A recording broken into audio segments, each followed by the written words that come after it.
I'm E.G. Marshall. Of all the sounds in the universe, perhaps nothing stirs the imagination more deeply than the sounds of the sea.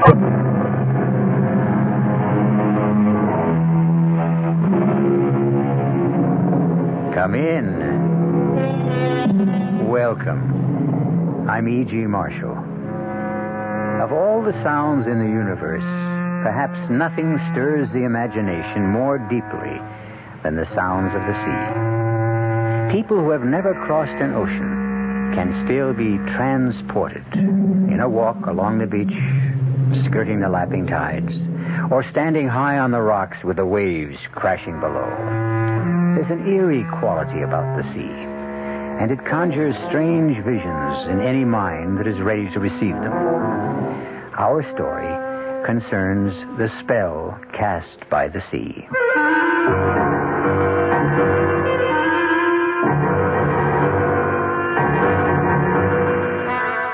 Our mystery drama, What Happened to Mrs. Forbush, was written especially for the Mystery Theater by Elizabeth Pennell and stars Patricia Wheel and Gordon Gould.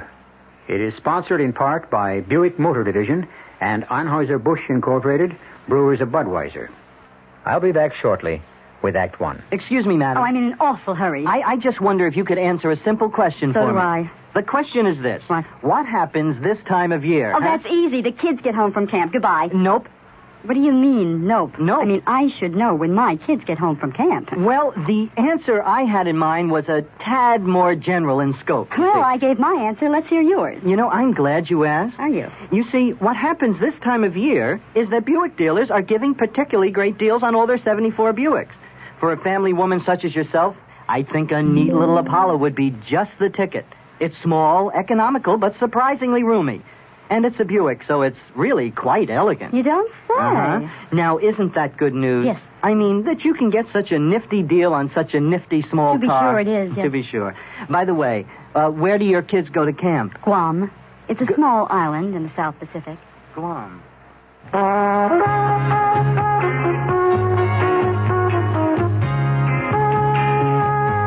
Suburban Savings in northern New Jersey would like to set you straight on savings. Straight off, Suburban offers you the highest interest allowed by law. A big 7.90% effective annual yield on Suburban's 7.50% savings certificates. And Suburban guarantees it from 4 to 10 years. Minimum $2,500. Federal regulations allow premature withdrawals on savings certificates, provided prescribed federal penalties are adhered to.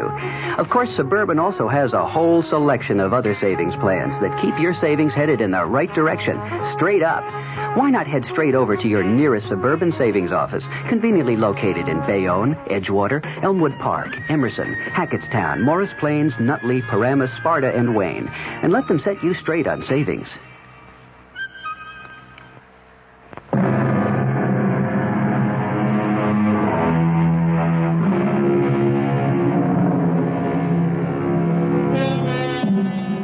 This story takes place at Captain's Cove on the shores of New England. Bert and Marjorie Desmond are inspecting a picturesque old house on a bluff overlooking the sea.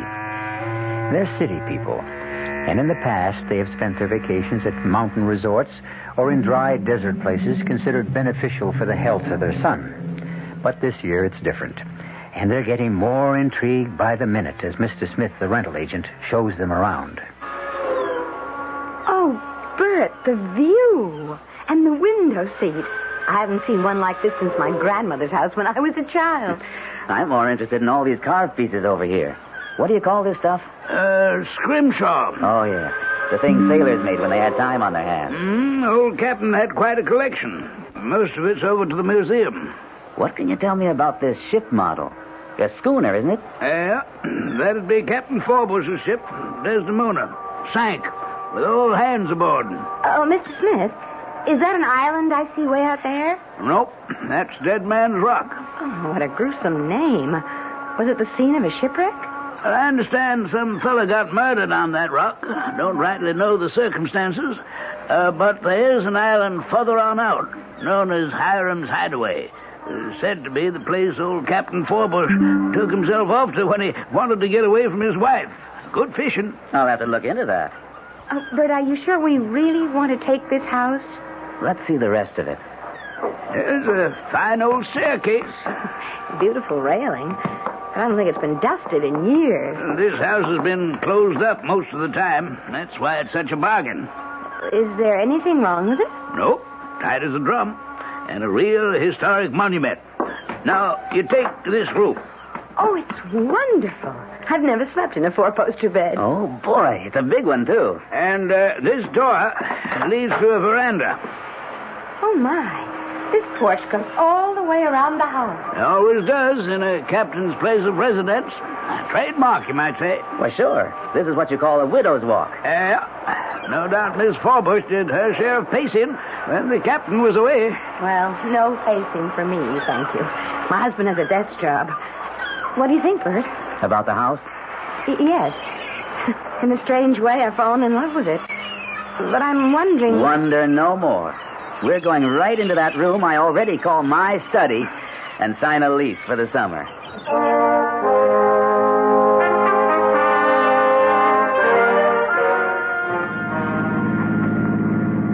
Bert. Glad you come to life.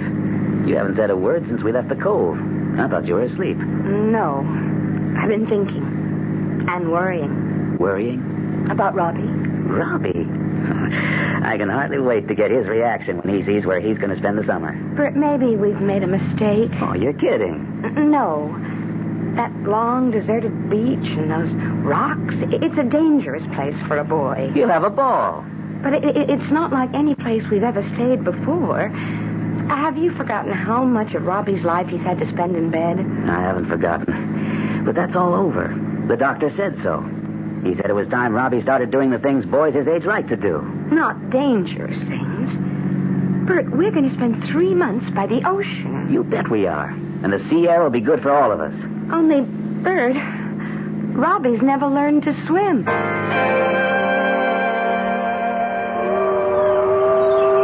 Well, Robbie, what do you think of it? Oh, man. This house is twice as good as you thought it was.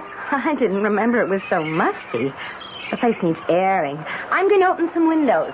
Dad, who's the old guy in the picture? Why, that must be Hiram Forbush, the sea captain who built this house. He sure has a lot of red whiskers. He sure does.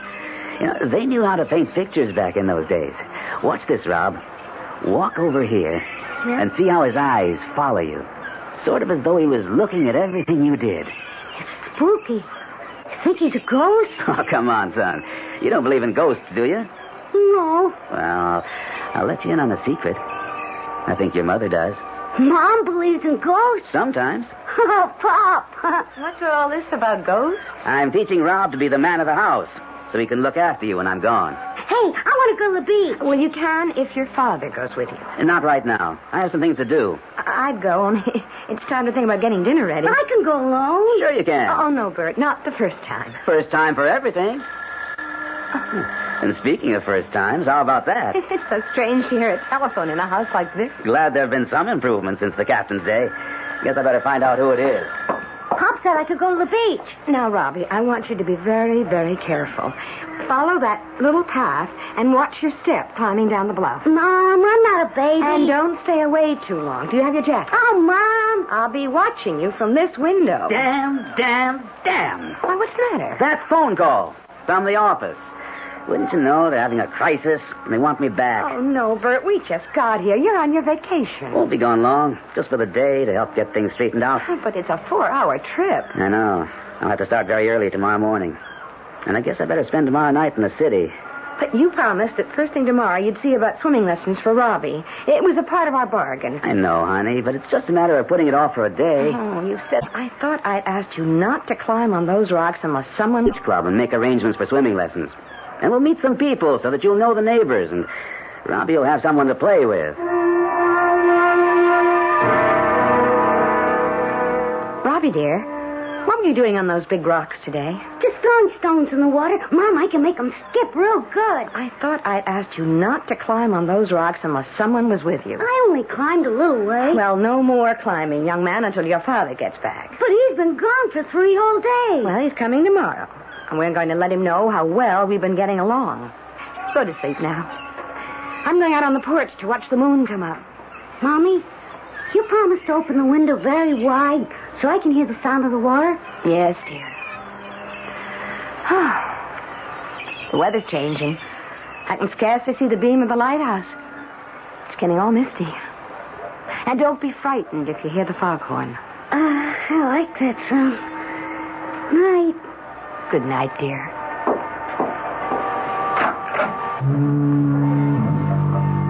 Good evening. Is someone there? I always stroll the veranda on a foggy evening. Well, there is someone. Who are you? I am Lavinia Forbush, and I presume you are the lady who is staying in my house? Why, I guess it was your house. Only I'm staying here now. My name is Marjorie Desmond. Didn't they tell you, Mrs. Desmond, that I never left this house? It belongs to me. Belonged to you, Mrs. Forbush. Now it belongs to a man who lives in Boston. Ah, he thinks he owns it. No one will ever take my place in this house. Come, let's walk this way. Ah, the fog is creeping over Dead Man's Rock. Just the way it was that night. No, I'm getting rather cold. I think I'll go inside. Poor soul, you need a fine shawl like mine to keep you warm. It looks like a lovely old paisley. Won't you come inside where it's warm? We could have a cup of tea. No, indeed, Mrs. Desmond. I only set foot in my house when it becomes necessary to get something I want. I'll stay right here where I always stay, keeping my vigil. But the fog is closing in. Really, Mrs. Forbush, I must go in. Oh, how thoughtless of me. The damp night air must have chilled you to the bone. Here, let me put my shawl around your shoulders. What about you? Oh, I no longer feel the cold as I once did. My, it is grand to have a woman to talk to once more. Mrs. Desmond, my captain was a bold and adventurous man. He brought me precious gems from India, from Persia, and from China. Oh, dear Mrs. Desmond, you must not make my mistake. You must take your most cherished possessions and leave my house. Oh, but I have no jewels, Mrs. Forbush. Oh, dear lady, you have the greatest jewel of all, a son. How old is your boy, Mrs. Desmond? Robbie's 9.5. Just the age of my Jason. A most dangerous age. I know. I worry about him. And well, you might. What happened to me is history. And history has a way of repeating. Really, I don't think I want to... You will listen to me. Please. My Jason, oh, he was a strapping lad who helped me with the chores around the house. And when Hiram's ship was in, the boy spent hours talking to the sailors, learning how to tie knots and carve those intricate things from bone and bits of wood. My Robbie would like that. And then one day, when Jason was 9 years old, his father came to me and said, I'm taking the boy on a journey. It is time he began to learn the ways of men. Why, Bert said something like... Too soon, I said, too soon. But my Hiram was a very determined man, and when he made up his mind, there was no stopping him. It's only a short journey, he told me. We are taking the Desdemona to the Caribbees, and Jason will go with me. I watched through the spyglass until the ship was far enough at sea to hoist the big sail which caught the wind. You do know what happened, don't you, Mrs. Desmond? Don't tell me any more. I must, if you would save your boy. Late that evening, the fog closed in the way it has now. And then began the long days and the lonely nights. Where is your son, Mrs. Desmond? Why, he's in bed. And I hope fast asleep. You hear that? Yes. Foghorn is a lonely sound. It's a lonely sound for women like you and me when we've lost. Stop trying to frighten me. There's still plenty of time. For what? To take your son away from here. Take him away and guard him with your life. A foghorn is a lonely sound. And a ghost-ridden house by the sea is an unsettling place for a woman who is worried about her son. Perhaps in the light of day, when her husband returns, Marjorie will be able to shake her fears. On the other hand, suppose Mrs. Forbush is really trying to tell her something. We'll find out more shortly when I return with Act 2. There's nothing wrong with drinking Budweiser sip by sip, is there? Well, the brewers of Budweiser think there's a better way. Sipping's fine if you're drinking wine. But Bud is the king of beers, a hearty drink. Look, rinse a 10 or 12-ounce glass with cold water. Then open a can or bottle of Bud and pour it right down the middle so it kicks up a good head of foam. Now, take a big drink and then swallow big. No sips. That's how it should be done. More taste, more beer drinking enjoyment. Thanks to exclusive Beechwood aging, Budweiser has a smoothness that lets it go down especially easy. Sure, it's an expensive way to brew beer, but brewing beer right does make a difference. That's why, when you say Budweiser, you've said it all. Anheuser-Busch, St. Louis.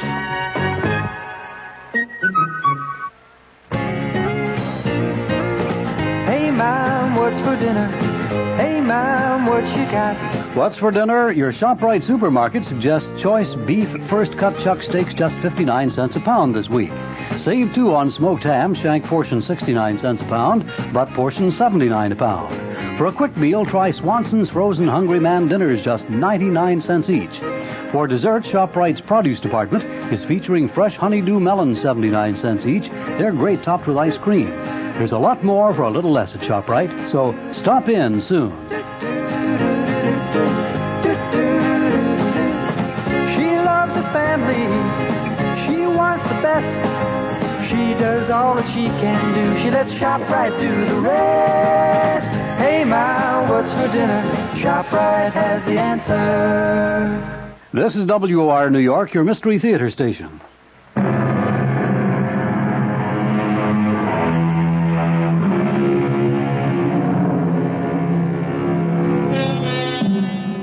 If you're afraid of what the future has in store, perhaps you look to the past for guidance. But Marjorie Desmond has had a strange encounter with the past, which only bolsters the fears she already has for her son. Is it possible that a ghostly presence from a former time can prevent or promote an impending disaster? Marjorie's husband has returned from his business trip, and we'll soon find out how he feels about what's going on. Bert, it's so good to have you back. Way longer than I expected. But I've only been gone a few days. Same old thing. You should be used to it by now. But this time it was different. I mean, this place... Well, now, tell me what you and Robbie have been up to. Bert, I want to show you something. Hey, where did you get that paisley shawl? I like it. So do I. It has such nice mellow colors. Where did you find it? In the old captain's sea chest? No. It was given to me. Well, that's a nice gift. Who's been around while I was gone? You're not going to believe this. Well, let me guess. It was given to you, only it wasn't really a present. You had to pay some enormous sum for it, and now you're afraid to tell me how much it cost. No, Bert. And I know you won't believe me. I won't believe you if you say Captain Forbush came to the door and said, "My dear Mrs. Desmond, please let me in. I've returned from a long and tiresome journey, and it would please me very much if you would cook up some bacon and eggs." No, Bert. It wasn't Captain Forbush. I'm happy to hear that. It was Mrs. Forbush. What? You're going to laugh. I know you won't understand, and I didn't either, only it happened. For heaven's sake, Marge, what happened? It was a foggy night. You sure? Spooks always come out on foggy nights. Now tell me, where did you really get that shawl? I got it from Mrs. Forbush. Let's not play games. I'm tired. She was there, She Bert. was where? On the widow's Oh, wall. cut it out. I talked to her, and she told me what happened to her husband. Sure. Mr. Smith told us that. The captain was lost at sea. But Jason... Who in heck is Jason? Their son. Marge, will you please talk sense? Now, where did you get that shawl? I told you from Mrs. Forbush last night when we had a long talk. Now, I've heard everything. Okay, it's a joke. And I do think it's pretty funny. We're living in a haunted house, so let's enjoy it. If you don't want to tell me where you found that thing, okay. I'll play your game. At least until tomorrow. Don't you want to hear what she had to say? I don't want to hear any more of this crazy story. Come to bed. And tomorrow we'll have a great big laugh over this whole thing. And maybe you'll remember where you really found that shawl.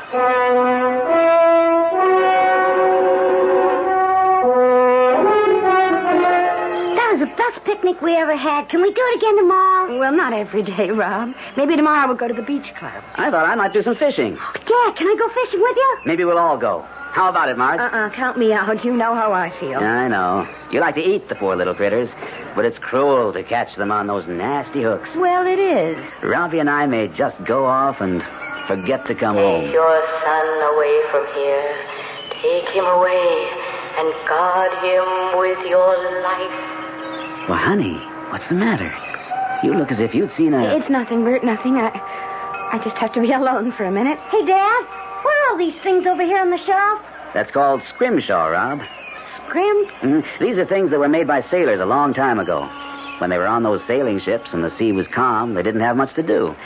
So they carved pieces of bone or wood and painted shells. I bet I could do that. You'd have to learn how to use a knife. Would you teach me, Dad?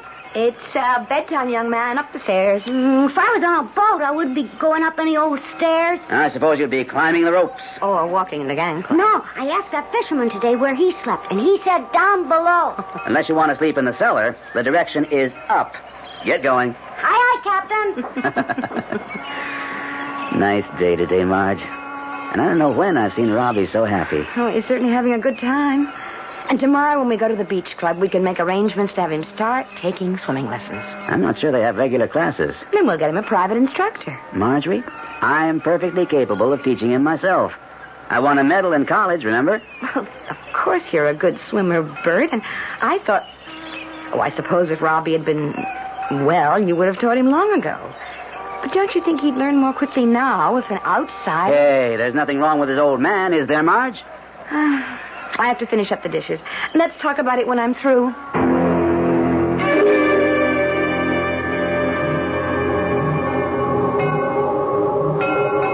Robbie? Don't be frightened. I want to talk to you.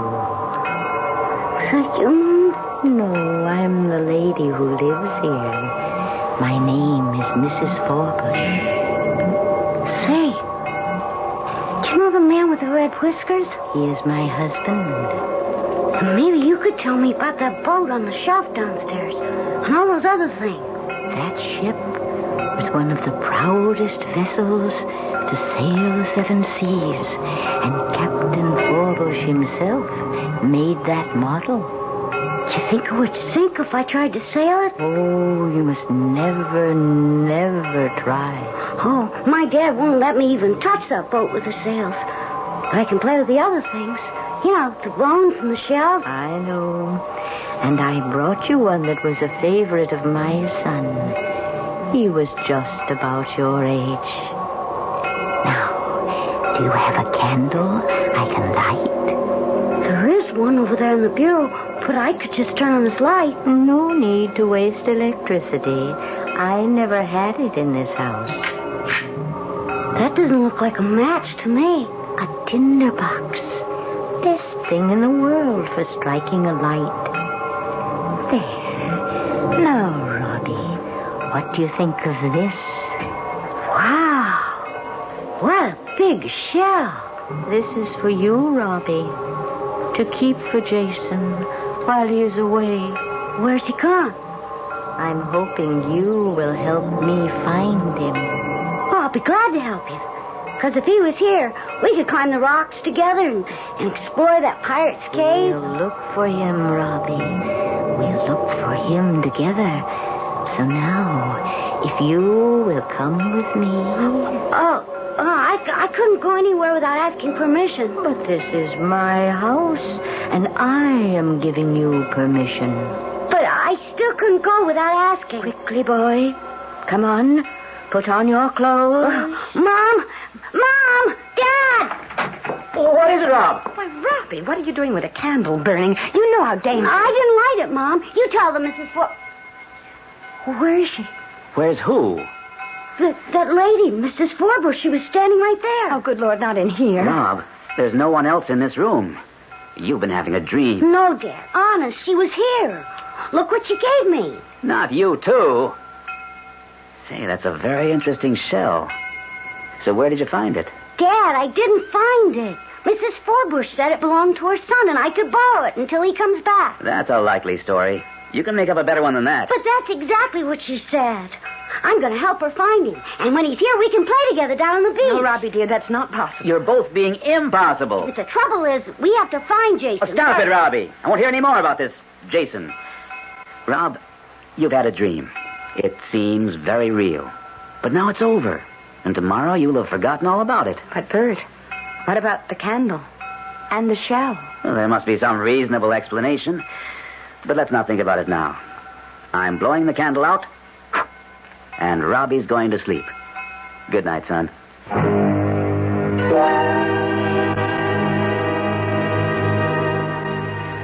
You've been playing a joke on me, and I'll admit it's been a good one. You were very clever to get Robbie to go along with you. And I must say, he played his part well. But I can think of better games for a boy his age. This was no game, Bert. You didn't coach him to put on that act? Of course I didn't. Well, if it was a nightmare and he dreamed all those things about Mrs. Forbush and her mythical son, it was only because you filled his imagination full of stories. I have never mentioned either Mrs. Forbush or Jason to Robbie. Then there's a book about them somewhere around the house. Well, if there is, I haven't seen it. You must have had one of those imaginary conversations out loud, the way you do sometimes. And Robbie overheard you when you thought he was asleep. Oh, Bert, I don't do that anymore, and I don't see how he could possibly have been listening the night I talked to Mrs. Forbush. Marge, there is no Mrs. Forbush. How would you know? You weren't here. Honey, we're taking this whole thing too seriously. Mrs. Forbush lived nearly 200 years ago, so she can't be hanging around here now. I suppose you're right. That's my girl. Give us a smile. Well, I'm trying. Now, repeat after me. No more conversations with Mrs. Forbush. No more conversations with Lavinia Forbush. Where'd you get that kooky first name? Well, she told me. Okay. No more conversations with Lavinia Forbush. And what will we tell Robbie?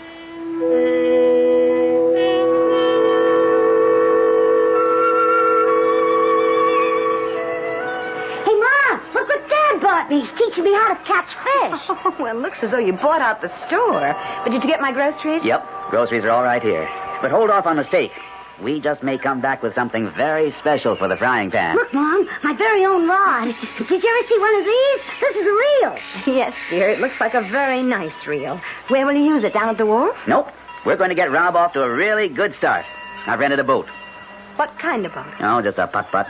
You know, one of those flat-bottom jobs with an outboard motor. But you aren't going out to sea. Sure. Well, look at it, Marge.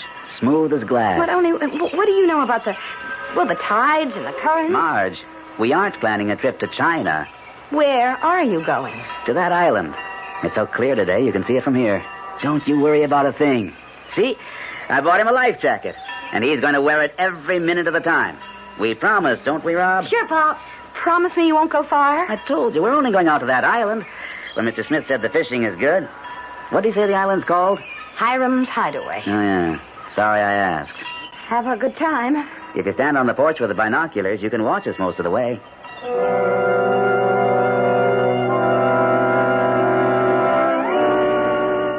Well, Mrs. Desmond, I'm sorry you did not heed my warning. Oh, no, please don't come back. I've not been away. But I don't want to talk to you. It was bad enough that you upset me, but you had no right to bother my son. It was you who interfered, Mrs. Desmond. You and your husband. You spoiled it all. I was trying to save your son before this happened. Nothing has happened, Mrs. Forbush, and I won't let you alarm me anymore. But you are alarmed, Mrs. Desmond, and well you might be. Why did you let him go? See, they're already out of sight. And if you don't act quickly, You'll never see either your husband or your son again.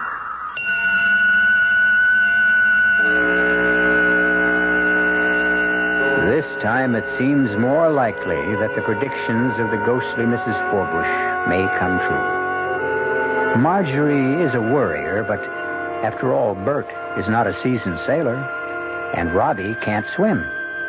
No, they're not setting off for China, but they are tempting fate. And it's too late to turn back now.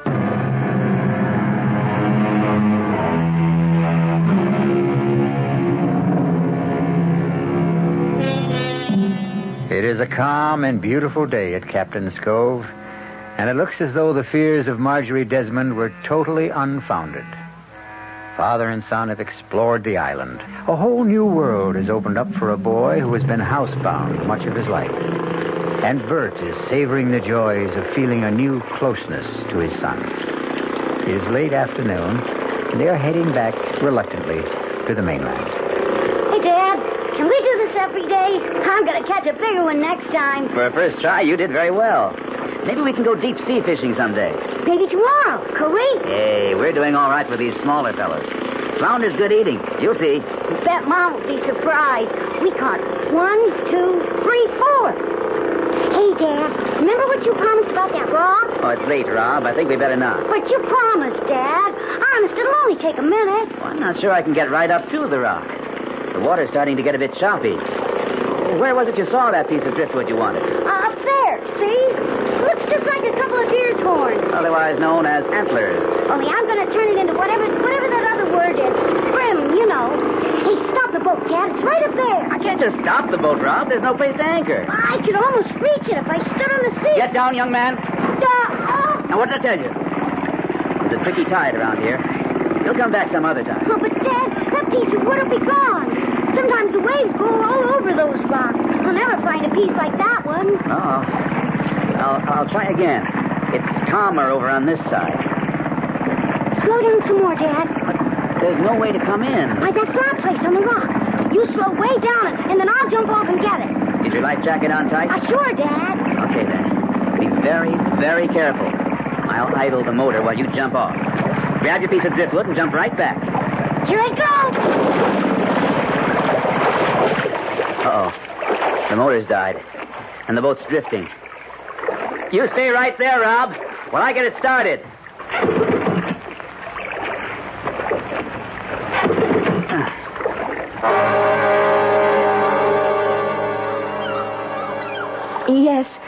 Yes. I want to speak to someone at the boathouse down by the pier. The place where you rent boats to go fishing. Hello? Hello, this is Mrs. Desmond. My husband and son, are they there? No, they rented a boat from you this morning to go to the island. Well, I expected them back long before this, and I was afraid something might have happened. Well, I know it isn't late, but it is beginning to look stormy, and I can't see the island anymore. Could you send someone out to look for them? The Coast Guard Patrol? How do I reach them?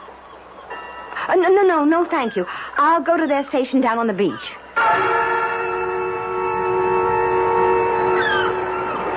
No use going to the Coast Guard station, Mrs. Desmond. They've taken the cutter and gone in the other direction. But Bert and Rob, I'm afraid they're in trouble. They are in trouble, Mrs. Desmond. Out by Dead Man's Rock. Then we must send someone after them. No one to send, unless we do it ourselves. How can we? I've done it before, and if the two of us pull together... What are you talking about? The rowboat over there.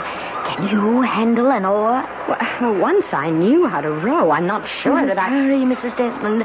Before the storm sets in, climb aboard.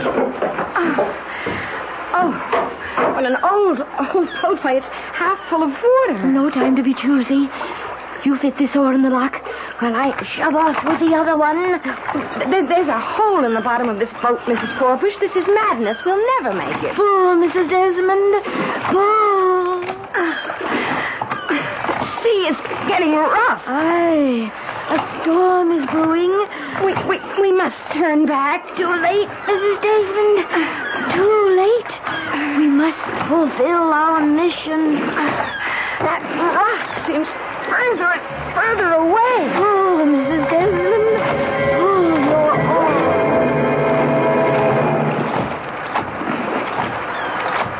It's no use, Mrs. Forbush. We're going to stay away from that warning bell. The boat is sinking, Mrs. Forbush. It's going straight to the bottom. We'll have to swim for it. Swim for the boy. Save yourself, Mrs. Desmond. I don't know how to swim. I've got hold of it. Mrs. Forbush. Mrs. Forbush. Help! Help!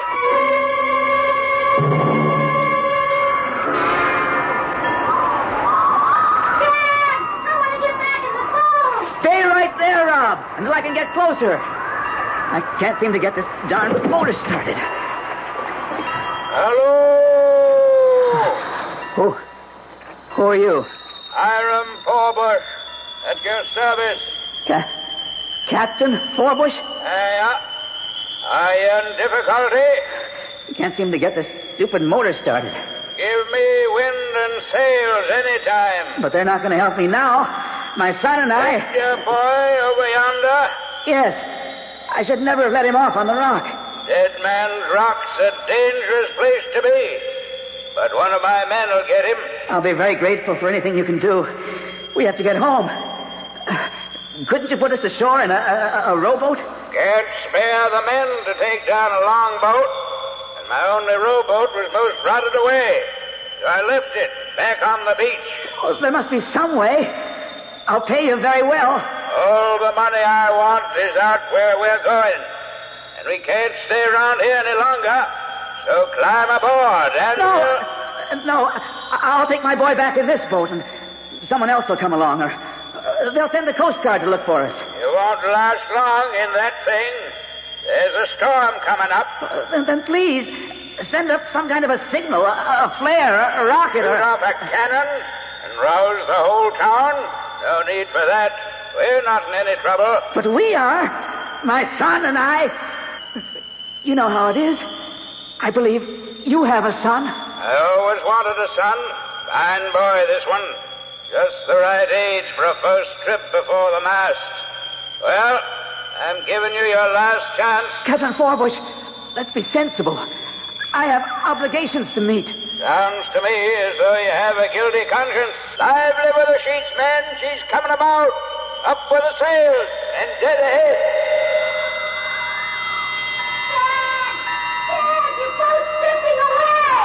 Come around to the side, Rob, and jump. I'm scared. Jump, Rob, jump.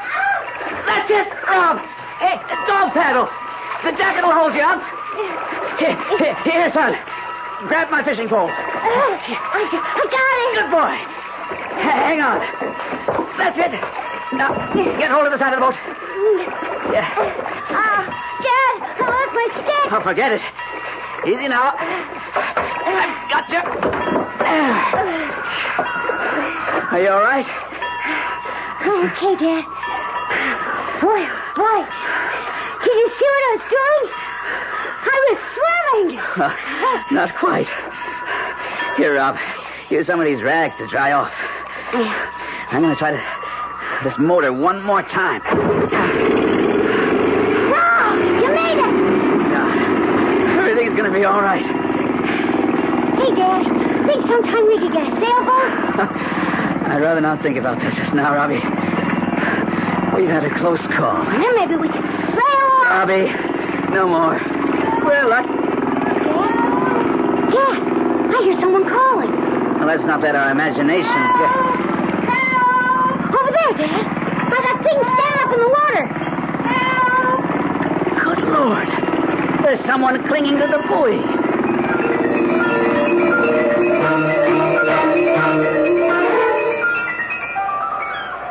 Marge, are you warm enough? Never felt better. And now, Marge, if you feel up to it, will you please tell us what in the name of heaven you were trying to do? I started out in a rowboat. That rickety old rowboat that was down on the beach? Oh, yes. Did you know it was there? I hadn't seen it before. That boat must have been 100 years old. Why did you... I can't explain what was going on in my mind. Or at least you wouldn't understand. You see, I had this awful premonition that something terrible was going to happen to both of you, and that I must row out as far as that rock to save you. Well, the boat sank, and mercifully there was that buoy, and then you came along. Please don't ask me any more questions, because now that you're both safe, all those crazy notions I had are gone forever. But something did happen, didn't it, Bert? Something happened, all right. We were starting back when the motor conked out. And you won't believe this, Marge, but suddenly everything was deathly still. And out of nowhere came this big old ship, like the one in the model over there. That's right, isn't it, Rob? Oh, Dad. And over the rail leaned that face with the cold blue eyes and the bristling red beard. None other than Captain Hiram Forbush. Oh, you're being mean, Bert, but I guess I deserve this. Go on. You don't believe me, do you, Marge? But I tell you, there he was, big as life. I begged him to take us back to shore, but he said he was heading for the Caribbees. He had Robbie up on the deck while I was trying to start the motor. And then that sailing ship started to take off. And I looked up, and that's when I yelled to Robbie to jump. Hey, Dad, that's the best story I ever heard. Now can I tell Mom what really happened? What really happened? You see, Mom, it was like this. I saw this piece of wood like antlers on that big rock. And I wanted to make something out of it. You know, some of that scrim stuff. And I begged Dad to let me get it. So he slowed down the boat and I jumped off. Oh, that was dangerous, Rob. Well, it would have been all right, except the motor conked out and the boat was drifting away. So I had to jump in the water, or I'd still be on that rock. And, oh, Mom, I was scared. But I almost swam. A swimming lesson for you tomorrow, Robbie. I promise. Mom? You tell me something, please? Yes, dear. What happened to Mrs. Forbush? Well, Robbie, why do you ask a question like that? I've been worried about her. She drowned, didn't she? Yes, Robbie. She drowned. But that was a long, long time ago.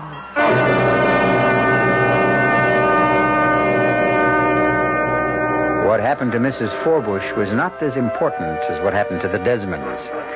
A possessive mother learned she must loosen the bonds with which she held her only child, or live in an ever-present nightmare of fear. And a self-centered father discovered that if he neglected his wife and son, he ran the risk of losing them. Such lessons are learned and sometimes forgotten in strange and frightening ways.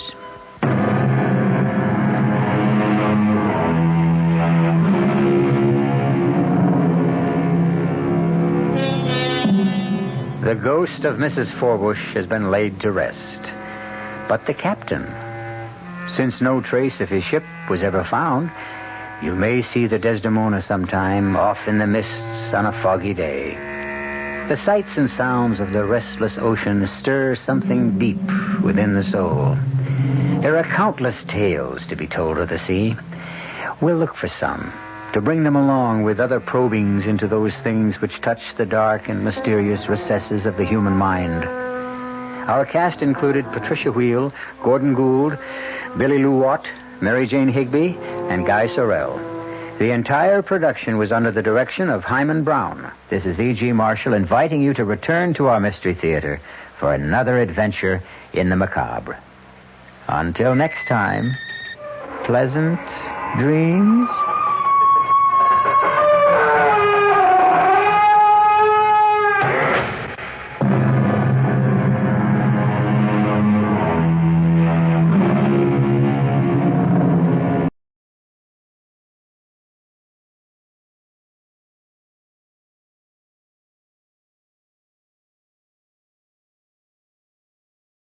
And now, Mystery Theater.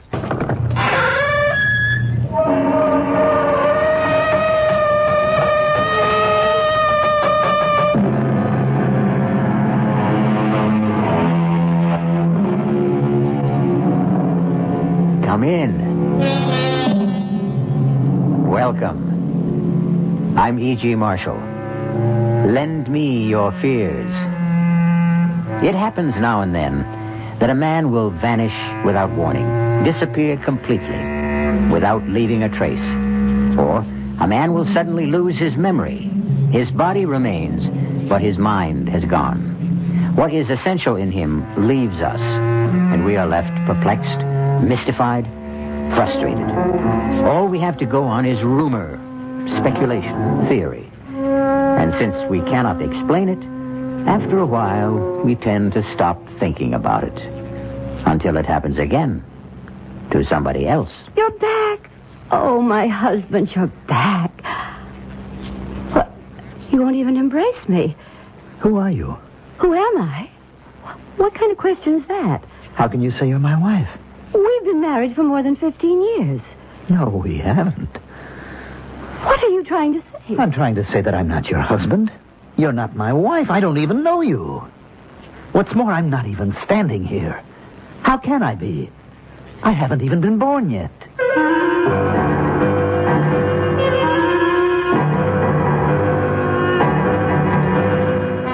Our mystery drama, A Long Time to Die, was written especially for the Mystery Theater by Sam Dan and stars Mandel Kramer. I'll be back shortly with Act One.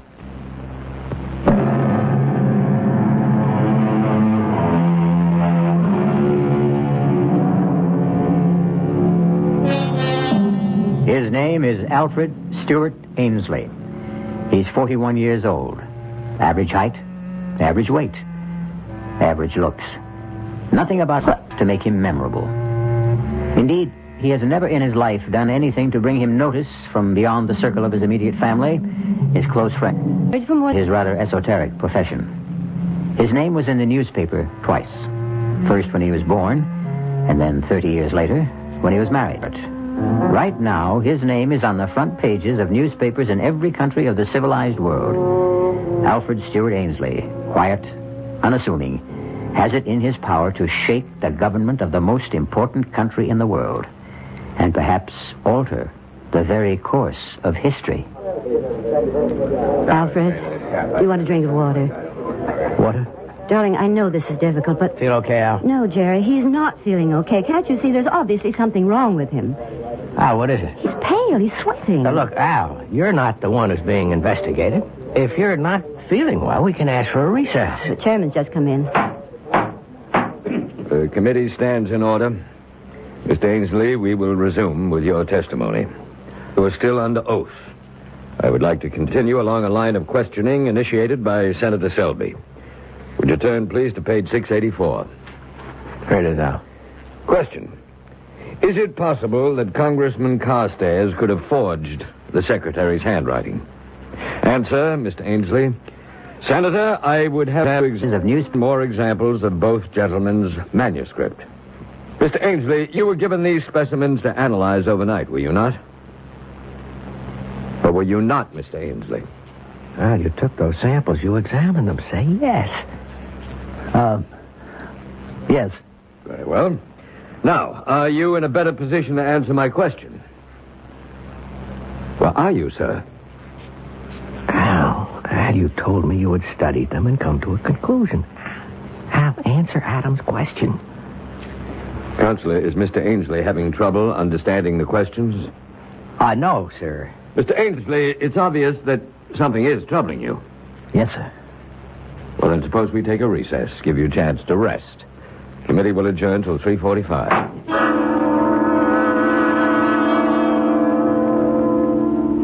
Well, Al? You want to talk to me?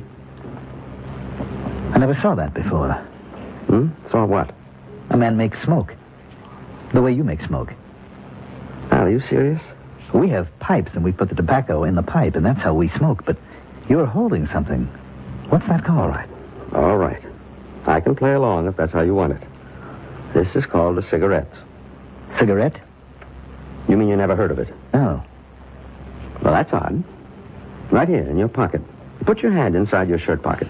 You have a pack of cigarettes. How long do you want to play this game? It isn't a game. Tell me what it is then, Al. You call me Al. I'm not Al. You're not Alfred Ainsley? No. All right, who are you?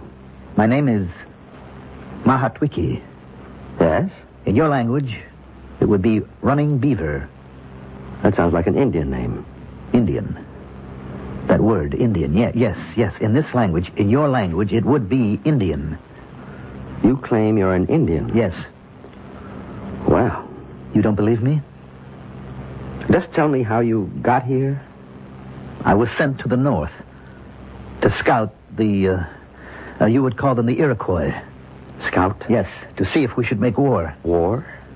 Make war or become allies. I was on my way home to my tribe.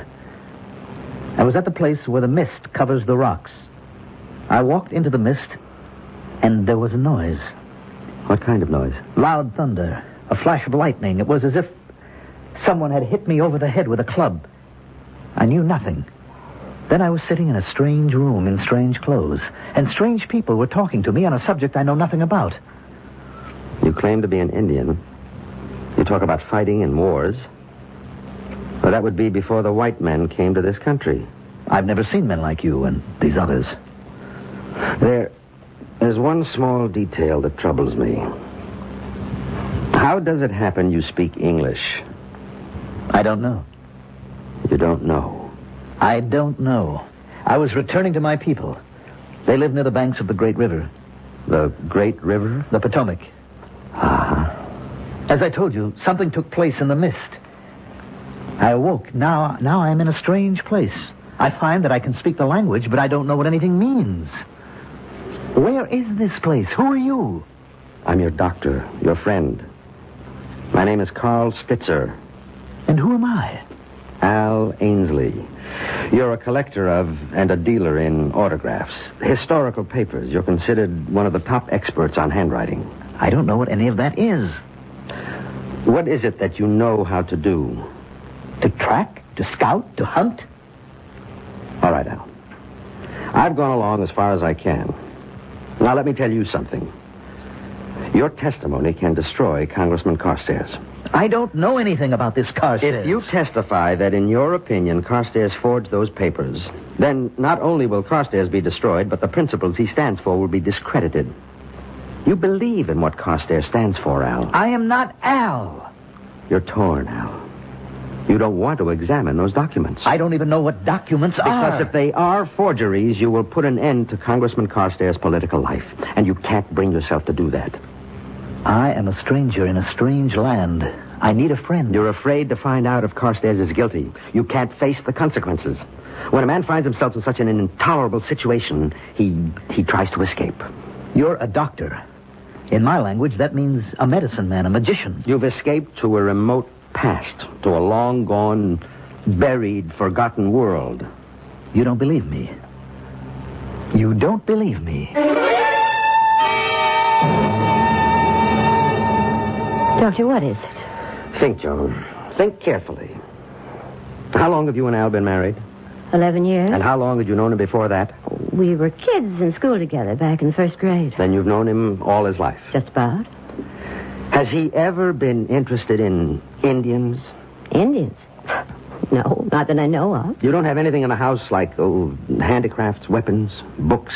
That would have to do with Indians? Mm-hmm. Nothing at all. Does Al have a secret life? Doctor, I'm not going to answer any more questions until you tell me what you're driving at. Well, see that he gets plenty of rest. No visitors, no excitement. And please keep in constant touch with me. Doctor, can't you tell me anything at all? No. But I do have to ask you one more question. Does he know how to shoot a bow and arrow? Oh, what kind of a question is Just that? answer it. I would say no. Mm-hmm. Well, maybe we better find out.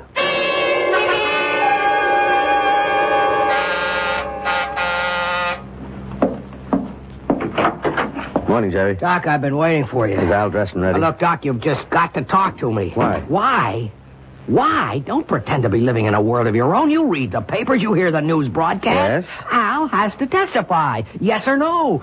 Whichever way, it no longer matters, but he can't remain quiet. He's not the only handwriting expert in the world. The committee can call another. It's too late for that now. The rumors are out. He's been bought off, he's been scared off, and both sides are under suspicion. I admit it's an unfortunate situation. Now, look, Doc, you can maybe stall the committee another day, maybe two, maybe even through the weekend recess, but that is about as far as you can go. I'm doing the best I can. Why can't he testify? I can't tell you. You can't or you won't? Both. Now, let me tell you what's going to happen. The committee has the right to assign their own doctors to examine Al. I know. Well, how much time do I have? A week? That's really stretching it. I'm ready to go with you, Doctor. Al, how do you feel? Let's go, Al. Why can't I come along? Goodbye, Jerry.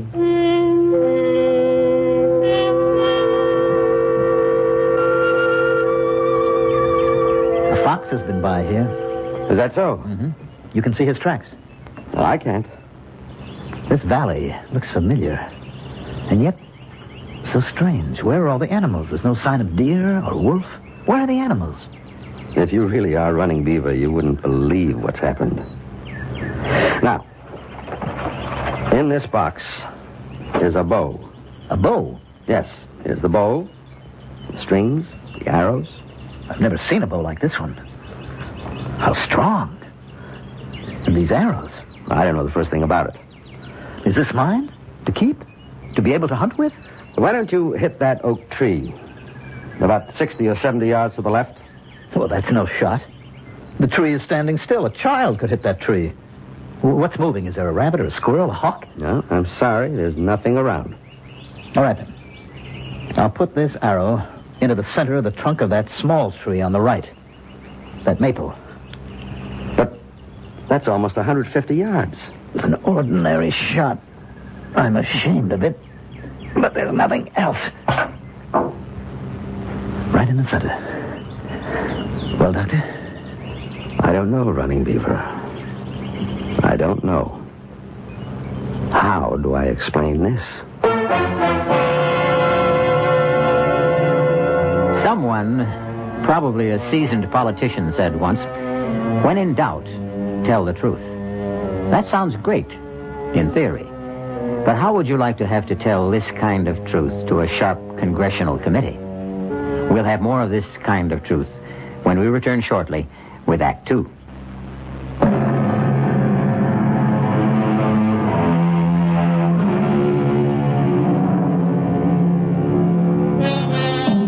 There's a beautiful stretch of countryside running along the boundaries of Washington, D.C. and Maryland. Hilly, wooded, charming. It's the site of many lovely homes.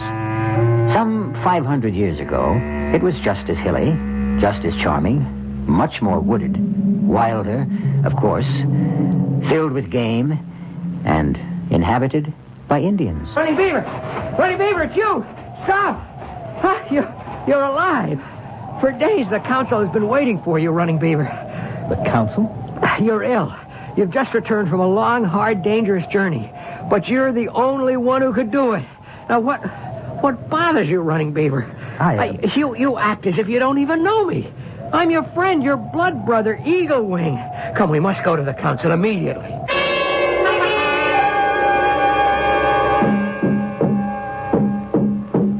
Many days ago, the council sent Running Beaver and 3 companions north to the Iroquois Nation to determine peace or war. And now Running Beaver returns alone, and we ask him, where are your companions? And shall the Iroquois be our friend or foe? Speak to us, Running Beaver. Running Beaver, say something. I am very tired. Important questions should not be answered by a man who needs sleep and food. Running Beaver shall return to the council after he has eaten and rested.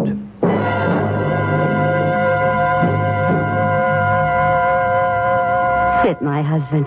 I have meat, corn. I was so frightened. So afraid the Iroquois would kill you. Sit, rest, and eat. Now, I will tell you the news about the boy. The boy? Our son. He's been chosen for the Wolf Society. You always wanted that. Your mother brought him this bearskin robe. You're not eating. It's not cooked. It's the way you like it. Is something wrong? You don't look right. Perhaps you'd better see the medicine man. The medicine man? Red Bear. He always liked you. There is something wrong. This is not like you. Not to be hungry, to be so quiet. You're frightened. Why are you frightened?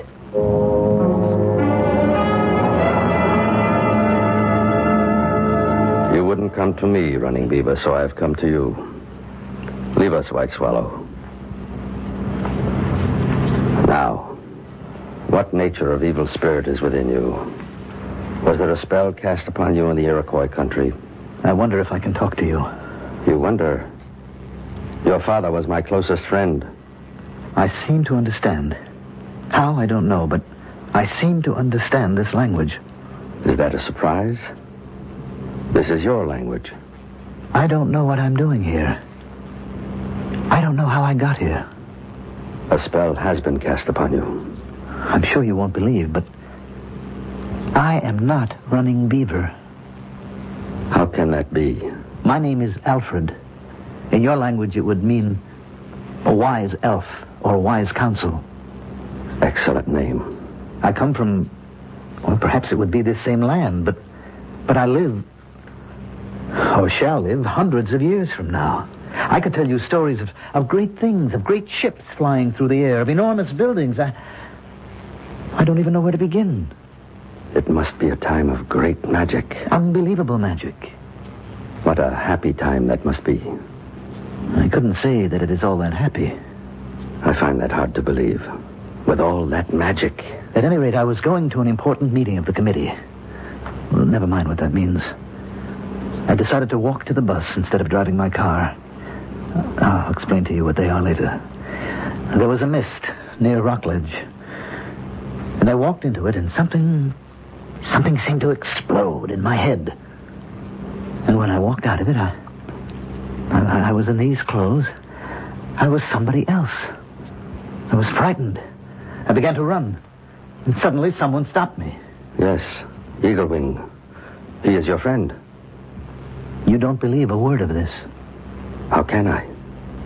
You are exactly like Running Beaver. Your body is his, your voice is his. I am not Running Beaver. What am I supposed to say to the council? You will have to appear. The tribe has been waiting for days. The life of every man, woman, and child could depend on what you say. What am I supposed to say? The truth. The truth is what I just told you. Can I say that in front of the council? No. Then what can I do? Now, rest. Sleep. Sometimes the spirits speak to us in dreams. I'll need more than a dream to get myself out of this.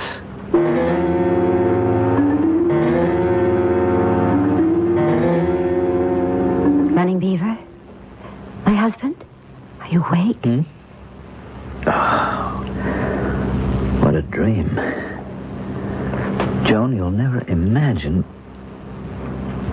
Oh, no, I'm still asleep. Running Beaver, can you eat something now? Cold. Oh, here, wear this robe. Your mother made it. My mother? Please, can't you tell me what's wrong? Running Beaver, may I come in? Who's that? Your oldest friend. Do you mean you don't know Eagle Wing's voice anymore? Running Beaver, you must come to the council at once. But he's not well. I know he's not well, but there's trouble. Trouble? There's talk all over the village. Now, what happened to the 3 men who went with you to the Iroquois? Did you kill them? Kill them? How could he kill them? They were all his friends. What passed between you and the Iroquois chiefs? Running Beaver, you must tell him. I don't know. I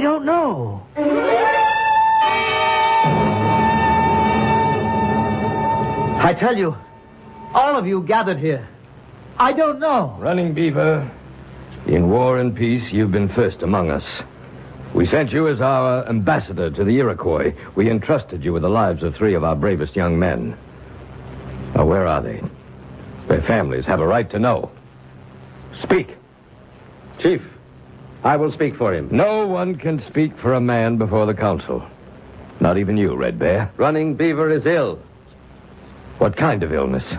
He has lost his memory. A convenient loss of memory. Quiet! Where is my son? Where is he gone? I can't see him anywhere. Quiet! He has lost his memory? Yes. Can you cure him, Red Bear? I can try. You have 6 days. At the end of that time, Running Beaver will talk to the council, or else submit to justice.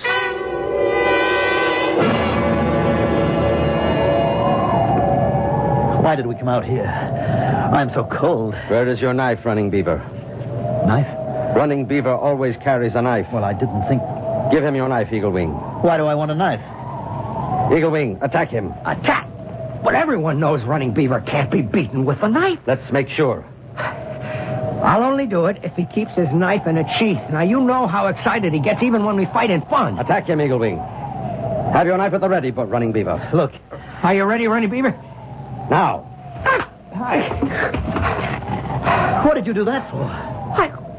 Did I catch you off guard? Look, I am trying to tell you people I am not... Eagle Wing, go back to the village. But I... Do as I tell you. I was never able to do that. Go back to the village. There is magic here. Yes, I'm going. What did I just see? You saw a man knock me down. You don't know how to fight with a knife anymore. When did I ever know how to fight with a knife? I can't believe it. I was just a quiet kid when I was in school. And I suppose you can't shoot with the bow. No. Or throw the lance. I'm trying to tell you I am not your Running Beaver. Then we have magic. Call it what you want. But we have trouble.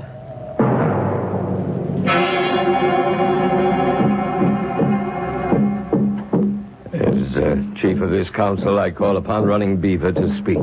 Chief Stark Tracker. I haven't called on you, Red Bear. I called upon Running Beaver. But, Chief... The council has given you 6 days, Red Bear, 6 days to cure Running Beaver. Let me talk. Gentlemen, I don't know how to make you understand. Be quiet. No.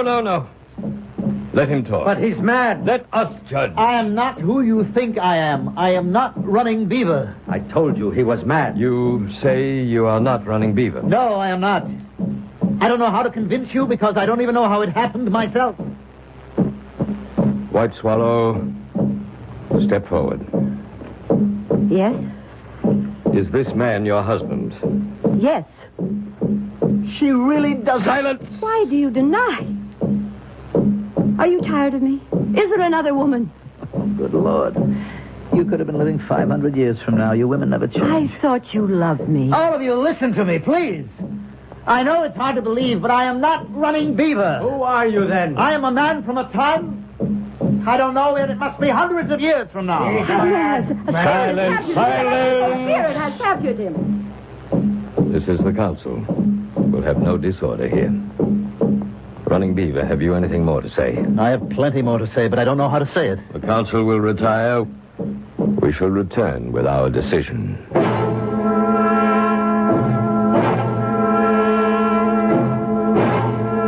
Red Bear, what are they going to do with me?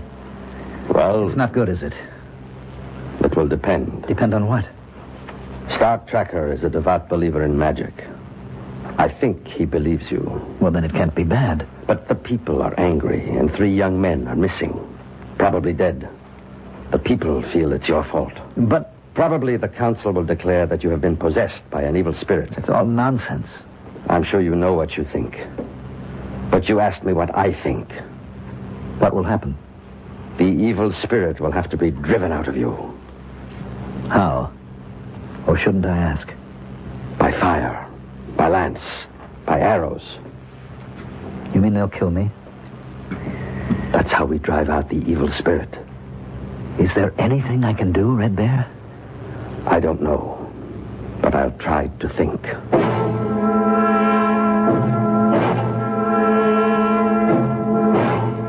Running Beaver, stand before the council. You have been ordered to report. You refuse. I tried to tell you. Therefore, the council has decided to drive the evil spirit out of you. No! Tell them, Running Beaver, tell them! We must have silence. Tonight, Running Beaver, the council will drive the spirit from you. Wait! He has the right to ask for judgment by combat. What are you saying? Must I remind the council of the law? Very clever, Red Bear. No one dares. Silence! Silence! Well, you've heard the challenge. Who will fight Running Beaver? Your reputation has just saved you. No one will dare to meet you. No one? No one will accept the challenge? Are we a tribe of trembling women? Must I At my age, save the honor of the people. I'll fight him. Eagle Wing, you're his best friend. No longer. After all, he denies he's running beaver, doesn't he? The council accepts the offer of Eagle Wing. May the one who is right win. Clear a space. Wait. The law says each contestant must fast and pray for 3 days. No, Silence. We shall obey the law. We shall meet again in 3 days. What did you get me into? I got you 3 days. What good will it do me? You could learn to fight with a knife. Well, you've been a quiet, unassuming handwriting analyst all your life. You've never so much as swatted a fly in anger. Now, suddenly, you have to fight to the death with knives, no less. And how is the other fellow doing? The one who has to face the Congressional Committee. We'll see how it all comes out when we return shortly with Act 3.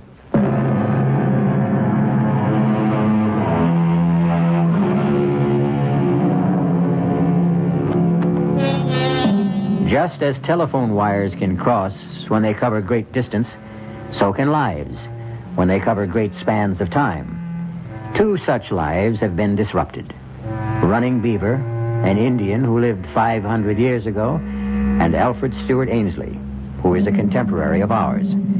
Alfred Ainsley is now talking to his lawyer. That is, his lawyer thinks it's Alfred Ainsley.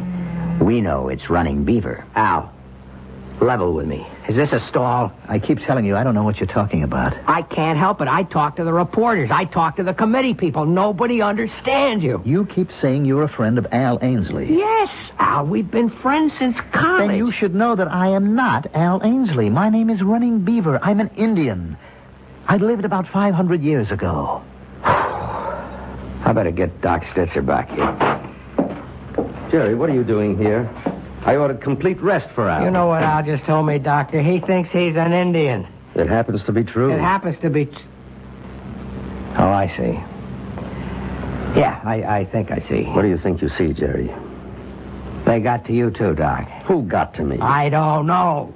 But somebody doesn't want Al to testify. He's been bought off, and so have you. Jerry, I resent that. The 2 two of you concocted this ridiculous... It happens to be true. Do you think that you can sell this to Senator Adams, to the committee, to the news media? I only tell you what I perceive as the truth. Oh, they'll skin you alive. What is he saying, Doctor? Something very unpleasant. That's not the worst. You're going to be finished, Al. Your career will be ruined. You won't have an ounce of credibility left. Jerry, enough for now. No, it's not enough. They'll get you on contempt. They can even pull obstruction of justice, conspiracy.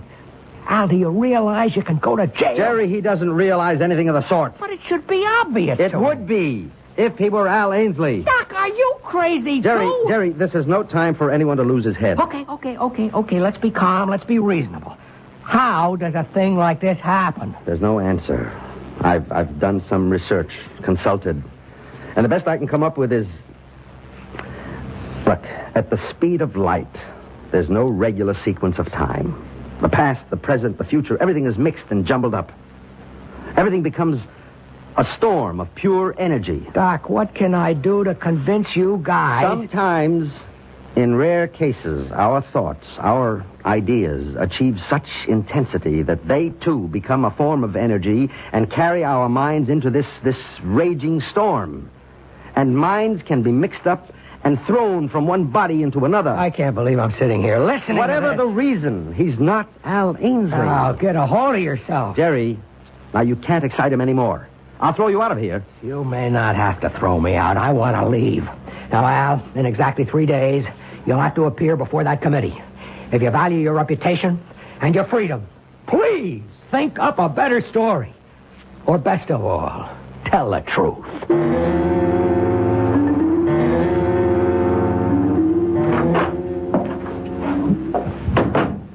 Are you awake, Al? I brought you some tea. This is the first chance I've had to talk with you. Darling, what is it? Are you my wife? I mean, his wife? What are you saying? I'm not your husband. Don't say that. It's true. I know you, darling. I've known you all my life. Who knows you better than I do? I am not Al Ainsley. There's someone else, isn't there? Another woman. please. I knew you were timid, but I didn't think you'd go this far. I have a wife. What? Her name is White Swallow, and we have a son. Al, I don't know what your game is, but you won't get away with it.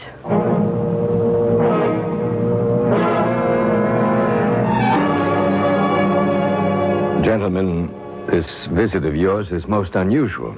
I know it is, Senator Adams. I have no right to conduct committee business privately. Senator, we just wanted to acquaint you with certain facts.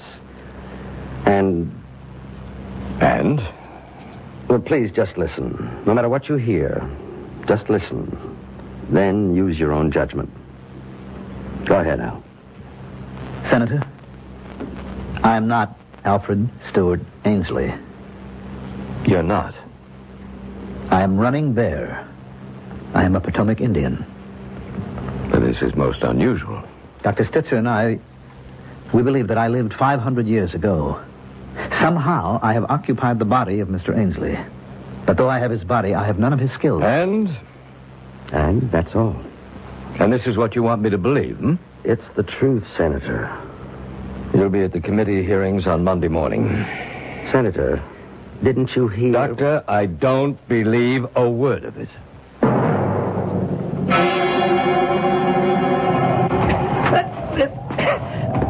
It's no use. It's no use. Watch the knife. Watch it constantly. Don't look at your opponent's eyes. Oh, Red Bear, I'll never learn. You may not be running Beaver, but you have his great body, his strength, his agility. I'll tell you what I don't have, his desire to fight. Are you a coward? No, I just don't believe in violence. Strange. I can't kill anybody. The council has already decided, Red Bear. But this will be murder, Chief. He isn't running Beaver. He does not know how to fight. A man who doesn't know how to fight? Impossible. He is not one of us. He's from another time. Well, how does he happen to be here, then? There is a place, Chief, where the soul that belongs to each man is put into his body. Yes, we know that. It is the sacred, haunted place where the mist meets the rocks. There's always thunder there. Evil, malicious spirits have an opportunity to play tricks. And so... I understand. I even believe. But the council has spoken. He does not know how to fight. He will have to learn. Keep the knife low and moving. It's no use. I just can't kill anybody. Even to save your own life? Suppose I kill Eagle Wing tomorrow. Then what? At least you'll be alive. To do what? To live out my life here in an alien place doing things that I hate? Fighting, hunting, killing? No, I'm better off dead. You'll have to testify before the committee. I can't. You'll be ruined. Well, if that's the only way... Relax. Think. Don't fight against Alfred Ainsley. Accept him. Let his thoughts flow into your brain. Let his knowledge come to you. Why? So you can get past the committee. And then? What do you mean, then? Then what will I do? Live here as Al Ainsley, away from my wife, my son, my friends, my people? Never to hunt, never to fight? To exist in this strange and terrible world, a place I can neither understand nor accept?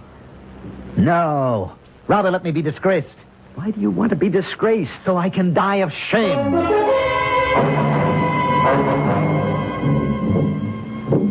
Wake up, Running Beaver. Wake up. It's time to start out for the fighting ground. So early? You still refuse to fight him as Running Beaver would? Yes, I refuse. Why? I told you. I want to die. I know why you would want to die in this life, but I don't understand why you would want to die in your other life. What are you saying? What troubled you? You are a man of trouble. I see that. When you walked into the mist, were you troubled? How did you know? I am only guessing. In your other life, did you also want to die? I'm not sure. Perhaps I did want to. Why? Because I would have to say something that... Oh, you couldn't understand. It would have to be something you hate? Yes. Yes, I would have to ruin a man that I had always respected. Does he deserve to be ruined? Yes, because he broke faith. And you did not have the courage to do your duty.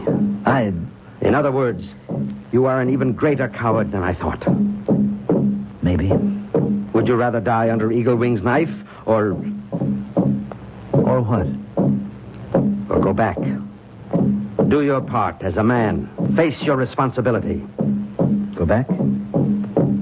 Testify against... Isn't that what must be done? Isn't that what truth and justice demand? Yes. Then you'll go back. But how? How can I go back? Are you sure you want to? Yes. You'll do what's required? Yes. You believe it with all your heart? Yes. Yes, I believe it. Now I believe it. Then come with me. Where? To the place of mist. The sacred place. Where you became Running Beaver.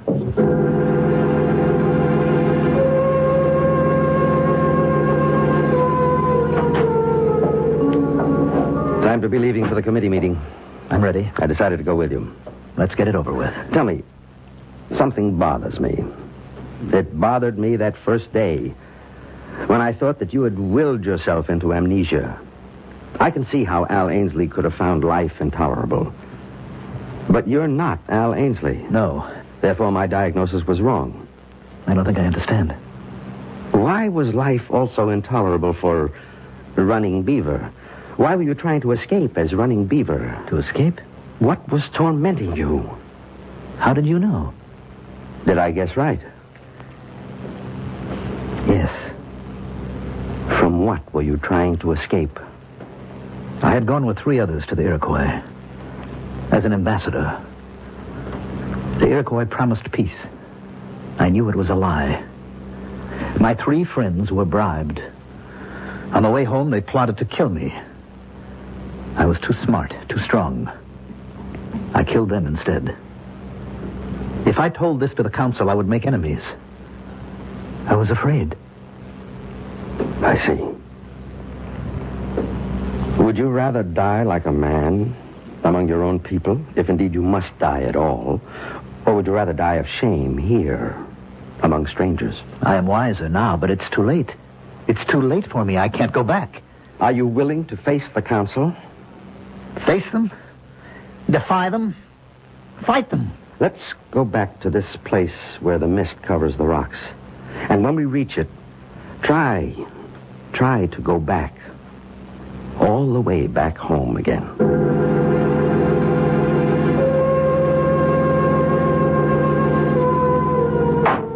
The committee will stand in order. Mr. Ainsley, are you finally prepared to report your findings?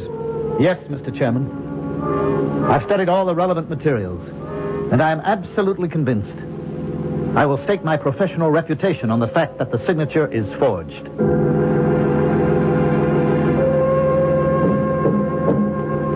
I say this to the council. 3 young men of the tribe took bribes from the enemy. I alone refused. They tried to kill me. I killed them instead. I will answer for this deed with my life. If any man here thinks he can take it. At a certain speed, at a certain intensity, at a certain burning level of anxiety or desire, time, space, and spirit can be twisted out of shape or sequence. That's how we might explain it today. On the other hand, there are evil and mischievous spirits who delight in creating misery and confusion. That would be yesterday's explanation. Choose one or the other. Or supply your own. I'll be back shortly.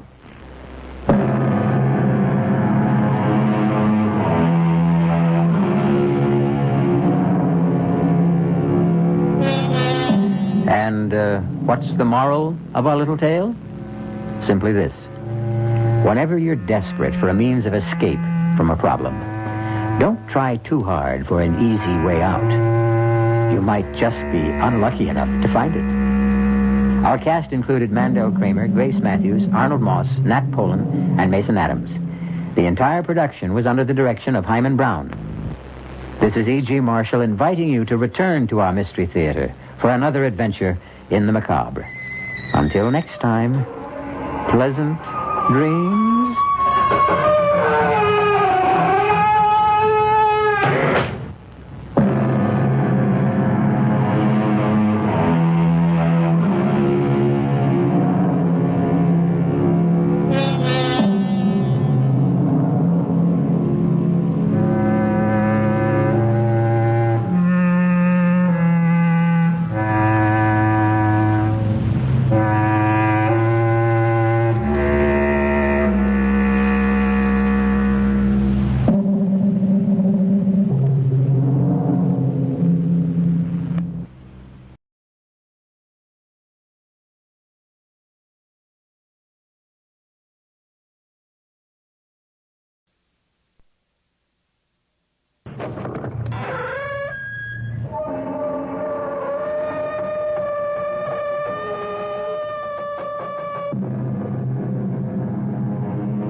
I'm E.G. Marshall.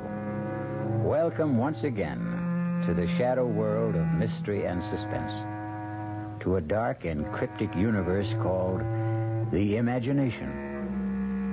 When we were young, we liked to believe there are things money cannot buy. You know, things like love, happiness. But as we grow older and learn more about the world, well, we're not so sure. As a matter of fact, many of us even begin to believe that the only thing money cannot buy is a fresh new body and a chance to live another lifetime. Well, don't be too sure of that. Our mystery drama, The Forever Man, was written especially for the Mystery Theater by Sam Dan and stars Paul Hecht. It is sponsored in part by new sugar-free diet 7-Up and Buick Motor Division. I'll be back shortly with Act One. Great taste in the morning. Kellogg's has that wholesome taste to get you up and grinning. This is Jerry Coffer for Kellogg's Special K. You know, for years we've been talking about the Special K breakfast, a great way to start the day if you have a weight problem. You may have seen or heard our latest commercials, which symbolize the problem of being a few pounds overweight by using this ball and chain. That's the sound effect. But so many people have come to know the Special K breakfast that can help solve weight problems, they sometimes forget that Special K is America's favorite high-protein cereal. It has 8 essential vitamins and iron, and so delicious that lots of folks, kids as well as adults, eat Special K just for the sheer good taste of it.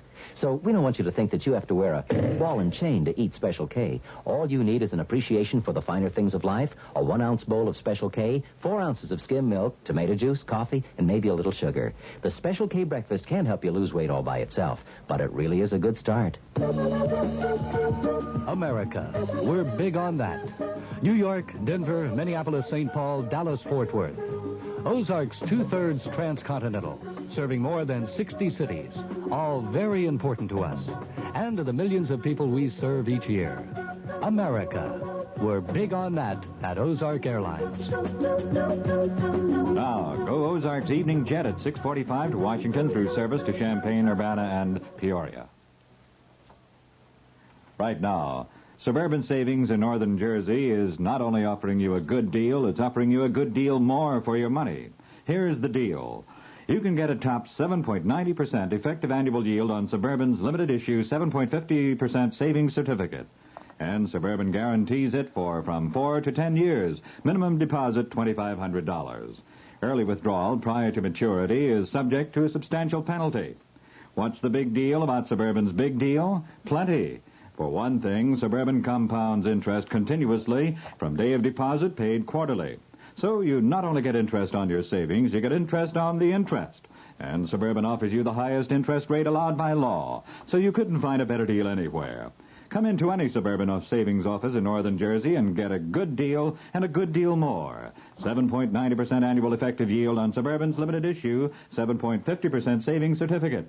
In Bayonne, Edgewater, Elmwood Park, Emerson, Hackettstown, Morris Plains, Nutley, Paramus, and Sparta, North Jersey.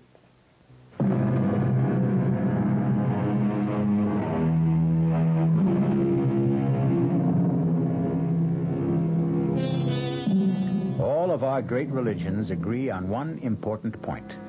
The soul leaves the body after death. However, from time to time, the question has been raised, can the soul leave before the body dies? Philosophers have considered the point, and as usual in these matters, have reached no consensus of opinion. Actually, they've found it difficult to define just exactly what the soul is. Well, we're about to meet a young man named Jackson Hanley, who will soon become intimately concerned with the problem, even though no one has ever accused him of being a philosopher. He has, however, often been accused of other things, which is why our story opens in what is a rather familiar locale for Jack Hanley, a police station. Well, if it isn't an old and reliable customer, Jack Hanley, the cop fighter himself. Why don't you just count the tiles on the ceiling, Jack? I'll be with you in a minute. Sergeant Burns here. Oh, hiya, sweetheart.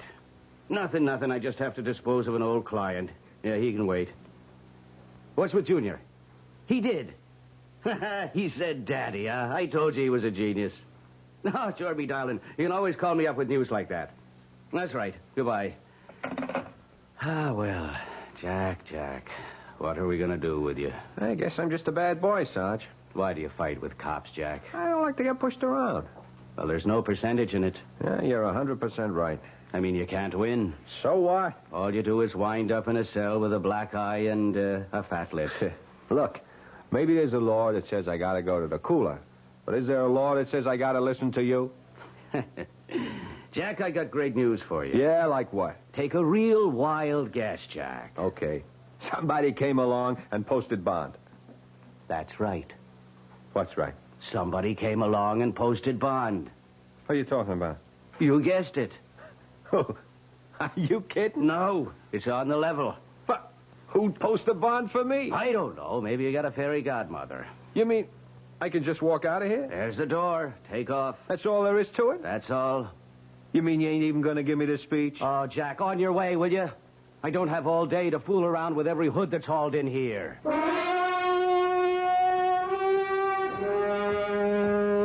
Mr. Henley. Who are you?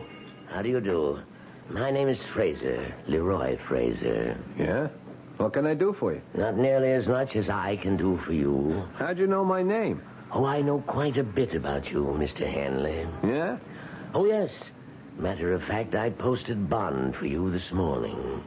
Oh. Why? Would you believe I'm a wealthy old man who likes to do good deeds? No. Then why do you suppose I did it? You want something? Excellent. You, Mr. Henley, are a realist. No illusions. Exactly the man I'm looking for. To do what? First, to take me somewhere. You drive a car? Oh, but of course you do. You even race cars when you can. I'm parked at the curb. That imported sports job? That's yours? It's one of mine.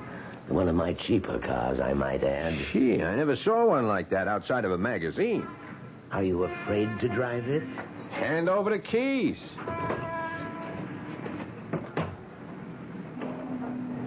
Where to? Not far, the Pershing Arms. Hey, that's a pretty classy joint. I find it adequate. Why'd you post my bond? You already know I want something. What? Let us say my share of eternity. What does that mean? Are you willing to take a job? Doing what?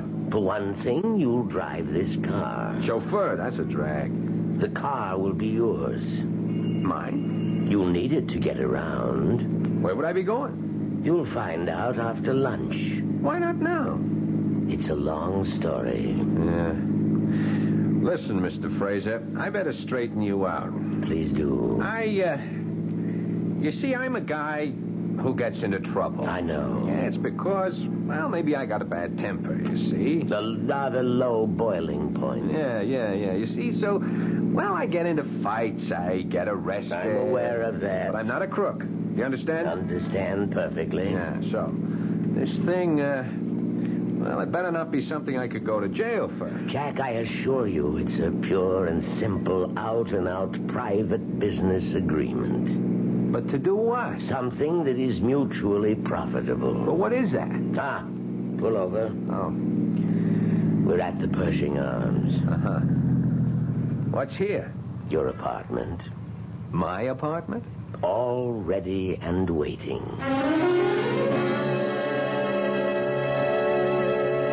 Well, I hope the place is satisfactory. Yeah, it's okay. Hey, wait a minute. Come over here and look. What a magnificent view of the park. Yeah, but hold on. We got some things in to the kitchen, the freezer's stocked with steaks. Yeah, that's fine, but listen. Splendid hi-fi and stereo. A liquor cabinet. Sure, that's all very nice, Fraser, but... But what, Jack? What is all this about? I promised to tell you after lunch. Well, why do I have to wait? I'll see you at my place at 3 o'clock. Hey, now, wait a minute. Where are you going? To my apartment. I have a duplex down the hall. I thought we were going to have lunch. I always eat alone. I'd forgotten. You'll need money. Money? For expenses. Oh, yeah. Hey, what kind of expenses? 300 should see you through the next couple of days. Do you agree? Well, On second thought, let's be safe and make it 5. 5. Let's see. 50, 100, 2, 3, 4, and 500. There you are. Enjoy lunch. But, Mr. Fraser, I gotta know what I'm getting into. Is it bad so far?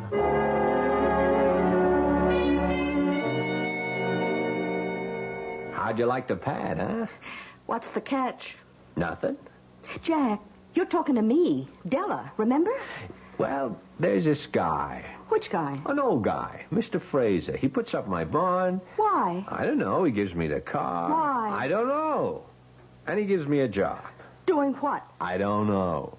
He even gives me $500 in advance. I don't like it. But you're always on to me to get a job. Okay. I got a job. A job, sure, but something like this? Jack, it has to be a setup. What kind of setup? I don't know. That's what's wrong. You see, we both keep saying, I don't know. You don't know what the job is, and I don't know why I don't like it. Look, Della, I figure it this way. No, Jack, don't you figure. Figuring always gets you into trouble. But you have to figure he's an old nut, right? And he's out to throw his dough away for kicks. So why shouldn't I catch some of it? I still don't like it. You mean there are no old nuts like him? It don't happen? Oh, in storybooks, maybe. In the movies, maybe. Oh, Jack, listen to me. You're 500 ahead. Now, let's get out of here right now. Ella, this is a gold mine. You think so? And this 500, that's just what's lying around on the top. Jack, I'm scared. Of what? I can't explain it. I'm just scared, that's all. Look, I can handle it. Oh, sure.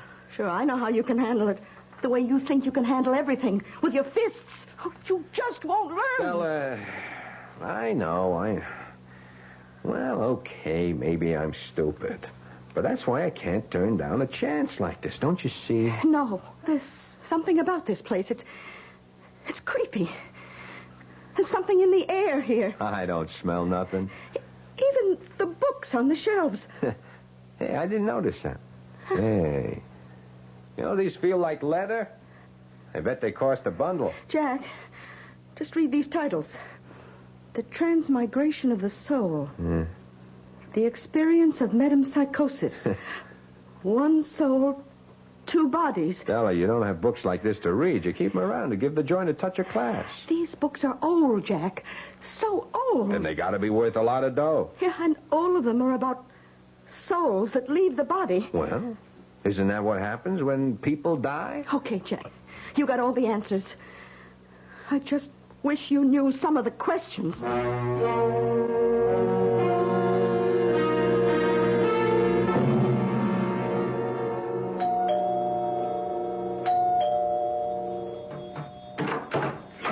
Oh, you must be Mr. Jack Handley. Come in. Now, I'm going to confide in you, because you look like an honest young person. Who are you? Oh, I'm Mrs. Toomey, Mr. Fraser's housekeeper. Oh, let's not make a sound. Why? What's up? Mr. Fraser is, how to put this? Well, he isn't well, and so you should do nothing to excite him. Okay. Dear old gentleman, I do believe that... Aha. That can only be our Jack Hanley.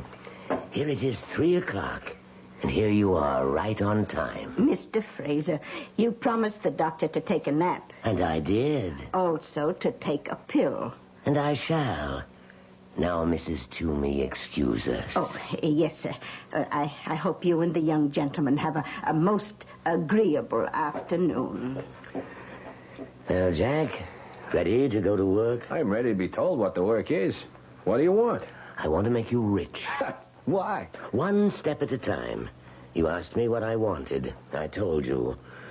Why is another question, and tomorrow is another day. Okay. Did you know that you are now the owner of a Mark 9 Borghese Fratelli? Here are the registration papers made out in your name. Surprised? Why? I told you the car was yours. Yeah, but I thought just to Now, please sign these documents. What kind of documents? Merely applications for bank accounts, Jack. Now, Jack, take that suspicious look off your face. You filled out cards like these before. What kind of bank account? I said I wanted to make you rich. Therefore, I intend to give you a rather large sum of money. Now, do you want to carry $500,000 around in cash? $500,000? And that's just the tip of the iceberg. Obviously, you can't carry it around in your pocket, can you? Of course not. So we put it in the bank, in your name. Mr. Fraser, I don't want to get you all upset, but look, I have to know why. Is that what's bothering you? Yeah, that's what's bothering me. How do I know you ain't setting me up, huh? Jack, I assure you that I am a completely reputable businessman. Yeah, but sometimes they're the worst kind. Look, it all comes down to this. What do you want? That's a fair enough question, I suppose. Jack, I want your body. Hey, wait. I want your body. And in exchange, I'll give you mine.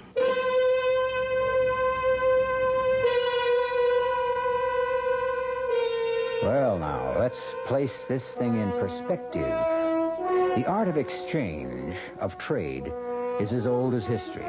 Men have traded almost everything you can think of. Empires, goods, even wives. So, just because you never heard of people trading bodies doesn't mean it can't be done. Buick introduces a new concept for you to consider in light of all the concern about miles per gallon. Range. Range is what you get when you multiply the mileage your car gets per gallon by the number of gallons your car's gas tank holds. Range is one of the things that help make Buick Apollo such a special small car. It comes from coupling the Apollo's economical 6-cylinder engine with a standard 21-gallon gas tank.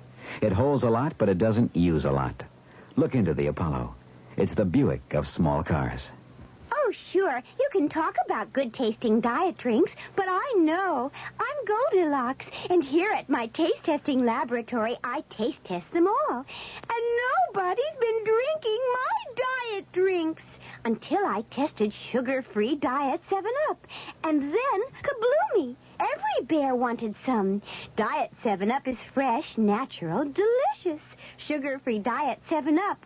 This one's just right. Hey, Mom, what's for dinner? Hey, Mom, what you got? Here's ShopRite's suggestion for a delightful cookout dish. Boneless top round or sirloin tip steaks, just $1.69 a pound. Delicious cooked over the coals. Just as delicious pan-broiled indoors. For a busy night, here's a quick dinner idea. Freezer Queen family-size frozen casseroles, all varieties except beef, just 99 cents for the 2-pound size at ShopRite.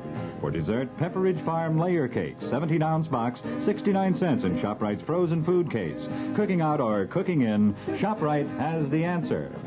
She loves the family. She wants the best. She does all that she can do. She lets ShopRite do the rest. Hey, Ma, what's for dinner? ShopRite has the answer.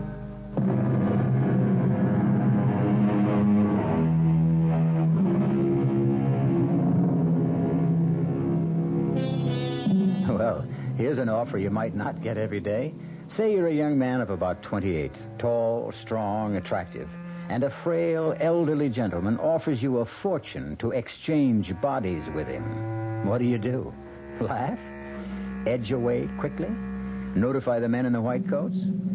Jack Hanley has just received such an offer, but he's still sitting there because the old man has already put his money where his mouth is. I become you. You become me. But how could that happen? Let us say it could happen. So, you're saying I become a sick old guy who's going to kick off in a couple of years, and you get a whole lifetime? Jack, you're 28. You've been in serious brawls. You've been arrested for breach of the peace. You've cracked up several cars. How long do you think you can live? 2 years? 3 years? Your luck has run out. You'll die, and your body will go to waste. What are you giving up? A lifetime? No. A few years, maybe months, perhaps even days.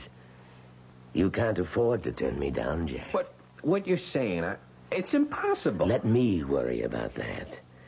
This way, you're guaranteed 2 to 3 years of a life of luxury. But how could you and me exchange bodies? It would be a sort of transplant. No, Dice. None of that operating room for me. No surgery. That is, no physical surgery. This would be psychic surgery of a sort. What are we even talking about it for? The whole thing is crazy. It's a joke. Well, then the joke would be on me, wouldn't it? But I'm willing to take the chance. You are, huh? I'm willing to enter into a verbal agreement with you. I agree to place at least $500,000 in your name, in return for which, on demand, you permit me to take over your body. Do you agree? It could never happen. I need your agreement. But I don't believe it. Whether you believe it or not, you have to state the following if you want all this money. You must say... Yeah. I agree to the exchange of bodies with Leroy Fraser. But it is crazy. I must have the statement, or we have no deal. Okay. If it'll make you happy, I agree to the, exchange of bodies with Leroy Fraser. With Leroy Fraser. Okay. Well, now, that's in order. So, what about this job? The job? Yeah. Oh, don't you see?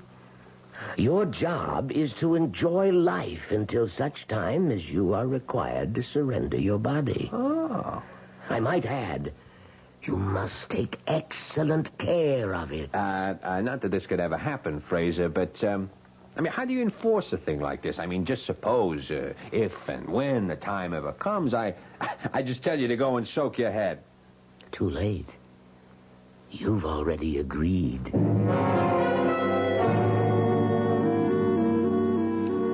How do you do? My name is Mr. Soames. Do you need help? Yeah, I'm Hanley, Jack Hanley. Hanley. Did you say Hanley? Yeah. Oh, please, sit down, sir. Oh. Have a chair. No, not this one. This one. Oh. Here, sir. Okay. This is so much more comfortable. A cigar? No. I just wanted to check on the... Oh, check. By all means, sir. Check us, inspect us, audit and balance us constantly. We will measure up to your highest expectations. We are honored that a man of your standing should have chosen our bank. Oh, yeah. I just wanted to make sure that the account... The account, sir? Yeah, that there is an account. Oh, yes, indeed, sir. The account in your name has been opened, and it's in perfect order. You will find us your kind of banking institution.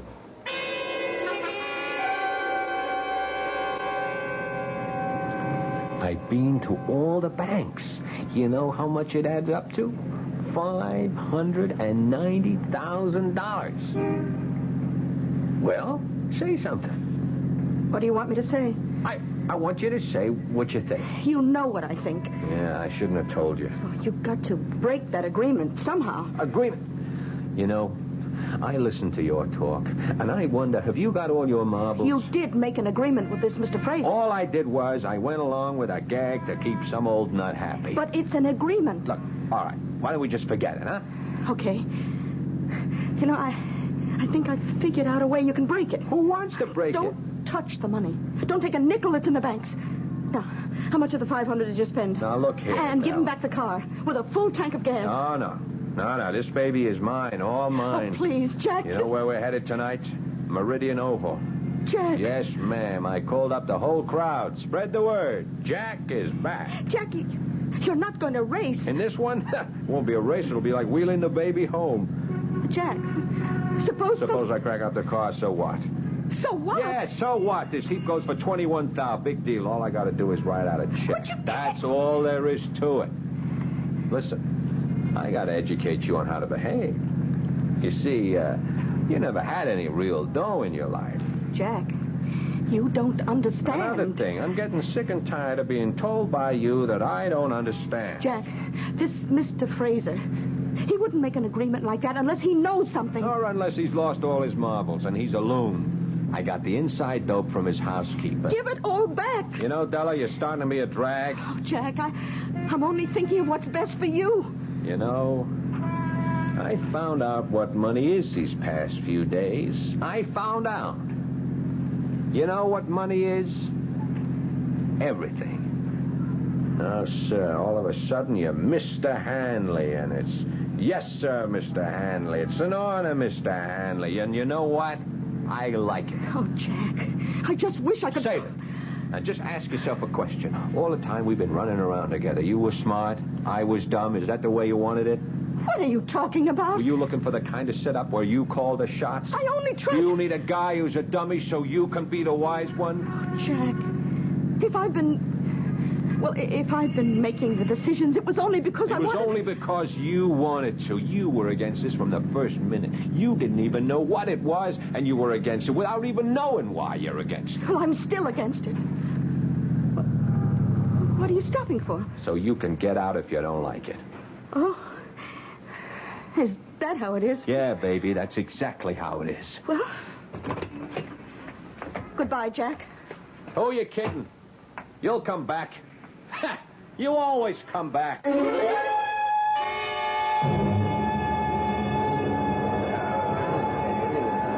Jack, where'd you get them wheels? What do you say, Jer? What are you trying to do, blow us all off the track? I see the word is out, huh?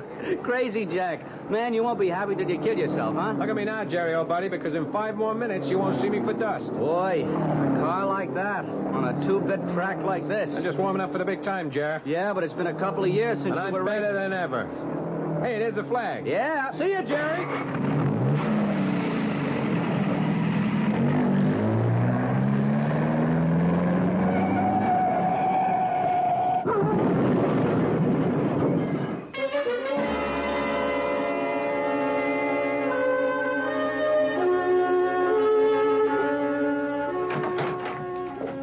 Well, hello, George. George?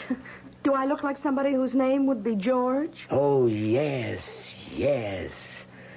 The voice is different, but there's the same kind of spirit she had. She?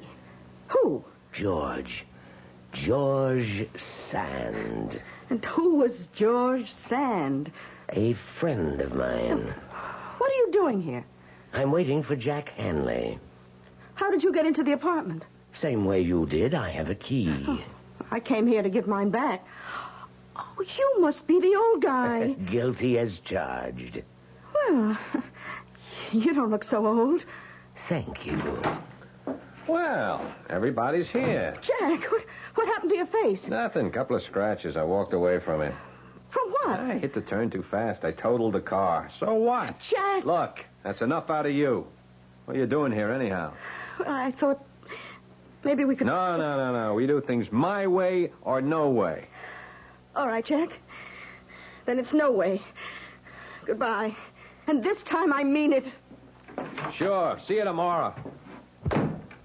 Well, Fraser, what can I do for you? You cracked up the car tonight. I can afford another one. Our agreement calls for you to take care of your body. Have a cigar, Pop? By continuing to take foolish risks, you can cancel the agreement. I can, huh? Oh, yes. That's too bad. I got the money. It's in my name. How could you get it back from me? I couldn't. It's yours. Yeah, so I'm holding all the aces. You have a powerful hand. I feel a bit weak. There's an excellent brandy in the cabinet. Could you pour me a bit, please? Hey, smells pretty good here. You mind if I try a shot myself? Certainly not. After all, it belongs to you. Oh, yes. I forgot. Thank you. Well, happy days. So, the agreement's busted, huh? No. No, not the complete agreement. You see, only the part of it that gives you the 2 to 3 years. Is that right? I can't take a chance that you will live that long. Not at the rate you're going, so... So what? You are required to surrender your body on demand. You agreed, remember? Sure, I remember. You want some more of this brandy? No, but help yourself if you like. Yeah, thanks. You were saying? I was saying you agreed to surrender your body on demand. But I demand it now. Huh? The exchange will be made tonight.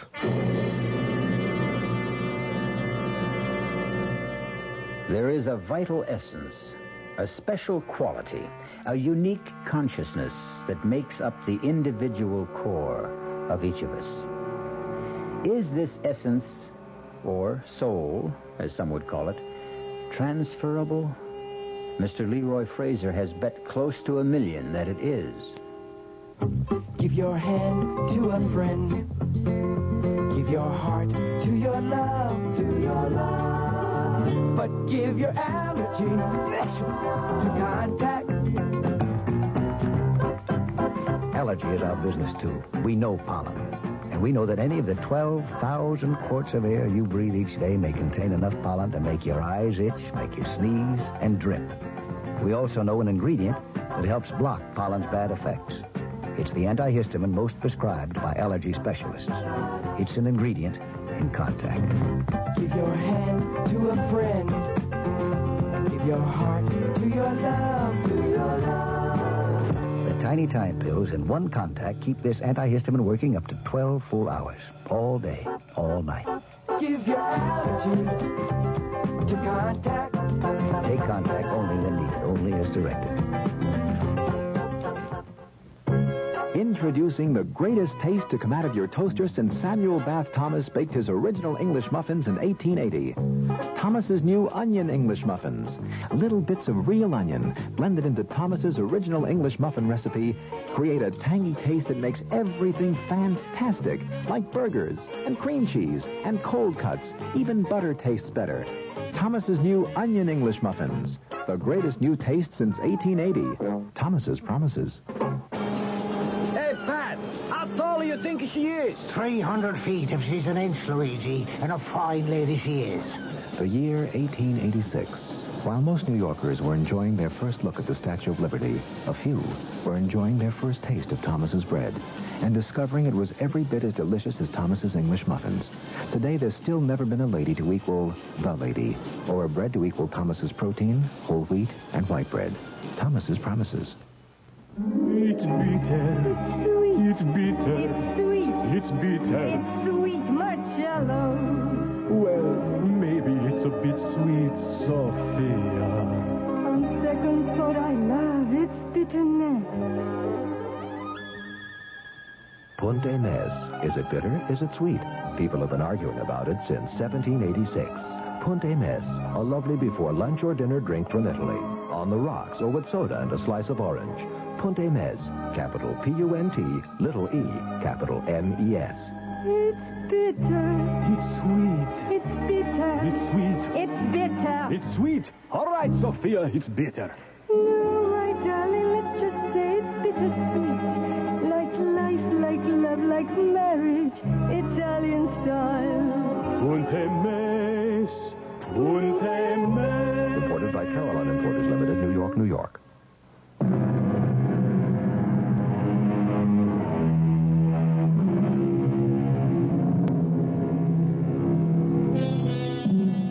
Leroy Fraser and Jack Hanley have an agreement.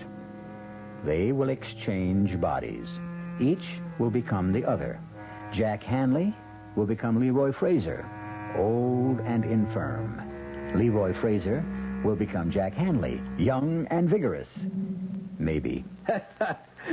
Why are you laughing? I'm laughing at you. At me? Yeah, you. Do you really believe this? Believe what? Believe that we can swap bodies. Certainly. Certainly, he says, look, I took your dough. Ask me why. Why? Why? Because an old clown like you had to lose it. It's like you were standing on a street corner. You were saying, here's my money, take my money. Might just as well have been me. That's not exactly the way it happened. You received this money as part of an agreement. Oh, yeah, the agreement again. You and Della, you'd make a great pair.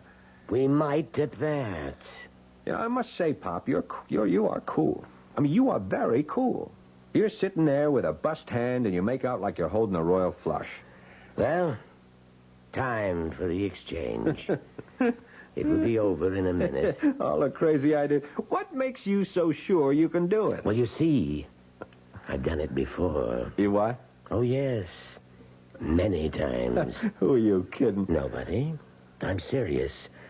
You're the one who keeps insisting this is a joke. Okay. Enough is enough. Look, I'm tired. I want to go to bed, so take off. Come on, Fraser, beat it. Look, don't make me throw you out of here. Try to get up, Jack. Huh? Just try to get up. Oh, I feel kind of dizzy. What did you do? We have an agreement, you and I. We have an agreement. No, don't say it. It's the brandy. You did something to the brandy. But I drank it, too. And I feel fine. No, listen, Fraser. You can't. You can't do it. Have you read any of the books, Jack? Books? What books? The books on the shelves. Why would I? So you would know, Jack. You'd know how it was done. I didn't read nothing. It doesn't matter. You shared the room, the wisdom, the power that is in the books. I don't feel so good. No, Jack, you feel fine. There are just changes. Changes taking place in your soul. What kind of changes? Just changes that will prepare it for a journey. The journey from your body to mine. My soul is also preparing. She was right. She said she was scared. You should have listened to her. My head. My head is splitting wide open. No, Jack, you're fine. You promised. You promised me 3 years. 2 years, you promised. But Jack, I can't believe you. I can't breathe. Yes, you can, Jack. You're fine. Look, I promise. No, Jack. I can't trust you. You can. I swear. With what you know now, you'd kill me. I feel cold. I feel stiff. There is a law. It's written in the book. No. The mind, the soul, the essence, the living force, the vital spirit. It's free, unfettered, unbound. Escape the petty prison of the faltering body. Escape, be free. Something's tearing at my inside. Escape, leave me. Leave this shattered hulk. No. Leave me go to him. No.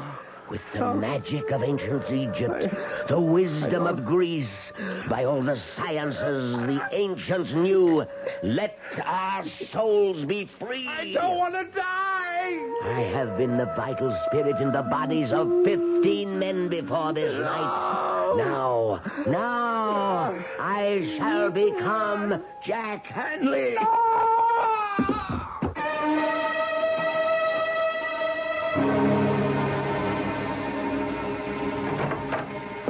Well, and how are you this morning, Mr. Fraser?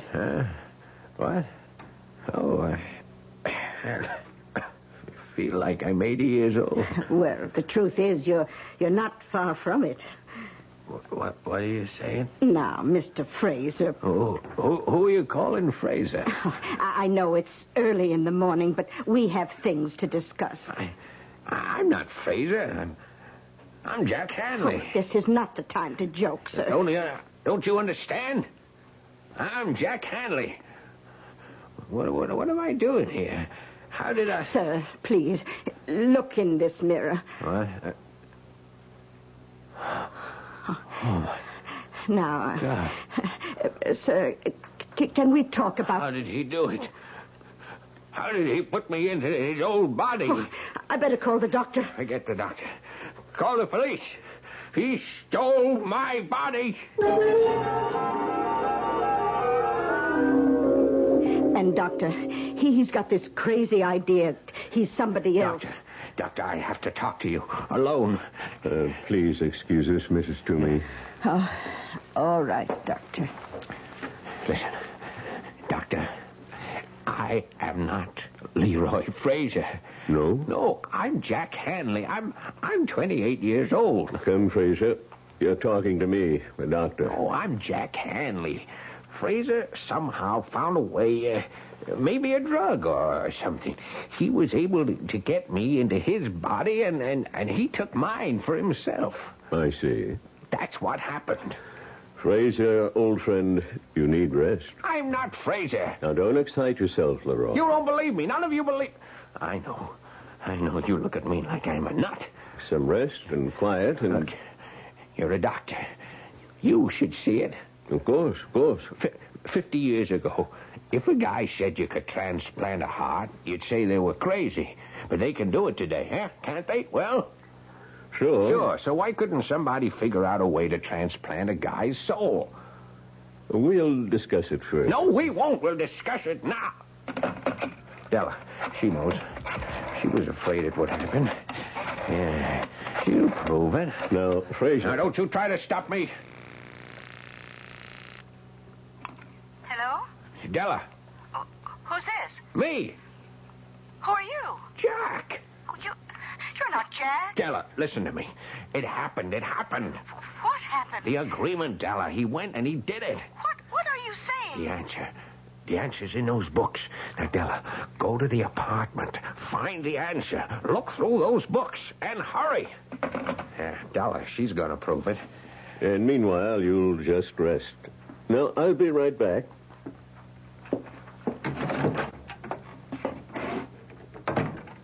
How is he, Doctor?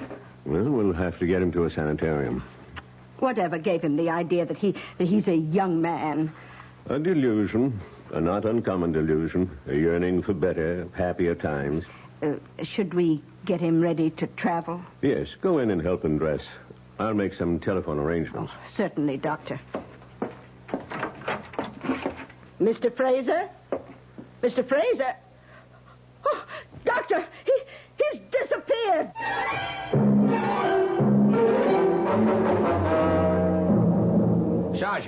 Sergeant Burns, you remember me? No, Pop, I can't say that I do. My name is Jack Hanley. Jack Hanley? Well, Yeah. that sounds familiar, but he was a young guy. I am a young guy. Look, a man named Fraser, an old man, he stole my body and he left me his. Well, come on. It's true. Yeah, sure, Pop. Don't call me Pop. I'm younger than you are. Now, look, friend, why don't I have one of the officers take you home? I'm Jack Hanley. I was here 3 days ago. Jack Hanley was here 3 days ago, not you. I am Jack Hanley, and I can prove it. Sure you can. Sure. You called me cop fighter. Huh? Yeah, cop. How would I know that if I weren't Jack Hanley? Huh? If I were some old man, how would I know that? Well, it's... And another thing, how would I know that your wife called? Well, while you were talking to me. What? Your wife. She called, huh? She said your son had just said daddy. Now, wait a minute. How would I know that, Sarge? Now, look, Burns, you're a cop. Well, you're a great guy, and you're the only chance I got. Well, what do you want me to do? Come over to the pad. Della's there. She'll show you the books. I'll show you the brandy, and I'll prove to you how it was done. Della can prove it. Come on. Come to the apartment with me.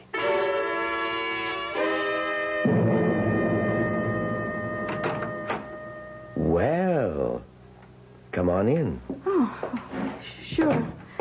Sorry about last night, Della. Who are you? Yeah, Della.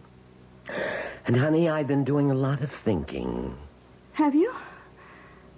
About what? Oh, about you and me. Yeah? And? Well, you couldn't be too angry with me. How do you know? You wouldn't have come back here this morning. You want to know why I came back here? Why? I got a phone call from Fraser. Fraser? Why would Fraser call you? Well, it was kind of a crazy story. What did Fraser say? Would you answer a question first? Sure. Do I still remind you of George Sand? Oh. Well, do I? Yes. More and more every minute. I looked her up. Her name was Amandine Dupin. You could be right. What do you say we get out of here? Where are we going? I don't know. But we're both 28, and it's a long, long trip. Della! Hey, Pop, now what are you handing me? There's nobody here. Just last night. Last night. Sure, There were Pop. books on that shelf. Well, there's nothing there now. Oh, there you are. Oh, thank heavens you're safe. Ah, ma'am, now this old gent claims... Sergeant, I'm surprised at you. Oh, excuse me. Yes. Yes? Oh, for you, Sergeant Burns. Oh, thank you. Yeah? Oh, you checked the bags. I see. No record of deposits in the name of Jack Hanley, huh? What? Well, naturally, where would a dumb hood like that get money? Who'd give it to him? Don't you see he's got my body? Sure, okay, I know. It was a wild thing, but you know how it is. Anything can happen. Yeah, that's right. Right. Oh, Pop, what are we going to do with you? Don't call me that. Where's Della? She crossed me. She went with him. Now, Mr. Fraser, you'll feel so much better in the hospital. So much better. I am not Fraser. I'm Hanley. I am Jack Hanley. Won't anybody believe me? Now, look. Get some rest, Pop. Anybody believe me? You'll feel better with good food and lots of sleep. Somebody has to believe me. Won't anybody believe me?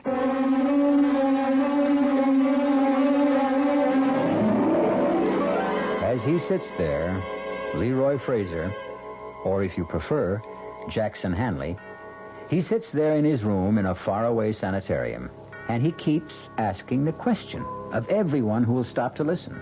So far, no one believes him, or is willing to admit it.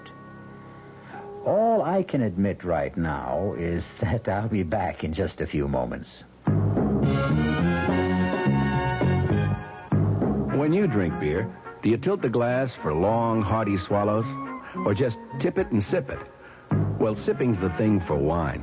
But Budweiser beer is a hearty drink, brewed for zest and character. The best way to enjoy Bud is to drink it. Not chug-a-lug, just man-sized beer drinker swallows. That's when that famous Budweiser taste, smoothness, and drinkability really come through. Smoothness and drinkability that come only from natural carbonation and exclusive beechwood aging. Smoothness and drinkability, too good for any half-hearted sipping. So drink up. You'll see that brewing beer right does make a difference. And that when you say Budweiser, you've said it all. Anheuser-Busch, St. Louis. You've been hearing some pretty lavish claims recently about miles per gallon. We'd like you to consider something equally important, and that's range. Range is the miles per gallon multiplied by the number of gallons your car's tank holds. Range is what makes the Buick Apollo such a special small car. It comes from coupling the Apollo's economical 6-cylinder engine with a standard 21-gallon tank. It holds a lot, but it doesn't use a lot. Look into the Apollo. It's the Buick of small cars. Hi, Ms. Goldilocks here. Professionally taste-testing diet drinks can be very difficult, but I've just had to bear with it. Then I found sugar-free Diet 7-Up. It doesn't taste like other diet drinks. It's fresh, light, natural, delicious. Sugar-free Diet 7-Up tastes so good that I've taste-tested it hundreds of times, and each time I've given it my seal of approval. Yes, this one's just right.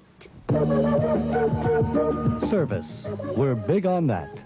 When you buy an airline ticket, you're buying service. And at Ozark, we try to give you your money's worth. Service in making reservations, planning your trip, at the ticket counter, service on board. Ozark didn't get where it is by being small in things that really count. Service, we're big on that. Go Ozark Jet to Champaign-Urbana, Peoria, and Springfield, Illinois. Call Ozark or your travel agent. Our cast included Paul Hecht, Bryna Rayburn, William Redfield, Dan Ocko, and Leon Janney. The entire production was under the direction of Hyman Brown. Radio Mystery Theater was sponsored in part by Contac, the 12-hour allergy capsule, Anheuser-Busch Incorporated, brewers of Budweiser, and the Kellogg Company, makers of Kellogg's Special K cereal. This is E.G. Marshall inviting you to return to our Mystery Theater for another adventure in the macabre. Until next time, pleasant dreams. The Radio Mystery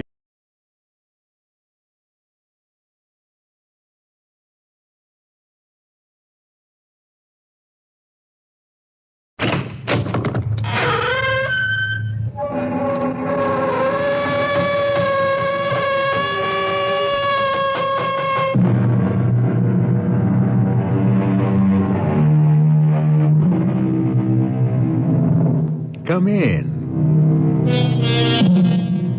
Welcome. I am E.G. Marshall. Welcome to the sound of suspense, to the fear you can hear. Our tale is a blood-freezing story inspired by a nursery rhyme, a sweet, simple song. Ring of roses, a pocket full of posies. Achoo, achoo, we all fall down. It sounds young and innocent, doesn't it? But it is very old and very sinister. For the ring of roses were the splotches that first appeared on the faces of those afflicted during the Black Plague. The pocketful of posies were the herbs that were carried, hopefully to ward off the fatal disease. The sneezing sounds, achoo, achoo, were the sounds of the final spasms. And we all fall down was, well, you can guess.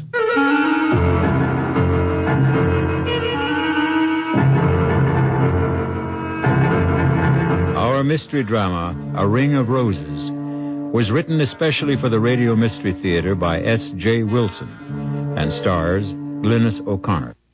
I'll be back shortly with Act One.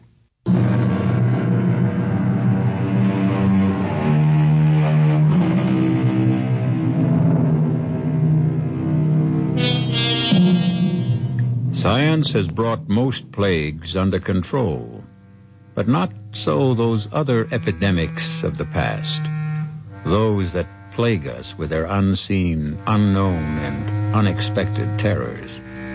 And such is the tale of terror you are about to hear.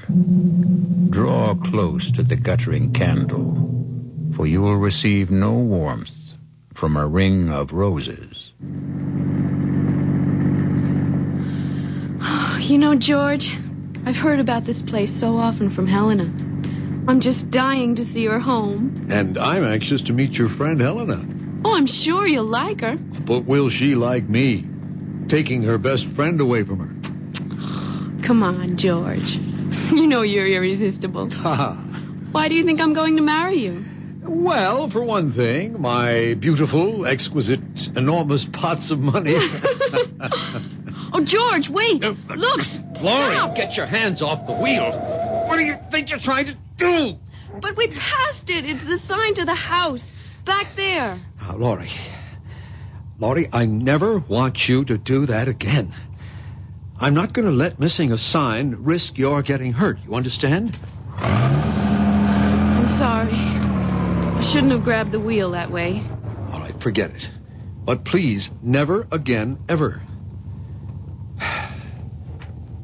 And that is supposed to be the sign? Helena warned that we might miss it. Well, why would anyone use a rose-colored stone in a brass oval with no name or any identification on it for a house sign? Well, their name is Ralston. And Helena said that generations back when their family first moved to America, it was rose stone. And so they put up a rose stone. Well, if they want people to get that meaning from it, they either enjoy guessing games or, more likely, just want to keep themselves very, very private. Yes. Guess what? As you said, they are very private. Well, I got that impression before we got here. And I also have the feeling that they're not very friendly either. Oh, how can you say that? When Helena's mother especially invited us over because she personally wanted to give us our engagement gift. Yes, and that's pretty peculiar, too. How? How many showers, did your girlfriends give you? 4, right? No, 3. The last one was at dinner. All right, and Helena was invited to every one, but she... I know, George. She didn't turn up for any of them. You know, Laurie, I've never seen you so wound up. What's spinning around in that pretty head of yours? I don't know, but... Well, I am on edge. About what? I guess about meeting Helena's mother. You see, she's so strange. She seems so powerful and so terribly uncompromising. I was trying to change things for Helena, And then I let her down by becoming engaged to you. Well, now, don't tell me you weren't going to marry for poor Helena's sake. Well, at least not until she married first. We were going to share an apartment together in the city. You know what I'm going to do, Laurie? I am going to turn this car right around and head back to the city. This whole trip is more foolish than funny.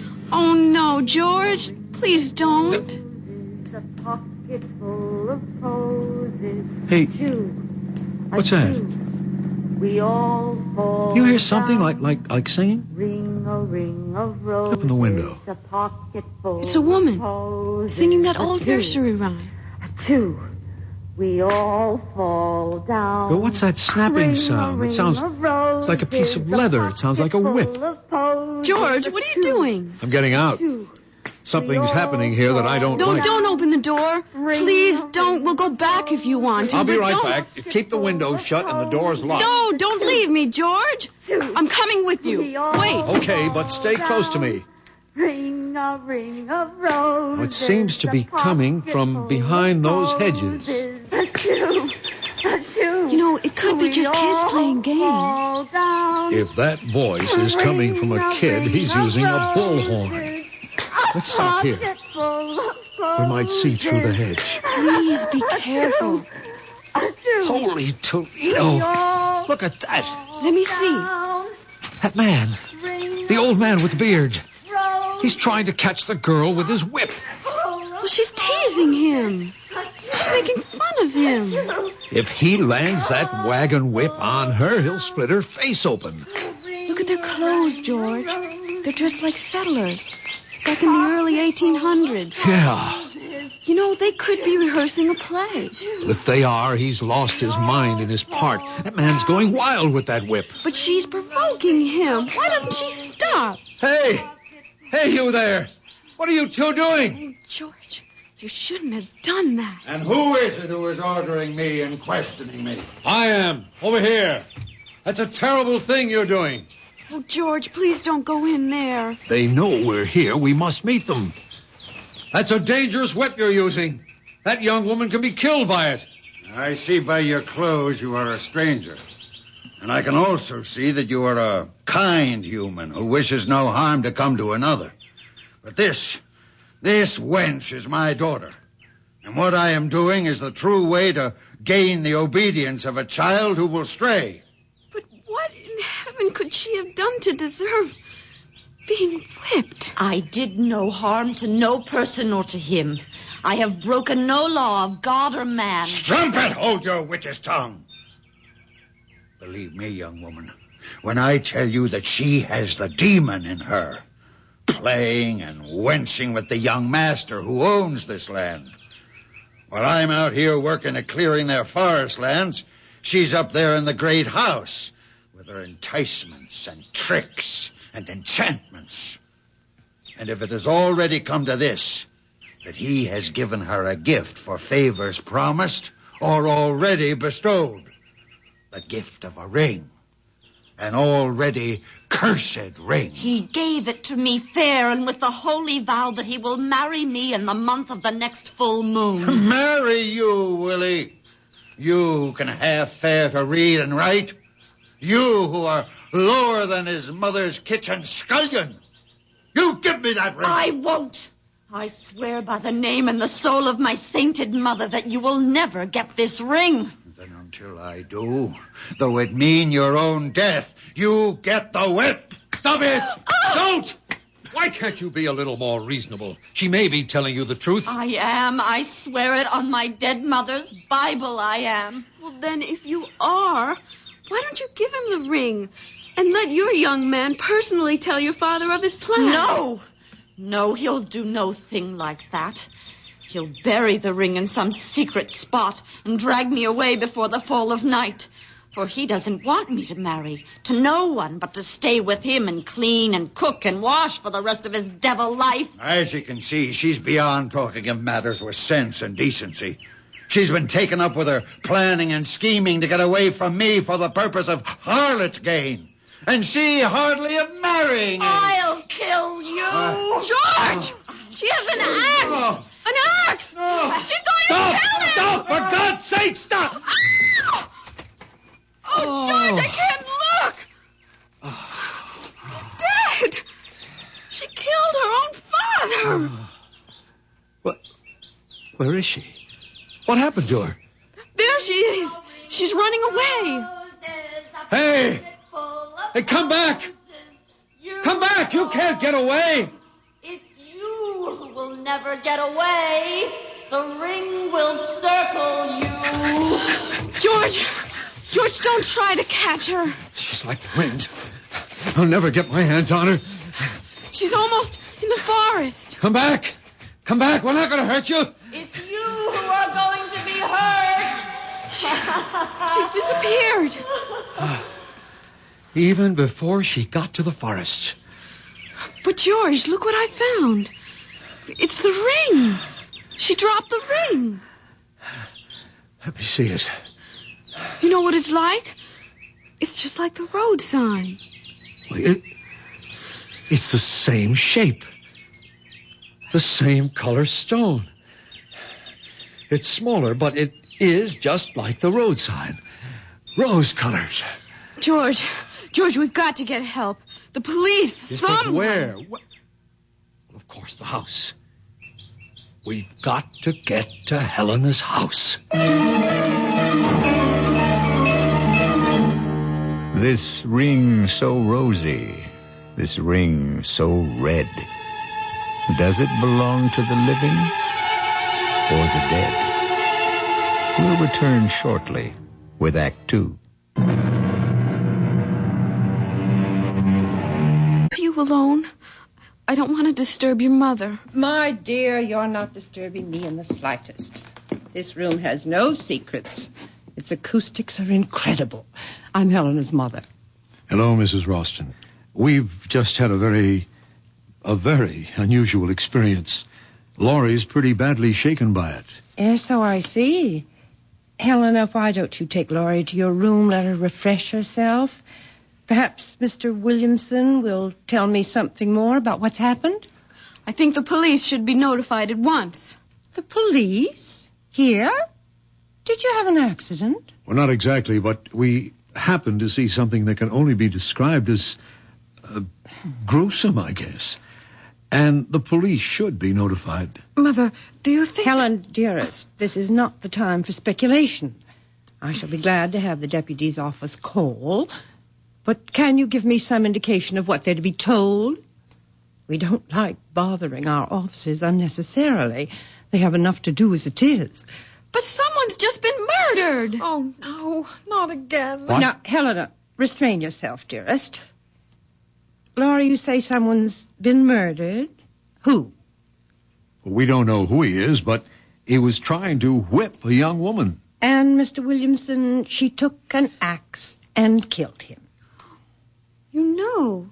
How could you? I was praying that it wouldn't happen to you. Oh, poor Laurie. Now, why don't you young people make yourselves comfortable? A glass of sherry might calm you. But, Mother, you told me that it would never happen again. That thing... Helena, I said I had taken every precaution not to have it happen. But who am I to promise I will control the uncontrollable? Are you saying that this has happened before? Laurie, maybe Mrs. Ralston wants to explain. Well, not really, but I feel I'm obliged to. However, it is difficult. How does one explain the inexplicable? I think they're ghosts. There are no ghosts, Helena. Dr. Medvig, the last scientist I consulted, said it was undoubtedly an instance of photally sensory projection. Helena pooh-poohs it. But has either of you ever heard of that discipline? Oh, vaguely.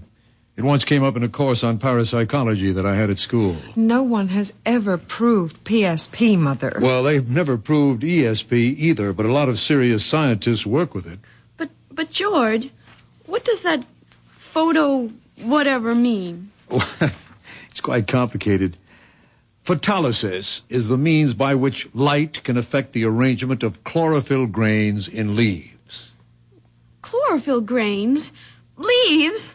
There's a man not more than a mile from here who's been murdered. Now, calm yourself, my child. There is no such man and no such daughter. This has happened before. I've seen it. Helena has. A very few close friends have. Unfortunately, you have too. Mr. Williamson, do you think you'd still like to try an explanation of PSP? Well, it's spooky in a way. By that I mean the scientific explanation of it. You see, we're all supposed to give off certain light and heat waves. And what is it happens in the case of individuals who are emotionally stimulated, let us say, people in love? Well, the theory has it that people in a very intense emotional state give off more highly concentrated waves. Well, I just don't understand what chlorophyll and leaves and light waves have to do with a man being murdered. You see, it's tied up with photosynthesis. And scientists aren't sure how that process really works. But with the unusual intensity of light, the cells of chlorophyll rearrange themselves and are forced to give off some of the excess carbohydrates in which there is an unusual amount of stored energy. I'm not following this at all. My dear, Helena speaks of you as having the patience of a saint. So, if you'd like me to telephone the deputies, I suggest you give your fiancé a chance to finish. There isn't much more, Laurie. Just that the openings in the leaves, they're called stomates, tend to react like projectors. And through the magnification of additional oxygen are supposed to be able to relay an episode they once absorbed when they were in the receptive state, like film. Are you talking about something like motion picture film? Yes, Laurie, but he means something like a projector with a memory. A memory of blood in this case. Well, it happens that chlorophyll is very much like hemoglobia, except that it contains magnesium instead of the iron found in blood. Are you saying that what we saw was a motion picture? Nothing more? Well, essentially, that's it. But when and where the original was recorded, we have no idea. But there's a building. There's a cabin out there. And there's a man's body bleeding. Why don't you go and see for yourself if you don't believe us? No, Laurie, there's nothing there. Helena, you too? Yes, as Mother said, I've seen it. Others have too. Around here, they call it the Enchanted Forest. But if you go out there again, you won't find a cabin or a man. Nothing. The police know all about it. They'll come and you'll just feel foolish. I don't know what to think. It all seemed so real. Well, now, why don't we come back to the present and the truly real? Because I have the real pleasure of giving you our gift to celebrate your engagement. It's a complete surprise. Even I don't know what it is. Laurie, dear, it isn't that what we're giving you is expensive or valuable, but it is dear to us. We hope it will be your first family heirloom.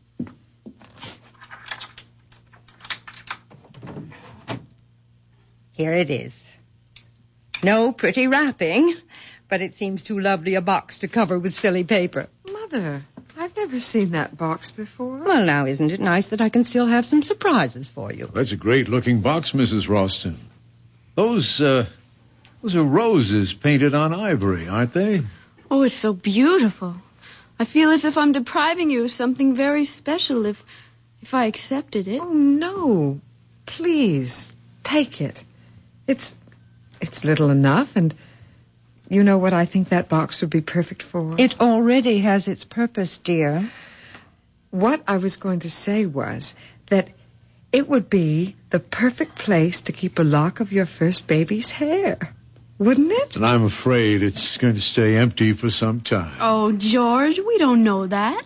Not yet. We will have to find you another container for that when the time comes. This box already has its occupant. You mean there's something inside? Well, look and see. Well, go ahead, Laurie. My heart's beating so loudly. She's been like that all day, so excited. Darling, do you want me to open it? No, I'm all right. Just let me take a deep breath.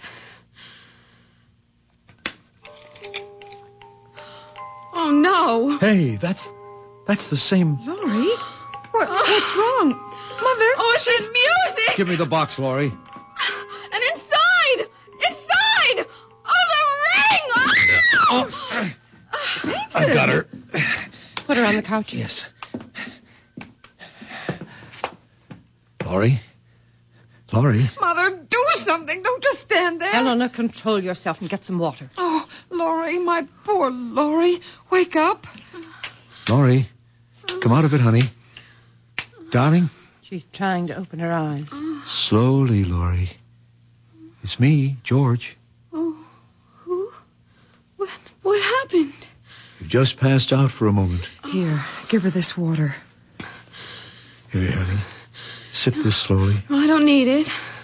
But did I really see it? See what? The ring. Yes. Yes, I've got it. What ring? This ring. The same one. With the rose-colored stone. Mother, how dare you? That's mine. You know what that ring means to me. Oh, please take that thing away. I don't want to look at it. Don't worry, you won't have to. Here, Mrs. Ralston, take it back. And I hope it isn't a sample of your sense of humor. Just one moment, Mr. Williamson. I don't particularly appreciate your tone or your attitude. What do you mean by my sense of humor? If you and your daughter know all about that axe-murdering scene that we saw earlier, then you must have known about the ring. What about it? It's mine. That ring. It's just like that road sign you have on the highway. Yes, the sign was copied from the design of the ring. It's been our family hallmark, so to speak, for generations. Is that why the girl who killed her father did it? Because of that ring? What do you mean? She had it. She teased him with it while she sang that song. That same nursery rhyme in the box. Oh, no. That couldn't be. That's my ring. She couldn't have had it. Are you too sure you saw this ring? Well, that girl in the field. She dropped it when she ran away. Then where is it now? Well, George, you had it. What? You sure? I thought you put it into your purse. Well, I'll look. Well, it isn't in any of my pockets. No, and it's not here in my purse. How could it be? There is only one ring, this ring. It's been in the Ralston family for generations. It was brought here by a Ralston early in the 18th century. And it has always belonged to the oldest child in each family. In which case it would be your daughter's, since you are a Ralston by marriage. Yes, that would be so if it were true. You're not going to tell them? Well, why not? It's time that silly cloud you've been hiding behind was blown away. Don't, Mother. Please, I beg you, don't. Nonsense. I am a Ralston. That ring belongs to me. Helena's father died in the Southeast Asian War. Shot down even before he knew I was going to have a child. Mother, I hate you for this. I hate you. Helena, don't say that to your own mother. Why not? She's hated me ever since she learned that her father and I had never married.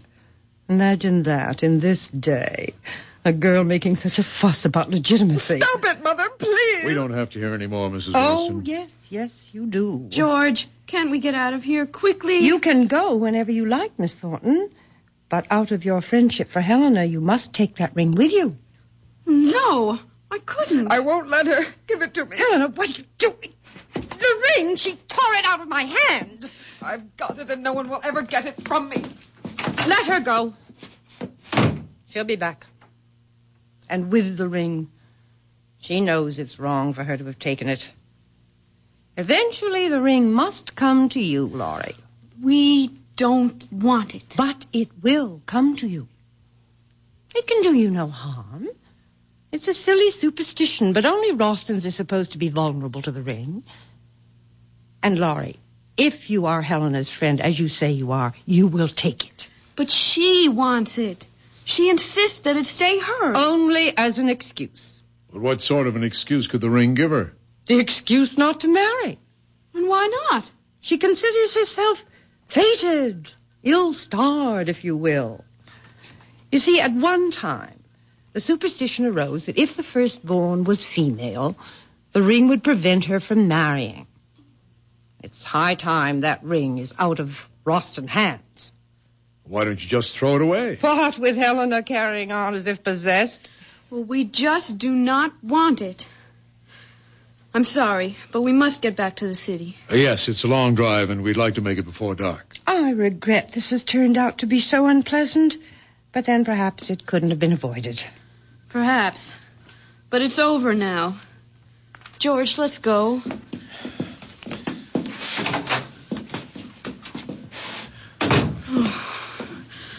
Oh, I can't get away fast enough. I don't know what the speed limit is here, but whatever it is, we'll break it.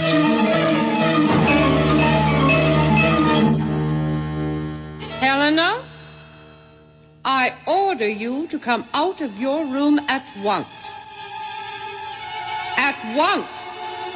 Mother, don't hurt her. She is my only friend. The only friend I have in the whole world.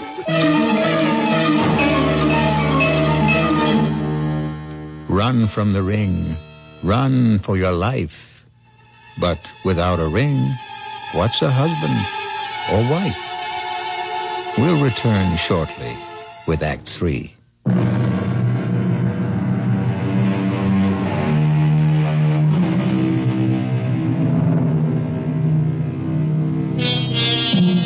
Let us try and penetrate the shrouding darkness of the final act of A Ring of Roses. Laurie and George have been plunged into a strange, unreal experience. As the twilight lowers over the countryside, they are fleeing from the Rostons, the malevolent nursery rhyme, the flashing axe, the avenging curse, the fatal ring. What can flight outrace those forces of evil? That woman, that Mrs. Roston, she's monstrous. Oh, I'm so sorry for Helena. Yeah, well, I didn't see any halos around her head either. Yeah, but just imagine having to live with that mother. Why did she have to tell Helena that she and her father had never married? Do you believe it? Well, why would she lie about something that important? Maybe out of just plain malice. Or what? It just occurred to me. Couldn't she have invented that story about the curse the ring puts on firstborn Roston girls? Well, to what end? Simple. It'd be a guarantee that she'd never be alone. That she could hold on to her daughter for life. Like the woodcutter. Oh, don't remind me of him. Anyway, I can't see how the ring and whatever it's supposed to do fits. Well, if she made up the business about fate keeping her from marrying Helena's father, now wouldn't that be a kind of evidence, proof for Helena that the curse was real? Well, then why would she give us the ring? Well, I'm only guessing, but couldn't it have been Mrs. Roston's way of telling her daughter that she wouldn't marry even if the ring was off the premises, so to speak? But, George, whatever we think of Mrs. Roston, she's still a mother. And what mother would sentence her daughter to a lifetime of misery? Huh? Look, I'm sorry I got you into this mess. I didn't dream it would be that horrible. Well, you had no way of knowing. Well, looking back, I should have. Helena, always so strange, so withdrawn, so mysterious about herself, her home, and her mother. It should have been a warning. Honey, let's find a happier subject. Such as? Well, let's see. Okay, it's not original, but it'll do. For instance, if and when we have our first baby, would you want a boy or a girl? Oh, don't be corny. Why not? Corn is fine as long as it George! George, isn't there someone in the road? Where? Well, look, straight ahead. Oh, yeah, that's a woman. Well, we're not stopping for man or beast or any mixture of the two. There, that should get her off the road. Because if it doesn't, then she may be another bit of PSP and we can drive right through her. Darling, slow down. She's waving at us. George, slow down! No way. If that's a living body and it wants to stay that way, she'll get off the road. Oh, please. She isn't moving from the middle of the road. Damn her teeth, whoever she is. George, you're going to hit her. Laurie, all right? Yeah, I think so. That stupid woman. It's Helena. Yeah. Well, just wave goodbye and we'll get going. Laurie, please, I must speak to you. Tell her you'll phone her on Halloween. Hey, wait, Laurie, don't lower the window. Well, she's in trouble. Better her than you. There can't be any danger in finding out what she wants. Haven't you been through enough? Helena, we're in a hurry. Telephone Laurie tomorrow. No, don't go, please. Let me explain. George, I don't have the heart to... Wait a minute. Are you sure that's Helena? Well, of course. Her face, it looks so strange. Well, what's strange about her face? Look at her eyes. They're washed out. They're sunken as if she's taken some kind of drug. That's probably because she's been crying. I'm lowering the window. And you're also raising my temper. Well, what do you want me to do? Just wave goodbye and we'll get going. Oh, she's gone to the front of the car now, George. Oh, she does look dreadful. Why not? She is dreadful. I've got to find out what she wants. Just 1 minute. Let me talk to her for just only 1 minute. Okay. 60 seconds. But don't lower the window more than an inch. Helena? Helena, over here. Now, what is it? Oh, thank you, Laurie. If you only knew how miserable I am about what happened today. It was all my fault. You don't have to apologize. It wasn't anybody's fault. Mother had only the best intentions in giving you the ring. Sure she did. Nothing like unloading something on a couple of strangers that isn't yours to give away. But the ring does belong to her mother. Only to be given to her child, which excludes you. Well, that's true, but you see, after me, there won't be any Rostons. But you will marry, Helena. Just wait and see. I doubt it.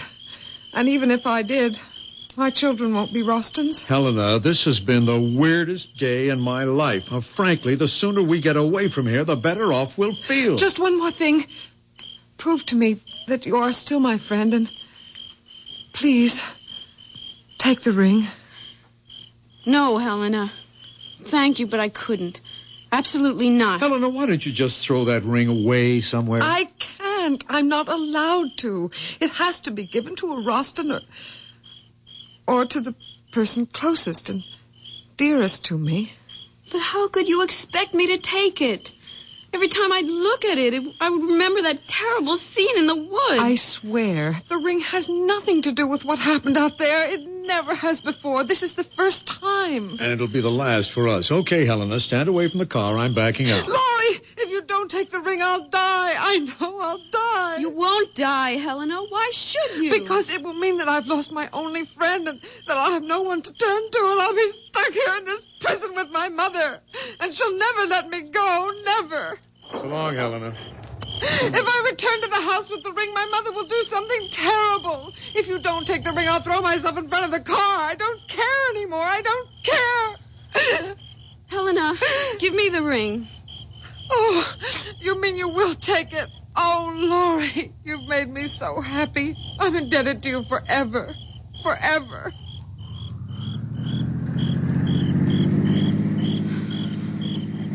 You're angry with me, George, aren't you? No. I'll probably never see her again. And if it meant that much to her... What probably meant even more to her was that she could twist and bend you in any way she wanted. Well, in a way, it was her last hope of getting out of that house. That's why I finally took the ring. Actually, what harm could it do? I don't know, Laurie, except that anything connected with the Rostons seems dangerous.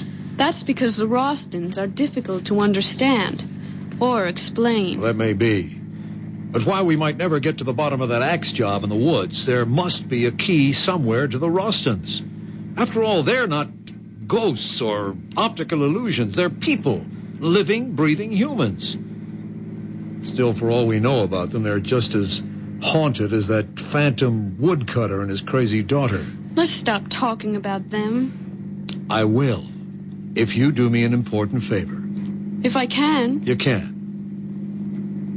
Throw that ring away. You mean now? Right this second. Open the window and throw it out. But why? Honey, I'd consider it a special favor to me if you got rid of that ring. Well, I have no intention of keeping it. But I don't want to just throw it away. What do you want to do with it? Give it away. To whom? I haven't thought yet. Try thinking about it right now. You sound as if you're ordering me to do it. Actually, I'm begging you, Laurie, begging you to get rid of the damn ring. I said I would. But when? When I find someone to give it to. Someone who would appreciate it. It just doesn't make sense to just throw away something that's probably valuable for just anyone to find or to have it crushed under a car. Say, I know what I could do with it. Drop it, Laurie. It's only going to get us into an argument. No, I'm serious, honestly. I just thought of where this ring could do the most good. Fine, you do what you want with it, but let's not talk about it. Oh, you'll agree? I bet you will. Oh, honey, do you realize that since we've known each other, we've never had so many disagreements? But I'm not disagreeing with you. Good, then let's change the subject. Or better still, let's let everything take a rest. If that's what you want, fine.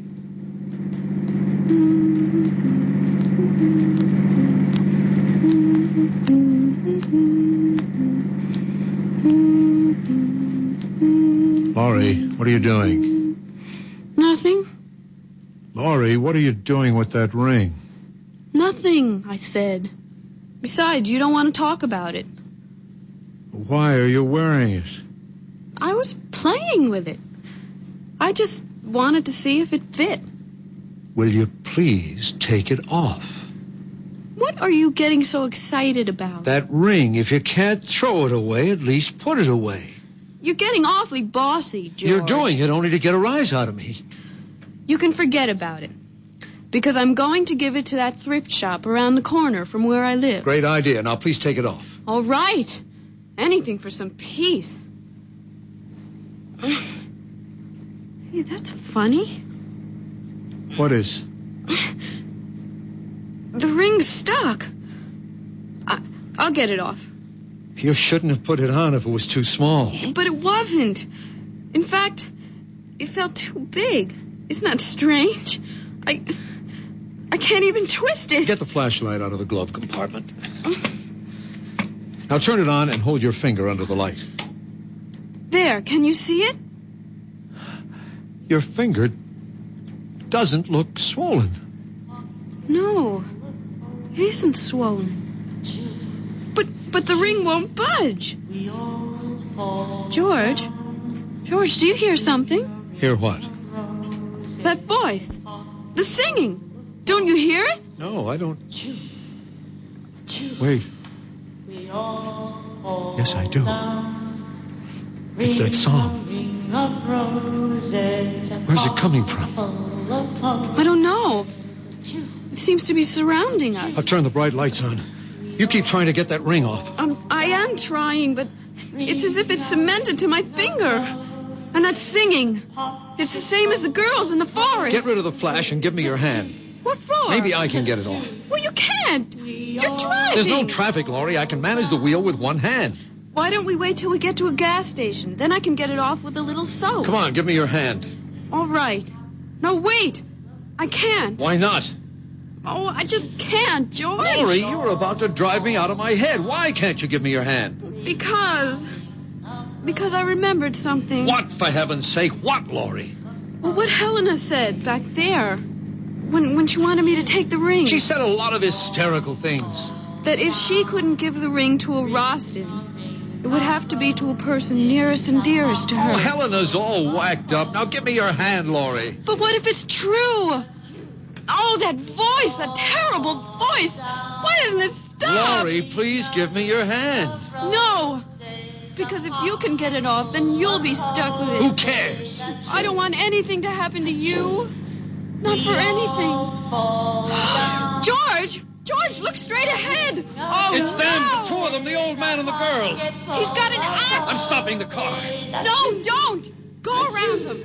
Throw them. Run them down. Kill them. Do anything, the brakes George. aren't working. George, we're practically on top of them. Laurie, for the last time, give me your hand. The ring can't harm him. No!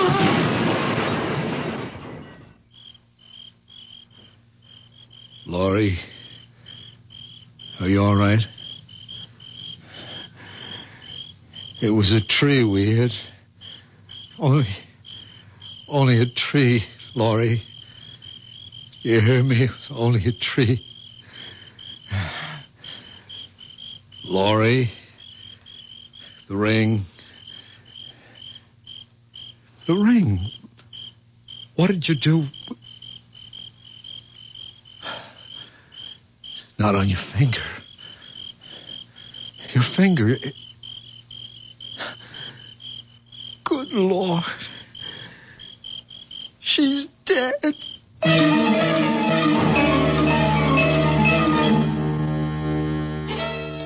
So you gave Laurie the ring, Eleanor? Yes, Mother. As you told me to. Now give me the box. And we'll see if the ring has worked wonders once more. Here is the box. The one with the roses. Open it? Yes, Mother. But the music. Why isn't the music playing? It's a good sign that it's not playing. It's the sign that the ring has done its work. Your friend Laurie will not marry ever. Not ever. But the ring, Mother. Where is the ring? You'll find it in the woods. In the clearing. In the same place where I killed your great-grandfather 143 years ago.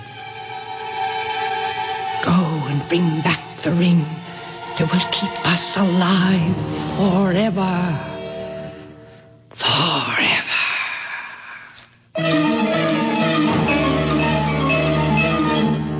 Forever, you ghosts. Forever you sing. But your death is as forever as your grim, rosy ring. I'll be back shortly.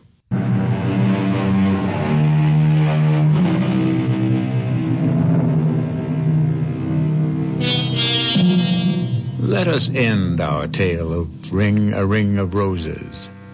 For as we also know, roses are red, roses are blue. But the rose of death is meant for who? Our cast included Glynis O'Connor, George Petrie, Sidney Walker, Elspeth Eric, Holland Taylor, and Carol Hilliard. The entire production was under the direction of Hyman Brown. This is E.G. Marshall inviting you to return to our Mystery Theater for another adventure in the macabre. Until next time, pleasant dreams.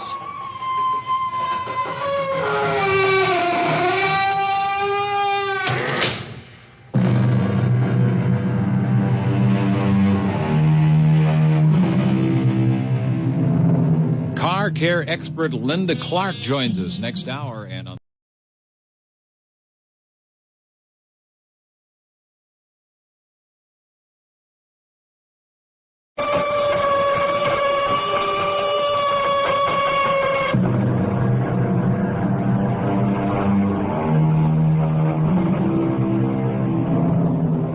Welcome. Come in. I'm Tammy Grimes. In the spring of 1945, the most catastrophic war in history was nearing its close. The wanton murder, the pitiless devastation, the unbearable agonies would soon be over, for a little while, at any rate. But if in the midst of life we are in death, it may also be said that in the midst of death, there is life.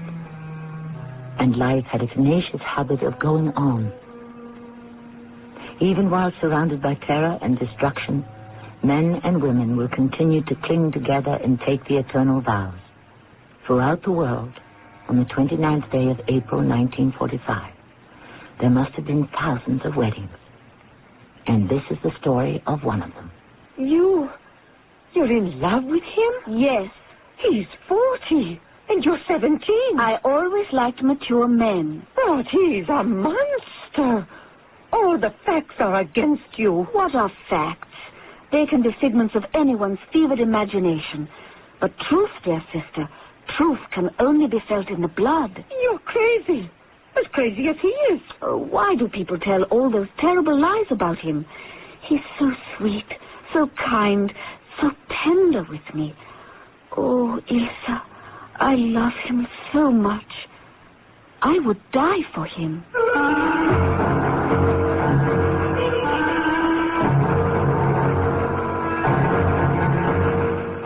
Our mystery drama, Adolf and Eva, was written especially for the Mystery Theater by Sam Dan and stars Roberta Maxwell and Louis Turenne. I'll be back shortly with Act One.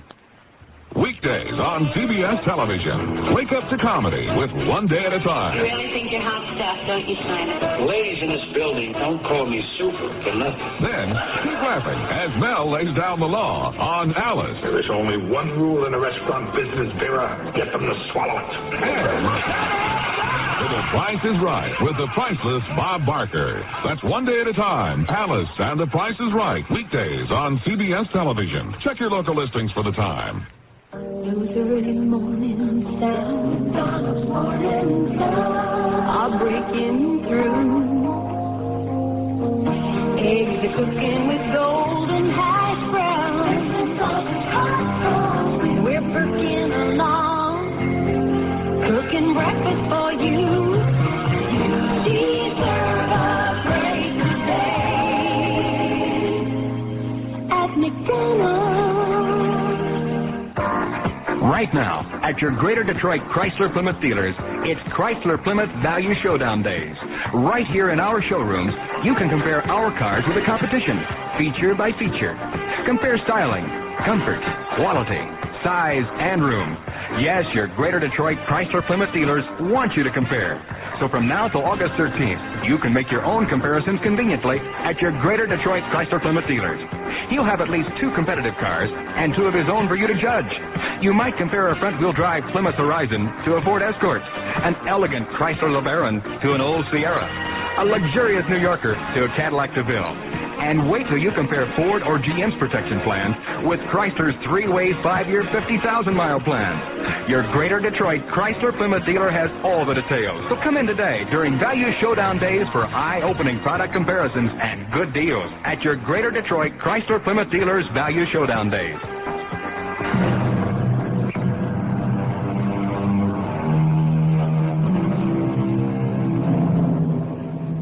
In the end, it all came down to this.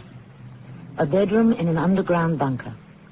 2 Walter automatic pistols, one a 7.65 caliber, the other a smaller 6.3.5. There were also the 2 vials of deadly potassium cyanide. And this was the only freedom of choice that remained to him. Should it be the poison or the bullet? I have made up my mind. Yes? I have definitely made up my mind. And which is it to be? I don't know. I haven't decided.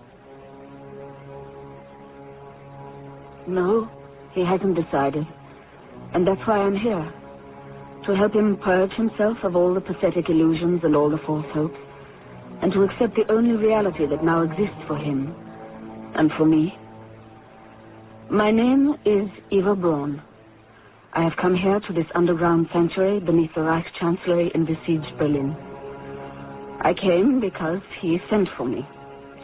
I drove down from the Berghof in Berchtesgaden on roads that were shelled by Russian artillery and strafed by British bombers. But when he calls, I come.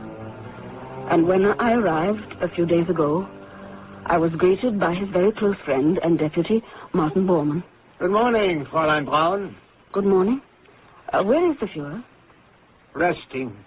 Excuse me. Wait. For what? You and I should talk. Why? I've known you for a long time, Eva. And? Since you first met him.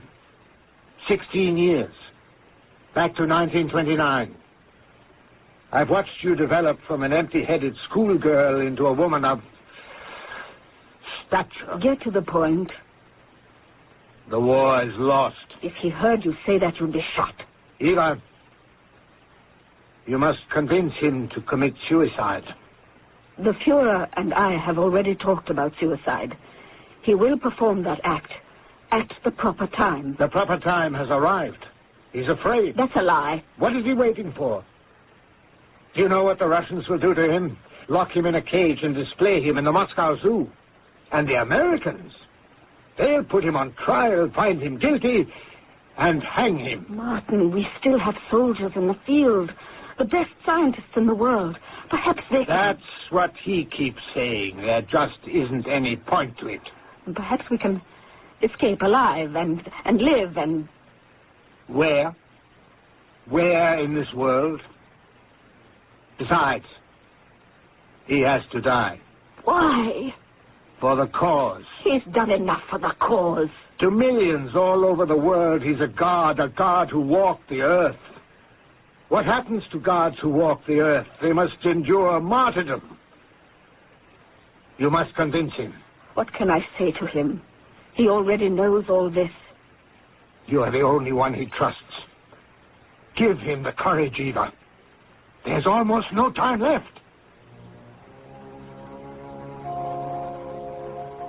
And so we sit in the bunker beneath the chancellery. We have the poison vials and the pistols on the table, and we talk about it. That's all it is at this point, just talk. Sometimes he thinks I'm no longer in the room, even while he's staring at me. Eva? Yes. Where are you? I'm here. I don't believe it. Hold my hand. Now do you believe it? Mein Schöpfer, mein Tasche, mein Tasche. He seldom calls me Eva. From the very beginning, there were the pet names. Chaparral, Pascherelle, Patty Cake, Sweet Thing, Little One. They all sound so sentimental, so Viennese. And he would also call me Veverel or Effie, all of which are variations of Eva. But I never had a nickname for him. To me, he was always the Führer. But he always liked it best when I called him Chief. Effie. Yes, Chief. Why is there no sign of General Wenck? General Wenck. Commander of Army Group Vistula, which is gallantly fighting its way up from the south. Chief, stand beside the ventilator. Listen. You will hear the sound of artillery. I'll open the Louvre. Yes, that's General Wenck. With 50,000 men and 300 tanks. He has broken through. We are saved. Those are not the guns of General Wenck. General Wenck, Chief, has disappeared. Where? No one knows. He must be found. They're looking. And where is Field Marshal Schörner? There is no longer any communication. He's a traitor. I'll have him shot. I don't need him. I have other armies. No, Chief. Don't say no. I have an army in France. No. In Italy. In North Africa. No. The only army that is coming is the Russian army. And it's only a few streets away. What traitors are spreading these lies? Effie, I had 3 million men. All that is left, a few thousand Volkstrom, a handful of oldsters and youngsters. No. Yes. And that's why we must move quickly to do the thing that must be done. Here, on the table, the pistols, the vials. Let us help each other. I'm sick. I've been betrayed. Betrayal is the virus, the cancer that destroys me. If only I were well, I would pick up a rifle and go out into the streets. That's where it all began, in the streets, and that's where it should end. Come. No. I'll die fighting. And what if you don't die? At any moment. Yes, a Russian patrol. They know we are here. Because we've been betrayed. And that's why we must. We will. But not now. When? Soon.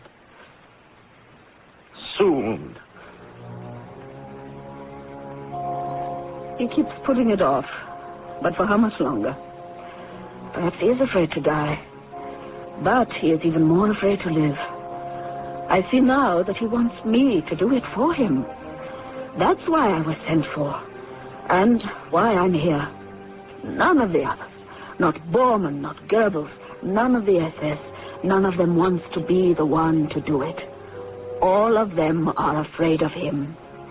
But I was never afraid of him. Never. Not even at the very beginning. How old was I? 17 and fresh from the convent school. I remember the look on my sister's face when I came home. I was so excited. I had found a job. My very first job. Where did you say this job was? In Heinrich Hoffman's studio. Oh, did you hear that, Papa? Our little Eva is posing for an artist. She's not an artist. Oh, then what kind of studio is it? It's a photography studio. Is that the Heinrich Hoffman on the Schellingstrasse? And what if it is? That's where all those Nazis hang out. Who are the Nazis? Kooks. They wear those swastika armbands. Is that so? Well, I met some, and they seemed all right to me. Oh, you'll meet them all at Heinrich Hoffman's. I hear he's the official photographer for the Nazi party. Even Hitler has his picture taken there. Who? Hitler. Adolf Hitler. Oh, I met him today. He came into the shop. Hoffman introduced us. He's unbelievably handsome. And his eyes. He looks at you and you just get lost in those eyes. I don't like the idea of your working there, Eva. And why not? He has a reputation, that Herr Hoffman. What sort of reputation? He hires young, pretty, unspoiled girls like you. Do you realize this is the first time you ever said I was pretty? They say Hitler likes innocent girls. Really? And so Herr Hoffman always makes sure he has one on hand. You are the latest. Herr Hoffman is a great photographer. I intend to learn the picture business. Well, make sure you don't become involved in other business. As the time went on, Herr Hitler came more and more frequently into Herr Hoffman's studio. He was always so polite and pleasant and gallant. Good afternoon, lovely Fräulein Braun. Good afternoon, Herr Hitler. I'm afraid Herr Hoffman is out. How wonderful. I was afraid he would be in. Oh?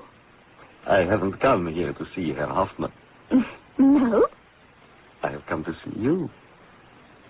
Oh, where did you learn to blush like that? I believe it comes naturally.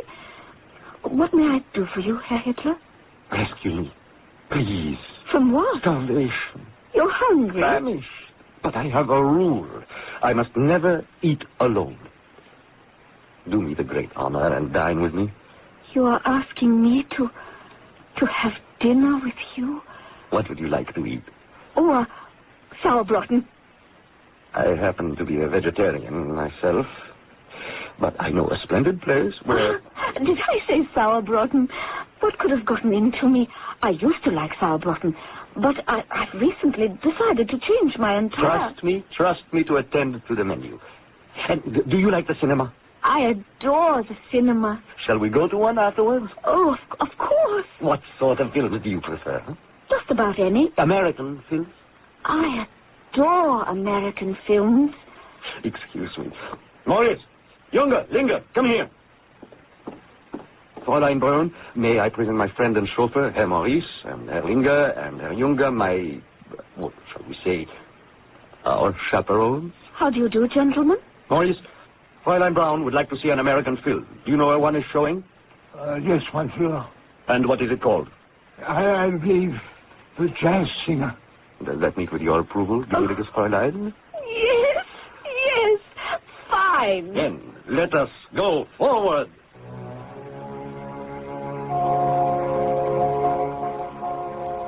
Did Adolf Hitler and Eva Braun see a film on their very first date? They could have. Did they actually see Al Jolson in The Jazz Singer? Well, no one has seen fit to preserve the ticket stubs. But here's what we do know.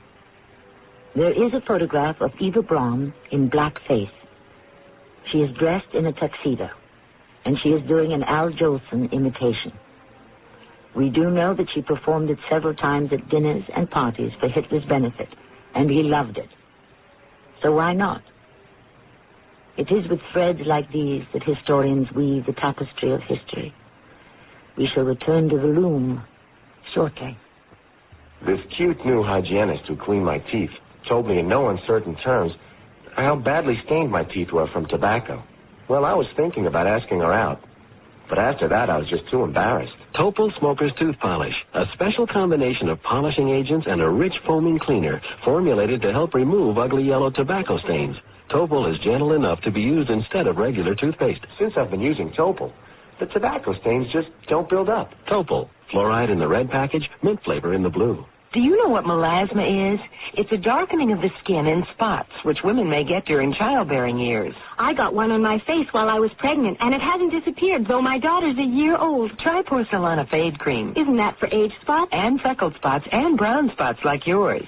Rub in Porcelana daily and watch those brown spots start to fade in just 6 weeks for many women. Where can I get it? At cosmetic counters or your favorite supermarket. Porcelana, when results count. Use only as directed. So 659 for San Francisco and... Excuse me. Anderson. Hey, how are you, Tom? Okay. You on a business trip, too? No, vacation. Lucky. Matter of fact, I don't do much business traveling now that we're into telemarketing so heavily. Telemarketing? Using the telephone to sell and service customers. Oh? Now the sales visits are costing an average of over $130. We're using 800 service to help reduce travel costs. How? Putting a toll-free 800 number in our promotional materials makes it easy for prospects to reach us instead of our going out and trying to find them. No kidding. And now we've got a lot more time for servicing our regular customers. You think I should call Michigan Bell about 800 service? Toll-free, 1-800-482-2900. 1-800-482-2900. Ask about how to save and make money through 800 service. Just one of Michigan Bell's telemarketing ideas. Sounds like telemarketing is a great way to get things done. Today. Final call, thank you.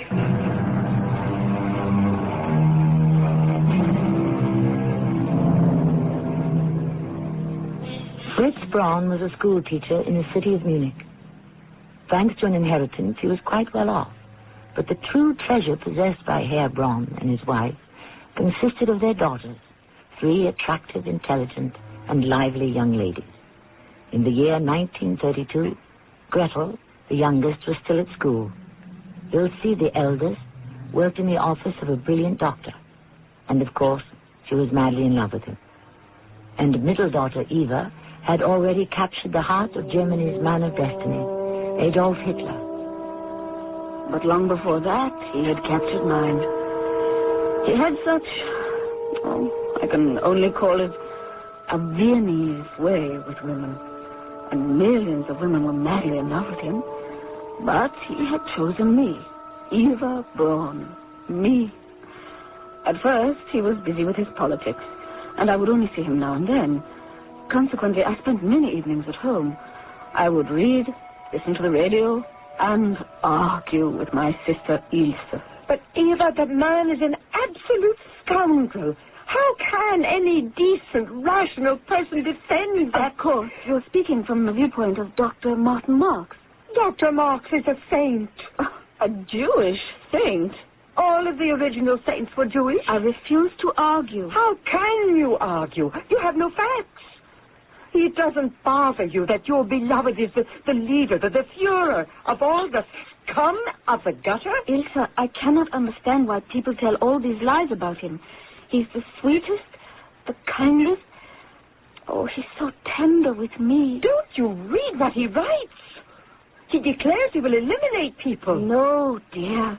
He only talks about eliminating vermin. And how does he define vermin? Everyone who dares to oppose him. I don't care what you say, what anyone says. I only know he's right. Why is he right? Because he says so. Oh, you're a fool. You're the fool. You're the one who's out of step with the German people. Eva, how can you give yourself to such a monster? We were bitterly divided, Ilse and I, but we were still sisters. Actually, it was a charade. Papa knew very well that Adolf Hitler and I were living together, even back then. But he had to maintain the pretense that he was the strict father of a virtuous daughter. What else could he do? He was terrified. And besides, it really wasn't doing him any harm. Actually, it was making him a man of importance. Evie. Yes, Chief. Where were you? Nowhere. You were far away. Oh? I was dreaming. What? Our beginning. The beginning. And now we have come to the end. Yes, Chief. I must die first. Do you know why? Because if I do not succeed, you must finish it for me. Do you understand? Yes. I trust no one else. All of them would betray me. Just think he could turn me over to the Russians or the Americans or the British, still alive. It must never happen. It will never happen. It must be done with the pistol. Effie, it was so long ago. But do you remember when you tried it? I remember. You used the 6.35, the small one. Where did you get it? It was my father's. How did you find the courage to do it? I was foolish. Tell me about it. I've told you so many times. Tell me again. But we have so little time. Tell me, Effie, tell me. I had despaired of his love. I thought I was just another affair. They were all after him. Wealthy American heiresses, British noblewomen, wives of European industrialists, film stars. And who was I? A school teacher's daughter. That night I was alone in the house. I knew where my father kept his automatic. I just wanted to toy with the idea of suicide. I pointed the gun at my heart and... Eva, what happened? Oh, you've been shot. It's gone. It's Papa's pistol. Oh, you shot yourself. Am I alive? Of course you're alive. But I aimed at my heart. You missed. I called Dr. Marks. No. Called Dr. Platt. I know Marks is a great doctor. I never heard of this. Dr. Platt is a good friend of Herr Hoffman's. And Hoffman will see that Hitler is told about what I did. If this Dr. Platt is a friend of Hoffman's, that means he's a Nazi. And he must be a quack. No. I can only trust Dr. Marks to save your life. No. It would embarrass Hitler. How? It would become known that a Jewish doctor saved his girlfriend. You mean you would die sooner than embarrass Hitler? Yes. Call Dr. Platt. It wasn't much of a wound. I recovered very quickly. But that was the day that I believe he made up his mind about me. I had proved my love, not because I had tried suicide. So many women had killed themselves for him. But because of my discretion, I had called the right doctor. Effie, you were so brave. You shouldn't have done it. I was afraid of losing you. To whom? Which one of all those women did you think could steal me away from you? It isn't important. Yes, it's very important. Which one? Please, I don't want to talk about it. But I do. Do you understand? I do. Now, tell me, which? There were so many. You make me out a Bluebeard. You mean a Don Juan. Which woman? All women frightened me. Why? Because all women were in love with you. And which woman frightened you most? Magda. Magda Goebbels? Yes. She's beautiful. She's hysterical, and I cannot tolerate hysterical women. I'm also hysterical. Oh, no, Patty Cake, not you. Didn't I try to commit suicide because of you? Yes, but in a nice, quiet way. You didn't announce it to the world. You didn't do it on my doorstep. You did it very discreetly. I think the problem is that we discuss this thing too much. I agree. Let's not talk about it anymore. Let's just do it. In an almost offhand and unconscious way, like some people casually light a cigarette. People who light cigarettes are also killing themselves. Did you know that? Yes, Chief. Smokers. And I'll tell you who are even worse. Meat eaters. Yes, Chief. Do you know why? You've already told me. But it never really sunk in. You still devour living flesh. Hardly living. It's been killed. Do you know how it was killed? Please. Not only is meat physically injurious to the body tissues, It is also morally degrading. I have been compelled to inspect slaughterhouses, the latest, the most scientifically modern establishments constructed to transform innocent animals into carrion. Yes, Chief, I know. But the poor, innocent animals, they weren't fooled. They knew they were being pushed forward to their destruction. You could see it in their eyes. It was heart-rending. And the screams, the blood. And people eat meat. No more, Chief. I promise. You always promise. This time, I mean it. They call me an absolute dictator. What a lie! If I were the monster they make me out to be, I could have forbidden all of these and more to my people on pain of death. But I am too kind. You know that's true. Well, say so. It's true. As God is our judge. No. Don't speak of God. He has deserted me. Oh, no, he hasn't. Do you know why he has deserted me? Because I failed him. Oh, no, Chief, not you. You see, Effie, only I understood him. Only I know the kind of world he wanted. Why was I the only one who saw it? Isn't it obvious that the world he wants is the world he himself created? A world where the strong must destroy the weak. Wasn't the lion born to devour the lamb? What is the lion, the leopard, the wolf, the eagle? No, of justice, pity, mercy. Chief. These are depraved and decadent illusions, and false prophets use them to pervert God's will in order to unman the human race. That's why I was born. No, I know. He sent me into the world to redeem it, and I failed him. Don't say that. You love me. You're blind. But I have not been strong enough, ruthless enough. I have been too kind, too tolerant, too weak. Well, what are we waiting for? Why delay the inevitable? Hand me the 6.35. Yes, Chief, yes. A smaller bullet, a smaller entry. And, of course, you know how vain I am. I shall be even more handsome in death. Yes, Chief. No more ado, no more conversation. Join me, Effie. Join me after you make sure that I... Yes, Chief. Now, let me sit down. And you must sit next to me. And then, when you're convinced that I am...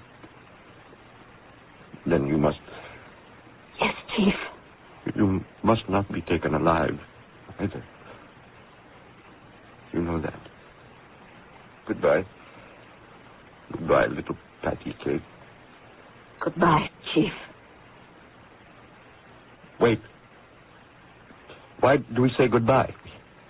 We are not leaving each other. We are embarking on a great journey together. Is that not so? Oh, yes, yes. But we cannot go this way. Which way? Pick up the telephone. But... At once. Tell them I want to see Martin Bormann. But why do we need Martin Bormann? Do as I command.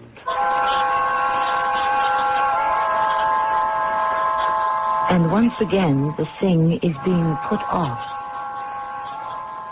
That's how it went in the bunker during those very last days of April in 1945.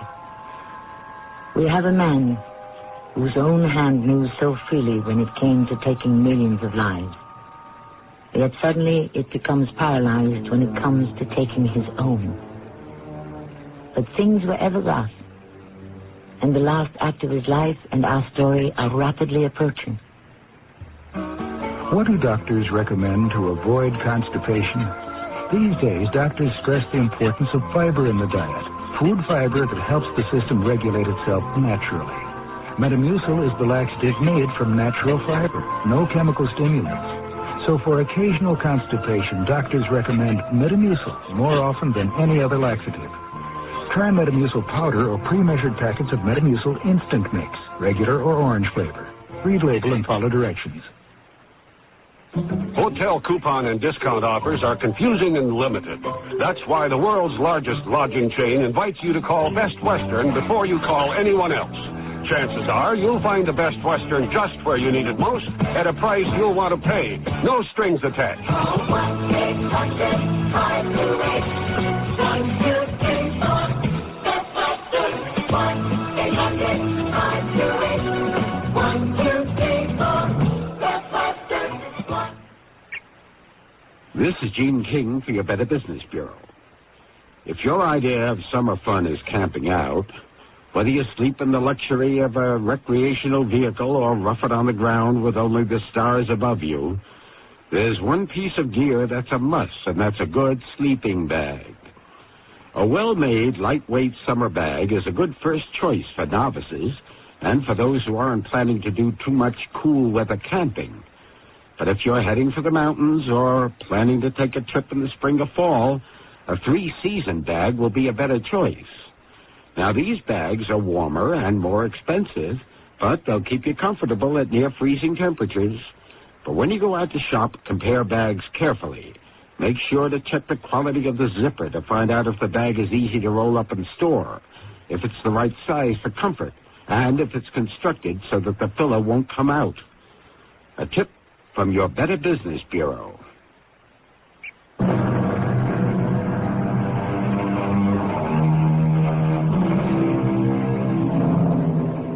Who Will Bell the Cat is a familiar old fairy tale. And it had a sort of modern equivalent in a bunker beneath the Reich Chancellery in Berlin in April of 1945. Adolf Hitler had to die. All were agreed. Even the Reichsfuhrer himself. But who would be the one to kill him? Obviously, it would be best for all concerned if he killed himself. And as a matter of fact, he had even promised to do it. But Hitler was not particularly noted for keeping his promises. You sent for me, mein Führer? Yes, Bormann. I want you to make preparations for a feast. What sort of feast? A wedding feast. A wedding? Who is getting married, mein Führer? I am. You are getting married?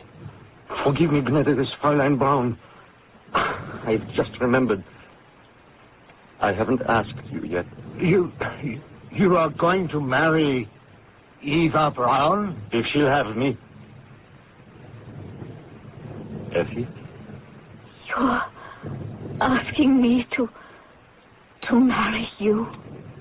During all the years of the conflict, I didn't think that I could assume the responsibility of founding a family. I have now decided, at the end of my life's journey, to marry the beautiful young girl who, after years of faithful friendship, has chosen to share my fate. Fräulein Braun, will you do me the supreme honor of becoming my wife?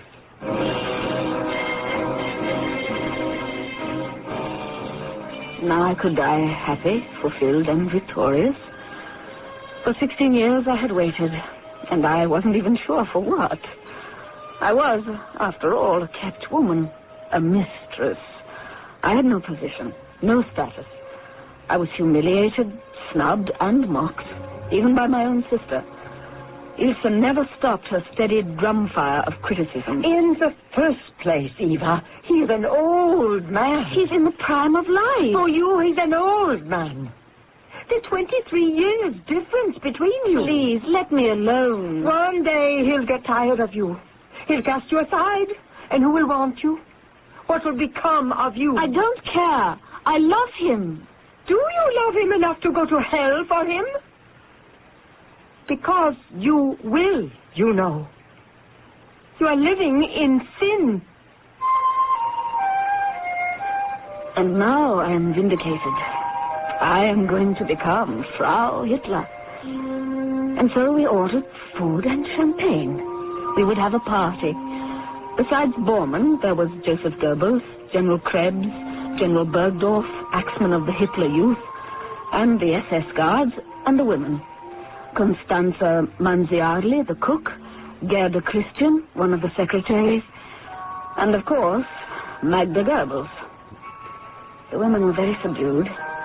They were all madly in love with him, and this was certainly a sad day for them. Magda Goebbels gave me a thin, wintry smile, and in a voice that almost bubbled with acid, said, My darling Effie, I'm so happy for you. Thank you, Magda. Ladies and gentlemen, what do you think of my beautiful bride? Martin. She is the luckiest woman in Germany. In the world. And why is there no music and no champagne? Who chose that record? Bormann, you scoundrel. You know everything. Yes, that was always her favorite. P for two. I used to play it in hopes that he would take the hint. Mein Führer, the time is passing. No, that's wrong. Time stands still. We pass. We should have the ceremony as soon as possible. The Russian patrol. Don't pollute the air with the words Russian patrols. Who will perform the marriage? Shall we send for a priest? No priest. But, Chief, I always wanted... I want to be married by a justice of the peace. Who knows a justice of the peace? Joseph and I were married by a justice of the peace, Mein Führer. I remember. And an excellent sort of fellow he was, too. What was his name? Wagner. Walter Wagner. An excellent name as well. I want him. Martin, have him brought here. Yeah, but, Mein Führer, it isn't easy to find anyone in the city under the present conditions. Bring him here. But there is so little time. I am still the Führer. I still command. They found him. And so we had the magistrate, the bride, the groom, the wedding guest. But something was missing. The rings. We wanted to give each other a plain gold ring. But where would we get them? Magda Goebbels spoke up. My darling Eva, he'd take mine, use it. No, thank you. But I would consider it an honor. No, thank you again. But you cannot get married without the ring. It just isn't being done. I want my own ring. My own ring. Is it too much to ask for? All my life I've looked forward to this day. Is it too much to ask? Bormann. Yes, Mein Führer. Get 2 golden rings. But where can I find... You know where. Yes, Mein Führer. At once. Where would he be able to find? And then, suddenly I knew. Upstairs in the chancellery, there was a private Gestapo treasury. It was filled with money and jewels that had been taken from those who had been sent to the concentration camps. Are you, Adolf Hitler, Mein Führer, willing to take Eva Braun as your wife? I am. And you, Fräulein Eva Braun, are you willing to take Herr Adolf Hitler as your husband? I am. Since both parties have signified their consent, I hereby proclaim this a valid and legal marriage. There it was, finally. My wedding day, or night. It had taken us 2 days to get married. The ceremony had begun just before midnight of the 28th. It wasn't completed until a few moments later, in the very first hour of the 29th. There was dancing and champagne. Everyone was chatting and laughing and having a wonderful time. We all seemed to forget the war was raging out of control all around us. The chief and I retired for the night, our wedding night, and everyone thought we would then end our lives. But when we woke, late that morning, we dressed, ate breakfast, and then we sat at the table and looked at the pistols, the poison, and at each other. I have decided, Effie. We must not use the pistol. You are too beautiful. Very well. The vials, then? Yes. They work instantly. It's over before you know it. All over. Unless... Unless? Wait. What is it? I must find out. I want Martin Bormann. Bormann again. Why? We'll find out. Martin, these vials of poison, the potassium cyanide, where did we get them? Oh, you're positive. Very well. I thought so. Did you know who supplied us with the poison? No. Yes. Does it make any difference? All the difference in the world. Himmler. Well? Don't you see? Himmler. How can we trust him? He's plotting against us. But what does that mean? Suppose they were not poison. Only something to put us into a deep sleep. A paralyzing coma. But why would Himmler want to... It's part of the plot. What plot? To deliver us alive to the Allies, to the Russians, the Americans, the British. How do we know it's truly poison? How can we find out? Chief, it doesn't seem likely... Oh, you're a child. You're a child.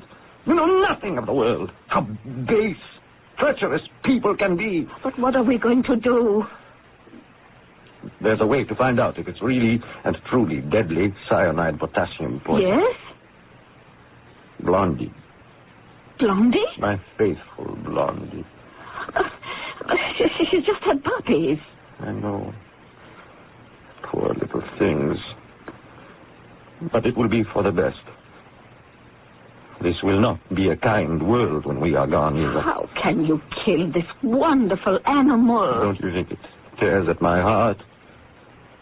But it's the only way. The only way. Besides, Blondie would not care to live without me. She was a big wolfhound. There were times when I actually thought he loved her more than anything or anyone in the world. Even me. He picked up the telephone. His voice was hoarse with grief. His eyes were filled with tears as he ordered Bormann to feed a vial of the poison to Blondie. Bormann, the only one he really trusted. After a while, the telephone rang. Yes? Oh, thank you. Thank you, Martin. She's dead. I feel like a murderer. Now as we know, it is really poison, Ken. Yes. Now that we know. Oh, Effie. How dearly we have bought that knowledge. What a terrible price we paid for it. It will be quick, and there will be no pain. It's getting very late, Chief. Late?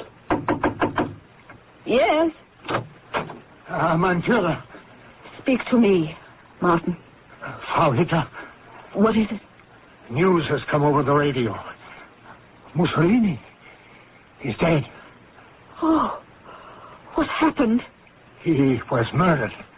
By whom? They say his own people. Mussolini and his mistress, Fräulein Clara Petacci. They were... the Americans have a good word for it. Lynched. That, of course, was his way of telling us to hurry. To remind us of what was in store. It had to be done. I looked at mein Führer. He was sunk in his chair. And suddenly I didn't recognize him anymore. Who is this ravaged-looking elderly man? His hands were shaking. His eyes were glazed. This wasn't the vigorous, forceful figure I had fallen in love with. What had become of him? Where had he gone? Effie. Effie. What was he trying to tell me? Effie. We, you and I, we will triumph. I still have time to become the man God wanted. I can still rule his world as his faithful viceroy. We shall begin all over, Effie, all over again. And then I knew that it had to be done, and that I had to do it. And now, he was staring straight ahead. I reached for the 7.65 automatic. I pointed it at his temple. He didn't even look at me, for which I was grateful. He kept speaking of the glorious future. We shall rise from here, Effie. We shall rise from here and conquer again.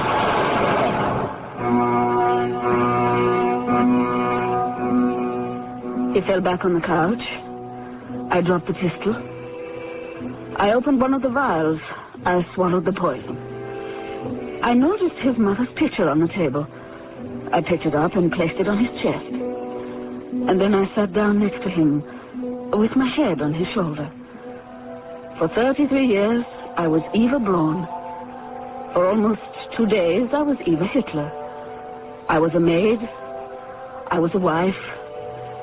And now, I am a widow. And soon, I shall be nothing. And nobody.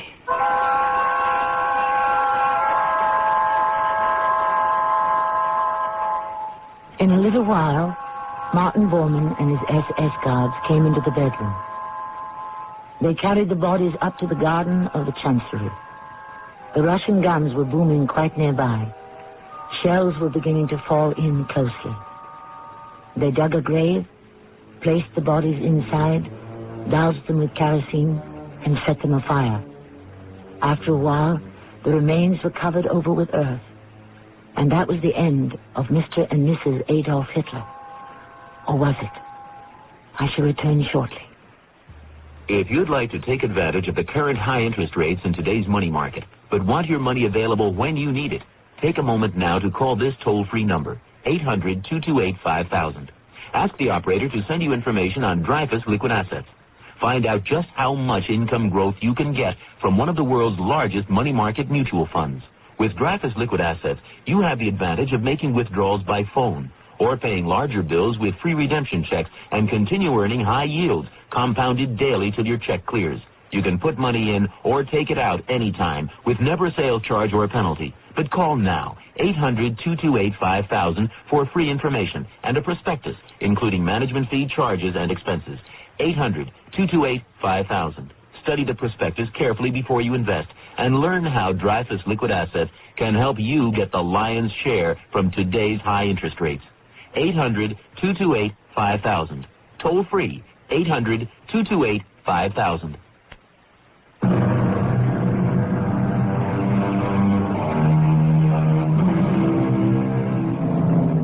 Whenever we tell a story of real people and actual events, we are always asked, is it true? What you have just heard is what happened. One thing, however, stands out. So many of the movers and shakers of this world were really most unextraordinary as human beings.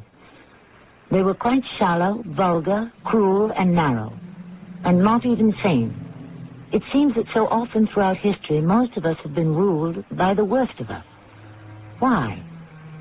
Why have things always been easier for the wicked? That is the greatest mystery of all. Our cast included Roberta Maxwell, Louis Turenne, Robert Dryden, and Joan Shea. The entire production was under the direction of Hyman Brown. And now a preview of our next tale. The arrow passed far and wide and beyond sight. You recall? Yes. At last, it fell. And where it touched the earth, there broke out a stream, which presently became a river.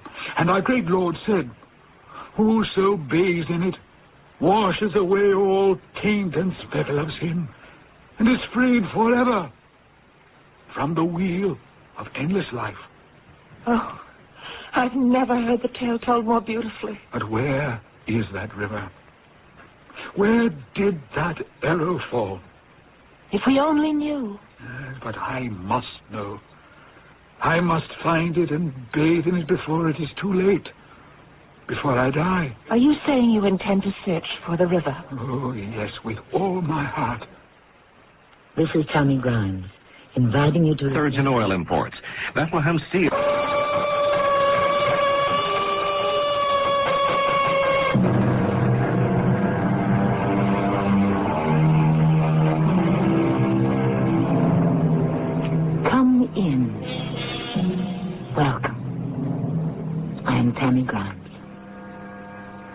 I acknowledge the Furies. I have heard the disastrous beating of their wings. So said Mr. Theodore Dreiser.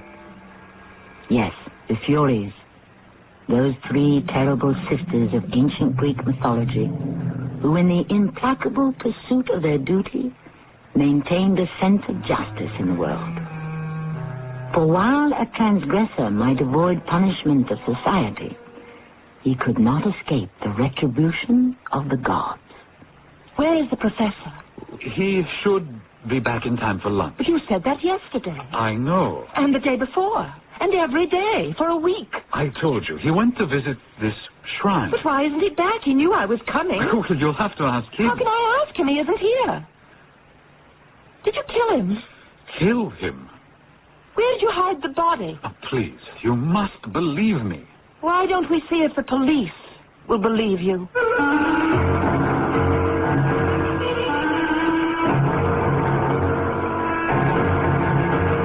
Our mystery drama, The Jataka, was written especially for the Mystery Theater by Sam Dan and stars Marion Seldes. I'll be back shortly with Act One. What fruit comes in a rainbow of colors, all delicious? Plums. Summer, summer fruit that wouldn't be summer without her. It's plum picking time at your supermarket. Fresh from the tree, taste them and see. Sweet and juicy or tart and tangy, California plums are just plum good. Nature's way of smiling. Comes on a tree. Fresh plums. Sponsored by the growers, California summer fruit. Weekdays on CBS television. Watch your favorite daytime dramas. Follow the continuing story of people locked in a struggle of passion, right and wrong, coming face to face with themselves and their desires on The Young and the Restless. Then, it's drama you'll never forget as intrigue, triumph, and tragedy take center stage on As the World Turns. Don't miss The Young and the Restless and As the World Turns, weekdays on CBS television. Check your local listings for the time. Hey, what's going on here at Chatham? Look at these prices. Incredible. Try to control yourself, sir. Those are just Chatham's cash dividend specials. You mean extra special, super fantastic Calm special. down, sir. You see prices like that every week at Chatham. Look at these prices. 9 cents a nickel? I've never seen anything like that. Right. You see, for every $1 you spend at Chatham, except on alcohol and tobacco products, you get 1 cash dividend coupon. Pays 36 coupons on the cash dividend certificate, and get 1 cash dividend special for each filled certificate you turn in. But look at this price. I can't believe Right. this. That's why I shop at Chatham all the time. But try to control yourself. But with 1 filled certificate, this item is free. Right. It's free? Free. Wow. I don't believe it. Incredible. Let's go get some. Take it from me, Bill Reed, cashier at our 11 Mile and Main store. You'll like our savings at Chatham and a whole lot more. This week at Chatham, get a 12-ounce carton of Borden's cottage cheese absolutely free. 1 filled cash dividend certificate.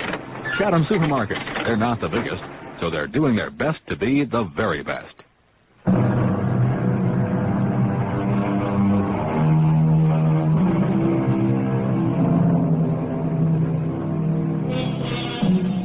Her name is Geraldine McElroy. She is 37 years old.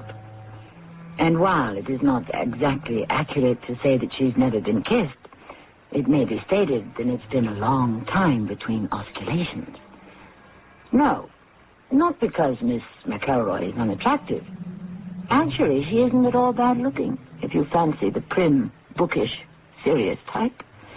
It's just that Miss McElroy's passions have been more or less exclusively devoted to the religious poetry that was written in an ancient Sanskrit language, a tongue she speaks, reads, and writes as fluently as her native English. Well, the year is 1902. She has been a guest lecturer at a seminar that was held at the University of Delhi in India. The session is over, and it is time for tea. Ah, Miss McElroy, we meet at last. Professor Yankton, won't you sit down? Ah, thank you. Tea? Oh, of course. I read your monograph on the Boistat. And what did you think of it? Positively brilliant. Thank you, Professor. So, you're the one who is going to carry on after I'm gone. Professor, you'll be here for a long, long time. No, I won't, my dear. What does it say in the Jataka? The just are those who seek to escape the endless reincarnations on the wheel of life. Do you believe the Jataka? The Jataka. The story of the birth of Buddha. Do you believe in the Jataka, Professor? Now I only seek the blessed state of nirvana, to be at one with the universe. To accomplish this, I need but find the stream. The stream? The stream of the... The CBS Radio Mystery Theater presents...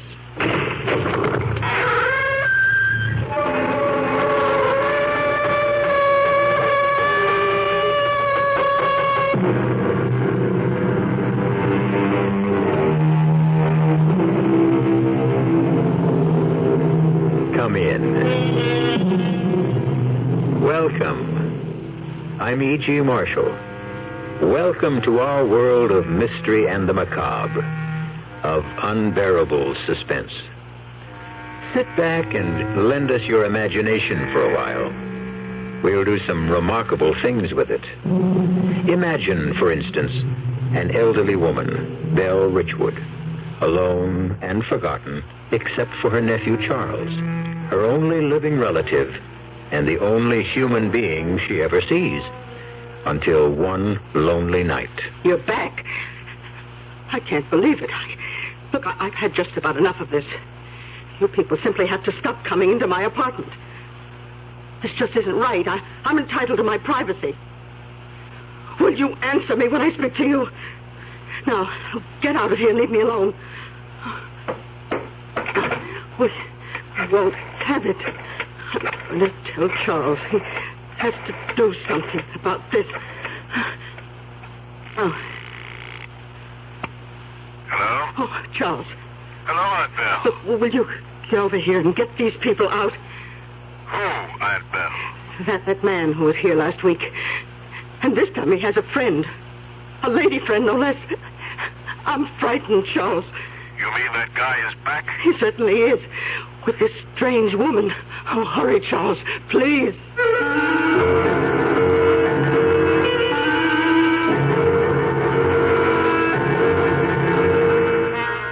Our mystery drama, Strange Company, was written especially for the Mystery Theater by Bob Juran and stars Bryna Rayburn. It is sponsored in part by the Kellogg Company, makers of Kellogg's Special K cereal, and by new sugar-free Diet 7-Up. I'll be back shortly with Act One. Great taste in the morning, Kellogg's has that wholesome taste to get you up and grinning. This is Jerry Crawford for Kellogg's Special K. We've been having some fun in our television and radio commercials by using a ball and chain to symbolize the slight overweight problem common to so many of us. We point out that being a few pounds overweight is just a little more difficult for you. Climbing stairs, just walking around, even sitting down can feel, well, like you're wearing a ball and chain. In case you missed the message, it's this. If you really want to get rid of that extra weight, you really have to work at it by exercising and with sensible meals like the Special K breakfast. A 1-ounce bowl of Special K, America's favorite high-protein cereal, 4 ounces of skim milk, tomato juice, and coffee, less than 240 calories, nutritious and, by the way, delicious. So why not begin each day with a Special K breakfast and then keep up the good work? Special K can't help you lose weight all by itself, but it really is a good start. Inflation is something that we're really living with today, and State Farm has what we term inflation coverage. Agent Gabe Franco, Fort Collins, Colorado, explains the low-cost inflation coverage State Farm offers homeowners in most areas. What it really amounts to is, as the value of your home increases, the amount of coverage that you have on that home automatically increases. You don't have to call your agent every year and say, look, I think my home's increased in value. Would you raise my insurance? You don't have to do that. It's done automatically. The idea that their home is going to always be protected at all times for the full cost of replacing it is important to a person. In most areas, State Farm Fire and Casualty offers a homeowner's policy that can increase your coverage automatically as the cost of replacing your home increases. A good reason to see your State Farm agent now. And like a good neighbor, State Farm is there.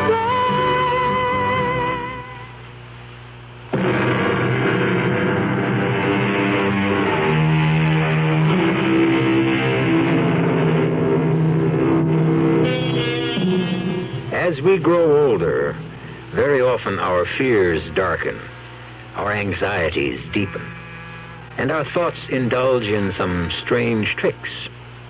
Belle Richwood and her sister Julia lived their whole lives together, almost recluses, until the neighborhood around them deteriorated to the point where their nephew Charles was forced to move them from the city to a peaceful apartment in the country. But for Belle and Julia, there was to be no peace.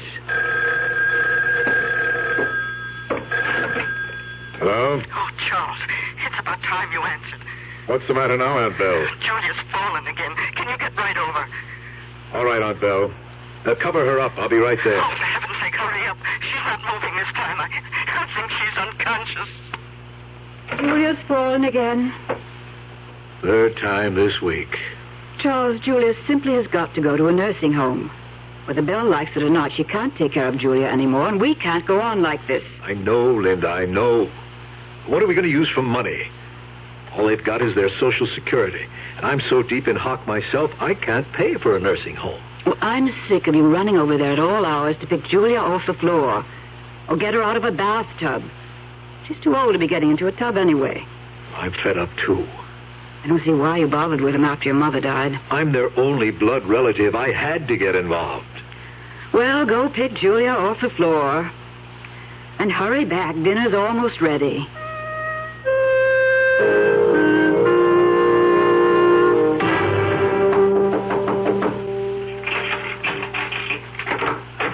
Oh, well, you took your time. Where is she? In the bedroom. Hurry. Okay. Can you get her up? No, Aunt Belle. Julia's dead. Oh, no, Charles. She's just unconscious. No, Aunt Belle, she's gone. No, I can't believe it. The fall was just too much for her. Not my Julie. She can't be. No, Julia, dear. Wake up. Wake up. Aunt Belle. Please. I'll have to make some phone calls first. I'll take you back to our place. No. I can't leave Julia. But they'll be taking her away in a little while. You'll be better off at home with Linda. It was all because we moved to this apartment. We should have stayed in the city. Aunt Belle, we've been through all this. I moved you out of the city because you were mugged twice in your own elevator. This place isn't any better. Julia always hated this apartment. I think it hates us. It's evil. Julia's gone. What am I going to do? Oh, now, you've got to think about yourself. Myself? I haven't thought about myself for 60 years. It's always been Julia. But you won't have to worry about her anymore. What do you mean, Charles? I'm more worried about her. More than ever.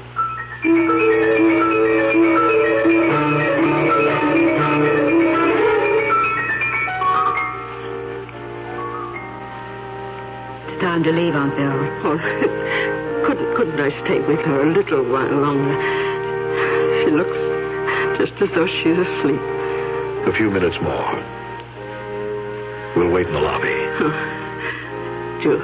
Julia, dear, do you want to wake up now? Aunt Belle. It's all right, Linda. Oh, perhaps you're better off sleeping, dear. I'll have a nice snack ready for you when you wake. Come on, Linda. But Charles... I said come on. She shouldn't be alone in there. She doesn't believe Julia's dead. Yes, she does. But you heard her. Belle's been a sister to Julia for 60 years. And a mother for 10. It'll take her time to get over Julia's death. Gives me the chills. Don't worry about it. I suppose we'd better go now. You'll have to be getting back to work. I'm not working today, Aunt Belle. I got the day off. You're coming back to the house with us. Charles, I have to settle with you about the funeral expense. I'll take care of them, of course. Plenty of time for that later. Now, I want you to watch your head. Oh, That's it. Thank you, Charles. Yes, I'm in. Well, Linda, would you want her any more rational than that? I suppose not. What a relief.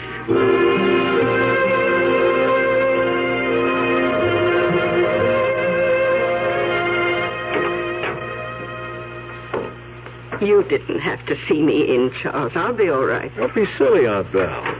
And thanks for having me to dinner. You were right. I wouldn't have wanted to be alone today.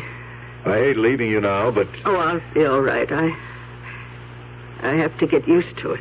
I'll stop in tomorrow night after work. Yes, do. And I'll give you the money for the expenses. Do you know how much they are? Well, that can wait, Aunt Belle.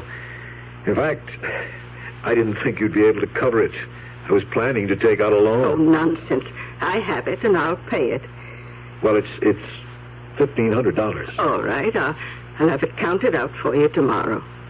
You mean you have that much in cash here? I don't think that's a wise thing to do. No, nonsense. I've always had cash on hand. Well, that's up to you. You'll be all right tonight? Don't worry about me. Come by tomorrow. I'll lock the door behind me. I always do. Good night, Aunt Belle. Good night, Charles.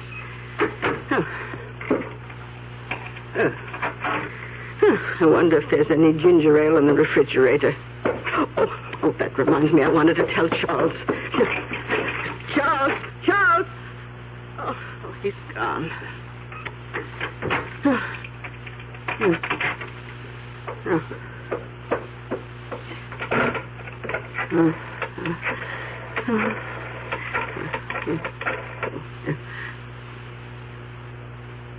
Hello, Linda. Yes, I'm all right. Oh, Linda, Charles just left, and I wanted to tell him something. Would you please have him call when he gets in? Yes. Thank you. I may as well start. Oh, you. How did you get in here? Answer me.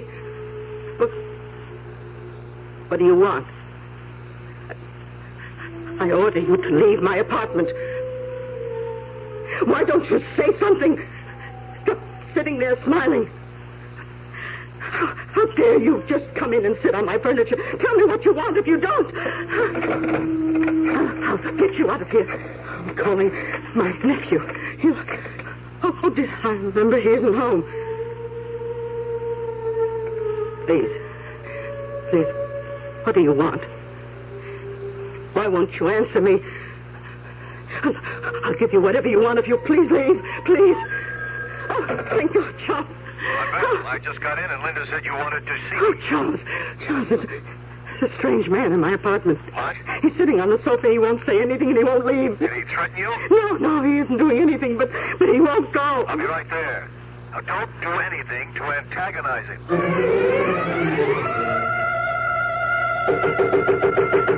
Aunt Belle! Oh, Charles, thank you for coming. Where is he? Oh, he's gone. Oh, thank God for that. I called the police. But how did he get in? Tell me what happened. I don't know. I put the chain on the door after you. Then I called Linda, and when I turned around, there he was. He must have been in the apartment when we arrived. In the bedroom or the bathroom, maybe. He must have been. I certainly didn't let him in, but...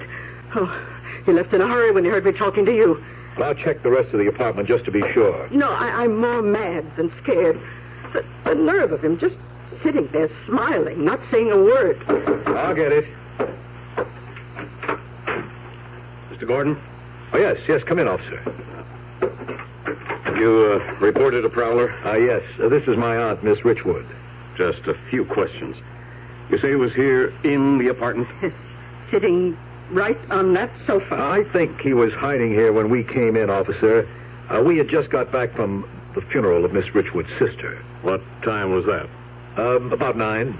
And you didn't see him then? No. Tell me, Miss Richwood, what did he do? Or say? Did he threaten you? No, he wouldn't say a word. He just sat there smiling. And when did he leave? Well, when my nephew called, that must have scared him off, because when I turned back, he was gone. All right, Miss Richwood. We're searching the rest of the building. We'll put out a bulletin on him. We'll call you if we find a suspect. We'll need an identification. Yes, of course. Good night now. Good night, officer, and thank you. Aunt Belle, now you've got to come home with me. You can't stay here alone tonight. Oh, I have to stay here, Charles. I don't dare leave the apartment. Not if someone's getting in. But then I'll have to stay with you. Oh, no, you don't. No, I'll be all right. Now that we know there's no one here. Well, I hate... I'll lock the door. No one will get in. And with the police around, I feel doubly safe. Okay, Aunt Belle. But I'll call you when I get home, and I'll be in after work tomorrow. Oh, yes. Do come by, Charles. I'll have the money for you, for Julia's funeral. Aunt Belle, your money, could this guy have taken it? Oh, I don't know. He didn't seem to. Oh, dear. Where'd you have it? In the bedroom. I always thought this was the safest. Oh, thank heaven. Oh, it's here. You're sure? All of it? Well, the suitcase is here. He couldn't have known. Oh, yes. There's no money missing. Good grief. Oh, it's all there. Oh, I'm not worried, Charles. That man won't be back. But, Aunt Belle, all that money... Oh, don't worry, Charles. I'm going to hide my money in a different place, just in case.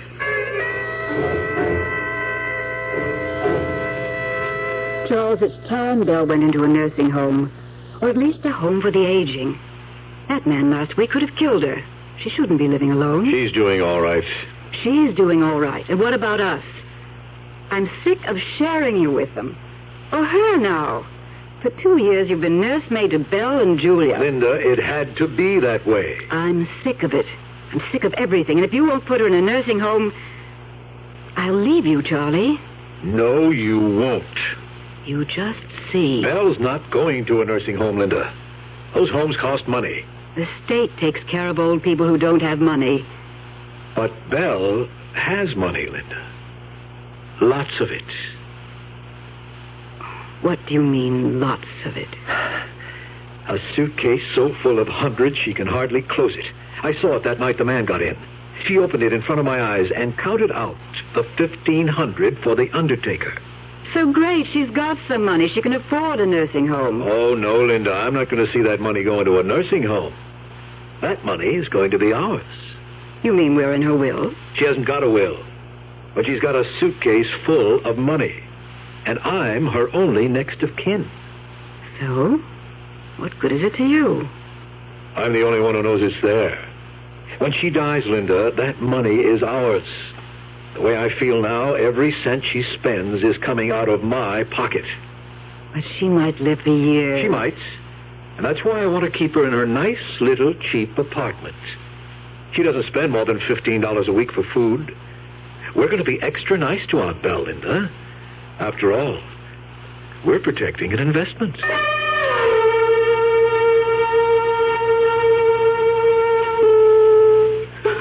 You're back.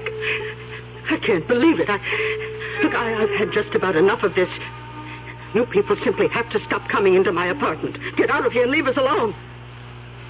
Well, we won't have it. I'm going to tell Charles he has to do something about this. Oh. Hello? Oh, Charles. Hello, Aunt Belle. Will you get over here and get these people out? Who, Aunt Belle? That man who was here last week. And this time he has a friend. A lady friend, no less. Aunt Belle, you mean that guy is back? He certainly is, and with a strange woman. I'll be right over. Oh, please do. They're upsetting Julia terribly. I think she's afraid of them. Julia? Aunt Belle, Julia is dead. She can't be there.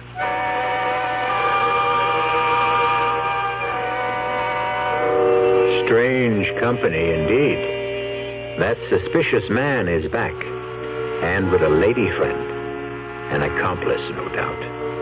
It's not easy being alone and old and rich. But Julia, that sort of thing doesn't happen. Belle must be imagining things. I'll be back shortly with Act 2. Oh, somebody's been drinking my sugar-free diet 7-Up. And it's all gone. Oh, actually, I saved a little. Oh, a bear. Hiya, Goldie. What's brewing? That's Miss Goldilocks to you. Oh, come on, kid. You mean you don't remember me? The cottage, the 3 chairs, the porridge? Baby bear. In the fur. Been a long time, Goldie. But baby bear. Just call me BB. You drank all the sugar-free diet 7-Up, and I have to conduct another diet drink taste test today. today. Well, yeah, I saw the sign on the door, a professional taste tester, huh? But how can I conduct my taste test now? Why bother? I tried those other diet drinks, too. You'll notice there's still plenty of them around. Why not ask me? Well, okay, B.B. Tell me, why did you drink all the sugar-free diet 7-Up? I like the taste. Light, fresh, natural, sugar-free diet 7-Up is definitely unbearably delicious. Mm-hmm. Aren't you glad? Glad is what happens when you use Dial soap. Aren't you glad? It starts right out with a clean, fresh scent that's like nothing else. Aren't you glad? To get you going, clean and fresh. Aren't you glad? Aren't you glad? Aren't you glad? Aren't you glad? Aren't you glad? Aren't you glad? Aren't you glad? Just to be. Aren't you glad? Dial washes away the cause of odor on your skin. Aren't you glad? You just can't buy a better deodorant soap than Dial. Aren't you glad? And that's saying something. Aren't you glad? Aren't you glad? Do you Dial? Aren't you glad? Do you Dial? Aren't you glad? Aren't you glad? Do you Dial? Aren't you glad?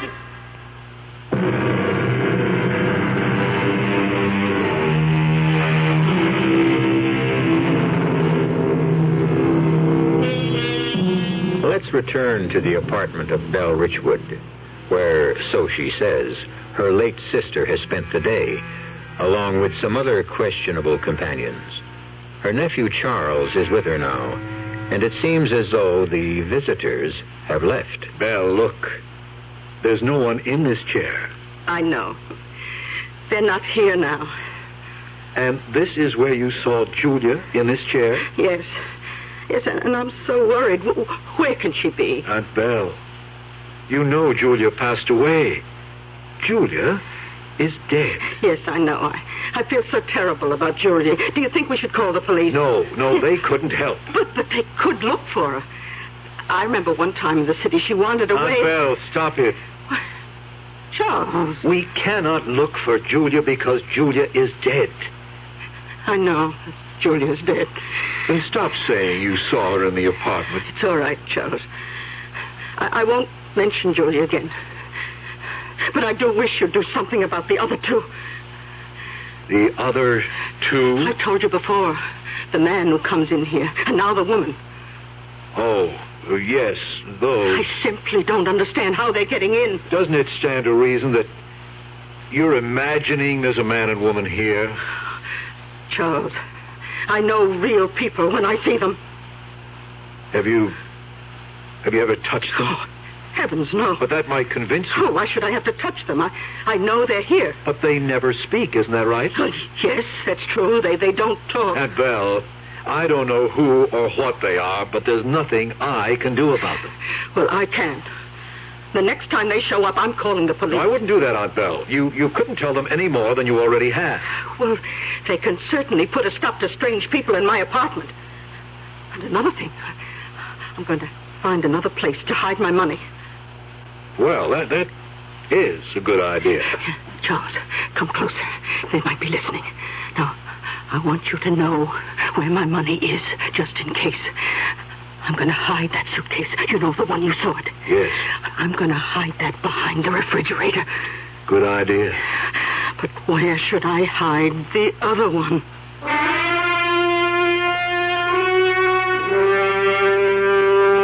2 suitcases full of money? And who knows if that's even all.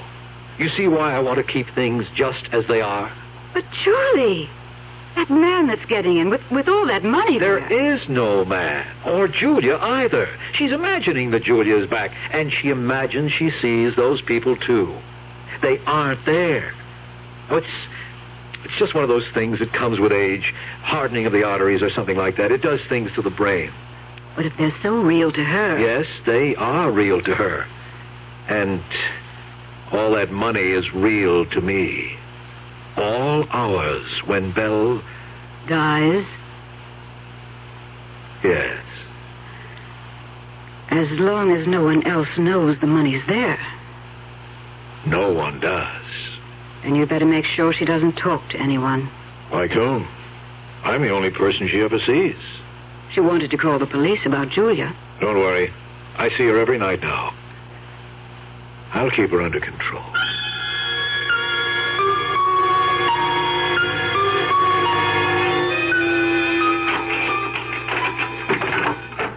Hi, Aunt Belle. Oh, Charles, I'm so glad you came by tonight. I know how those people are getting in. You do? Yes, through here.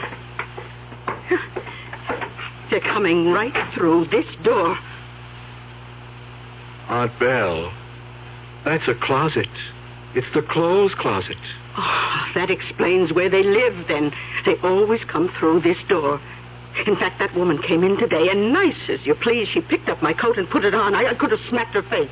Maybe you should have, Aunt Belle. Well, I couldn't bring myself to do that. But you would have found out that woman doesn't exist.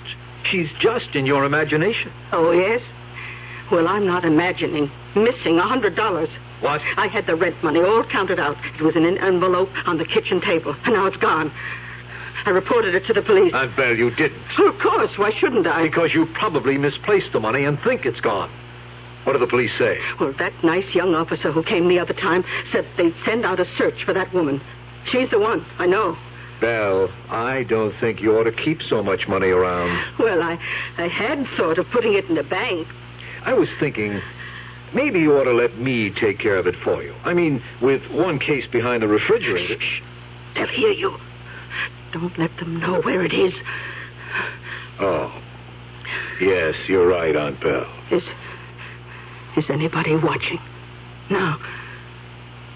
No. Oh, good. Oh, come on. We're going to move the suitcases. Now, you get the one behind the refrigerator, and I'll get the one under the sink. How did you ever get it back here? I can hardly... There it is.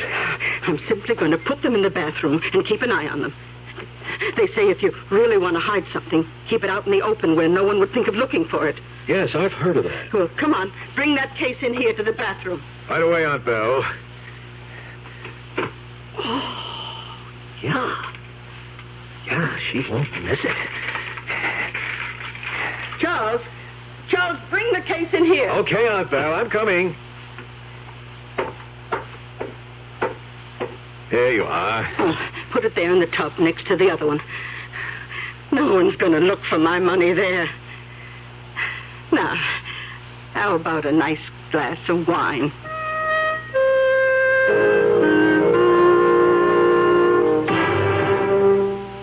Good boy, Charlie. Now you're using your head. She'll never miss it. But if she does, we know who to blame it on. A bunch of people who don't even exist. The only thing that worries me... What? They exist for her. They're real to her. Well, so what? She count her money every day? She probably will now. Like you said, Charlie, you're her next of kin. The money's ours anyway when she dies. We're just taking a little advance. I ordered that bracelet I've been wanting at Wilson's Jewelers. But if she finds any more missing, she might go to the police. Well, then, why don't you get there before she does?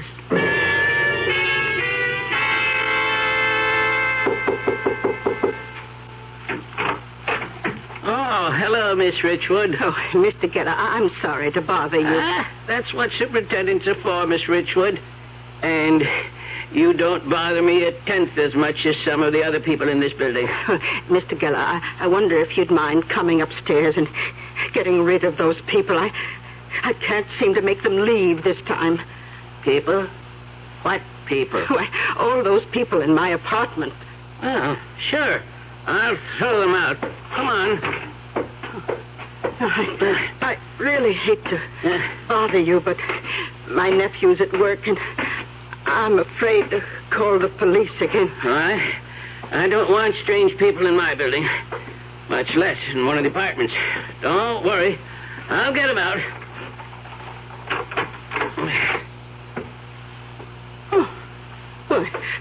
Oh, where did they all go? You're sure there were people here, Miss Richwood? Oh, yes. Yes, I'm not crazy yet. There was that man and woman who always come in, and and 2 little girls. Well, we didn't pass them on the stairs, and there's no floor above this. How can they get out? Oh, but now my sister's gone, too. Oh, do you think they took her with them? Oh, this is terrible. How am I going to find Julia?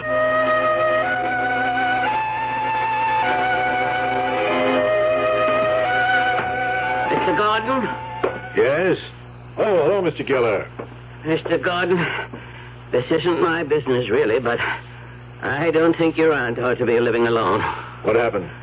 She called me up today to throw some people out of her apartment. And there wasn't anybody there? That's right. And then she started looking for her sister. Yes, she shouldn't be living alone. I'm trying to get another living arrangement for her. I think that's a good idea. I wouldn't want her to be embarrassed, you know, by other tenants. I know. Just thought I'd mention it. Oh, yes. Thank you, Mr. Geller.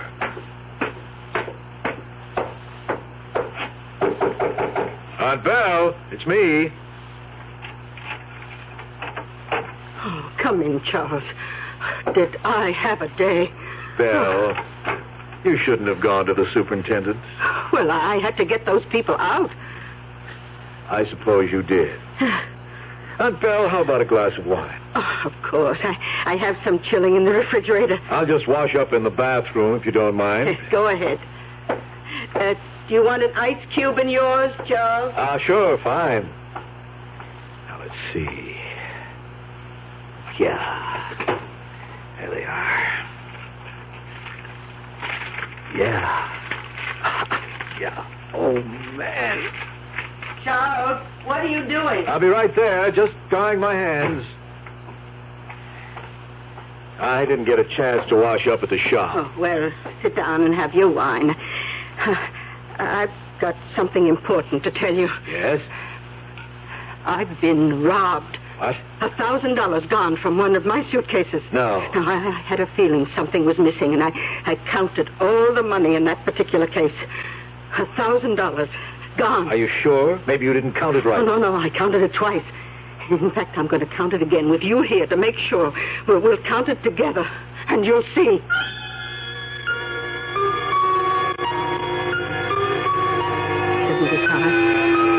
7,600. Well, that's right. But it should be 8,000, even with that 1,000 gone. You mean there's more missing? Yes, 400 more. I just don't know what to do. I'm running out of hiding places. Those awful people. Aunt Belle, why don't you let me take care of it for you? You? Yes, I'll keep the suitcases. They'll be safe with me. Those people are stealing from you. You can't keep all that money around anymore. Oh, yeah. Yes, you're right, Charles. I've never done this before. But on Friday, I'm putting it all in the bank. Oh, don't let her, Charlie. Keep things just as they are. I need another $2,000 for Wilson's Jewelers by Saturday. I'll stall her, don't worry. Even if I have to kill the goose that lays the golden eggs.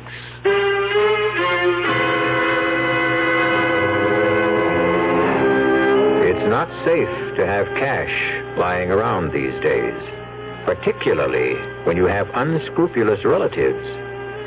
Strange how the smell of money can drive people to acts they'd never dream of committing.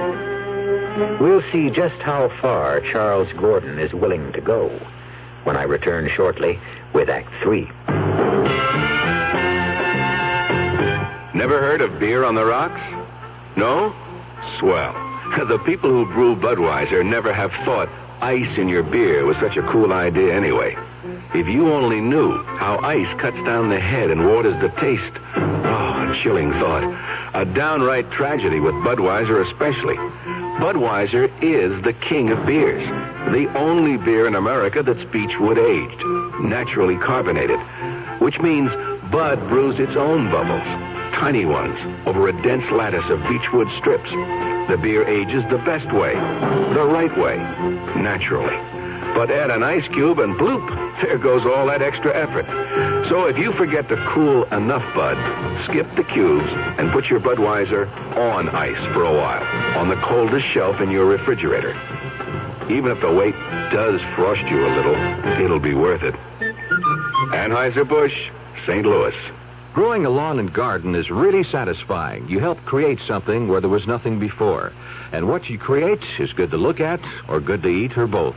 Hi, Frank Lieber here for True Value Hardware Stores. They have a wide selection of True Temper tools to help you get those green things to grow. You can take your pick of 4 tools designed for close-in gardening work for just $1.99 each. Get a regular trowel, a 3-time cultivator, a transplanting trowel, or a dandelion digger. All 4 have chrome-plated finishes and finger-molded grips, just $1.99 each. True Value Hardware Stores have True Temper tools for big jobs, too.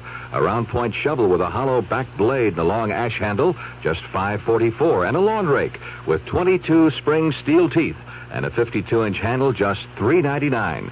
This spring, you can get help getting things to grow. See the True Temper tools at your participating True Value Hardware store. Check the yellow pages.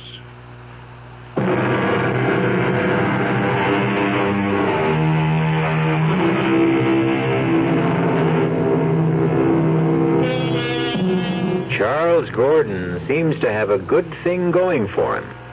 An almost unlimited supply of cash, thanks to his aunt and a few suspicious visitors.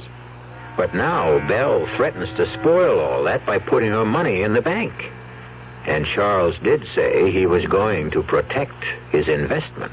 Charlie, you wouldn't kill her. I'll find some way to stop her from putting that money in the bank.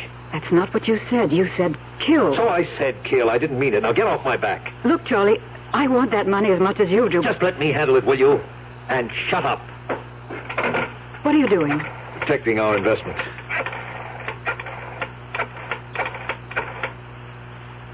Hello, Mr. Geller. This is Mr. Gordon. Miss Richwood's nephew. Fine, thanks. I hate to bother you, but I wonder if you'd mind running upstairs and seeing if my aunt is okay. She doesn't answer the phone. No, and she wouldn't be in bed at this hour. Thanks, I'll wait. Charlie, you've got something going I don't like. That was an outright lie. A white lie. I want him on my side. What do you mean, your side?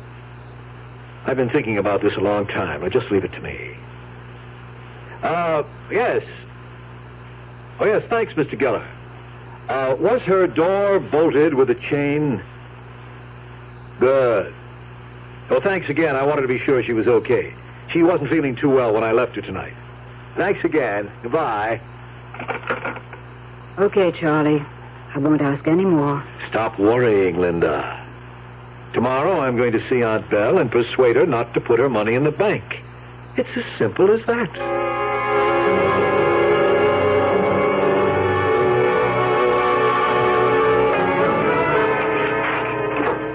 Oh, I thought you weren't coming by tonight. I just wanted to drop in and talk.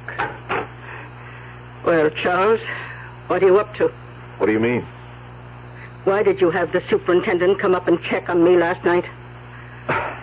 I just wanted to make sure you were all right. I was all right, and you knew it. Charles, I know you took the money. The money you said they must have taken. Aunt Belle, I didn't take your money. Why do you think I did? They told me. The little man who wasn't there and his girlfriend? They saw you take it, and they told me. Aunt Belle, I can't reason with you. I can't argue with hallucinations. You just think what you want. Well, I'm getting all the money into the bank, where it will be safe from you. Oh, brother. Charles, I'll give you a chance to give it back before I go to the police. The police? Well, of course. You stole from me, and I have witnesses. Such as they are. Anyway, you'll have your money safe in the bank soon, won't you? You bet I will. Yes, well, I have to be getting home. You want me to drive you to the bank on Friday? I'll get a cab, thank you. I'm sorry you feel this way, Aunt Belle. You should have thought of that before you took the money. Aunt Belle, you'll be sure to lock the door behind me. I always do. And particularly the chain bolt. That's very important. I know that. I'll call you tomorrow. All right. I'll be waiting for you to return the money. I'll be sure and put the chain bolt on. I will. Good night, Charles.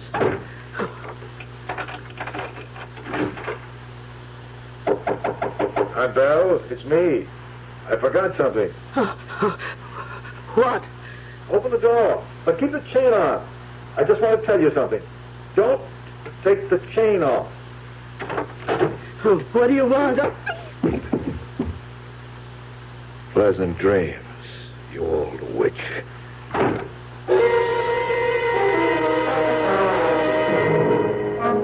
Well, did you persuade her? She won't be putting her money in the bank. She changed her mind. How come? Well, I made her see there wasn't anything to worry about. I finally convinced her the people she was seeing were in her imagination. Ren, you didn't Didn't what? hurt her. Linda, what do you think I am? Would I hurt a frightened old woman, much less my own aunt? I just can't help thinking what you said about the goose that lays the golden eggs. Oh, come on, Linda. Belle's all right. You want me to prove it to you? Call her? No, Charlie, I'll take your word. Oh, I want to prove it to you. You think I've turned into an ogre or something? Just over a few lousy bucks? I didn't mean that, Charlie. Well, I'll show you. Hello, Aunt Belle. Everything all right? Well, Linda and I were just talking about you, and we wanted to be sure everything was okay. Good. Good to see you tomorrow night, Aunt Belle. She's fine.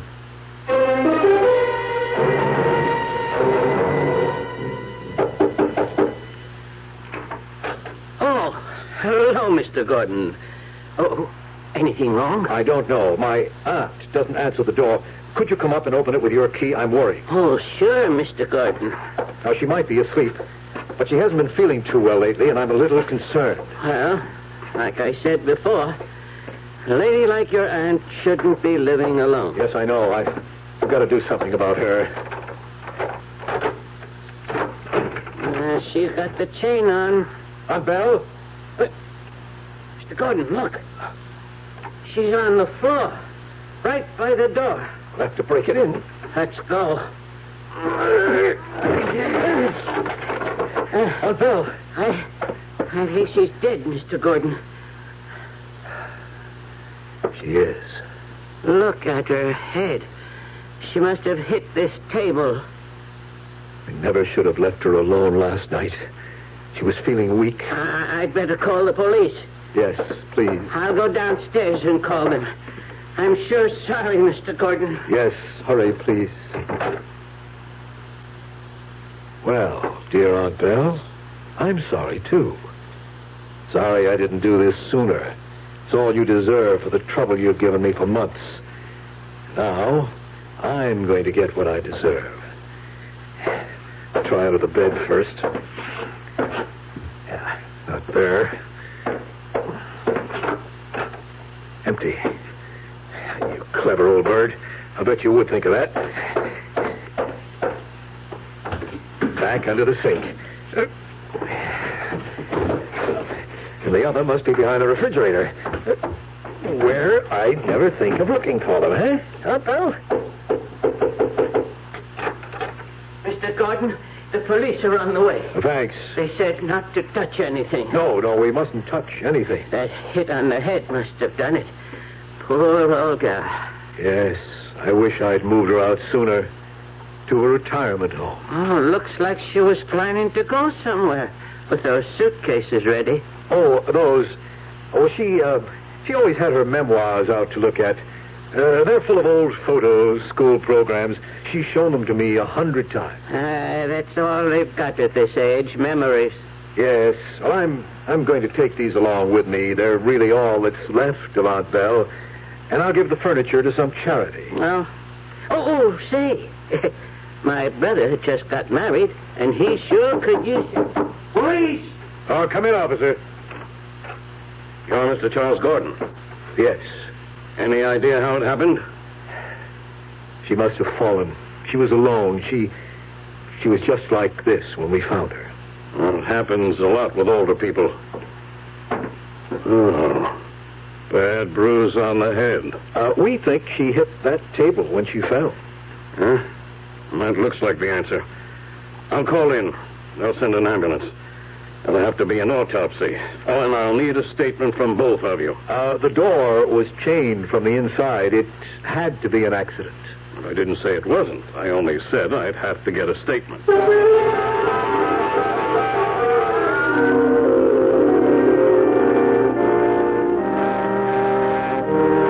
She's at peace now. Charlie, I feel nervous about all that money back at the house. Why? No one knows it's there. No one knew she had anything. Little by little, I'm going to bank it, invest it, slowly, so nobody gets suspicious. I'm still nervous about $90,000 in the fireplace chimney. Oh, come on, Linda, I'll take you home. I'm going to Belle's apartment and pack up her personal things. Okay. But don't be all afternoon. I don't like being alone with all that money.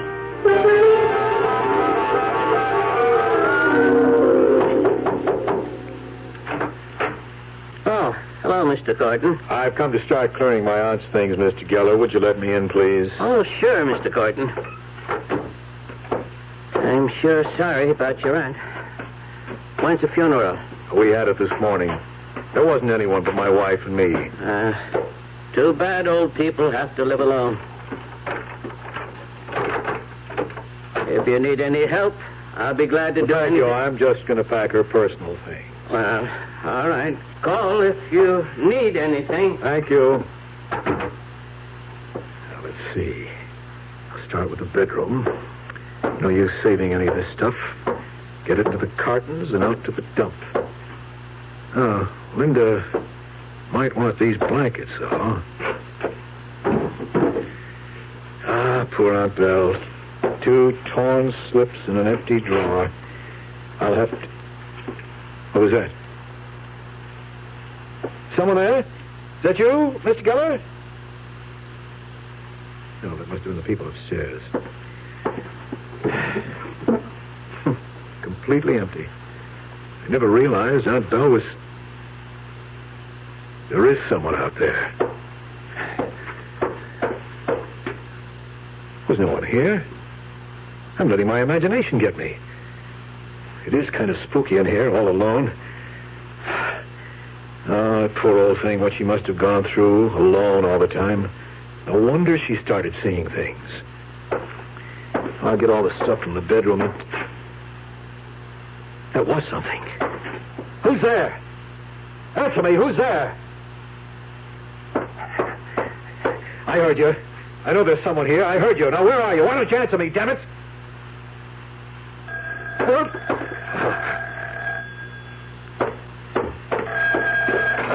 Hello? Oh, Charles, thank God you answered. Linda. Charles, come home quickly right now. Linda, what's the matter? It's this man in the living room. What man? I don't know who he is. He just sits there on the couch, smiling at me. He won't leave and he won't answer me. He won't say a word. Good Lord. Oh, Charles, I'm scared. Come home now, please. Charles!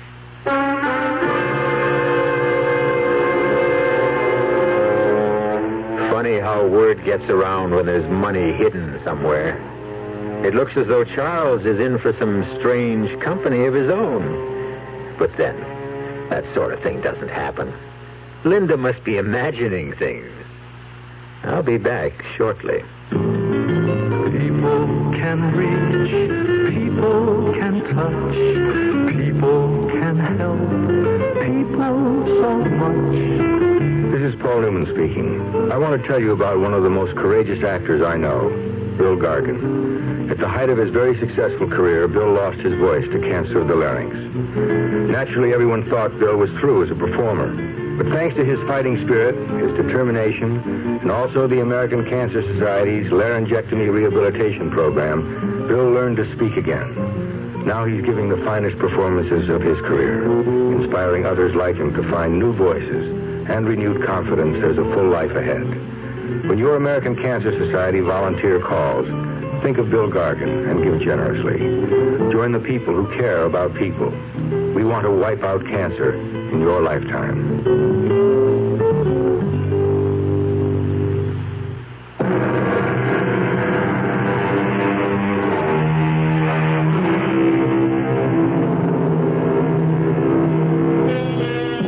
The imagination is a curious thing. It can haunt us, help us, even hurt those who cross the line between imagination and reality. Imagination, the stuff of which dreams and radio mystery theater plays are made. We hope we've teased yours with tonight's story, and hope you'll be back for more. Our cast included Bryna Rayburn, Laurie March, George Petrie, and Gilbert Mack. The entire production was under the direction of Hyman Brown. And now, a preview of our next tale. There are no such things as ghosts. I'm just imagining things. But I see you. I see you. Now, don't hurt me. Whatever you are, please, stay away from me. You want me to leave the house? I will. If that's what you want, I'll go right down the stairs, walk out of the house, and never come back. Is that what you want? Please. No! Don't touch me! Let me out!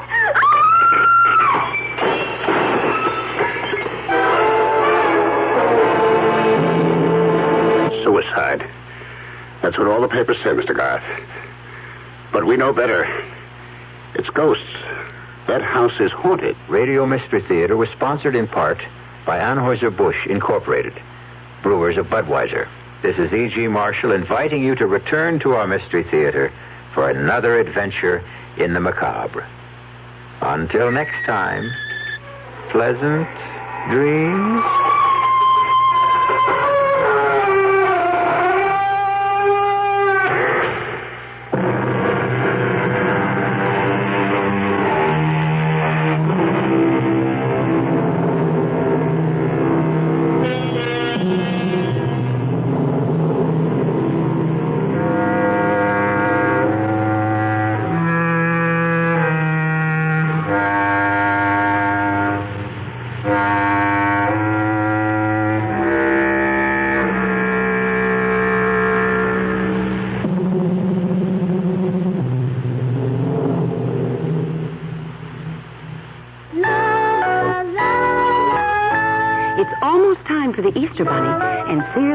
Shop is ready with brimming baskets of special surprises for little girls and boys.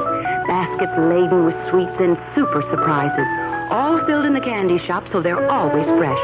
From $2.99 to $29.95. There's a bevy of the bunny's friends, too. Plush Easter toys from $2.49 to $8.99 in the candy shop at Sears.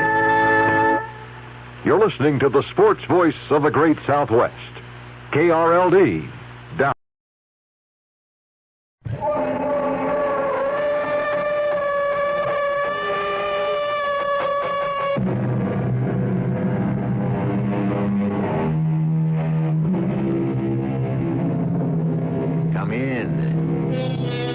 Welcome. I'm E.G. Marshall. We have a little diversion for you that may both relax and intrigue you. It deals with the subject of dreams. A great deal, too much, I think, is said these days about facing reality. It is considered a great virtue to face reality, while to spend time dreaming, fantasizing, we call it now, is thought to be shameful, if not downright sinful. Personally, I would not care to live if I could not dream. Would you?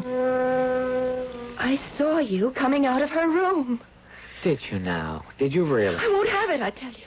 I won't stand for it. Oh, what do you propose to do about it? I don't know, but I'll do something. Like what? I'll tell her who you really are. Oh, come off it. Now, stop talking nonsense. You don't really know who I am.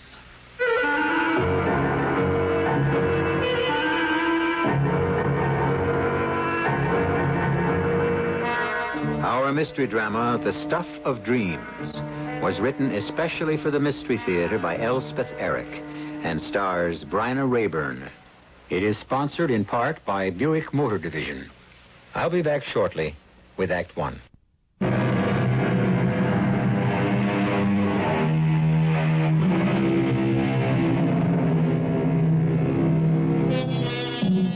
Back to the subject of dreaming, which is what our story concerns itself with. Not the dreaming we do at night, which is somehow considered respectable because we think we do not control it. No, this story is about the dreaming we do while we are wide awake. You sure you got the right address? I believe so. 111? That's right. Mrs. Tipton? That's right. Well, she ain't gonna come to the door. Well, why do you say that? Well, she never does. Nobody ever does. Well, somebody will today. You think so, huh? Well, you're wrong. You'll find out. I lived at 113 all my life, born there. I was here when she moved in 20 years ago. Moved in and never came out. If it weren't for Mrs. Hutchins, the cleaning lady comes once a week, we'd think she was dead. But Mrs. Hutchins has her own key. Mrs. Tipton, don't let her in. You can stand there for 100 years. She'll never come to the door. I really don't think it's any of your business. Well, I'm just telling you what I know. Look, I happen to be answering an advertisement. See? Here it is. I cut it out of the morning paper. It's about a job. Something happened to Mrs. Hutchins? The cleaning lady? Well, she was here yesterday. It's not an advertisement for a cleaning woman. What's it for? Well, it doesn't say exactly, but there's no mistake about the address or the name. Mrs. Hilda Tipton, 111 West. That's her, all right. So, see? You're the first person I've ever seen ringing that bell in 20 years. Must be something up inside there. Well, I really wouldn't know. Oh, wait till I tell my sister. Will she get a kick out of this? Oh, hey, you mind if I stand here till she opens the door? That is, if she ever does open the door, which still remains in a doubt. I do mind. I want this job. The money's very good, and it won't help my chances if she sees you standing there gawking at her. Oh, I'm not gawking. I got every right to be here. Just walking my dog, that's all. I do it every day, 3 times a day. Trixie and I always stop in front of 111 for a couple of minutes. We got a right. Well, just the same, if you wouldn't mind... Okay. Trixie's all finished anyway. Come on, Trix. We go home. We ain't wanted here, that's plain. Thank you. We can watch from our porch anyway, can't we, old girl? Sure we can.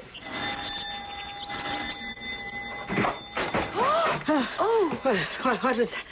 Oh, that sun so bright. Oh, come inside. Come in, for goodness sake. You did say 3 o'clock, didn't you? I mean, that's what I understood on the phone. Didn't you say... Go ahead. Go on into the drawing room.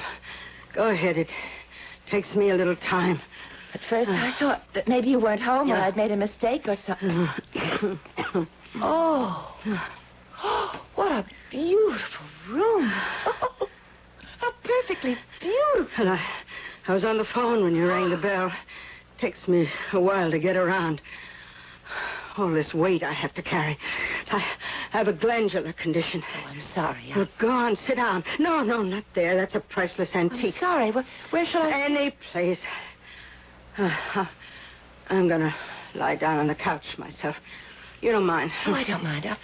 I'll just stand. If you want to.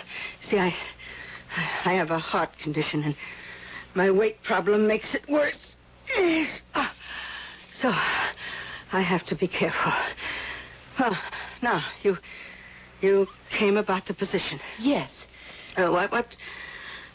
What's your name? You told me on the phone, but I've forgotten. I talked to a lot of girls. My name is May Cook. May Cook? Yes? That's not a very imaginative name. Well, it's mine. It's the only one I've got. Well, you could change it to Maybelle, something like that. Well, I don't really want to. Oh, it doesn't matter what you call yourself.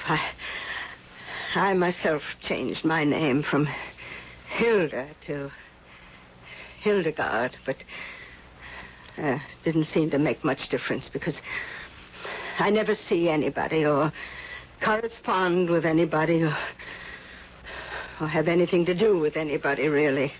Not ever? Not anybody? Not since my husband divorced me and took my son away from me. Oh, that's awful. Oh, I am sorry. Not at all, no. He gave me plenty of money, and I bought this house and furnished it. But even so, to leave you alone like that... Oh, I never think about it. Or them. They got in the way. Got in the way? In the way of what? my kind of life. Mrs. Tipton, it's really hard to see where I'd fit in. I'm a trained social worker. That's how I make my living. At least, that was how I made my living. I was discharged 6 months ago. They were cutting down, and... Well, I haven't been able to find anything in my field, and I'm running short of money, so I'm willing to take almost any kind of job if it's respectable. Look, I'm not going to ask you to do anything you wouldn't ordinarily do. Well, do you need a secretary? Something like that? I think I could manage that, maybe. Or be a companion. Oh, I don't want a secretary or a companion. Why would I? I never do anything, and I prefer being alone. Well, what is it that you do want? I want somebody to live for me. To live for you? Precisely. Well, I really don't know what that means, Mrs. Tipton. I never heard of anybody living for somebody else. Well, I shall explain. I don't pretend that my life in this house is living. Not what most people would call living. Though what do they know? Nothing. Actually, my life here is infinitely superior to what they would call living. Well, what precisely do you do, Mrs. Tipton? I dream. Just dream, that's all? What do you mean, that's all? Oh, it's easy to see you don't know much about dreaming. Well, you mean daydreaming? I know about that. I daydream sometimes. Everybody does once in a while. Yes, but how many make it a life's work? Well, not many, I guess. Hardly anybody would be my guess. Well, people don't have the time. They can't afford it. I know I certainly can't. Ah, but I do have the time, and I can afford it. But it sounds strange. Of course it sounds strange. No one has the sensitivity or the imagination to withdraw completely into the life of fantasy. A life peopled with the oddest creatures, doing the oddest things in the oddest way, saying incredible things, producing incredible sensations. You make it sound fascinating. But I'm a very ordinary person, really. I don't think I could do anything like that. Of course you couldn't. And that wouldn't be what I'd require of you. Well, I think we really ought to discuss that. You said you wanted me to live for you. I want you out in the world, what people call the real world. Living what they call a real life. And that's all? That's all. You're a social worker. You must have got around a lot. Well, some. Do you have a lover? There's a man I'm interested in. We're not... What you said. I'm just interested in him. Aye, but you're a proper little thing, aren't you? Well, never mind. I'd want you to go on dating, whatever you've been doing with this man, and whatever else you do with your time. And that's all? And report back to me once a week. Tell me what you've done. I can't believe that that's all I'd have to do. You'd pay me for doing that? Yes. $300 a week. Oh, that's a great deal of money for just living and telling you about it. I just can't see why you'd want to pay me for doing just that. Oh, if you insist on an explanation... Well, I'd like to understand if I can. Oh, very well. You see, I'd be better at the job, I think, if I understood a little. Mm-hmm. Well, you see, I'm thoroughly convinced that I've created the perfect life for myself. I live surrounded by beauty, charm. It is a beautiful house. All the senses are satisfied here. Do you smell the perfume in this room? Yes, it's lovely. I have it changed once a month. You see those draperies? Pure silk from Thailand. $100 a yard. Oh. And they're due to be changed shortly. When you change them, do you just throw the others away? Oh, you'd like to have them, wouldn't you? Well, perhaps if you're a very good girl. Well, they're so lovely. Everything in this house is lovely. Except me. Oh, Mrs. Tipton. Nobody weighing close to 300 pounds could be considered lovely, but it doesn't matter. Because I have dreams. I weigh exactly 110, and my hair grows to my waist and is a light auburn in color, and my feet are small and narrow, and my eyes are clear and bright, and my fingers are long and tapering. Oh, never mind. The point is that in my dreams, I am the loveliest thing on earth. And the loveliest things happen to me. And why do you... That's been my life for 20 years. And I've adored every second of it. But now, well, I'm starting to grow older. It's sad, but I'm growing older, and it's harder than it used to be to dream my beautiful dreams. Everybody grows older, Mrs. Tipton, eventually. I don't intend to. No. I mean to go on living in my dreams until the very end. If there ever is an end. But there has to be, doesn't there? I mean, for everybody. Not for me. But I still don't see what you want me to do. I mean, I don't see what possible help I could be to you. I need food for my dreams. Food? They're starting to grow stale, my dreams, repetitious. I've dreamed each one of them 1,000,000 times. I need new ones. But can't you just make them up? No, I can't. I need some contact with life as it's lived by others. You know, sometimes lately I've had the sensation that I was melting into my dreams, that I was vanishing into them, that I was becoming nothing but my dreams. Well, what I need now is to build a little bridge between me and the outside world. And since I clearly can't do this myself, I must have someone do it for me. And that's what you want me to do? Build a bridge for you? You think you can? I can try.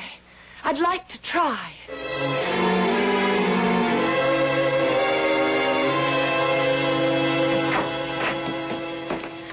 Hello, Eddie. Well, hello, Miss Cook. How are you? How should I be? I know it must be hard for you. I've done time before. Oh, I feel so bad. It's my fault, really, that you're here. Well, so you turned me in. You did your duty. You were a good citizen. Yes, but... So you feel bad? No, Eddie. You know I take a special interest in you. You know that. Oh, yes, I know that. You haven't had an easy life. Call an easy life? I don't, Miss Cook. You have to call me Miss Cook. I thought we were getting to be friends. Well, you know something? I forgot your first name. It's May. May. I'll call you Maisie, okay? Well, okay. At least it's better than Maybelle. Maybelle? What kind of a name is that? A woman I interviewed about a job yesterday. She thought I should change my name to Maybelle.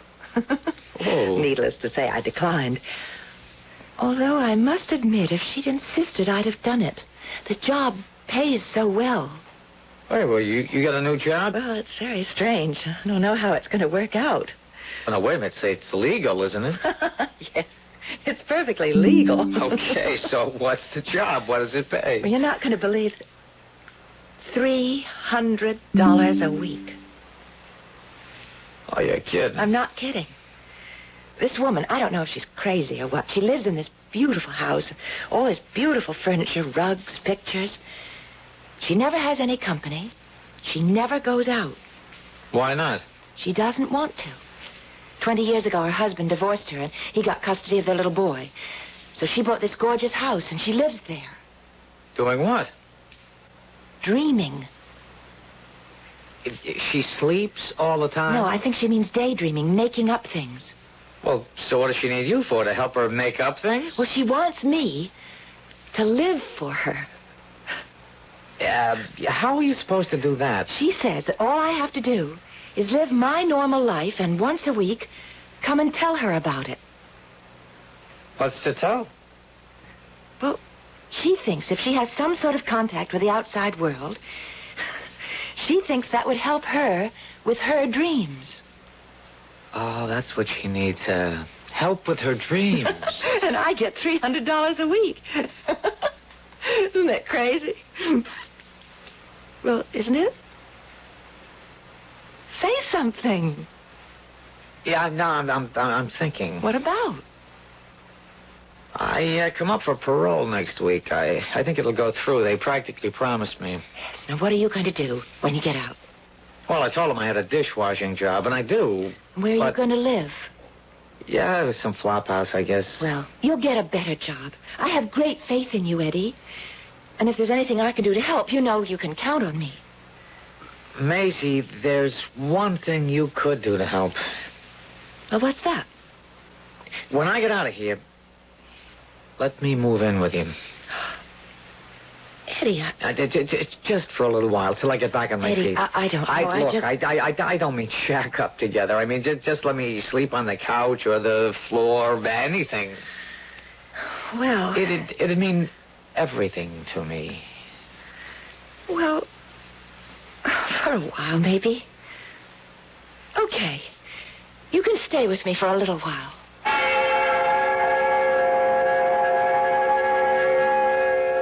Dear, sweet Mother Nature, at whose shrine we all pretend to worship and whose dictums we constantly violate, what oddities she does create. Perhaps to revenge for our misdeeds.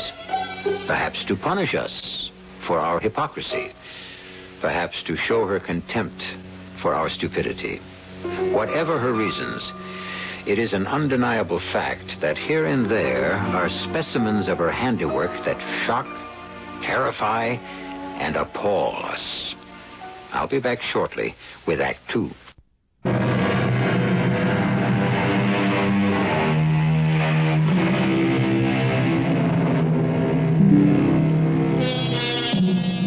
Our tender little heroine, Miss May Cook, has secured a position with Mrs. Hilda Tipton, wealthy recluse. In return for a handsome salary, Miss Cook has only to lead her ordinary life and report weekly to her employer its mundane contents. To be, in Mrs. Tipton's words, her bridge to the outside world. For Mrs. Tipton spends all her time dreaming. Just dreaming. While in another part of town altogether is a man called Eddie who spends his time in prison also dreaming. Dreaming of the day of his parole. Got the job, didn't you? She ought to give you your own key. I know she doesn't like answering the doors. Mrs. Hutchins has her own key. She lets herself in. So why don't she give you your own key? You're getting to be as snooty as she is. Come on, Trixie. Let's not hang around where we're not wanted. We can always watch from the porch. Oh, come on in, May. Hurry up. Looks like rain. Terrible day. Oh, go on in. Take your coat off. Go on in. I hope to goodness you've got something to tell me. Something with a little spice to it. I don't mind telling you what you tell me about the world out there. Makes me glad I don't live in it. Oh, move that pillow, will you? Which one? On the couch, the gold one. I need it for my back. That's it. Oh, I got it. Well, the beginning of the week wasn't so very exciting. I bought some clothes. What kind of clothes? Well, a couple of shirt-waist dresses and... Shirt-waist dresses? Oh, they're very nice. Nice? I paid quite a lot of money for them. Oh, didn't you buy anything, sexy? No. Nothing long and filmy and, revealing? No, I've never worn that sort of thing. Didn't you tell me you were in love with some man? Yes, that's true, I am. You wear shirt-waist dresses when you're with him? Alone with him, I mean? Well, he hasn't been in town lately. Where's he been? Away. Away where? Oh, you don't want to tell me. Okay. When's he coming back? Well, he is back. He came back last night. Oh, good. So, what did you do last night, the two of you? Well, we went out for dinner, seeing as it was his first night home. What did you eat? He had steak, I had fish. We both had salad and ice cream. Oh, Lord. Even the food you eat is dull. Don't you ever eat anything interesting? We used to go to a Chinese restaurant sometimes. I bet you ate chop suey. Yes.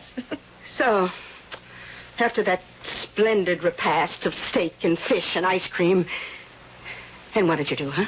Well, we went to a movie. What movie? The one in the neighborhood. I forget the name of it. Oh, May, you could make up a name. Why would I do that?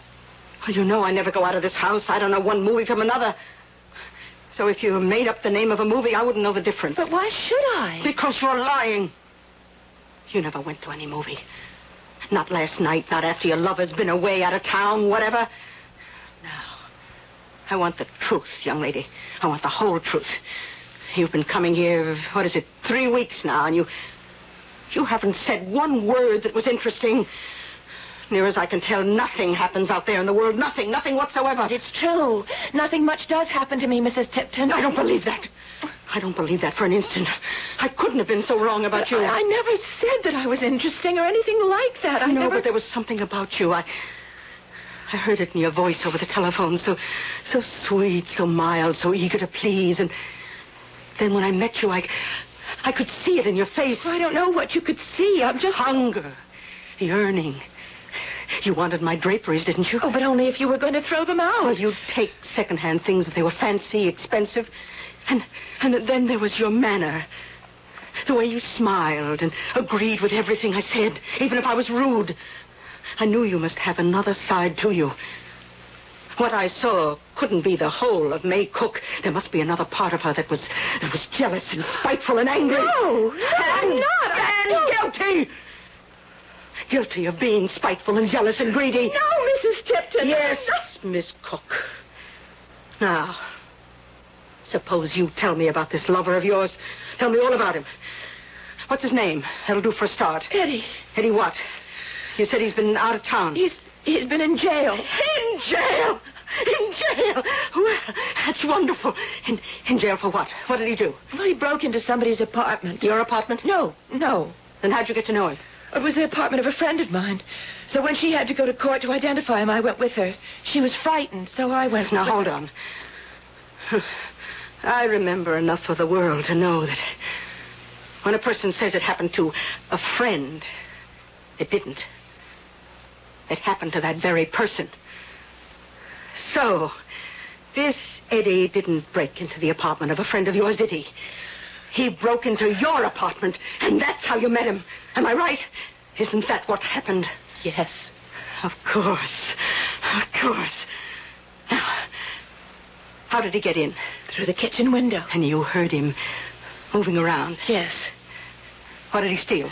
Well, I didn't have very much. He took my mother's engagement ring and her wedding ring. I had a little cash, about $20. He took that. And what else? Oh, that's about all. I don't want to hear about all. I want to hear all. What else did he take? Nothing else. He took you, didn't he? I don't know what you mean. I mean, he took you by force against your will.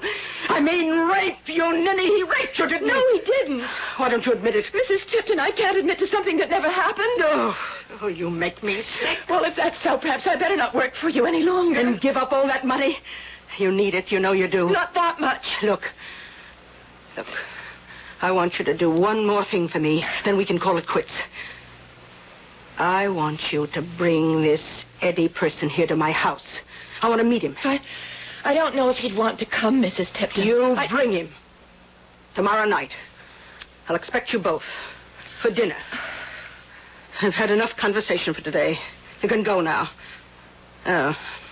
Your money's on the little table by the front door. Thank you, Mrs. Tipton. 3 $100 bills. Crispy new ones. Thank you, Mrs. Tipton. For once, I got my money's worth. And I mean to get much more. Much more.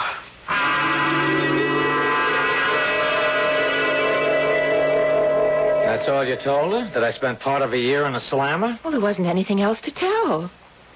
Well, it just doesn't add up. Oh, what doesn't add up, Eddie? Well, that this old bag would want to meet me. I don't care how nutty she is or how lonely or how anything. That's not enough of a reason. No. There's got to be something else. Yeah, I know what these biddies have on their minds. All the time they got it on their minds. Didn't she ask anything about that? About what? You and me.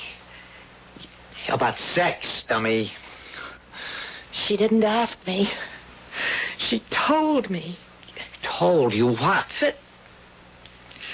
That you raped me.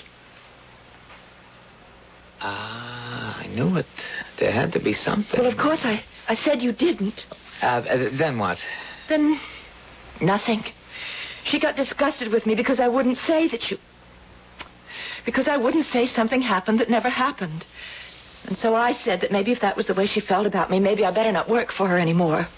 You said that? She didn't seem to care whether I quit or not. There was just one more thing she wanted me to do. And that was to bring you to her house tomorrow night for dinner. And you said you would? Well, I said I'd ask you. You don't have to go. What do you mean I don't have to go? She's pretty weird. I want to go. But, Eddie, I really believe Mrs. Tipton wants to think you raped me. I mean, I don't think she believed me at all when I said you didn't. Well, we can set her straight, can't we? Well, I don't think she wants to be set straight. It was a nice job while it lasted. Oh, it isn't over yet. Oh, yes, it is. I've made up my mind. After tomorrow night, I'm never going near that house again. You know, you're perfectly right. You're not cut out for that job. Well, I'm glad you feel that way. Yeah, but me? I was tailor-made for that job. You? You mean you'd go to work for her? Well, why not? You said it was legal, didn't you? Yes, it's legal, but... Well, I can tell my parole officer I'm working for a rich lady who is slightly eccentric. It'll sound great. Oh, Eddie, I don't know. Yeah, but I do know. Look, you made hash out of that job. I know I did. It's yeah, just... but I won't, believe me. I'll make it into the best-paying job in the world. Oh, you just want the money, is that it? Not that I blame you. I wanted it, too. But, you see, it isn't worth it. Look, here's the $300 that I got paid today. You take it. I really don't want it, and you need it, so you take it. You're going to get some money I care about. Look, here. It's 3 $100 bills. Hand them over. Here. Give me a match. What for? Never mind. I got one someplace. What do you want a match for? I got it. Eddie. Oh, you can't. Oh, don't do that. That's $300. Don't they burn pretty, though?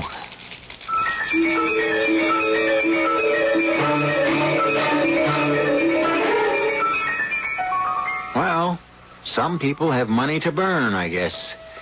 Not me, and nobody I know either. And even if we did have, I don't think we'd go ahead and actually do it. I mean, we'd somehow think of something else, anything else to do with it besides burn it. I mean to say, $100 bills are legal tender, not legal tinder. We'll be back shortly with Act 3.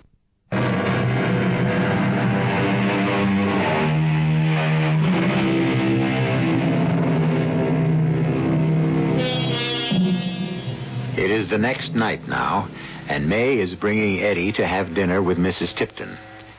Or is it the other way round? Is Eddie bringing May to the house of a woman he has never met? For contrary to May's expectations, Eddie jumped at the chance to meet May's employer. More correctly, her former employer. For May fully intends to resign, and Eddie fully intends to take her place. It is 7 o'clock, and May and Eddie are arriving at number 111.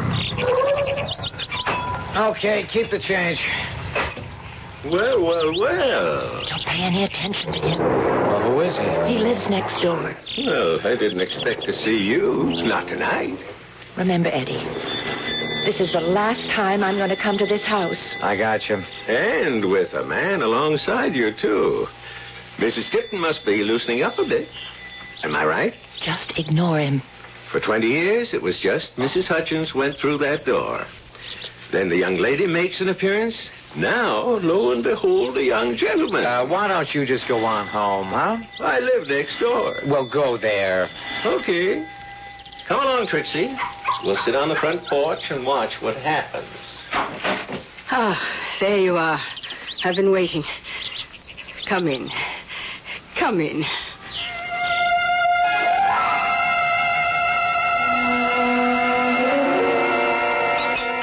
Oh, that was the most delicious meal I've ever been privileged to enjoy, Mrs. Tipton. Better than prison food, Eddie. Well, I haven't always eaten prison food. I'll just bet you haven't. Oh, May, fetch Eddie another helping of the burnt almond mousse. Yes, Mrs. Tipton. Eddie?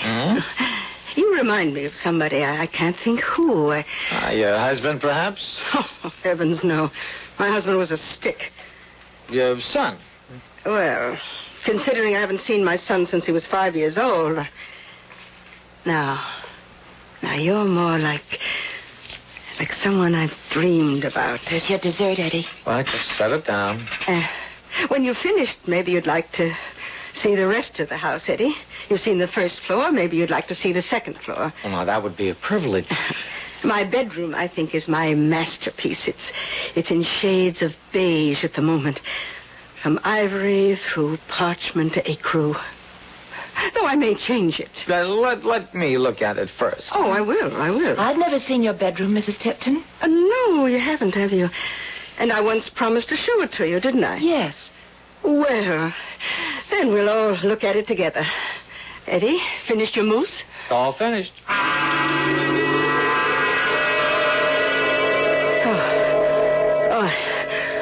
I really should have an elevator installed. These stairs are getting to be too much for me. Voila. Entree.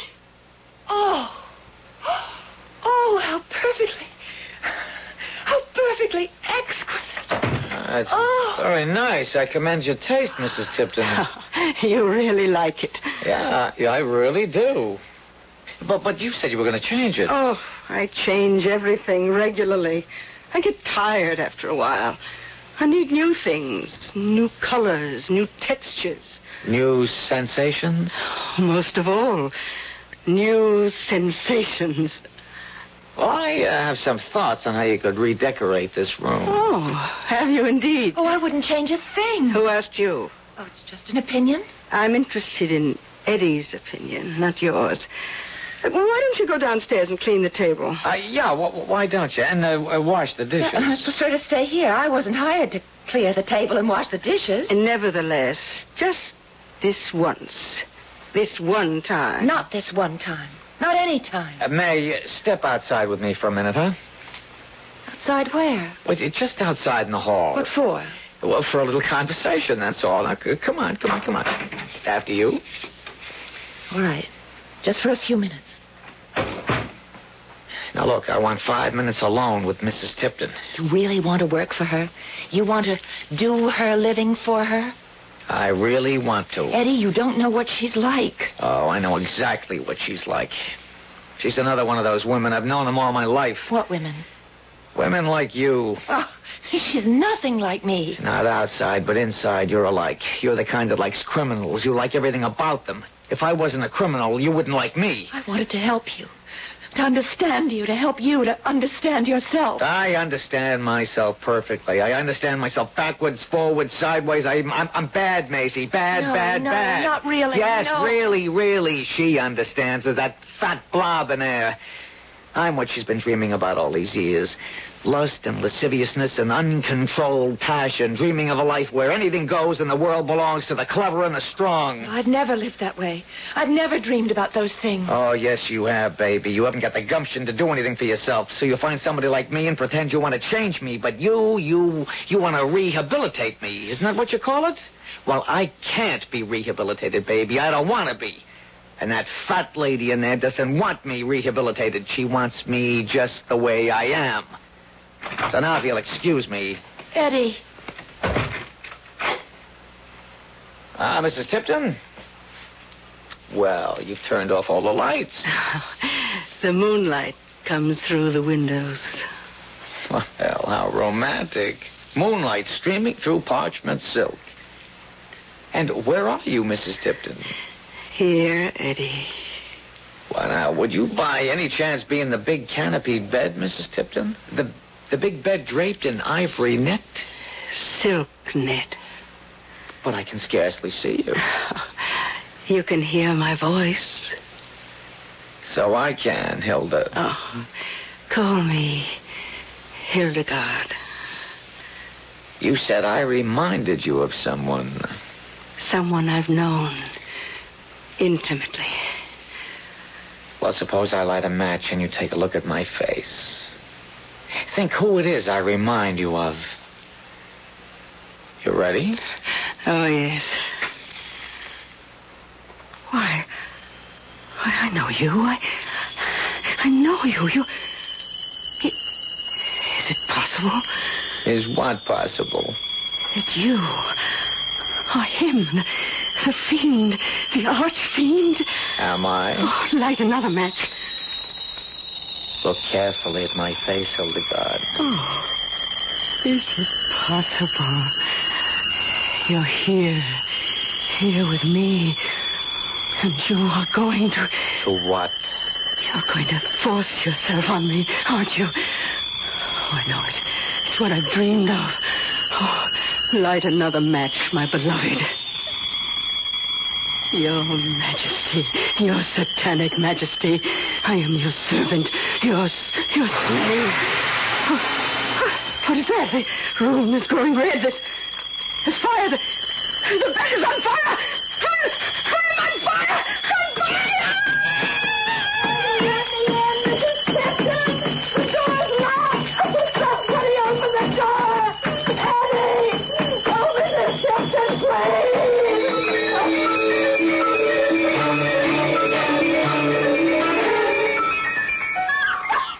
Quiet, Trixie. Oh, Mrs. Hutchins. Mrs. Hutchins. I'm in a hurry. Oh, terrible thing about the fire. Terrible. That beautiful house. Though I've never been inside, of course. Have they been questioning you, the police and the fire people? Yes. Well, they'll get around to me later. Me and my sister. No doubt. We were the ones who called the fire department, you know. Didn't they tell you? No. Oh, yes. My sister and I heard this sort of explosion. And then we saw smoke coming out of one of the upstairs rooms. Mrs. Tipton's gorgeous bedroom. Is that what room it was? Yes. Then she must have started it herself. I wouldn't know about that. Well, nobody got out, I understand. Nobody. Where was Mrs. Tipton at the time? In her bed. They found her there. Yes. And the young girl, Miss Cook, I believe her name was. Outside the door. The door to the bedroom? Yes. And the door was locked. Why, the poor girl must have been trying to get in to save Mrs. Tipton. It looks that way. But where was the man? What man? The man who came to the house with the young lady. There was no man. Of course there was a man. He drove up about dinner time with the young lady, and they went into the house together. Now, he never came out because my sister and I watched the house back and front from that moment on. We were so surprised to see a man going in. No man was found in the house. Well, wait till they get to questioning me. I'll tell them about the man that went in and never came out. You'll only be making a fool of yourself. Well, it must have been the man that set the fire. The fire started in the bedroom, and the door to the bedroom was locked. And no body of any man was found, so there. Now, I've got to be getting on home. You can tell your fanciful tale to the police if you want to. But how did it happen? How did the fire start? It was the work of the devil, if you ask me. He has sly ways, the devil has. Very sly ways. And all their pretty dreams went up in smoke, which, I am given to understand, is not an uncommon fate for dreams that are too remote from reality, and in particular dreams of violence. These especially are doomed to end in smoke and fire and death. So dream away, my friends, as I shall continue to do. But be careful what your dreams are made of. I'll be back shortly.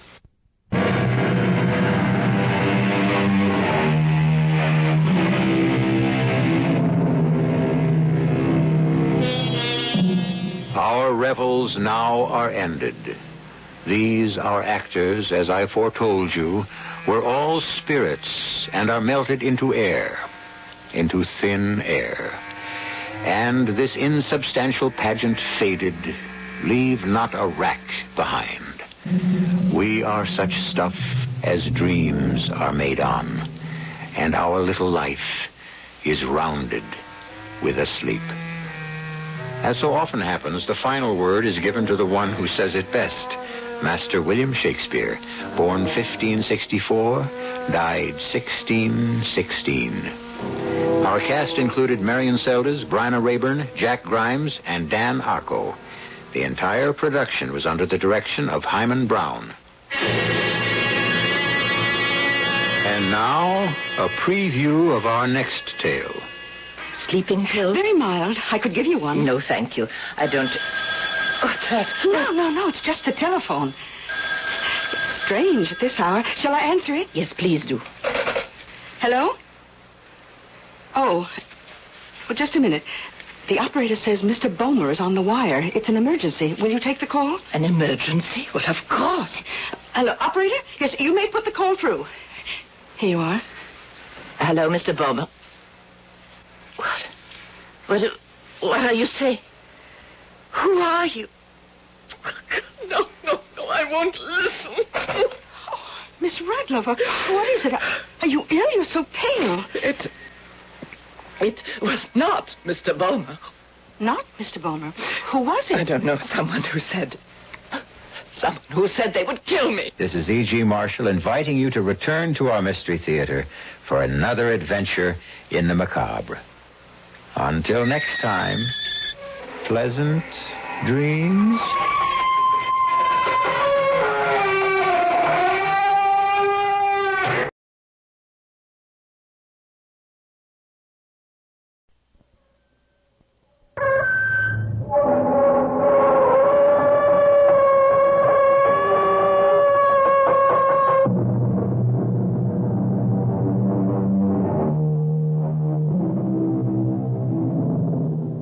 Come in. Welcome. I'm E.G. Marshall. All peoples have their separate legends, their superstitions, and their fears. Julius Caesar once said that all Gaul is divided into 3 parts. But whatever their political alignments, the Gallic people shared their legends in common, and none more persistent and accepted than the belief in the second sight. Usually called a gift, but one wonders if perhaps it is far more the reverse of that.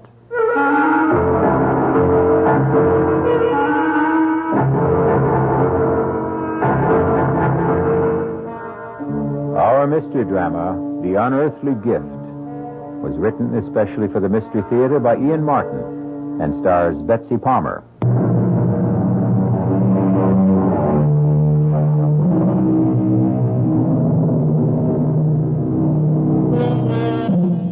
Let's begin with 2 definitions of second sight.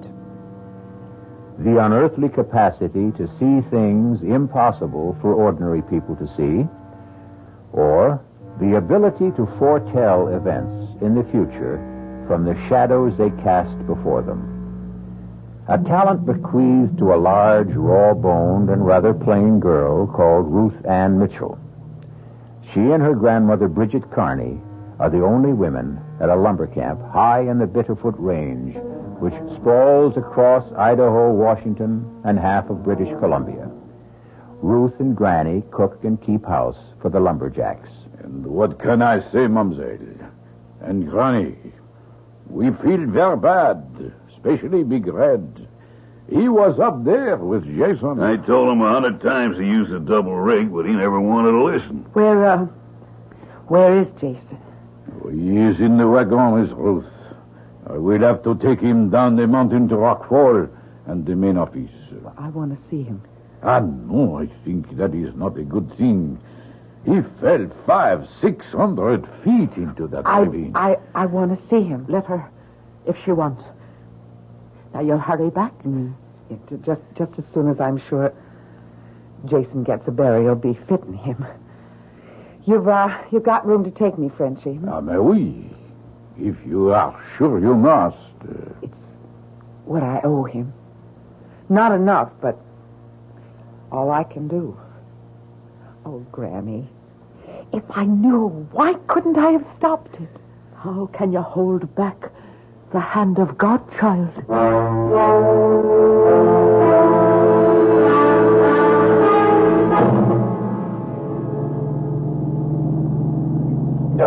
Espèce de diable. This is one bad road. You want me to drive, Frenchy? You, a woman. Well, I know it like the back of my hand. My daddy was a straw boss at Greenwood's camps, and from the time I was 11, I grew up there. And your father, when did he die? Oh, in the big fire. When the South Slope burned up. And your mother? She died having me. So you stay on with Granny. She is your only family? Yes. All I have to love. And Jason, too, you lost. Oh, Jason. Jason was kind to me. Why do you stay at the lonely camp like Greenwood with a bunch of roughnecks like us? Where else would I go? To the city, no, where perhaps you find a nice young man who... Me? A plain, awkward country gal who stands head high or higher than most men and knows nothing but to just cook and to do the chores.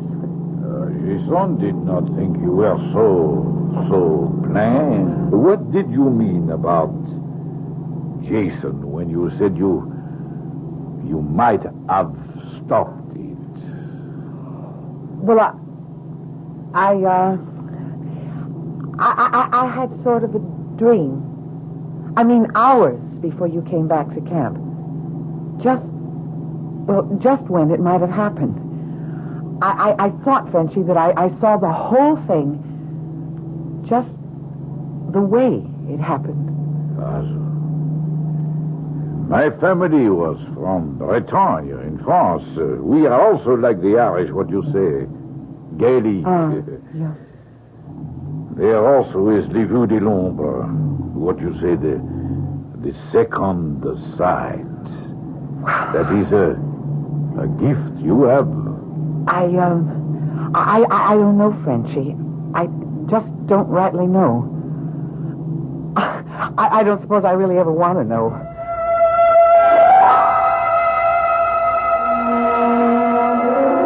Pardon me, ma'am. You Miss Mitchell? Yes, I am. I'm Tim Farrell, new jack for Greenwoods. Told me down at the office I'd be riding up the mountain with you. Well, that's right, Mr. Farrell. They're just gassing up the old Jeep. Have you got your gear ready? Most of it. What you see on me? My duffel bag and axe are right there by the pumps. Well, then, I guess we're ready to go. Except first, I guess I should say howdy. Ain't used to shaking hands with a lady, but put it there. How about making it Tim? I ain't used to Mr. Oh, yeah, well, my name's Ruth Ann. All right, Ruth Ann. Do we travel? Best we do. It's a rough trail, and I really prefer going it while it's still light.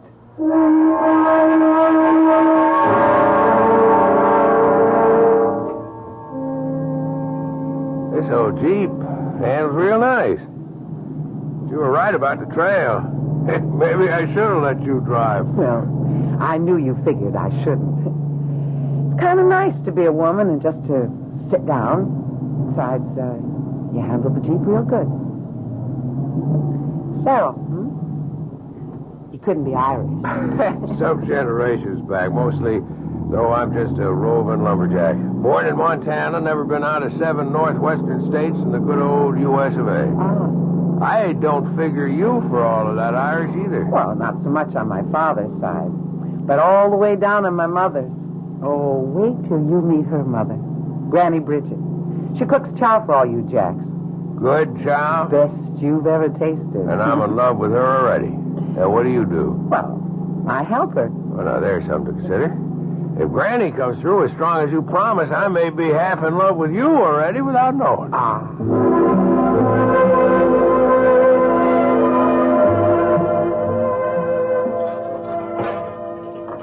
Now, that Tim Farrell you brought back here 3 weeks ago.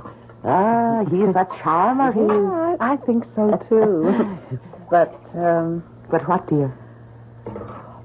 Well, I don't know how to talk about it, Granny. You see something in his future? I don't want to talk about it yet. Yet? It just doesn't come clear. It's a full moon tonight. I reckon I'm just going to walk myself some more before I go to bed. Is it Tim you're going to meet? It's no one at all but my own thoughts.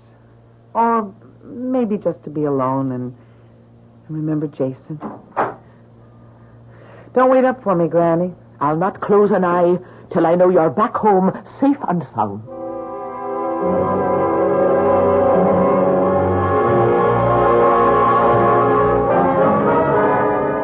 Real pretty moon, ain't it, Ruth? I suppose, Big Red. I kind of hope you figure like I do that it ain't hung up there for nothing. But don't look to me. I'm not your woman. Not now, or ever could be. You'd still shuck me off even with Jason gone? Or with Jason here. You and me have nothing for each other. And don't you make no move to me, even with Jason not here to stand between us. Big as you are, you think you could hold me off if I really had a mind to? Look, I hope I don't have to try. I don't guess you'll have to, Ruth Ann, as long as there are three of us. Who asked you here, tenderfoot? Put out. If I'm not wanted. Ruth Ann? Let's just not make no fuss, all right? I'm on my way back to bed anyways. Good night. Why don't you mind your own business, Farrell? I was about to ask you the same question. I'm warning you. You're new on this crew. Don't ask for any trouble. I don't. Just the same, don't push any on me, brother. And lay off of Ruth Ann. She don't like you no more than I do.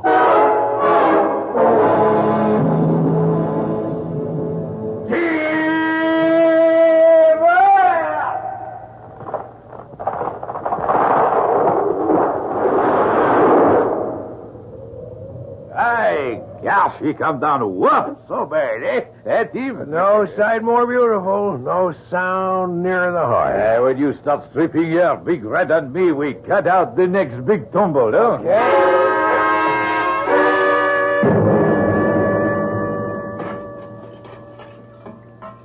Hand me the big kettle. There's a love, Ruth. Ruth? Oh, I'm sorry, Granny. I was thinking of Tim Farrell. Oh, I thought maybe that walk under the moon last night might not be all by yourself. Did you meet him then? Yeah. Good I did, too. Big Red was pestering me again, just like before Jason died. You tell him he as much as lays a finger on you, and I'll put broken glass in his grits. Now, don't you let that blowhard bother you. Well, it's not him that I'm worried about, Granny. It's Tim. Why? I'm trying to fight it. But I see it. There's death. The shadow of death over Tim's shoulder. And I'm somehow in the shadow, too. Oh, Granny, why do I have to see it? And then still know that I can't stop it? Oh, now, Mavournin. Don't rack your heart with what can't be changed. I told you before, Granny. I won't sit by if... What is it, Colleen? What are you staring at? I see him now. They've topped a tree. And Tim's stripping it. He's all alone in a... No! I've got to stop it. I've got to stop it. Dear Mary in heaven, watch over my lamb. Whatever the Lord has marked her for.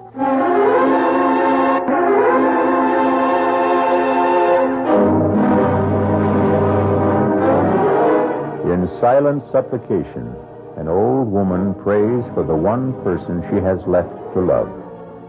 A tortured girl with a terrible and unasked gift.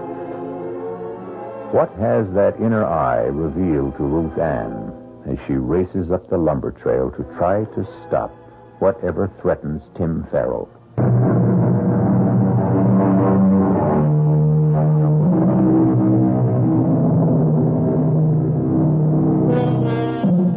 At the stand of trees, the lumberjack crew is thinning out.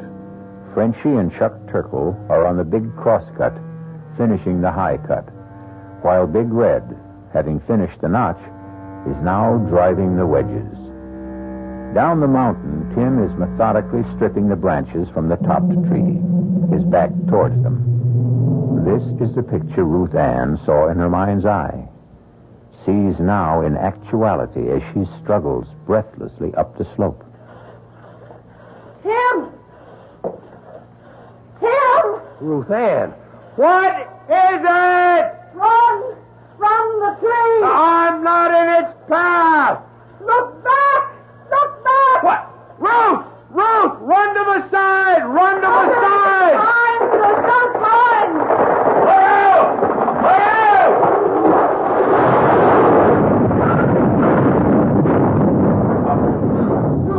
Oh, I sure would never want one closer than that. You are right, Ruth Ann. You covered me with your body. Well, you risked your life to try to save me. I can't figure why we're not playing pulp. That tree was headed straight for where I was standing. What made it turn aside just far enough to miss us? The hand of God. Miss Rose, Tim, how are you, Doc? No, it's all right, Frenchie. I don't know what happened. Fall path was set for 45 degrees off your line. That no good tree. Sure you ain't neither of you hurt? I took a pretty good lick across the back from one of the branches.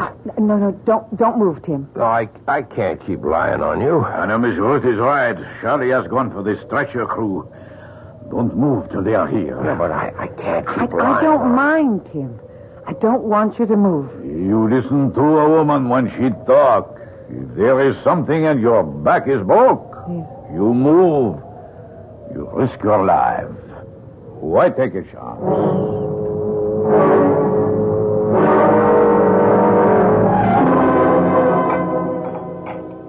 Well, that was a powerful good bowl of soup, Ruth Ann. I'm glad you liked it. Here, let me take the tray. How's your back today? Oh, it's tolerable. Now I know that there ain't nothing broke. I feel I better be getting back on my feet. No, sir. You just stay right where you are till the doctor says that you can rise. Ruth Ann, tell me something. I can. Where were you going when you come up the mountain that day? Why do you ask? I don't know. I had the feeling. I mean, they hadn't even yelled timber before you seemed to know that was a maverick tree, and it wouldn't fell right. Or maybe it was just intuition. I was born and bred in tree country and around camps, and I've got to get back down. Granny needs my help. Ruth Ann? Yeah? I want to thank you for saving my life. Well, if I had anything to do with it, I'm glad. Maybe someday I can find a way to make up for it.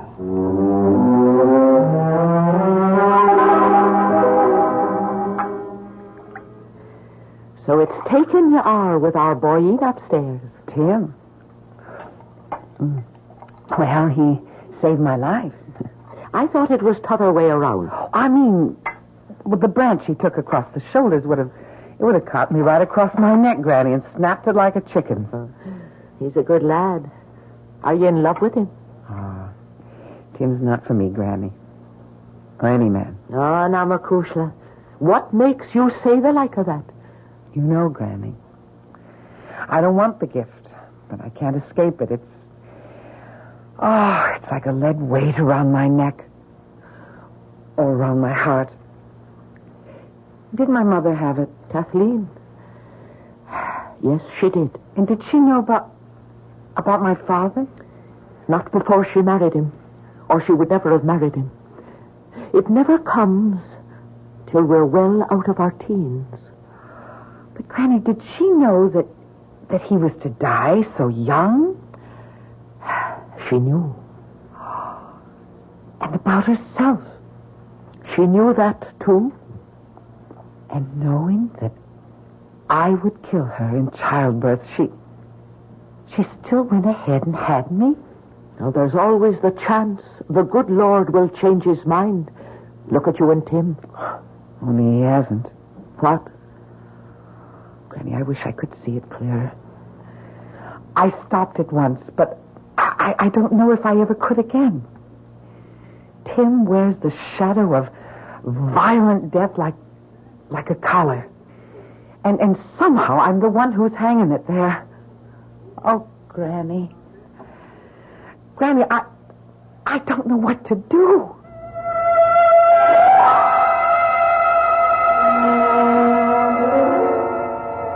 Hey, Tim. Hi, Jack. How's it going? Well, I reckon I'm about ready to come back and pull my weight. I'm getting tired of just chopping firewood. Yeah, it's putting you back in shape, though. I hope. You sure are one lucky tree, Jack. When that big old tree kicked around and started to fall out of line, you was dead in its tracks. And then we seen Ruth Ann throw up her hands, and by Dad, if we both couldn't swear on a stack of Bibles, that old tree didn't just veer off to the left, so she just missed you. I guess the wind caught her. It must have been. Though I don't rightly remember any wind that day. Chuck, I want to ask you if you remember something else about that day. Well, sure, ask away. You and Frenchie were making the saw cut. But Big Red cut the notch, and he was setting the wedges. Right? Oh, yeah? And that tree was lined up to fall due south? Yes, sir, Tim. That was the line. And you know I was working away on the east. 45 degrees pretty near out of the fall line. Oh, yes, you were for sure, Tim. Then how come she turned so out of line? Well, now, sometimes you'll get a tree that has a real tough core or twister on you. You or Frenchie ever had that happen to you before? Well, no. Not as you'd say, but I've heard tell. About Big Red? Well, you'd have to ask him. Doesn't he go around bragging he can fell a tree on a dime and he ain't never missed? Well, I have heard him say that, but... Yeah, well, maybe I just will go ask him. Look here, Tim. You better watch your step. You get him riled up. Big Red is bad medicine.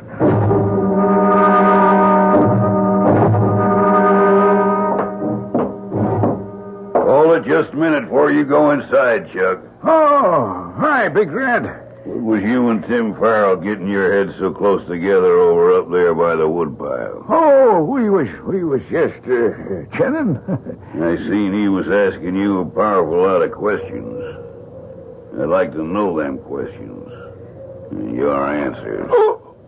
Oh, Big Red, you're like to break my arm. I might just do that if you don't loosen up. Well, I don't want to make no trouble. Any trouble I'll handle. You talk. Don't leave nothing out.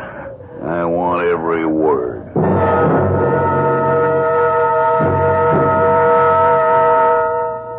Now, don't take on so, girl. You're in love with the boy. It's that, isn't it? Yes, Granny. I am in love with Tim. But that's only a little part of it. Now, don't be too sure. Is he in love with you? Oh, Granny, how could he be? I'm a plain... We won't go through that go-round again. Granny, I'm trapped. First of all, I have the vision that all I bring Tim is danger. And second, well, if I want him to love me, how can I be sure that I'm not using the power to make him? I brought you some fresh wood for the stove. Hey, did I break in on something? Sure not at all, Tim. How are you feeling now? Oh, I guess I'm about back to where I was, thanks to Ruth Ann. You'll excuse me, Granny Bridget and Ruth Ann. But I got a little business here, can't we? You get yourself out of my kitchen, Red Pilly, and all your riff-raff with you. Not till something gets straightened out. Well, speak up and go. I'm talking to you, Farrell. And this time you ain't hiding behind any skirts. Chuck Turkle here tells me you're bad-mouthing me. Trying to say I dropped a tree across your back. I hadn't faced you with it yet. I wanted to get some more proof. But so long as you fetch the issue, That's what I have in mind. Glad you laid it on the table. Now, Ed, why you do this? Why you try Shut to... up, Frenchy. I'll handle this. Mr. Farrell, I'm calling you out. Pick your weapon. Knives, axes, peavy poles are just bare hands. You and me's got a claim to settle. A claim? Well, let's just call it a plain falling out. Don't pay him any heed. You keep out of this, Ruth Ann. Indeed, I won't. You're like a bunch of children, except that you're playing with lives. Ruth Ann, maybe I want to be caught out. I'll stand no nonsense like this in my kitchen. Near under 50 years I've served this camp, and I've never tolerated brawling in my kitchen. So you'll all take yourself out of here before I... Hey, Granny. Come on, get no back, you old kids. Give us some air. Ruth Ann, is it her heart? I don't know. I've never seen Granny sick before. Frenchy, go bring the wagon. We're taking her to town and the nearest doctor. You speak well. I bring the wagon to the door. Granny, it's nothing. It's just a little fainting spell. Oh, darling. Maybe I'm getting too old for so much excitement. Where's Ruth? Oh, I'm right here beside you.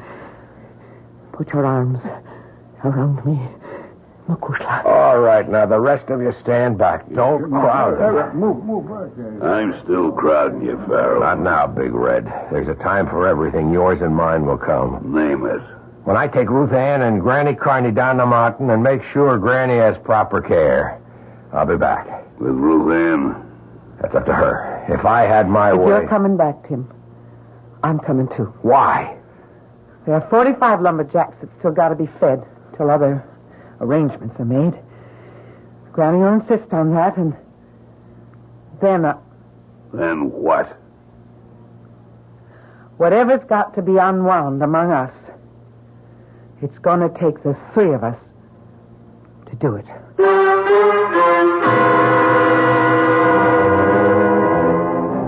How much does Ruth's second sight now see of the future? How much can she affect it? And how? Is the shadow of what's to come going to engulf her, or can it be dispersed and blown away?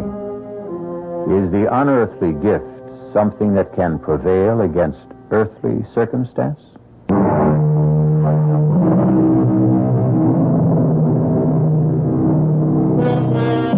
Rock Falls boasts a livery stable, 3 assorted garages, a choice of hotels, no hospital but a small clinic with 4 beds and a first-rate, if overburdened, general practitioner. It couldn't have mattered less. The most efficient and highly staffed hospital would not have saved Bridget's tired heart. Like a stout old watch, the bearings were worn, the mainspring slackened. Are you there, Ruth Ann? I'm here, Granny. I'm going away, you know. Oh, no. Yes, I can see it in your eyes, Mavourneen.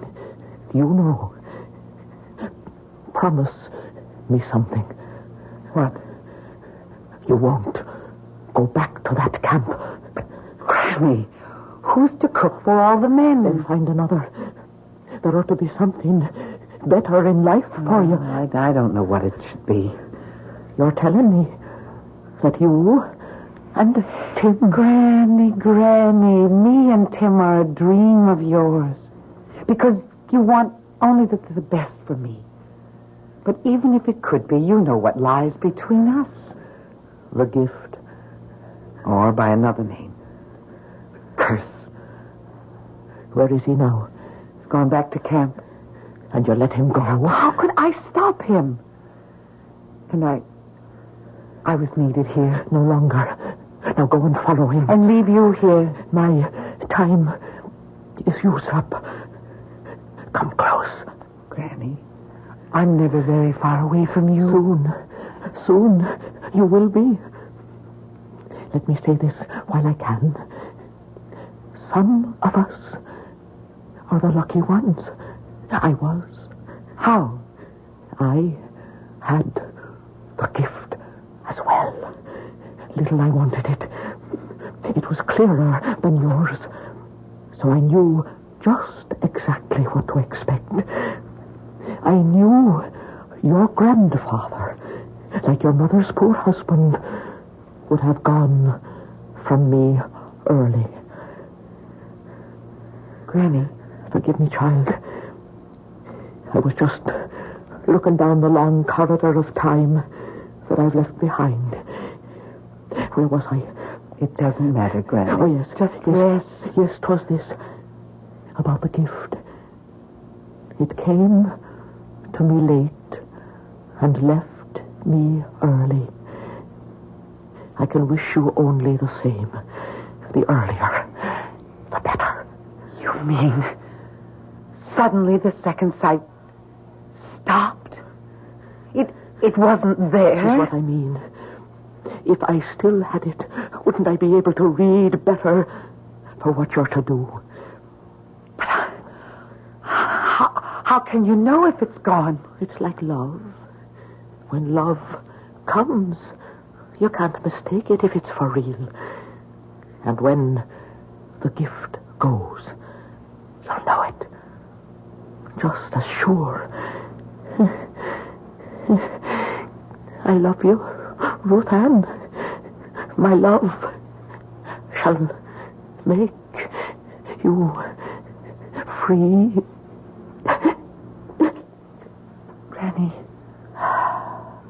Granny? Oh, Granny. What will I ever do without you?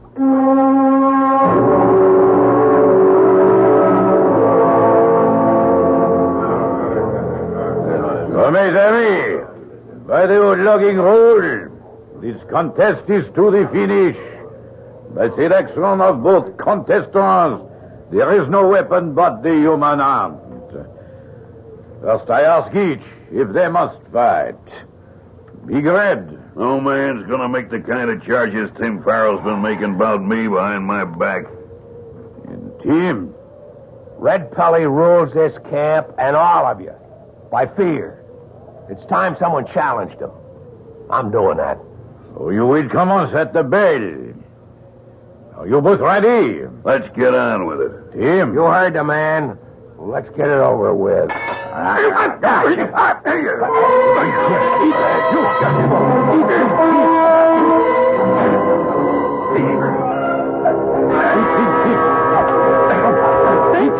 What's going on?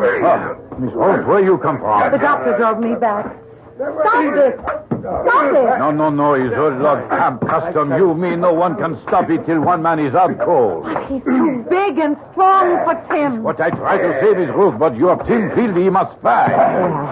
If you won't stop it, I will. No. Because I will it. Like this. Okay, Tenderfoot. Now I'm gonna stomp the living hell out of you. I'm not asking no mercy. Come on. Just try to stop me. Just what? Here's one last go for luck. What? Are you going to get up? I can't. You quit? I give up.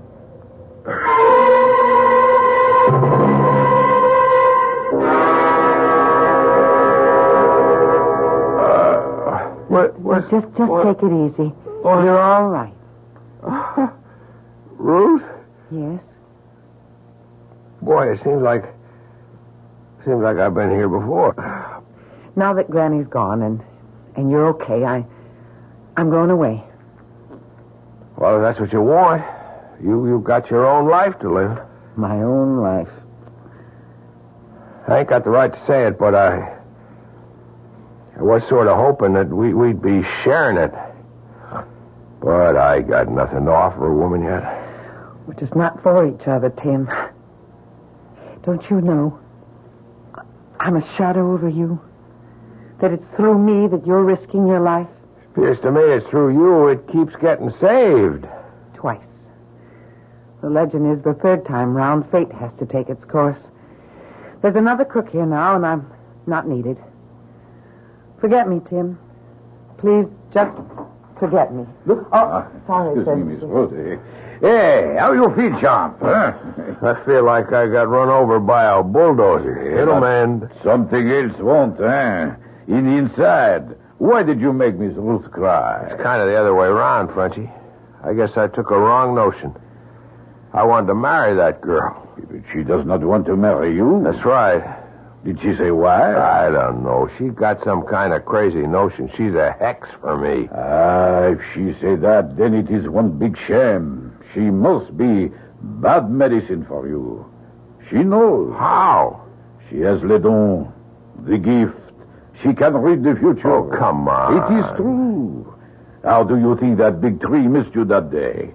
And now you make Big Red cry, Uncle. The heck with superstition. That's no real problem. What is a problem is that a man needs money to marry. And what do I have to offer? What? Big Red. I was just dragging what was left of me in here to say you whipped me fair and square and the best man won. You say you're leaving? I'll be on my way by tonight. Frenchie, what was that I heard him saying about he wanted to get hold of some money? The poor devil.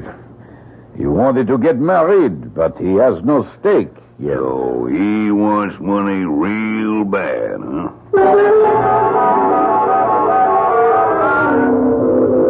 Hey, Big Red. What are you doing so far from camp? Oh, just stealing me a little breather, Chuck, and having a stroll. Hefting your axe in your hand? This here axe ain't mine. Belongs to Tim Farrell. What you doing with it? I got a use for it. I wouldn't figure him to lend you anything of his. He didn't. He might get sore and take a notion to whoop up on you again when he finds out. He's too busy packing up to leave camp. Leave? Yeah. Him and Ruth Ann. As soon as you get back with the Jeep. Reckon they think they're going to get spliced. How about that? Give me a lift back to camp. Oh, sure. Hop in. Got to pay money?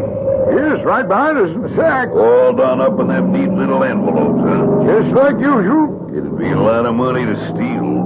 And there sure wouldn't be much doubt if a fella got caught quick enough just where it came from. Huh? What you talking about? Just keep on driving, Chuck. Only you take the road to the flume at the fork. I got some plans for you.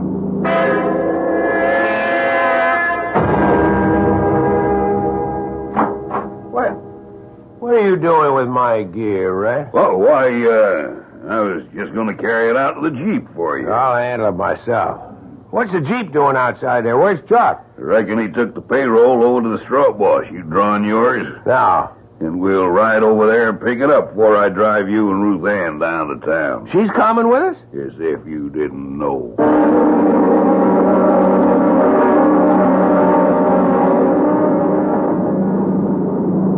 There's something funny going on. This isn't the way to the straw bosses, huh? Look out in back of you. What? It sure ain't, Mr. Loverboy. The road you're going this time, I'm sure you ain't coming back. I wonder why Chuck's so late getting back. I'd like to get down the mountain before dark. He should have been here at least 1 hour ago. I suppose Tim is going to leave with us. We have not much transport, Miss Ruth. Why don't you take a chance and stay with him? You don't understand, Frenchy. I do, but sometimes le bon Dieu is kind. And I think that Grand-Mère Brigitte would have wanted... Wait a minute, Frenchy. What is it? Oh, I see it now. I see it. Red. He has the payroll in Tim's duffel. He has Tim knocked out and tied up by the fork on the way down the mountain. And Chuck is trussed up just below the big flume where it spills into the catch basin. He'll drive Tim unconscious into the ravine and send Chuck to die, ground up in the logs in the catch basin. It'll look as if Tim killed him for the payroll. Sacre must arrive. Frenchy, go get the rest of the jacks and save Tim, Frenchy. I'll go get Chuck free.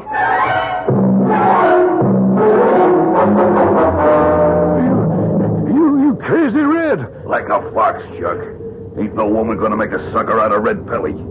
She turned me down for Jason. Well, I took care of him. Climb. Climb? Up to the sluice? Why? I'm sorry, Chuck, but I gotta set this up just right. What are you going to do with Tim's axe? I'm gonna bury it right in your skull, Chuck, so nobody has any doubts as to who... Oh, no, you're not, Red. Roseanne, how'd you get up here? Many's the time as a kid when the logs weren't running, I've shooted down the flume. From the camp right to this station. Oh, I knew I had to move fast to stop you. But I can't. It's too late. I've burned all my bridges behind me. Now, worst of all, it's got to be you, too. Oh, but you can't touch me, Red. I have the gift. The gift? I turned the tree aside to save Tim, and I held you back from stomping him. All with the help of God, and now I'm going to stop you again. Run, Chuck. Run. But you... No, he can't touch me. I'm sorry it has to be this way, Ruth Ann. From the beginning, when you first come, you was all I wanted. But you turned me down. What are you doing? I'm going to open a sluice gate. There's 600,000 board feet of logs already on the way down. And we're going with the first that comes. If I can't have you, no one else can. Hey, you hear me? I hear you. You touch Roseanne, I'll kill you. Ain't none of the three of us going to stay alive. Come on up. You put down that axe, Red. Until I take your fight. Go, Roseanne. Give it roll, Crutchy. I've got his feet. Damn you, I'll switch your skull. Watch him. He has your axe. Hang on, Ruth. I've got a peavy pole. All right, Red. You want to give up? Well, bon Dieu, we have too many. Over the platform, Frenchy. We need roll. Hey, damn you. Oh, you fight me. Let go of the peavy, Tim. Drag you with him.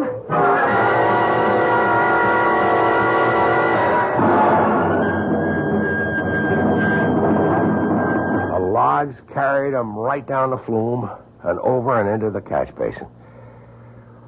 He was ground to pieces. I'm sure glad you're safe, Annie. Are you still going? Well, Red is dead, but nothing between us has changed. One big thing has. What? When I thought I had the power to stop Red, I found I didn't, Tim.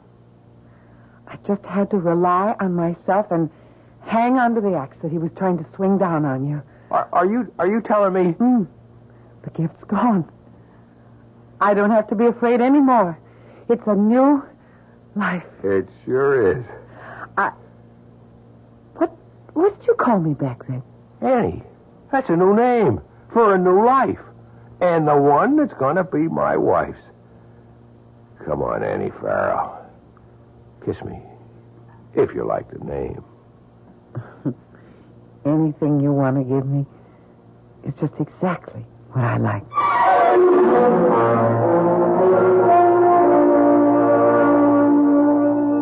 Think of all the gifts you personally may have lost in your time, and how much you mourned them. Then think of the dread, oppressive gift that Ruth Ann lost, and celebrate it with her. Sometimes I do have stories to tell you that end with that fond, childish phrase, and so they lived happily ever after. This is E.G. Marshall inviting you to return to our Mystery Theater for another adventure in the macabre. Until next time, pleasant dreams.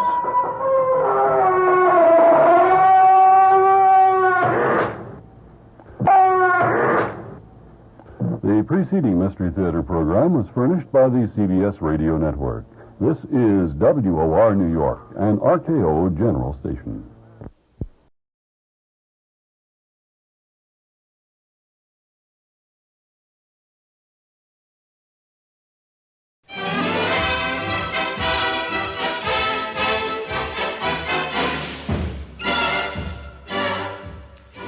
It was the maddest, gladdest, damnedest existence ever enjoyed by mortal youth. A newspaper reporter in those days had a grand and gaudy time of it, and no call to envy any man. And yet I have marveled that the human race did not revolt against the imposture, dig up the carcass of Gutenberg, and heave it to the buzzards and hyenas in some convenient zoo. The CBS Radio Workshop, dedicated to man's imagination, the theater of the mind. Tonight, Bring On the Angels, an affectionate revival drawn from his own book newspaper days of the early life and times of Henry L. Mencken.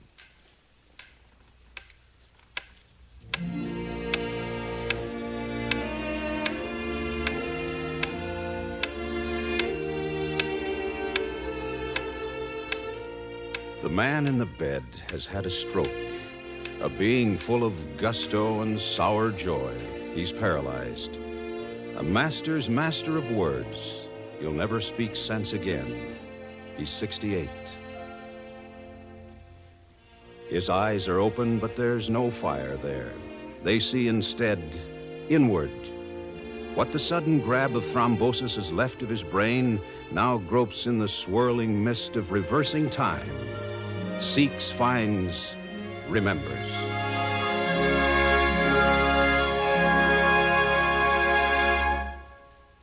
I remember my father died on Friday, January 13th, 1899, and was buried on the ensuing Sunday.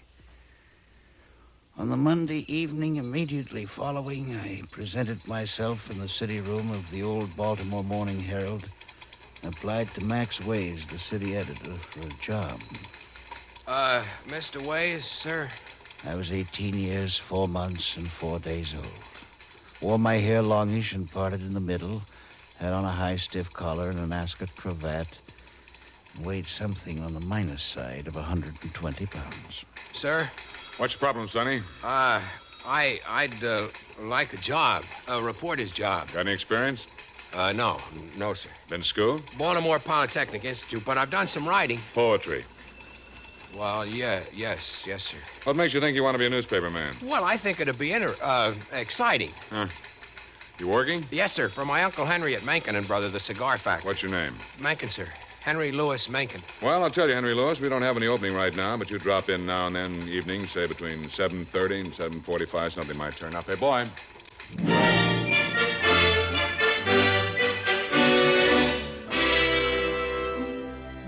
The next night, precisely at 7:31, I was back. Max waved me away without parley. The third night, he simply shook his head. The fourth, fifth, sixth.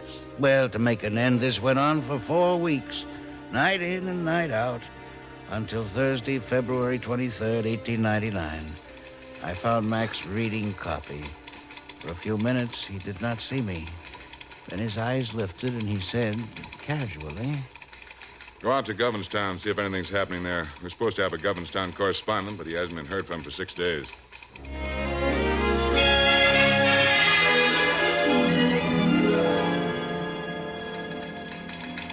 What'd you get, Henry? Well, there were only 2 lights burning in town, so The news. The Imperial Order of Red Men have postponed their oyster supper to March the 6th. Stop the press. Anything else? Yes, sir. A horse was stolen. Give me a stick. Sir? A stick is 1 paragraph. Pen and paper over there.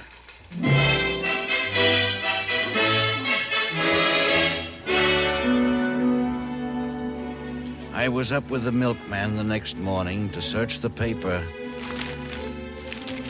And there it was. A horse, a buggy, and several sets of harness, valued in all at about $250, were stolen last night from the stable of Howard Quinian near Kingsville. The county police are at work on the case, but so far no trace of either thieves or booty has been found. He didn't change a single word. I was hooked. I was in print. I was a reporter. I was hired. Sonny, I'm going to give you a start. I'm going to put you on the payroll at $7 a week. If you make good, you get a raise. Oh, that's wonderful, Mr. Ways. To $8, and the name is Max. Yes, sir.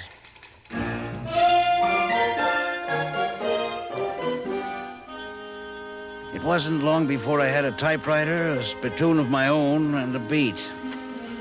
Oh, those were the days. The happy days. The days that chased each other like little kittens chasing their tails. The very first week, I landed in court on the witness stand. The reformers had blithered up a crusade against the bawdy dance halls, and I became an unwilling witness against two cops who had been aware of what was going on. Well, I was there in my official capacity, and I presume the police were. Answer the question. Did you see the defendants there? Well, I spoke to many officers of the law that night. I may have The seen... poor flat feet were guilty, for I talked with them there many times. But I managed to sophisticate my testimony with so many ifs and buts that it went for nothing, and they were acquitted.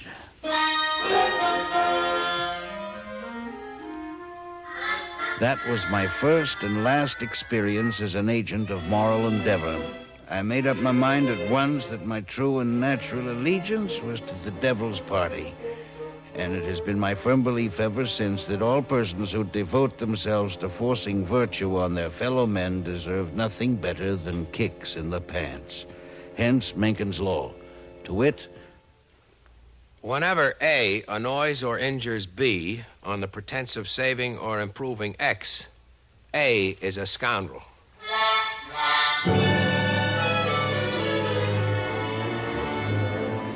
I learned my trade from veterans who had seen Lincoln clear.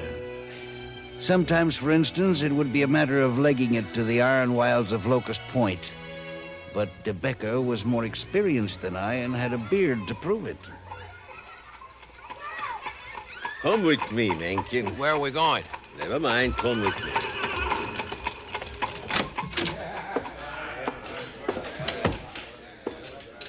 Two beers, dark. Again.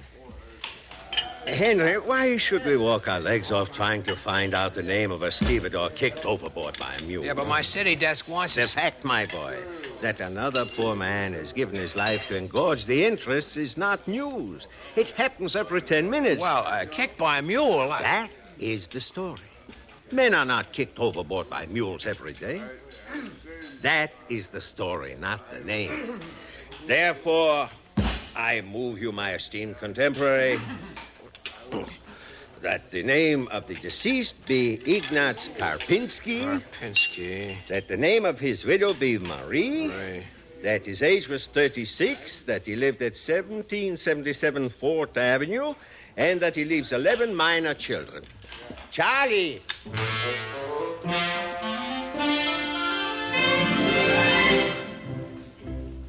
And so the sad facts were reported in all three Baltimore papers the next day, along with various lively details that occurred to De Becker with successive beers. This labor-saving device was in use the whole time I covered South Baltimore, and I never heard any complaint against it. Every one of the three city editors, comparing his paper to the other two, was surprised and pleased to discover that his reporter always got names and addresses right. But we never stooped to faking. Well, hardly ever. Henry, my boy, that was a fine story on the judge and the wife beater. Did he actually... Where's that copy? I quote, "The crime you're accused of committing," thundered Judge Grannon, "is a foul and desperate one, and the laws of all civilized nations prohibit it under heavy penalties. I could send you to prison for life, I could order you to the whipping post, or I could sentence you to be hanged. But inasmuch as this is your first offense, I will be lenient. You will be taken to the House of Correction, and there confined for 20 years. In addition, you are fined $10,000. Henry, did Gene Grannon actually say that before he suspended sentence on the poor boob? Well, not exactly. In the bar next door to court, he said he wished... All right, Henry. Nice story. Nice color. Writing. That's the thing, my boy. From now on, $16 a week. But never forget, my boy, that the newspaper business builds its profits on the lifeblood and ambition of youth.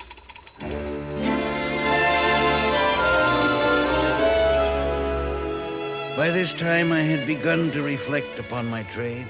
It worked me too hard. More than once, I produced 5,000 words of copy between noon and midnight. Not in a single story. Why? But perhaps 12 or 15, every one of them requiring some legging. But there were compensations. Max put it best, I think, one night at the Stevedores Club.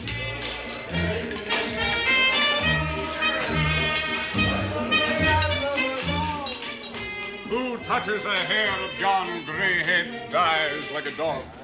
Henry, my boy, you're a good writer. Too good for this trade. Someday you'll get out. Well, I'd like to do a novel or a play. That's right.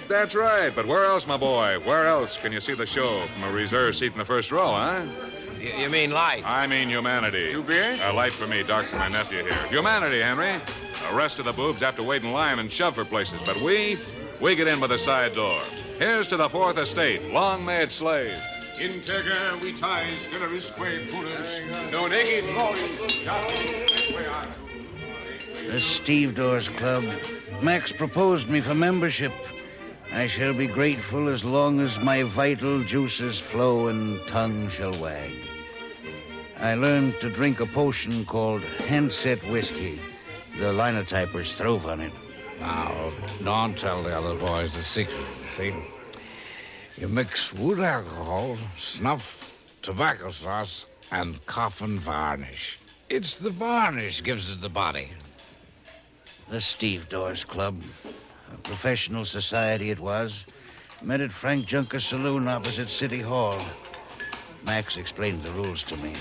Guests are allowed to remain only if they treat the house. Guests are not to include musicians unless they bring actors, to whom guest privileges can be accorded by majority vote. How about that fellow over there? What's he? Him? Oh, he's a street cleaner. They're allowed in on Saturday nights if proof of bath is furnished. He seems to know you. He's coming over. Never saw him before in my life. Now, another privilege here. Reporters get special rates on double crabs, 5 cents apiece. Hey, Max. Now, the 25-cent businessman's lunch is good Max, here, but... Max. All right. Henry, meet my esteemed colleague, Mr. Walters, city editor of the opposition paper, whose dastard name shall never pass my lips in the company of callow youth. Listen, Max, that story about the 2 congressmen who got into a debate in Miss Nellie's music room. Oh, yes, I've been wondering about that one. Well, it's accurate, Max. One of them dented the other's skull with a spittoon. Yeah, that's the way we got it. Max, are we going to print that? Now, Miss Nellie's got a nice reputation. Do we want to run her music hall down? Oh, I wouldn't want to do that, Chuck. Miss Nellie's an awfully good news source. Of course she is. Now, if it's all right with you, I thought we might put the accident up in Mount Vernon Place. The most respectable neighborhood in town. Fine. All right, I'll go along with you. Now, about the spittoon. Well, let's say one was opening an umbrella and the other turned suddenly. Oh, we can do better than that. Say they got kicked by a runaway hack horse. Excuse me. What is it, my boy? Why not make it sound reasonable? Say they slipped on the icy pavement. On the icy pavement? That's all right with me. Fine by me, Chuck. Ice it is, Mount Vernon Place. Set them up all around, Frank.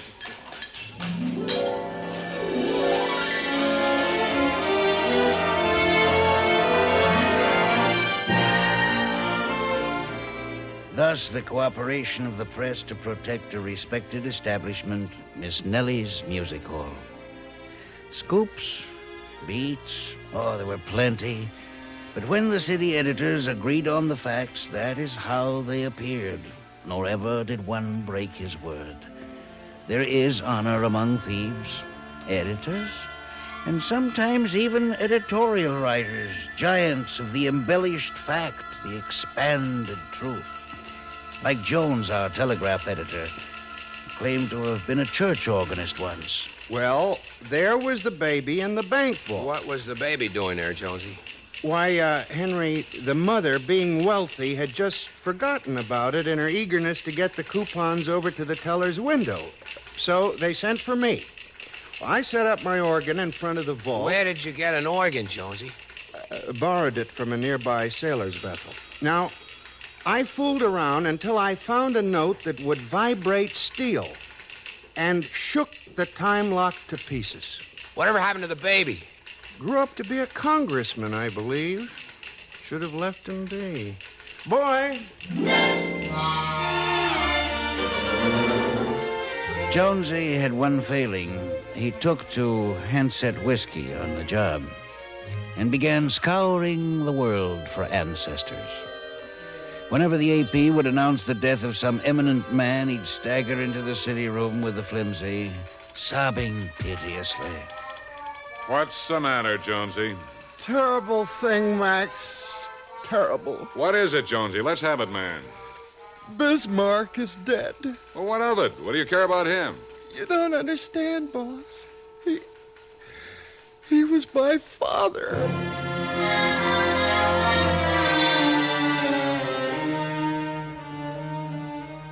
When, in the course of one day's international wire, Jonesy had claimed for his parents a Confederate general, a Boston suffragette, a Marshal Lieutenant Hung Chang, that was November 7th, 1901, Max had to let him go.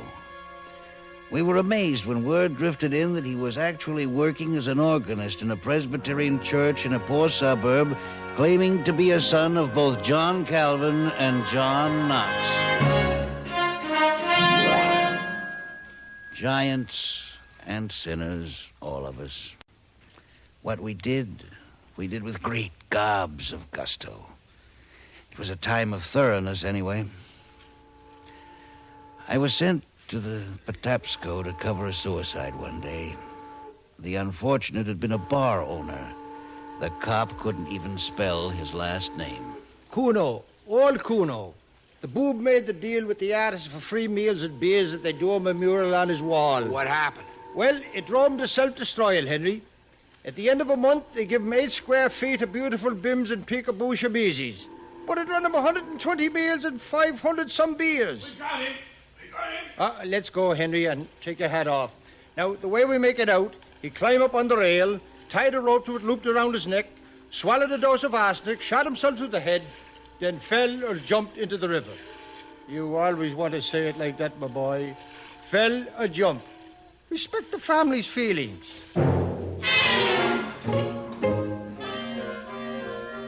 Sure, we worked sometimes and hard. Rewrite men were unheard of. Every reporter came back to the office and wrote his story himself. But the Herald City Room was the most modern in Baltimore. It had 2 telephones. Occasionally, somebody would get the right number. Harold Mencken. Henry, this is Miss Nellie. Yes, Miss Nellie. How are all the girls? Fine, but you'd better get down here. The most extraordinary thing has occurred. Miss Nellie, I will take a hack immediately.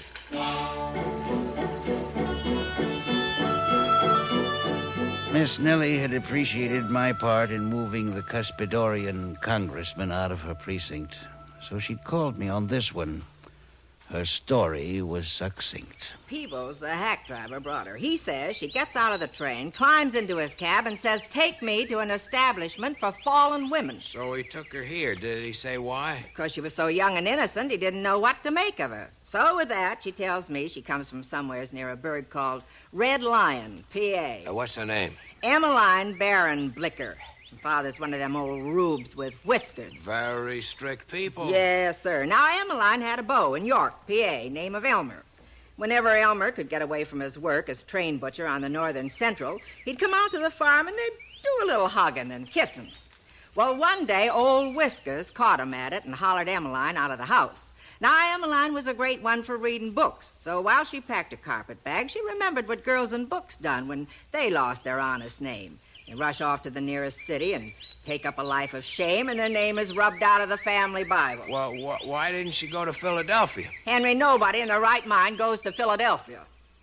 What do you want me to do, Miss Nellie? Print the story and ask Papa's forgiveness? Oh, no. This ain't for printing. I just want you to give the little girl some advising. I got her under lock and key upstairs. Now, would you, Henry? You're a writer. You can do it.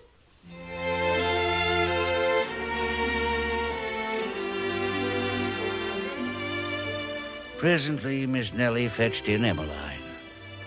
She was no Lillian Russell, but she was far from unappetizing in a country sausage, smear case kind of way.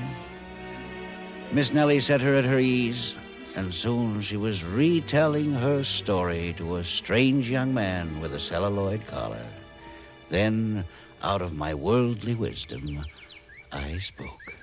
My dear Miss Barnblicker, you have been grossly misinformed. I don't know what these works of fiction are that you have read, but they are wrong. The world no longer burns men for heresy nor women for witchcraft, and it has ceased to condemn girls to lives of shame and death in the gutter for trivial derelictions such as those you acknowledge. The only thing that is frowned upon nowadays is getting caught.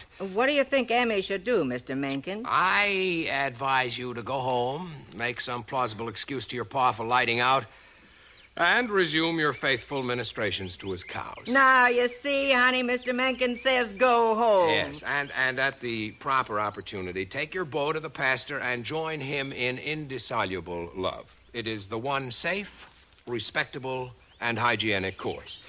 The primrose path, my dear, is not for you. It is beset with thorns, heartburn, and corset stays.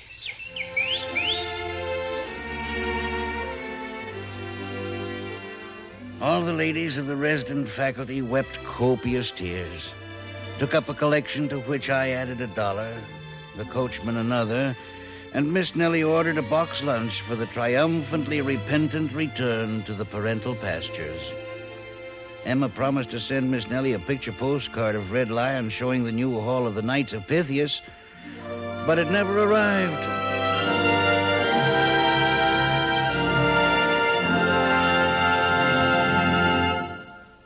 Yes, we were sinners in the days of giants.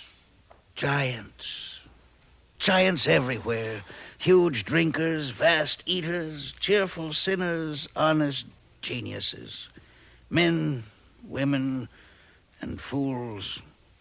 They were all bigger those days. And the stories, too, bigger and better. I shall never forget my best.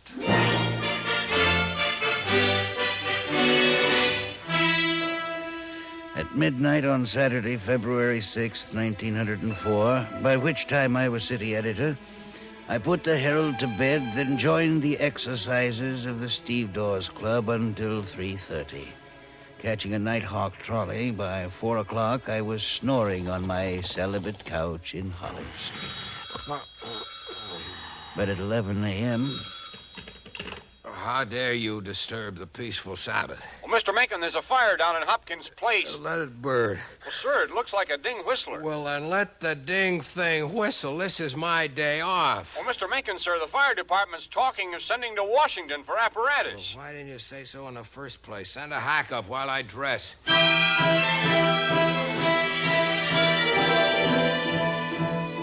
I hoisted my still malty bones from my couch, and 10 minutes later, I was on my way to the office.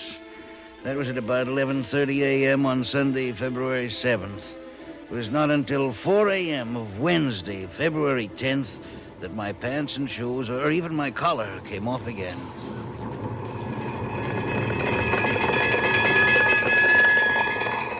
What I had walked into was the great Baltimore fire of 1904, which burned a square mile out of the heart of the town and went howling and spluttering on for 10 days. I can remember the 8-column streamer head I wrote when 3 days later, burned out, we finally printed in Philadelphia. Part of Baltimore wrecked by greatest fire in city's history. We had a story, I'm here to tell you. Was there ever one that was fatter, juicier, more exhilarating to the journalists on the actual ground? Apparatus from Washington, Philadelphia, Pittsburgh, New York, every block in Midtown on fire. I need men. Cliff, get on the phone, check the bars and the poorhouses, find me printers and reporters. If you need 20 pages, take them. If you need 50, take 50. They're dynamiting in the next block. All right, everybody out, everybody. What are we doing, boss? Out of here. We'll operate out of the Sloan Hotel. Everybody out!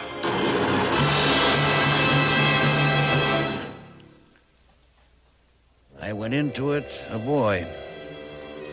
When I came out of it at last, I was settled and indeed almost a middle-aged man, spavined by responsibility. When it was all over, I returned to the ruins of the Herald. It was easy to find the place where my desk had been. The desk itself was a heap of white dust. My clippings were gone, my poems, rejected short stories, spare collars, and trolley passes. Even my collection of pieces of hangman's ropes, I had always intended to present it sooner or later to the Smithsonian. I did find my old copy hook, twisted as if it had died in agony. I took it with me. I was a man. I was 24 years old. 2 years later, in 1906, by then managing editor, I was to read to my staff a notice from the publisher. Notice. Tomorrow, the property of the Herald Publishing Company will pass into new hands, and there will be no further publication of the Sunday Herald, the Evening Herald, or the Weekly Herald.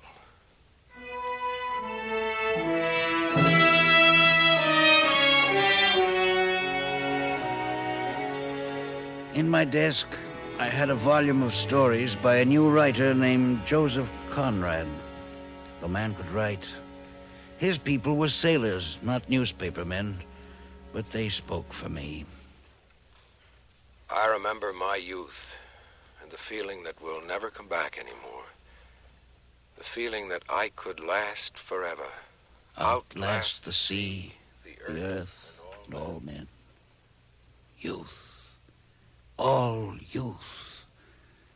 The silly, charming, beautiful youth.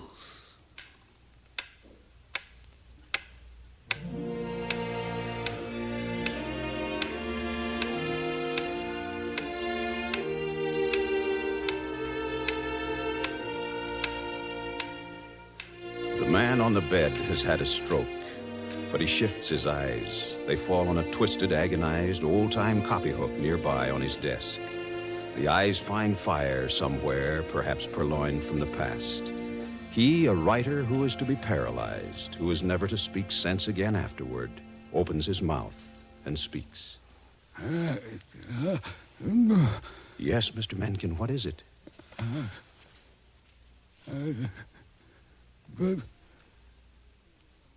Bring on the angels.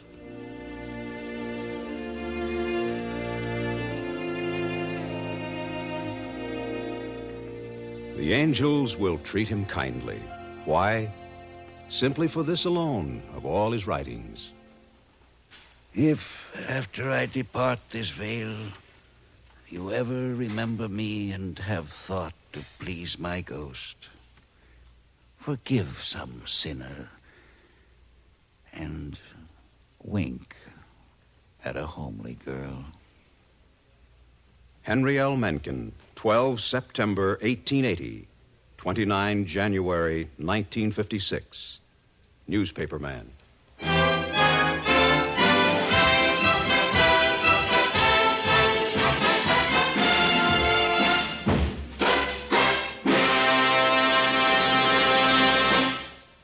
The CBS Radio Workshop has presented Bring On the Angels from the notes of Henry L. Mencken, as dramatized by Alan Sloan and produced and directed by Paul Roberts.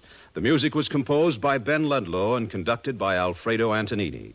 Louis Van Ruten was heard as the elder Mencken, Mason Adams as the younger Mencken, Ed Prentice as Max Ways.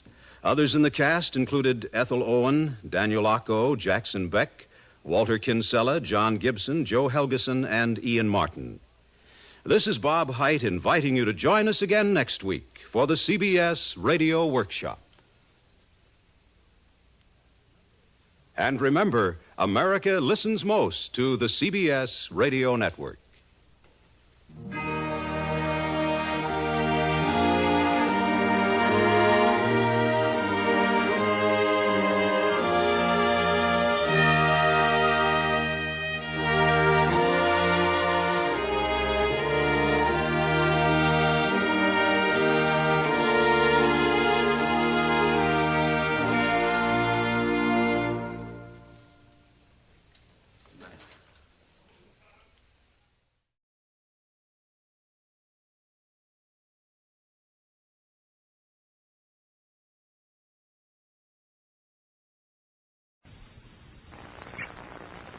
The CBS Radio Mystery Theater presents...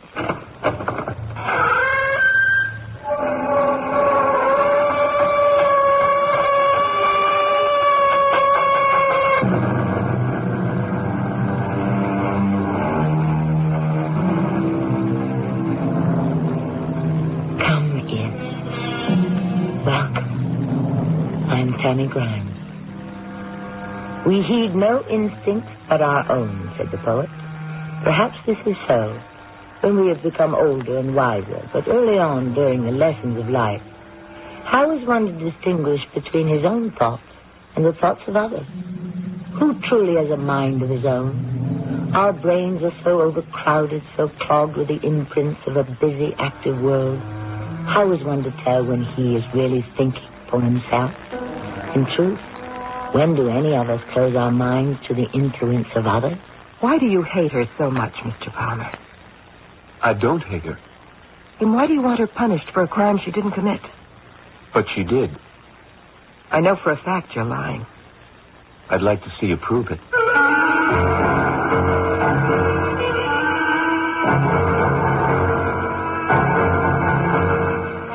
Our mystery drama, First Impression, was written especially for the Mystery Theater by Victoria Dan and stars Terry Keane. I'll be back shortly with Act One.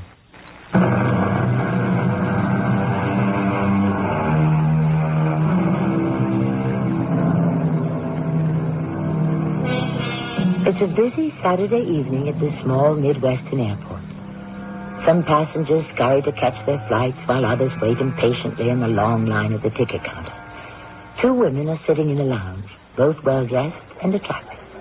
The younger one is about 30, the other, well, they could be mother and daughter. Perhaps they are here to greet an arriving relative or to embark on some kind of holiday. So it would appear to the less practiced eye, until you notice the steel handcuffs linking them together. Is there anything you want, Mrs. Palmer? No. Magazine or something? No. No, thank you. Detective Weston. I guess we'll be boarding soon. They're all staring. Mrs. Palmer. Those people. They know. Nobody's looking, I assure you. This is so humiliating. I want to die. Mrs. Palmer. Please, Detective Weston, if you would only take off these handcuffs. We've been over this before. You can trust me. I won't try to escape. I'm sure you wouldn't. Well, then why can't you? You're aware of our extradition procedures. How can you talk about procedures? I'm not a common criminal. What are you? A human being. I'm afraid you've omitted a small detail. You're a human being who happened to commit murder. It wasn't murder. Did you or didn't you shoot your husband? Yes. Well, then? It wasn't murder. What would you call it?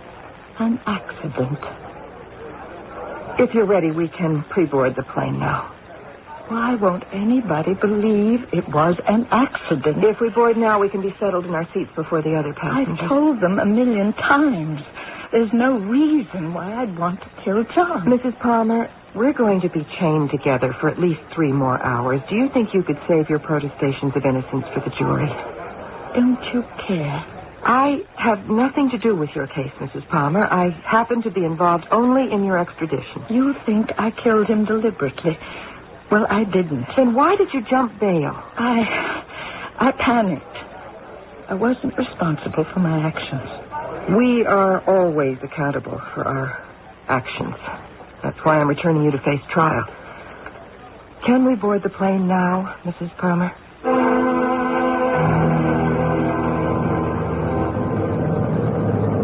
Are you all right, Mrs. Palmer? Considering the circumstances, I suppose so. You don't look very well, Detective Weston. Oh, I don't like flying. I love it. That is, I used to. John, my husband and I, we traveled everywhere by plane. Oh, that's nice. Before John retired from the company, there wasn't a week that we weren't jetting someplace for one reason or another. Oh, that's very interesting. You see, I was indispensable to him.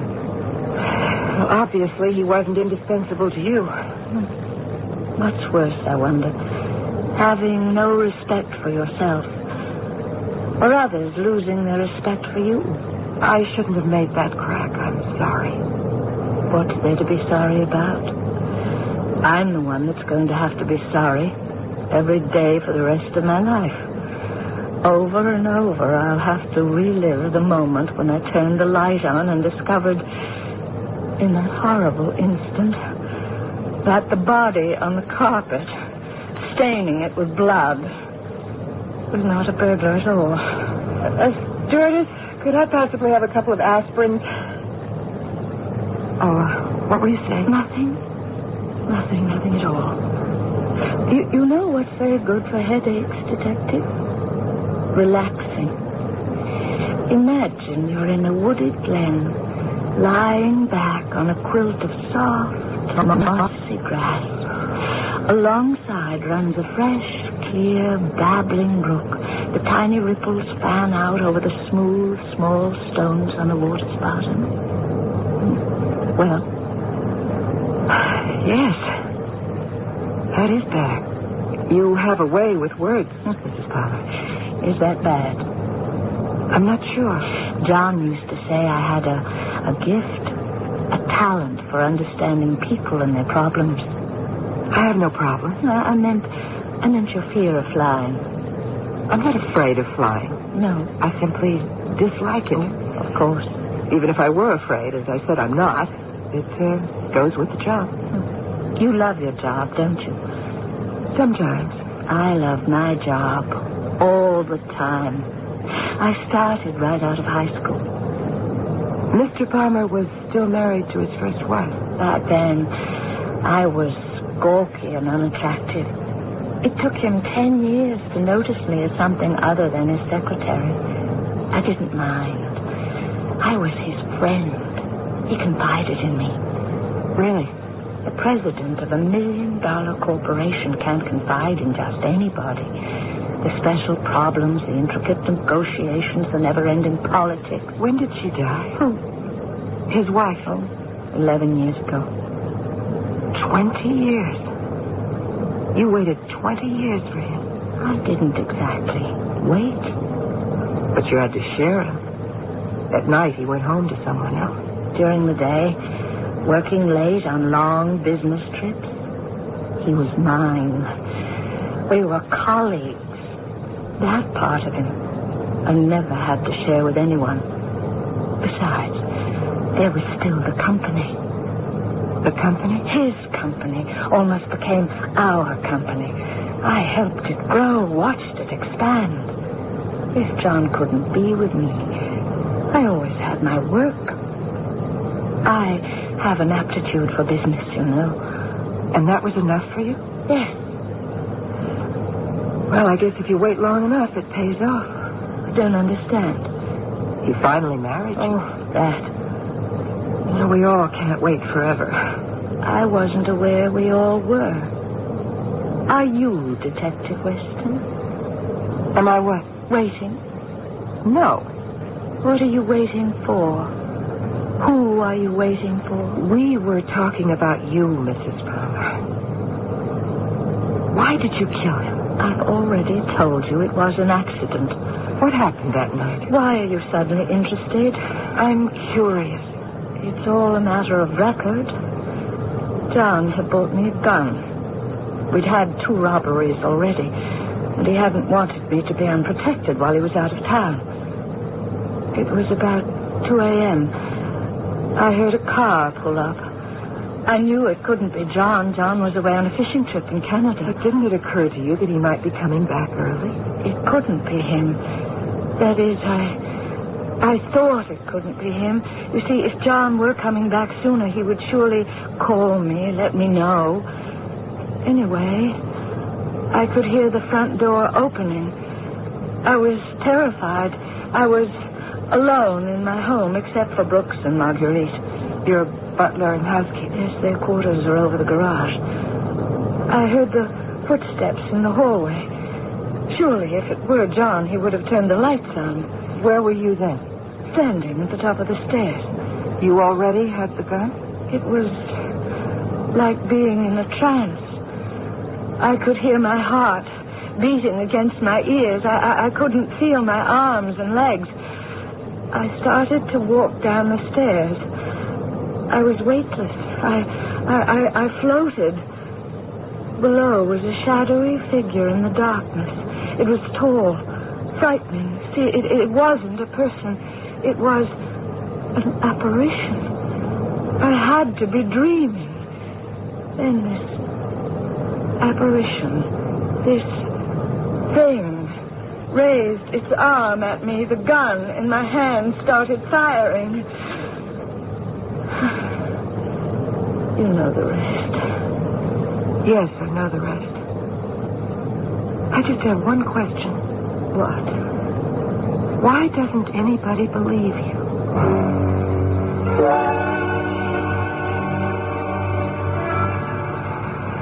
In there is where we part company, Mrs. Palmer. The municipal jail. Yes. I've been here before. Detective Weston? Yes? When they finally set a new date for my trial, will you be there? I don't know. It would be very, very encouraging to see one friendly face. Oh, I find it hard to believe that a woman like you has no friends. It's harder to believe that I have so many enemies. Enemies? What kind of enemies? It must have been the flight, but I'm suddenly terribly fatigued. Who are your enemies? I shouldn't have brought it up. Some things are better left unsaid.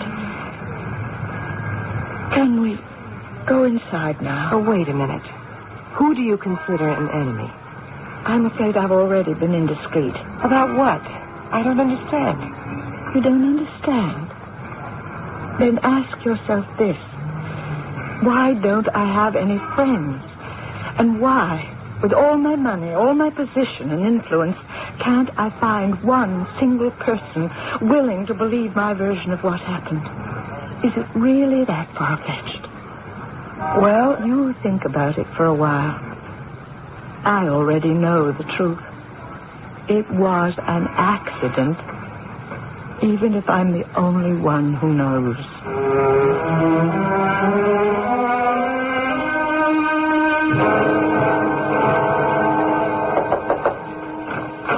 Weston, come on in. How are you?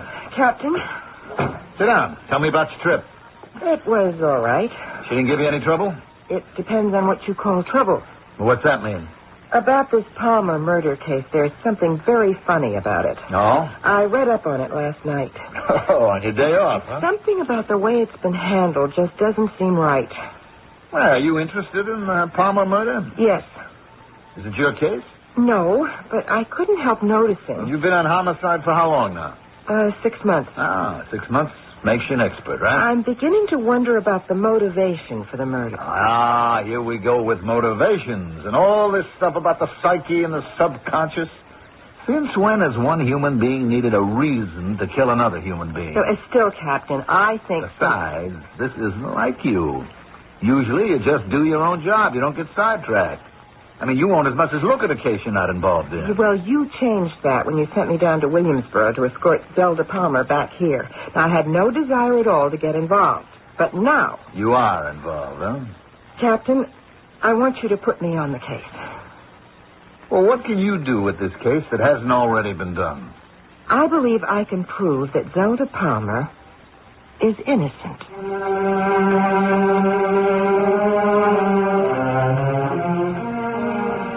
The art of persuasion, it is said, can be taught, acquired. Many, however, believe it is a rare talent that one can only be born with.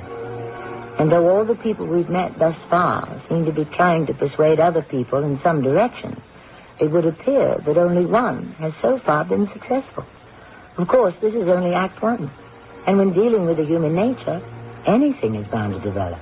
When I return with Act 2...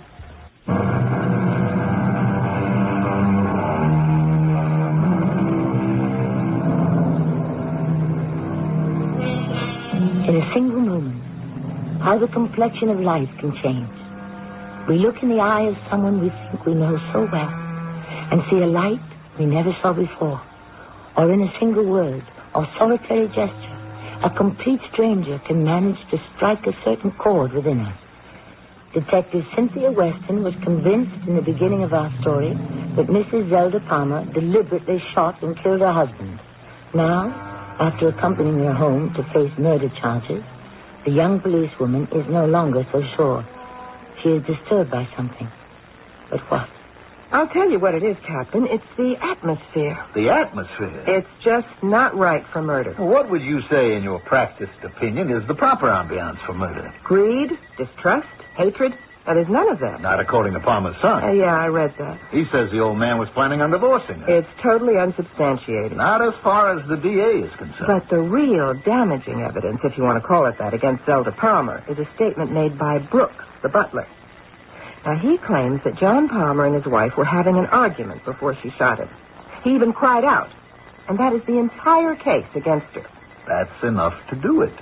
What if the son and the butler are lying? Why would they lie? I don't know. But that's what I'd like to find out.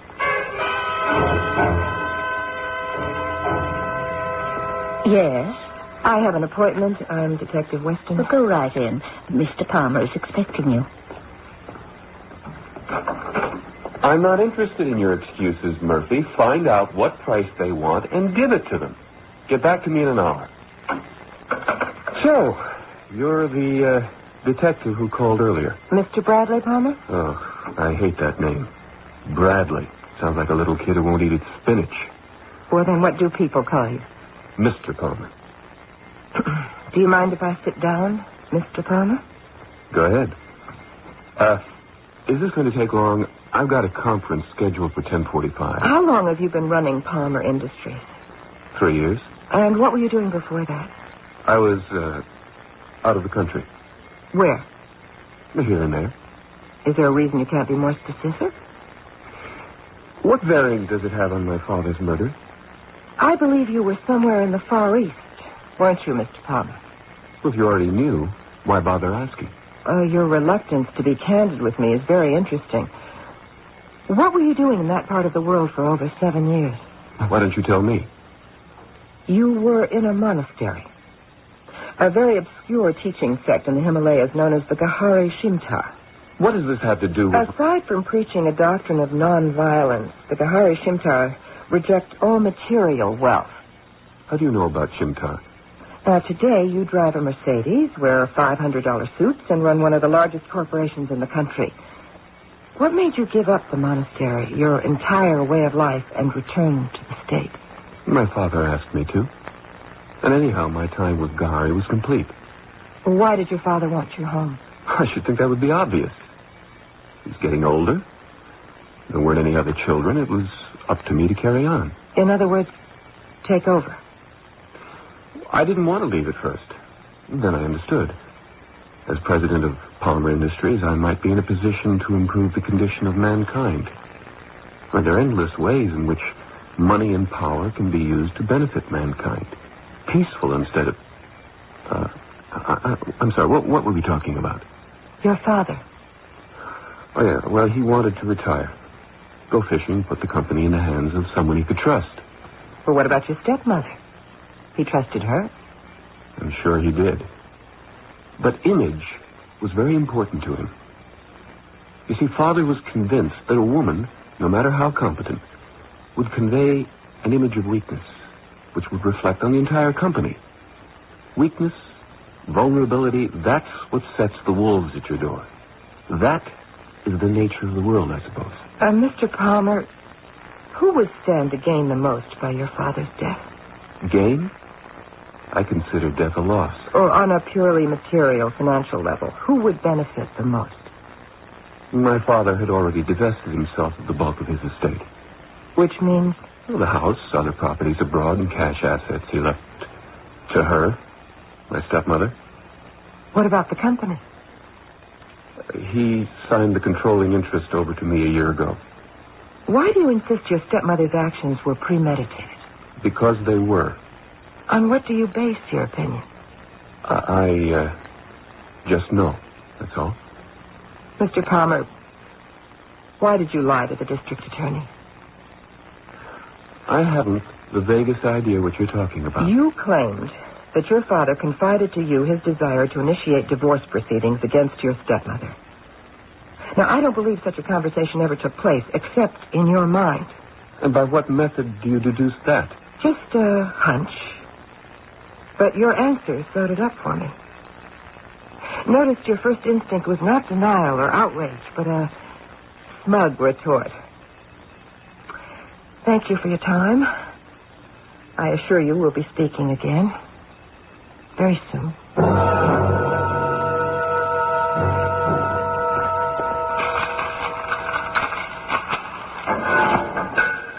Detective Weston. Good afternoon, Mrs. Palmer.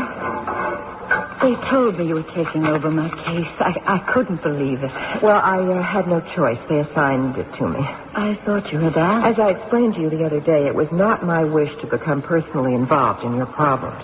Detective Weston, why are you so afraid to admit that you already are involved? I came here to clear up a few questions. To have empathy for another human being is nothing to be ashamed of. You knew justice was not being served, and that's why you asked to handle the investigation. Mrs. Palmer, if we could get started. And I want you to know, I appreciate your kindness to me, even if nothing The first question I'd like to ask is, who do you consider to be an enemy? I don't understand. What about your stepson? Bradley never liked me. I wouldn't go so far as to call him an enemy, for heaven's sake. Why is he out to get you? I wouldn't exactly say he is out to get me. You're aware of his allegations that his father intended to seek a divorce from you? Yes. Was there any truth to it? Of course not. And yet you still say this man isn't out to destroy you? His testimony establishes a clear motive for you. As it must. Don't you understand? How can I when you're not making any sense? Making sense of something. That's the point. What happened to John? What I did was a senseless mistake. No rhyme, no reason. Just a tragic accident. I'll have to live with the truth of that for the rest of my life. But what about Bradley? He can't face the fact that it all happened as a quirk of fate. Gives him a strange kind of peace of mind to believe his father died for a reason. In an odd sort of way, that sounds plausible. He was always a sensitive boy. I forgive him his thoughts. That's very generous, Zelda, but where does it leave you? I suppose in the long run, it doesn't make a difference. There's a world of difference between first-degree murder and negligent homicide. We could even get you off with self-defense. I don't see how. Brooks, the butler. He is the star witness for the prosecution. The case really hinges on his testimony. The man despises me. That's why he lied. He said we were having an argument. John and I never argued. He said he heard John cry out before I shot him. I wish to heaven he had. I would have known who it was and never would have pulled the... This is my punishment. I'll never stop paying for it, never. All right, please, Mrs. Palmer, calm down. I liked it when you called me Zelda. It made me feel as if I had a friend. Well, you do have a friend. You understand what it feels like when a situation seems terribly hopeless? Yes, I understand. More than you know.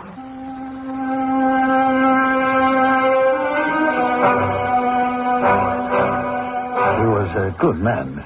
He didn't deserve to die. Well, nobody deserves to die, Mr. Brooks. Well, just Brooks, if you please. And if I may, I disagree with you. There are many who deserve to die, making the world a better place as a result of their absence. Yes, well, about that night. They already have my statement. I don't. Margaret and I were asleep in our quarters over the garage. I heard this car pull up in the driveway. A moment later, I heard the front door open. You must be a very light sleeper. Yes. My wife, bless her heart, is sleeping like a log, dead to the world. Then what? I have gone over this before. Not with me. Yeah, very well. After a moment or two, I heard voices. It was Mr. and Mrs. Palmer. Her voice shrill and hysterical, and his low and calm. And suddenly I heard him shout, "No, don't." And? That is when I heard the gunshots. And by the time I arrived at the hall, the light was on and Mrs. Palmer was standing over her husband's body, with the gun still in her hand. She was just standing there. Yes? Cool as a cucumber. Calm as can be. And she said, "Brooks, I believe we shall have to summon the authorities." One moment she's hysterical, and the next she's, as you put it, cool as a cucumber? Well, you know how women are. No, I don't. How are we? At any rate, I hope they put her away for life. That's what I hope. If we may depart from your aspirations for just a moment, could you tell me how long you've been working here on the estate? Margaret and I were employed 3 years ago. Who hired you? Mr. Palmer. Oh, so Mrs. Palmer had nothing to do with your being hired? They were out of town on a trip. But I thought you said... Oh, I meant we were hired by the present Mr. Palmer. Bradley? Yes. You see, the previous couple had quit rather suddenly, and Mr. Bradley consented to put the household in order while his father and Mrs. Palmer took a badly needed vacation. I believe you said on the phone that you wanted to see the house. Yes. I cannot imagine what you expect to find. Maybe I don't expect to find anything. Very well, this way, if you please, Detective Weston. So here's the spot where they had the argument, and this is where he fell? Yes. It was quite dreadful. Yes, I'm sure it was. Well, thank you so much for the guided tour, Brooks. That's all you wish to see? For the moment, at least. Oh, wait, there's just one other thing. Yes? When you heard the car pull up in the driveway at such a late hour, weren't you concerned as to who it might be? No, not at all. 2 o'clock in the morning and your boss is away on a fishing trip. Didn't the thought occur to you that it might be a burglar? Well, it was a clear moonlit night. I could see the car quite clearly from my window. It was Mr. John's white Mercedes. You're sure? Of course I'm sure. Thank you. Brooks, did you ever hear the saying, "Thy strength is honor, thy honor is strength"? No. Does it mean something? I was hoping maybe you could tell me. I haven't the vaguest idea. Now, first the son, then the butler. I have never seen 2 more atrocious liars in my life, Captain. But you don't know if they're lying. I know. Consider this. Are you really being objective? This guy, Brooks, could hear Mr. Palmer talking, and I quote, calm and low, from across the courtyard inside a house.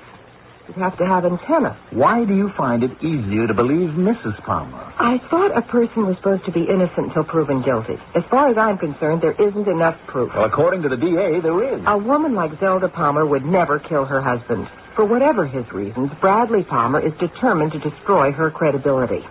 And the butler, Brooks, what is his angle? How does he benefit by perjuring himself? Oh, and something else about Mr. Brooks. I have the feeling that I've seen him before.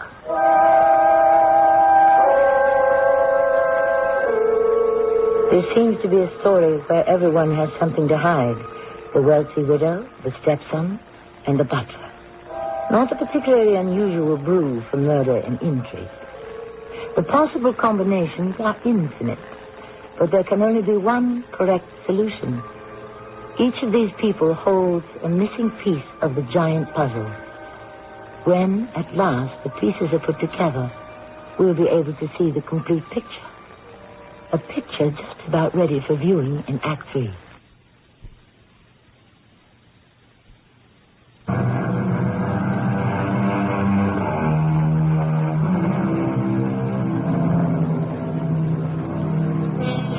We rarely plan the great events in our lives. So very often we are victims of the cold, random winds of fate. It's possible to say that we are all wandering through this mammoth mystery called life without a roadmap, bumping into obstacles in the dark. Of course, some of us are better drivers than others. As long as we're on the subject, what exactly is driving our young detective? And more important, where exactly is she going? Now, that man Brooks, why do you think I've seen him before, Captain? Am I really supposed to answer that? I wonder if his real name actually is Brooks. Why do you keep insisting he's lying? Because he is. You can't prove it. So what have you really got? You got nothing. I've got everything. I just haven't managed to put it all together yet. Look, can't you see what this Zelda Palmer is doing? She's conning you. She's not conning me. 20 years. What? She waited 20 years for him to marry her. And that makes her innocent? A woman doesn't wait that long for a man and then shoot him. Wouldn't be the first time. A woman who waits that patiently for a man doesn't waste it all in a moment of anger. Oh, you want to bet? From what I can make of it, the Palmers were deeply in love. They had a very happy marriage. I don't care what the son claims. He was never there. And neither were you. I didn't have to be, Captain. Oh, really? I just know. I just figured out what's been puzzling me. What didn't sound right. No one has ever disputed the fact that the shooting took place in the dark. Well, she had enough light to take aim and get him right in the head. I'm not arguing that point. The fact remains that the incident occurred in almost total darkness. So? The entire case rests on the butler's statement that the Palmers were having an argument, a violent argument. Well, there we are. Where are we? Who has a violent argument in the dark? Who has an emotional, face-to-face confrontation in the dark? That's it? Yes. How many quarrels take place with the lights out? Obviously, you're not married. Quarrels of sufficient magnitude to result in murder? The lights are almost always turned on. The confrontation is eye to eye. That is your opinion. But it's so obvious. Maybe to you. So now the question remains the same. What do Mr. Palmer and Mr. Brooks have to gain by lying? Detective Weston, unfortunately, you've caught me at a rather busy time. This will only take a few minutes, Mr. Palmer. I must say you're very persistent. Brooks, the butler on your father's estate, he's very indebted to you. Why say that? Well, you hired him and his wife. Well, it doesn't exactly make one indebted, does it? It's very difficult to find a job of that caliber with a police record. See, I knew Brooks' face was familiar, so I spent some time going through old mug books. Mr. Brooks' real name is Wilbur Hopkins. His wife's real name is Edith. Both of them served over 20 years for armed robbery. They paid for their crimes. You're quite a believer in justice, aren't you? I believe that the punishment should fit the crime. It was very generous of you to give Wilbur and Edith a new lease on life. It takes a lot of influence to establish two people in new identities. As I said, they paid for their crime. And they deserved a second chance? Yes. Mr. Palmer, is this what you meant by using power and position to help those less fortunate? Perhaps. How very charitable of you. Acts of charity should be performed discreetly. I suppose you learned that from the monks of Gahari Shinta? No, from my father. Kindness and generosity are signs of weakness. Competitors are more likely to try to take advantage. One's image becomes less intimidating, more human, more vulnerable. We're on the topic of image again.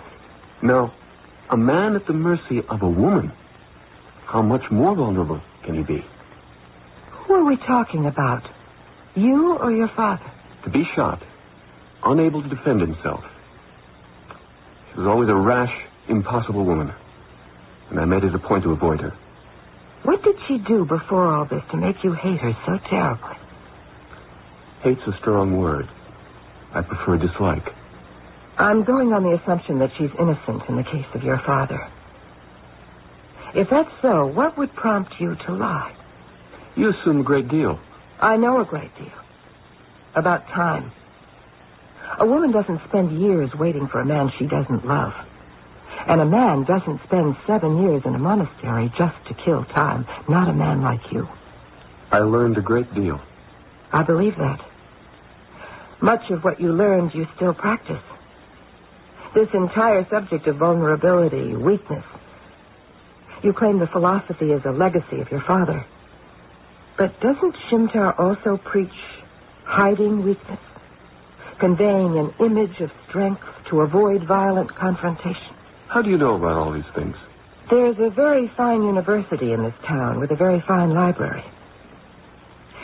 Mr. Palmer, in many ways, you are still Shimtar. Everything you do and say has a special motivation behind it. Why are you out to destroy your stepmother? Destroy, that's another word I find distasteful.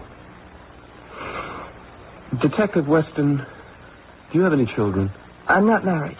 I mean, with your intelligence and beauty, you should be married. Look, I can go home and hear this. You were saying about children?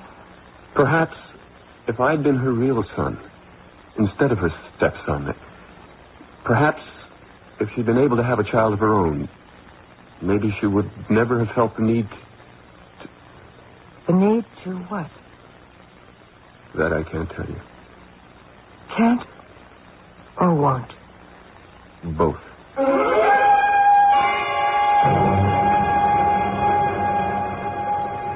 Zelda, I want you to tell me why there's such enmity between you.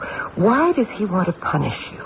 Because I committed a sin. And what was the sin? I committed murder. But it was an accident. You admit it was an accident. The sin remains the same. John's dead. But you said it was a mistake. For that very reason, the sin is all the worse. Nobody is making any sense around here.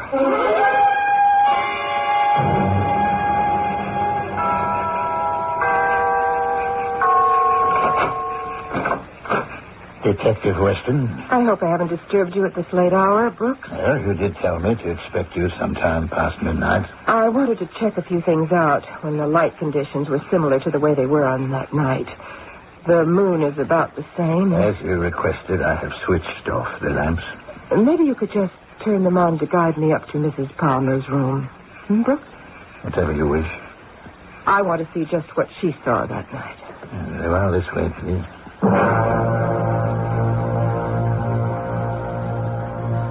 Not a bad room. Yes, she chose a suite in the front of the house, although she could have had one of the quieter ones in the back. The view of the garden would have certainly surpassed the view of the driveway. Yes, that's rather interesting. She could see any car that drove up. Yes. Of course, that's funny. Look at my car down there. Did you ever notice how in the moonlight... What kind of car does Bradley Palmer drive? Mercedes. What color? Why are you asking? No, what color? Light blue. That's very interesting. Light blue. You ever notice the tricks Night plays? Now, down there, my car, it's white. It looks blue. Is that what she thought? I'm afraid that I don't follow it. A man goes away on a trip. He's concerned about the safety of his wife, and he asks his son to keep an eye on her and on the house. Only the son will do anything to avoid seeing the stepmother, so he does check up on the house. But only at night. What does this have to do? It was there all the time. Why couldn't I have seen it? Of course. She hears the car pull up. She runs to the window and sees the car. She knows whose car it is. At least she thinks she does. She goes downstairs with the gun. She can see the figure in the dark, only vaguely. She shoots. No voices. No arguments. No warning sounds. Isn't that right, Mr. Brooks? Or should I call you Mr. Wilbur Hopkins? Wilbur who? I know about you and your wife. I have absolutely no idea what you are talking about. Come on, Mr. Hopkins. He set you up in a new life, and you owed him. Oh, all right, yes, I owed him a great deal. And so you lied about the argument. Yes. But what was the difference? She was still... Still guilty? Of course. She didn't mean to shoot her husband. She meant to shoot somebody else. Bradley Palmer. Her husband's son.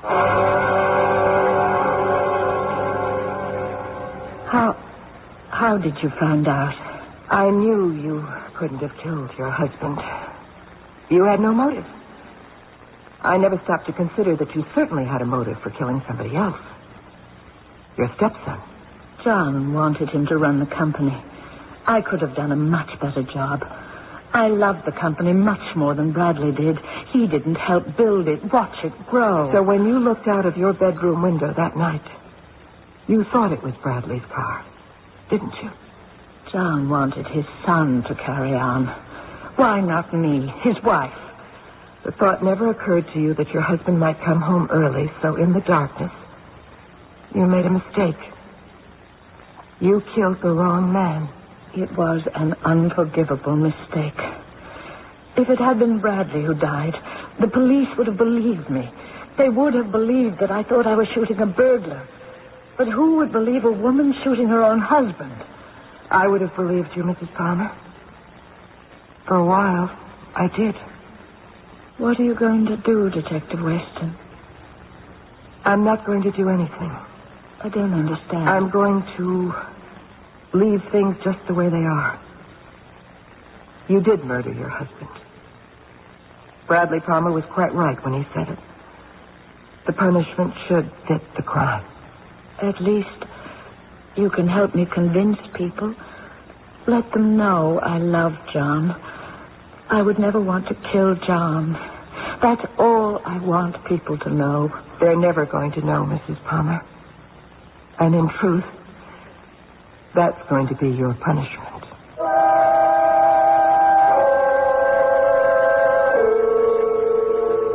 That famous line from Gilbert and Sullivan's Mikado. My object, all sublime, I shall achieve in time, to make the punishment fit the crime. This thought, of course, isn't original with musical theater. It is a philosophy that's existed for thousands of years in the cultures of both East and West. Although very often, evildoers seldom receive their just desert. We'll be back with more food for thought shortly.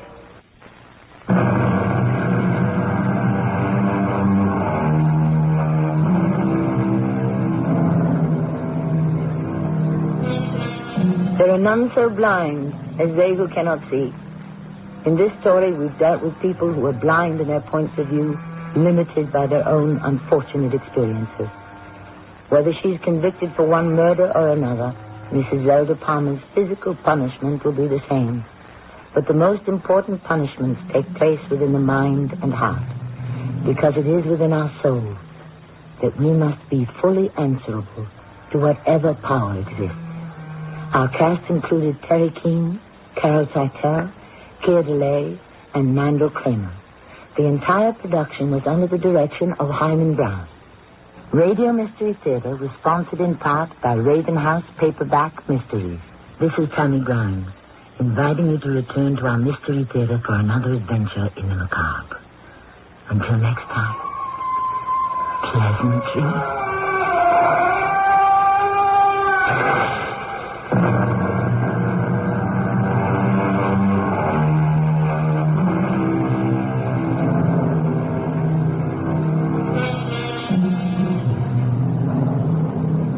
Every Life is on 1230 WCOL in Columbus, 34 degrees downtown. It's 11 o'clock. CBS News.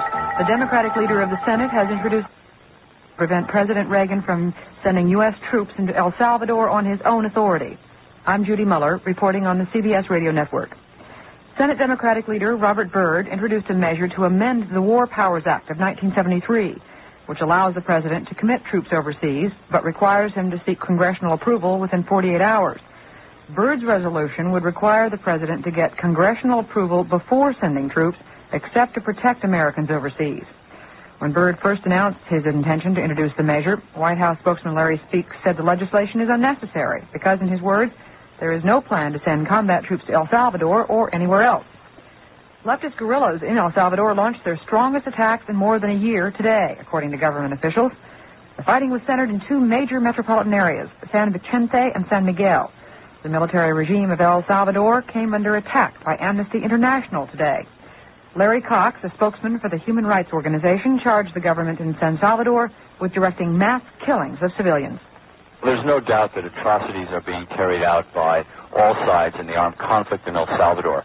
But the evidence we have shows overwhelmingly that the majority of these killings are being carried out by the security forces of the government of El Salvador, that they are directed against non-combatants, civilians who are not engaged in guerrilla warfare, and that they amount to torture, murder, and mass killings. The group says it based its conclusions on a fact-finding mission in 1981 and on the testimony of refugees. More news in a minute. Wednesday on CBS television, Hal Linden stars as the father who abandoned his family 8 years ago, only to have tragedy thrust them together. You both need a father. Academy Award winner. From the Mutual Studios in Washington, I'm Fulton Lewis, and that's the top of the news as it looks from here.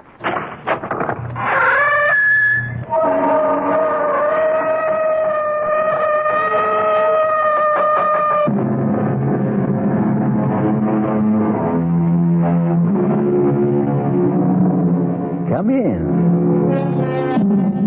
Welcome. I am E.G. Marshall.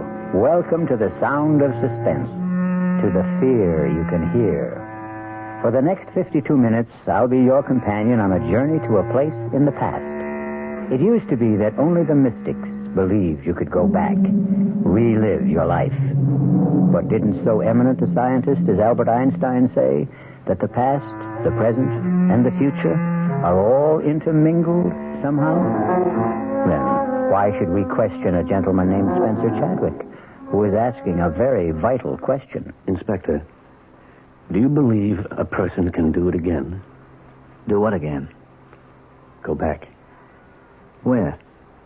To that point in his life where it went wrong. It turned sour. And correct it. No. No, I don't believe it's possible. Well, I'm doing it, Inspector. I'm doing it. I'm changing it. I've gone back. Inspector, I've gone back.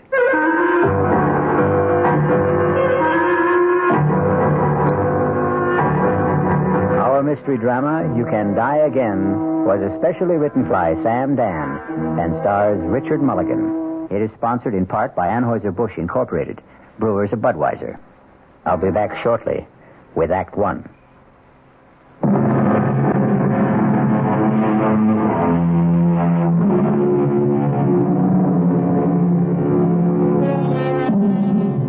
This evening, we're concerned with bright young men. That is, those who began as bright young men, like Spencer Chadwick.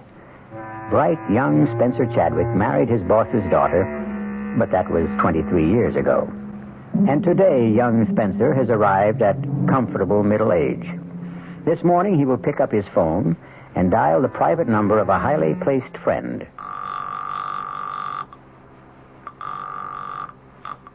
Chief Inspector Faraday's office, Sergeant Milrose speaking. Sergeant, this is Spencer Chadwick. Oh, good morning, Mr. Chadwick. Connect you right away. Spence, I hope you're not calling to cancel our golf date. No, Martin. I'm calling to tell you I murdered my wife. I won't believe it, Spence. I can't believe it. Marty, look at her. She's dead. I see she's dead, but I won't believe you killed her. She's been stabbed, Inspector. Yes, Sergeant, yes. And that's the knife, Marty. Now, Spencer. You'll surely find my fingerprints on it. What's that bruise on your head?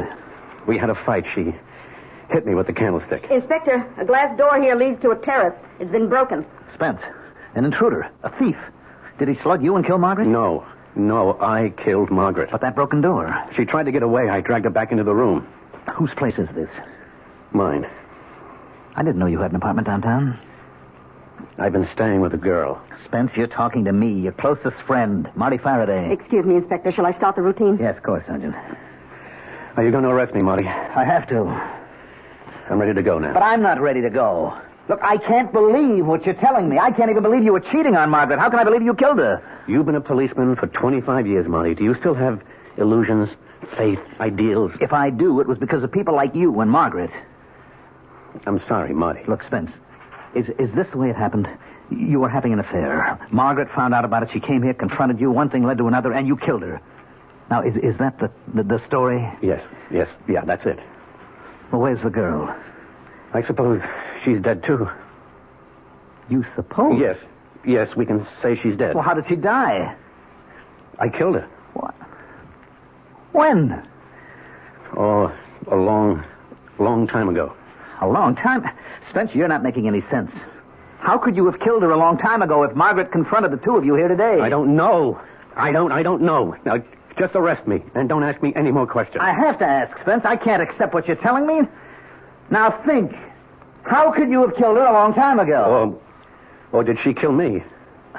Spence, please, tell me what happened. It doesn't matter. Look, I want to help you, Spence. I'm your friend. You know that. You won't believe me. Try me. Just try me. It's even hard for me to believe it. But it's true. Spence, sit down, will you? Will you just sit down and try to pull things together? Tell me what happened. What happened? It started one morning. It was 3 months ago. I came downstairs. Margaret was at the breakfast table. Morning, darling. Coffee? Thanks. Yes. Any mail, Margaret? Nothing worth delaying breakfast. Card from my brother. Where is he now? He had to put in for repairs at Pago Pago. That's Pengo.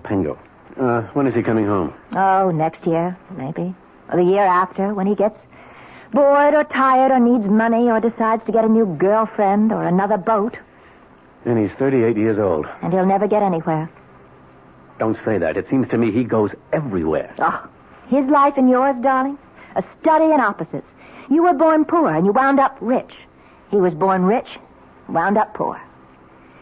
Dinner tonight with the Satterfields. What for? What for? Oh, my God.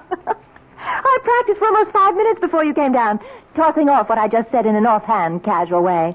Dinner with the Satterfields. This is the coup of the century. A dinner party at the home of Senator Satterfield. Ask me how I did it. Why do we want to have dinner with Senator Satterfield? Spence, you asked me to arrange for the invitation. I disagree completely with the man's principles. Oh, we understand all that, but you're the one who decided to give politics a whirl. When did I decide to do that? Well, they say the sign of a really solid marriage is if the wife can accept jokes at breakfast. Shall I remind you of that Chinese or Indian saying that you've been spouting lately? A man spends his first 20 years living for himself, his next 20 living for his family, and his next 20 living for his country. It was you who decided. Dinner's at 7:30, black tie. So be home early, Spence? You're not listening. Darling. Why are you looking at me like that? Is there something wrong? Who are you? What did you say? I said, who are you? Tell me. Spencer. What are you doing here? Now, look, darling, if this is... Oh, no. What am I doing here? If this is a joke, it's not in the best of taste. Well, I'm afraid I don't know where I am. Or who you are. Do you know who you are? Yes, I think I know who I am. I'm Spencer Chadwick. All right, now listen. Sit quietly for just a minute. I'm going to call Dr. Berger. Please, I don't want to put you to any trouble. Don't get up, Spencer. Please, don't get... Where are you going? Home. This is your home, Spencer. Please, don't be alarmed, please. I hope I haven't frightened you. I'll leave this minute.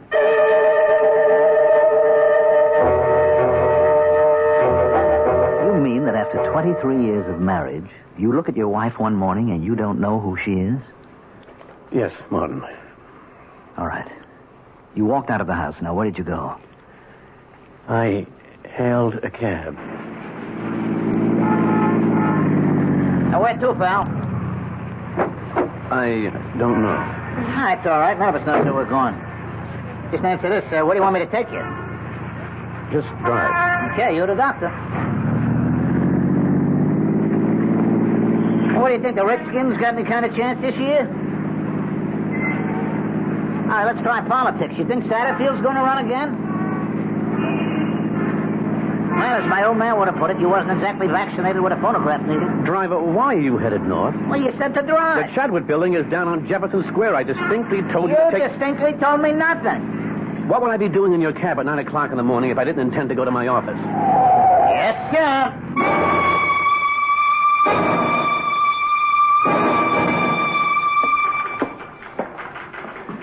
Good morning, Rose. Oh, good morning, Mr. Chadwick. There's a Dr. Berger sitting in your office. Dr. Berger? Yes, Dr. Berger. Come in here, Spence. I don't have all day. Well, come in and shut the door. May I remind you that this is my office? 15 minutes ago, I received a call from Margaret. Margaret? Is she all right? About you. Me? I thought it important enough for me to stop off here on my way downtown. Hold out your wrist. Wait, why did Margaret call you? She told me about that little episode. What? What little episode? You don't remember saying certain things? Paul, please, what is this all about? Pulse seems to be a little fast. What am I supposed to have said to Margaret? I want you to report to the hospital right now. You can't just walk into my office and tell me to report to the hospital. Who says I can't? But what's the matter with me? I don't know. That's why I'm putting you into the hospital. What did Margaret tell you? That you didn't know who she was. Well, how could I not know who she was? Have you had moments when you didn't know people, or you didn't know where you were, or what you were doing there? Well, certainly not. Now, level with me, Spencer. Listen, those things, they happen sometimes to everybody. How often do they happen to you? Well, the incident with Margaret, was it the only one? Well, Spencer, I'll see you at the hospital in 30 minutes.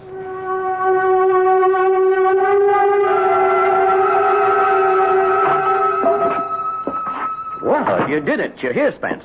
Of course I'm here. I won't keep you an hour longer than necessary. Probably get you out by the end of the day. Paul, you do what's necessary. That's a good attitude. Most of you high-powered business types are so self-important. Don't start to lecture me. I'm here. I agree I need some help. Now what's holding us up? I am. I'm talking to you when I should be arranging for tests. Now, you just relax. Listen to some music, read, take a nap.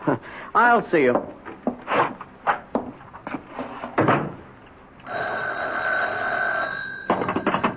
Hello? Spencer? Peggy? Is everything all right, Spence? Peggy, where are you? I'm at the apartment. Where else would I be? Tell me, are you all right? Oh, yes. Oh, yes. I'm certainly all right now. Oh, Peggy, I almost lost you. How could you lose me? It could happen. How? Dr. Berger, he could make it happen. But not now, not anymore. Do you know why? Why, Spence? You called me just in time. You warned me just in time. And I'm getting out of here this minute.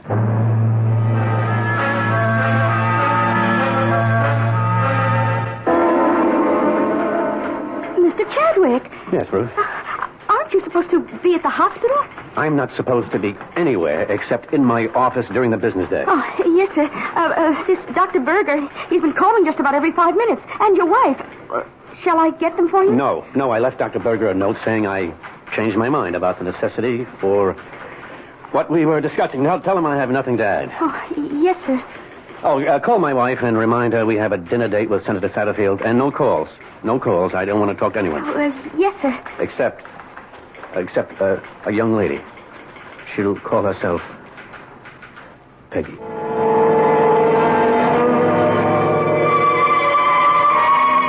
Well, for 23 years, you hum the same tune, and then, suddenly, one morning, you hear the music of a different drummer. A drummer named Peggy. Or is she a piper named Peggy, who will have to be paid? We shall return shortly with Act Two.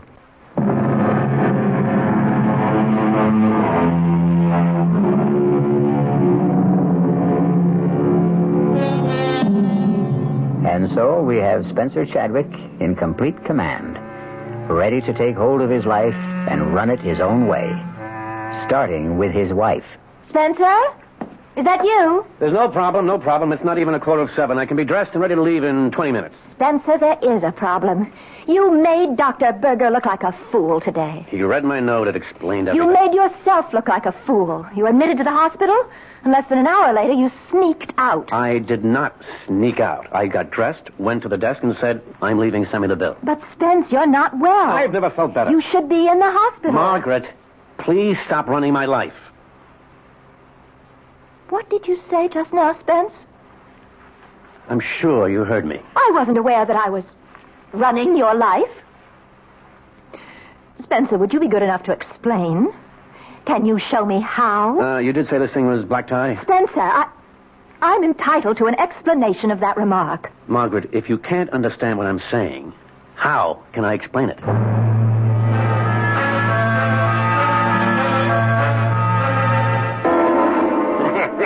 Quite a man, this husband of yours, Miss Chadwick. Some brandy? Yes, thank you, Senator. We need men like you in public life, Spence. Fellas with their heads screwed on straight. You know, I have an opportunity to recommend a man for a presidential advisory commission on... I don't think I'd be interested, Senator. I like your style, Chadwick. You play hard to get, but you do it convincingly. The public eats that up. No, Senator, it's not a pose.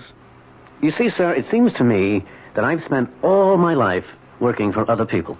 Serving others is the most richly rewarding profession a man can follow. That's if he happens to be a selfless person. But I never saw myself as a manufacturer of farm equipment. I wanted to study languages, the basic structures of human communication. An admirable calling. Margaret and I were going to leave for Tibet on our honeymoon, but my father-in-law became seriously ill. Somebody had to look after his affairs till he could get on his feet again. That was 23 years ago. He never did get back on his feet, and I never did get out of his office. But you transformed that little factory into the third largest enterprise. I know, Senator, I know. I did it for my wife, my in-laws, my employees, the stockholders. But now, finally, at length and at last, I'm going into business for myself. What sort of business? The Spencer Chadwick business. The let's please and amuse and excite and develop and enhance Spencer Chadwick. Thank you for your offer, Senator, but there are many others who are more worthy, not to mention more willing.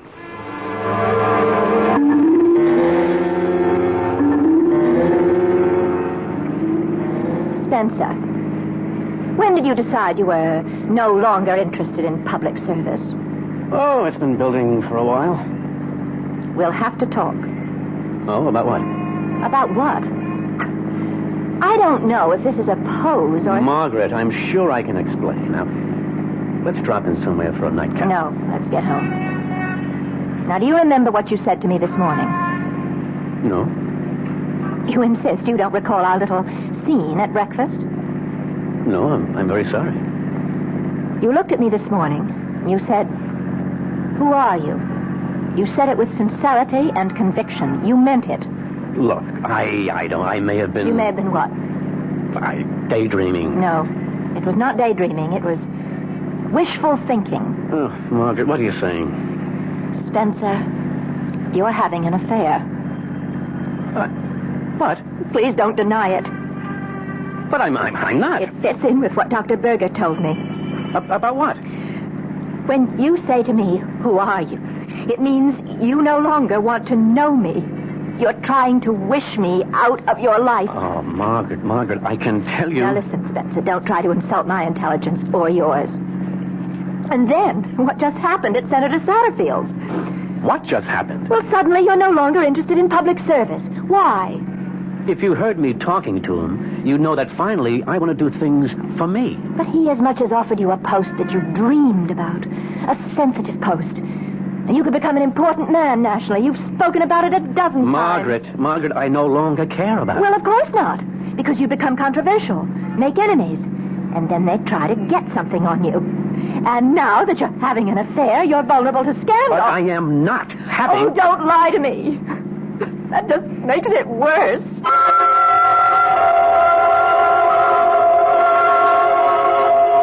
But you were lying to us, Spence. We know you were lying. We know about Peggy. Inspector. Yes, Sergeant. If you'll come into the bedroom, Inspector, I didn't want to move anything. All right. Now, sir, here are these pictures. Are these Peggy? Are they, Spence? Yes. Well, sir, if you look at the hairstyle, that went out 25 years ago. I'm no expert, but these don't look like pictures that were taken recently. Now, the clothes in the closet, skirts, blouses, dresses, are these Peggy's? Are they, Spence? Yes. The styles are about 25 years old. Now, here's a label in a skirt. It's a Lydia Carter. She was a designer who was fashionable 30 years ago. Well, Spence, tell us. I can't. Why can't you? I don't think I know how. Never mind how it sounds. Just tell it. Martin, did you ever think you could somehow get a second chance? To do what? To live your life over. To answer your question, no. Did you ever think you could go back to a point in time when you made a decision which changed everything for you? Where you crossed your own particular Rubicon, and if you could go back, start again, and do the thing you really wanted to do? To answer your question again, no. That's because you never regretted the course of your life. And you did? Are you trying to tell me that you did? Every day for 23 years. All right, Spence. I won't press you. No, Marty, don't put that sympathetic tone in your voice as if you think I'm some kind of nut. Look, you could plead insanity. Once again, Marty, I'm not crazy. Temporary insanity. Not for 1 minute. I asked you a question. Can you go back? Can you live your life over again? And I gave you my answer. No. But you can. You can do it. I did go back. Not for long. But I did go back. All right. All right, Spence, you did go back. And if I hadn't lost my head, if only I hadn't killed Margaret, I could have stayed. I could have started over.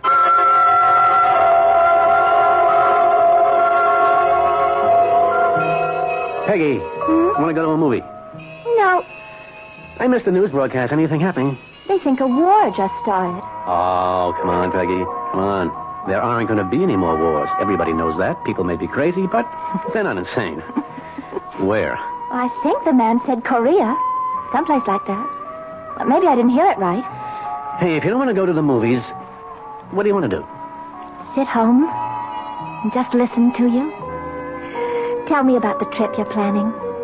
Well, first, don't call it a trip. We may never come back. It may take all our lives. Fine with me. And we may never find it. Great. What are we looking for?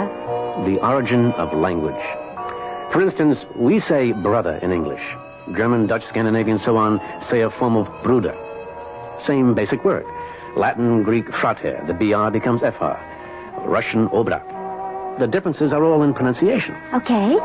How did this one language spread so far and wide to cover so many different kinds of people? Arbeit. How? That's what I want to find out. And we will travel and study and research, and one day, maybe... Maybe what? This Indo-European language, it's only one of 30 language families. At one time, was there one single language, the mother of all? Was there? I don't know. One day, I hope to find out. You sure you wouldn't mind scrounging around Europe and Asia? Oh, I've been to Europe and Asia. Ah, but not with a backpack. Not with a sleeping bag. I'm going to love it. Now, one thing must be clearly understood. At no time, regardless of the bind we may find ourselves in, shall we ever, under any circumstances, wire your father for money. Promise? I promise.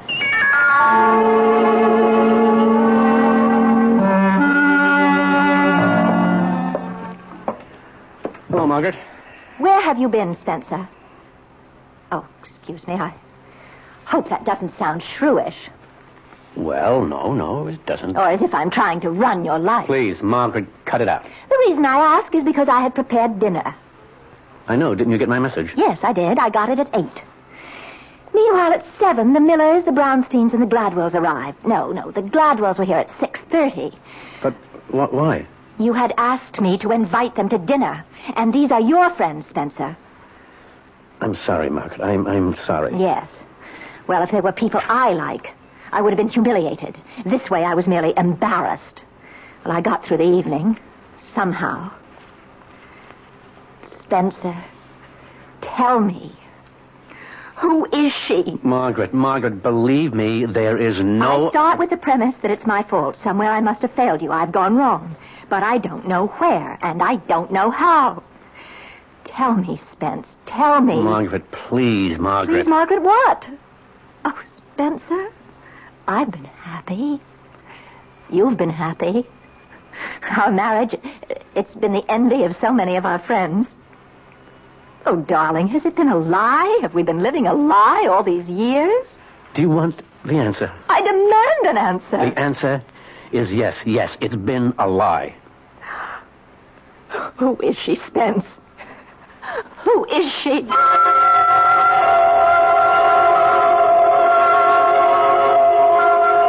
Who is she, Spencer? Who is Peggy? I won't tell you, Martin. I should say, who was Peggy? Inspector, do you remember some time ago you saw Mrs. Chadwick? It was on business, I remember. Oh, yes. Yes, I do. It had to do with a burglary, Spence. A burglary in your house. Believe me, Margaret, this is no bother at all. You see, I felt if I called the local precinct, I'd have police traipsing all about the place. It just isn't worth it. Well, what happened? Well, it's silly, but... well, you know us. We never throw anything out. It's a sound idea. The worthless junk of yesterday has suddenly become expensive antiques. It's incredible. Yes, Margaret. All right, I'll be brief. We have a storage space where we keep old things, clothes, knickknacks, stuff that you say you'll throw out sometime. You never get around to it. You never do. And? Well, it's all been stolen. Stolen? It's missing. Well, it must have been stolen. I don't care about it, but it's just unnerving to consider that the house has been broken into. Well, send a list of the stuff to Sergeant Milrose. It's not important, but I feel that since a crime has been committed, it should be reported. Did I do the right thing? Of course you did, Margaret. That list. I gave you that list, Sergeant. It's on my desk, sir. I'm sure most of the items in this closet were on it. Spencer, you were the burglar. Technically, yes. She needed clothes, Marty. That girl, she's a fantasy. No, not Peggy. All right, look, for reasons that I may never understand, you feel you wasted your life. So you fantasized a way to go back, to start over. It was no fantasy. Sergeant Milrose. Hell, it wasn't. You were sorry you married Margaret. Which all by itself proves that you're insane, Spence. You created this Peggy, and you had to dress her in the period of 25 years ago. There is no Peggy. This whole thing happened in your mind. Yes, thank you, Lieutenant. Yes, Sergeant? Sir, that was from the lab. They scraped some grass samples from a skirt in the closet, and it's been identified as Duke of Wentworth fescue. All right. It's a new kind of seed, just been planted for the first time. When? Well, about a month ago, which means somebody wearing this skirt was sitting in the grass in Benton Park very recently. You figure if a man's been married for 23 years, he may have a tendency to fantasize a bit. But Spencer Chadwick has created more than an illusion. He has brought forth flesh and blood, particularly blood. We'll be back shortly with Act 3.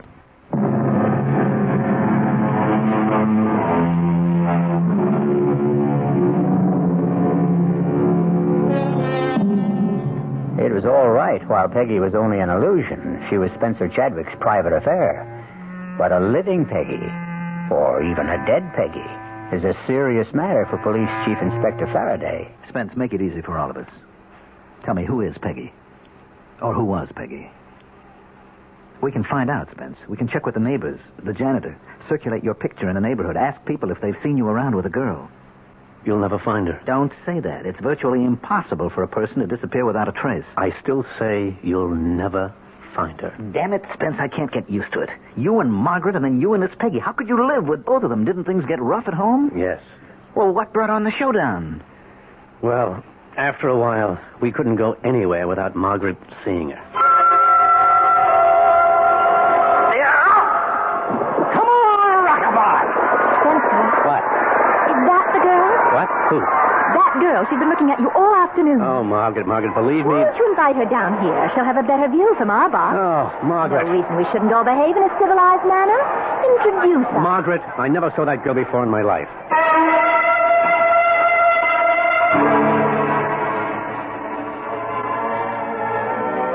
Margaret, you're staring. Not me. That girl's been staring at you all evening. Margaret, believe me.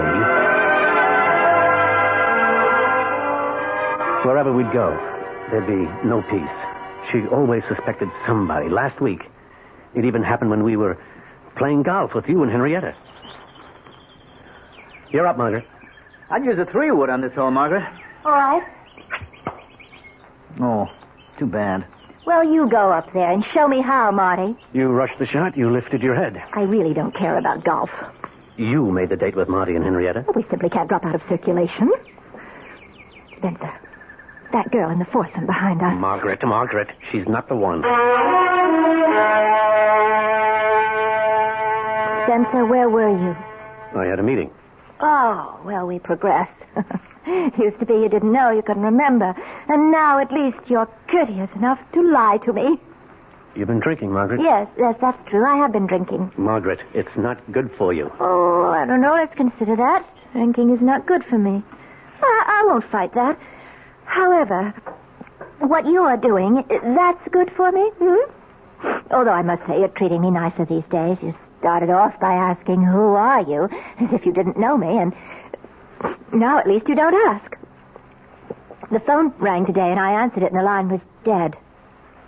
What's going to happen, Spence? I intend to go away with her. Well, finally, you've admitted it. You are having an affair. Yes. Who's the woman? Who? Yes, who? I'm not sure you'd want to know. I have a right to know. Well, perhaps you do. Who is she, Spencer? She's you. Me? Yes, Margaret. The girl is you. What kind of nonsense? No, that's not quite right. She isn't you. Then what were you trying to say? She was you. She isn't Margaret Chadwick. She was Peggy Wainwright. Spencer, don't look at me like that. I'm scared. Do you want me to prove it to you? Come with me. Come with me right now. This is what Dr. Berbick was concerned about. Spence, it's no disgrace to have a breakdown. It's no shame to need psychiatric help. No. We're past all that, Margaret. Come with me. I want you to meet Peggy. Come with me. No, Spencer. You come with me. You come with me to Dr. Berger. You know, Margaret, people like you have one answer. Whenever you're up against something you don't understand, you have one answer. Whenever you're faced with something that's beyond your experience, you have one answer: see a doctor. That solves everything. That takes care of everybody. And it never occurs to you that yours might just possibly be the wrong answer. Now, why are you so sure of yourself, Margaret? Why are you so sure that I'm the one who's wrong? Come with me, Margaret. I want you to meet Peggy. Or are you afraid?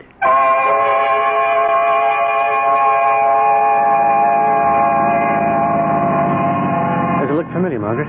Spence. This is 32 Benton Boulevard. It's our first address. I remember. Do you remember the apartment number? 3A. Oh, don't tell me it's still there. See for yourself.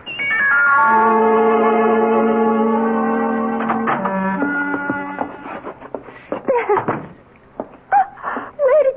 How did you... Our first table.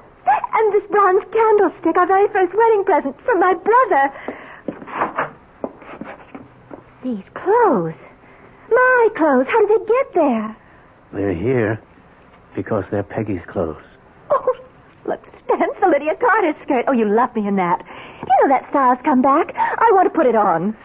Do you remember what we used to do? We'd go for a walk. In the park. Dinner at Luigi's. We never had dinner at Luigi's. Oh, that's right. We couldn't afford it. And by the time we could, we weren't living here anymore. We stopped at the burger shop. What's tonight?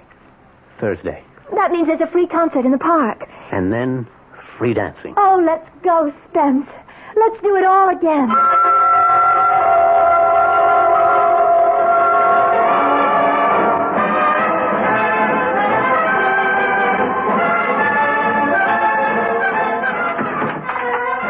I never realized how much fun we had in those days. They were great days, Peggy. Peggy. I always liked Peggy better. Somewhere along the line, you stopped calling me Peggy. When exactly did you stop calling me Peggy? When you became Margaret. I always wondered about that. How did I become Margaret? Why? Take a look around. See, Peggy? All the bags, the trunk. We're packed for the trip. The trip? The trip to Tibet. Oh, yes. We were all set to go. Yes. You remember? Yes. As a matter of fact, you were a little bit sick from the shots, remember? Remember? Yes. And then the telephone rang. The phone? Yes, the phone rang. It was It was my mother. Yes, it was your mother. I remember.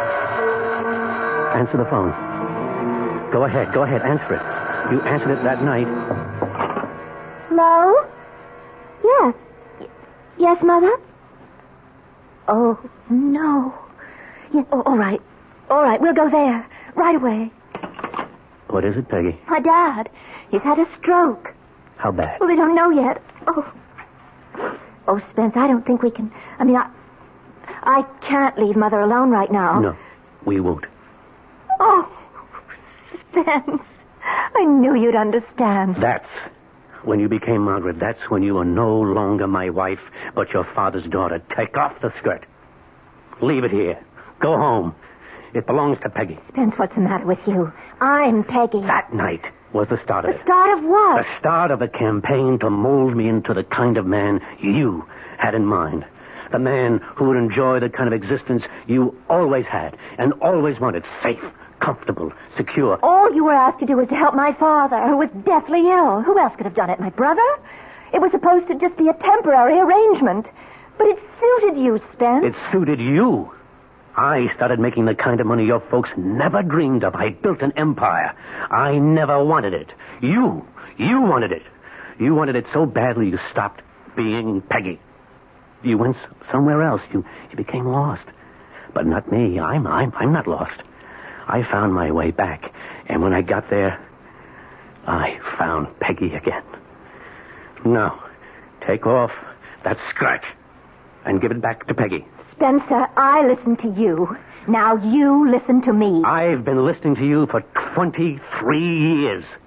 And now we've come to the end. The bags are packed, and it's not too late. We're leaving for Tibet. Peggy and me. Peggy? Peggy? Yes, Spencer, darling. Spence, get this straight. I'm Peggy. Don't listen to her, Spence. She was always out to destroy you. She almost did till you came back to me. I'm Peggy. The only Peggy you have. She's lying. She's trying to stop you. We are going to Tibet. Fat chance. You'll take that appointment from Satterfield. That refusal was just a ploy. You know it. He knows it. Shut up, Margaret. Shut her up, Spencer. Shut her up. I didn't destroy you. You destroyed me. You have to kill her, Spence. Go ahead. Live with this fantasy of yours, this Peggy who rewrites history. She's all yours. I want my skirt. Take off that skirt. It's mine. It's all I want from you for 23 years of marriage. Don't let her out of here. She'll tell everybody about us. They'll put you away, Spence. Get away from that door. No. Spence, keep away from me. No. You won't get out that way. Spence, I warn you. I'll hit you with this. Now, you asked for it. You asked for it. Use a knife, Spence. Use a knife.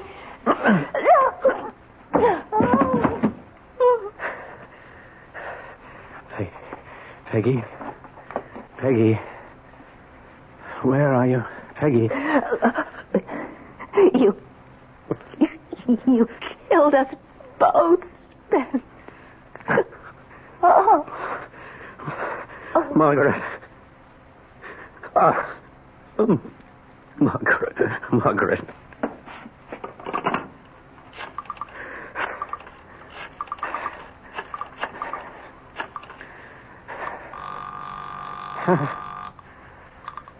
Chief Inspector Faraday's office, Milrose speaking. Sergeant, this is Spencer Chadwick. I just murdered my wife.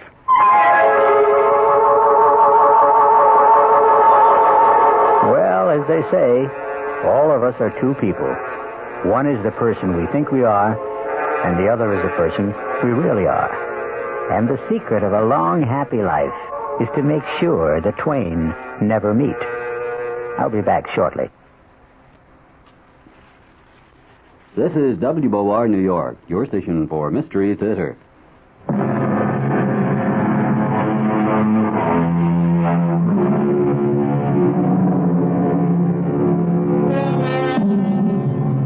Well, the jury jury's still out. Oh, not on Spencer Chadwick. With him, it was open and shut. But on the basic idea, can you go back? Can you do it again? Well, to end on a non-controversial note, here is something everybody can do again. Tune in again for more suspense and excitement. Our cast included Richard Mulligan, Mandel Kramer, Marion Seldes, Bryna Rayburn, and Gil Mack. The entire production was under the direction of Hyman Brown. Now, a preview of our next tale. You know what I'm going to do, Laurie? I am going to turn this car right around and head back to the city. Oh, no, George. Please don't. What's that? We all fall. You hear something like singing? Ring of roses. Let me open the window. A pocket full. It's a woman singing that old nursery rhyme. Two. We all fall down. Well, what's that snapping sound? It sounds like a piece of leather. It sounds like a whip. George, what are you doing? I'm getting out. No, don't leave me, George. I'm coming with you. Wait. Okay, but stay close to me. Radio Mystery Theater was sponsored in part by the Kellogg Company, makers of Kellogg's Special K cereal. This is E.G. Marshall inviting you to return to our Mystery Theater for another adventure in the macabre. Until next time, pleasant dreams.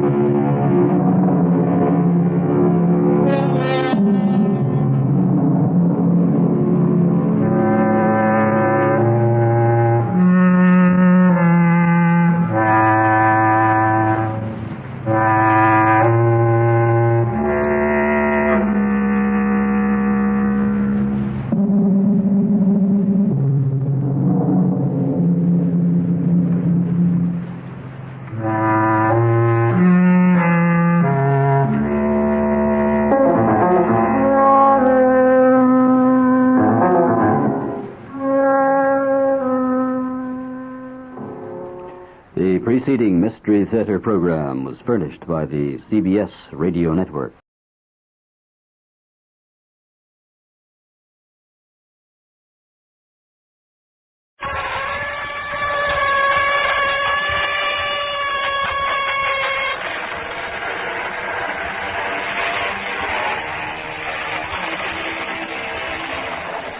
Come in. Welcome. I'm E.G. Marshall. Many of our best writers have ventured into the world of the macabre. One of them was the man who knew 19th century India better than any other, Rudyard Kipling. Our story is an adaptation of At the End of the Passage. A man by the name of Hummel is assistant engineer in charge of building a section of the Guadalajara Railroad line. Every Sunday, 3 friends visit him in his shabby, ramshackle cottage to play cards, gossip, and share a meal. In summer, the heat is sultry and oppressive. It is night, 101 degrees. Hummel seems to be possessed. With him is a doctor, a friend named Spurstow. I gave you morphia, Hummel. Not enough, Spurstow. I must have more. I can't sleep. I haven't slept for a week. I can't run fast enough. You what? Can't run fast enough? What does that mean? Schumer understands. My houseboy. If I sleep only a little, I can't run fast enough. Please, Spurstow, morphia, so I can run.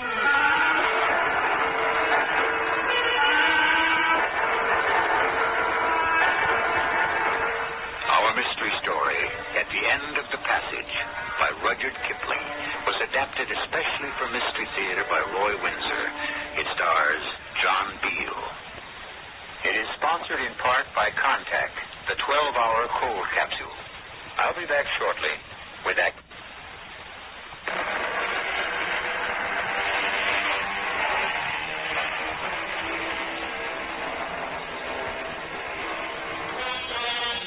India in the 19th century. The smell of the bazaars, the rains, the heat of the sun-scorched earth, all seen and recorded quoted unerringly by Kipling, a man born in Bombay and who spoke Hindustani. India then was more a continent than a country. England built roads and railroads under great difficulties. One of the rail lines being built in the northwest was the Guadalajara line. Hummel came out years ago and was assistant engineer of the project. Dr. Spurstow was medical chief, endlessly alert to cholera. A man named Lones was civil service, and Mottram was from the Indian Survey Office. Three men who on Sundays sought each other's company as Hummel awaits them. Juma! Where the devil are you? I am here, Sahib. Oh, so you are. You lie down, master. Perhaps I should.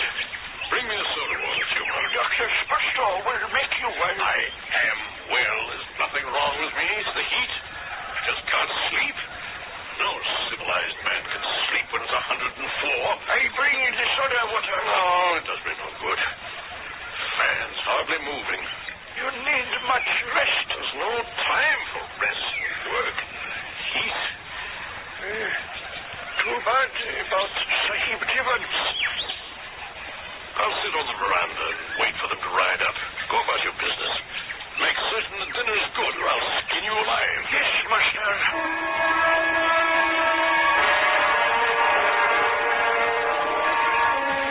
Hello, Hummel. Why are you sitting out here? You're as red as a radish. Oh, come in, Spurstow. Lounge? Where's Mottram? Still in the desert. Couldn't make it. Why not? What will he do about Whist? Inconsiderate of him.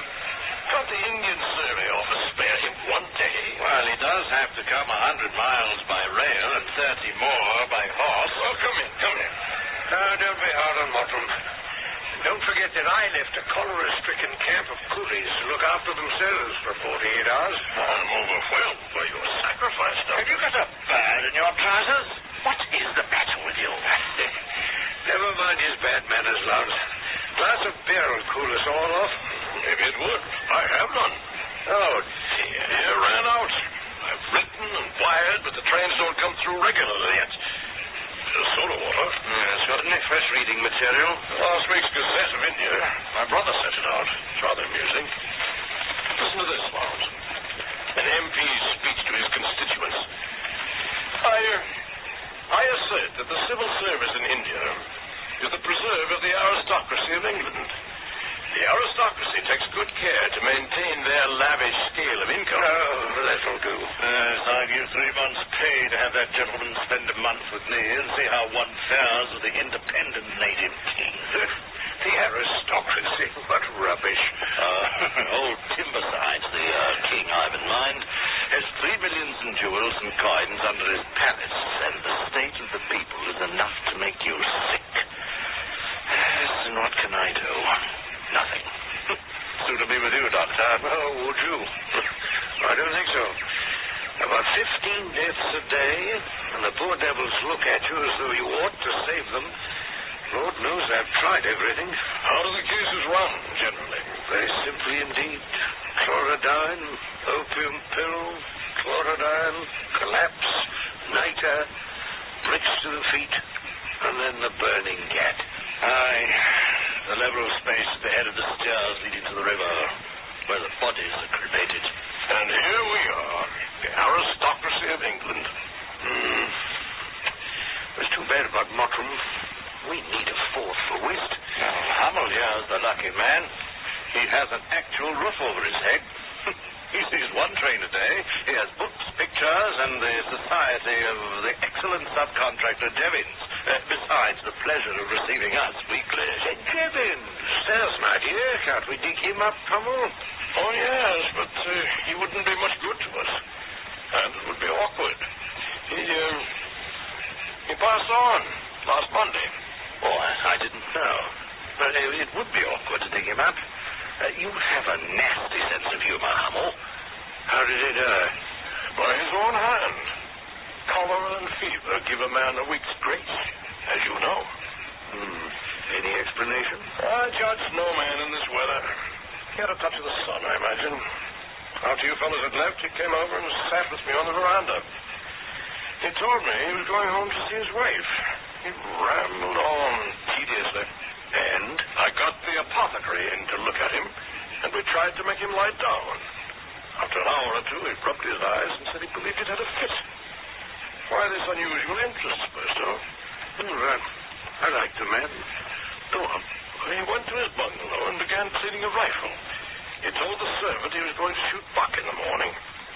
Naturally, he fumbled with the trigger and shot himself through the head. Accidentally, of course. That was the report. I'd have wired you, Burstow, if you could have done anything. You're a queer one, Hamill. If you'd killed the man yourself, you couldn't have been more quiet about the business. What does it matter? I've got a lot of his overseeing work to do, in addition to my own. I'm the only person who suffers. Jevons is out of it.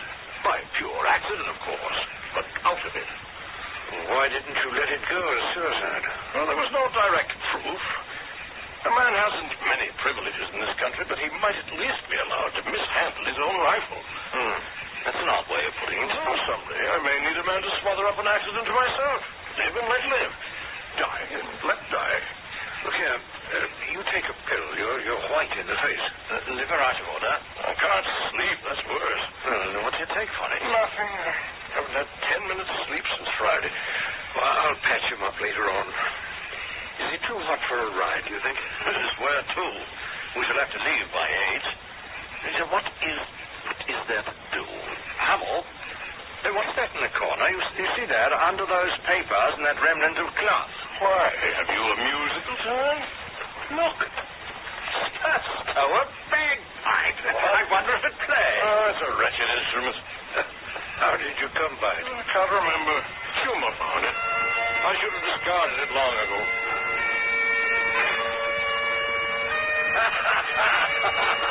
Splendid, Lance.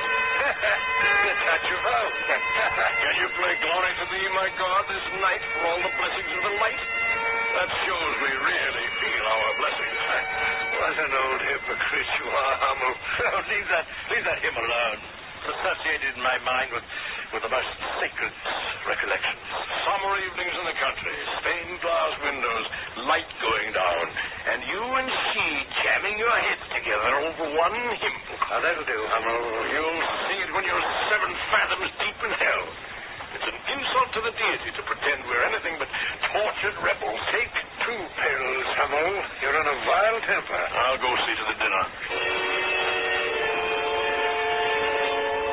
I fear, Master, the goat chops are very tough. Let me see. Where did you get this meat? Who's responsible for this? You do not hunt for buck. I know that, you fool. I've been ill. Where did you get this execrable piece of hide? I buy from my sister in the village. She raises goats and sells very cheap. This isn't fit for a leopard. You've been cheating on me, Tuma. I ought to give you a lashing. Please, Master, I will return the money. No, Master, no.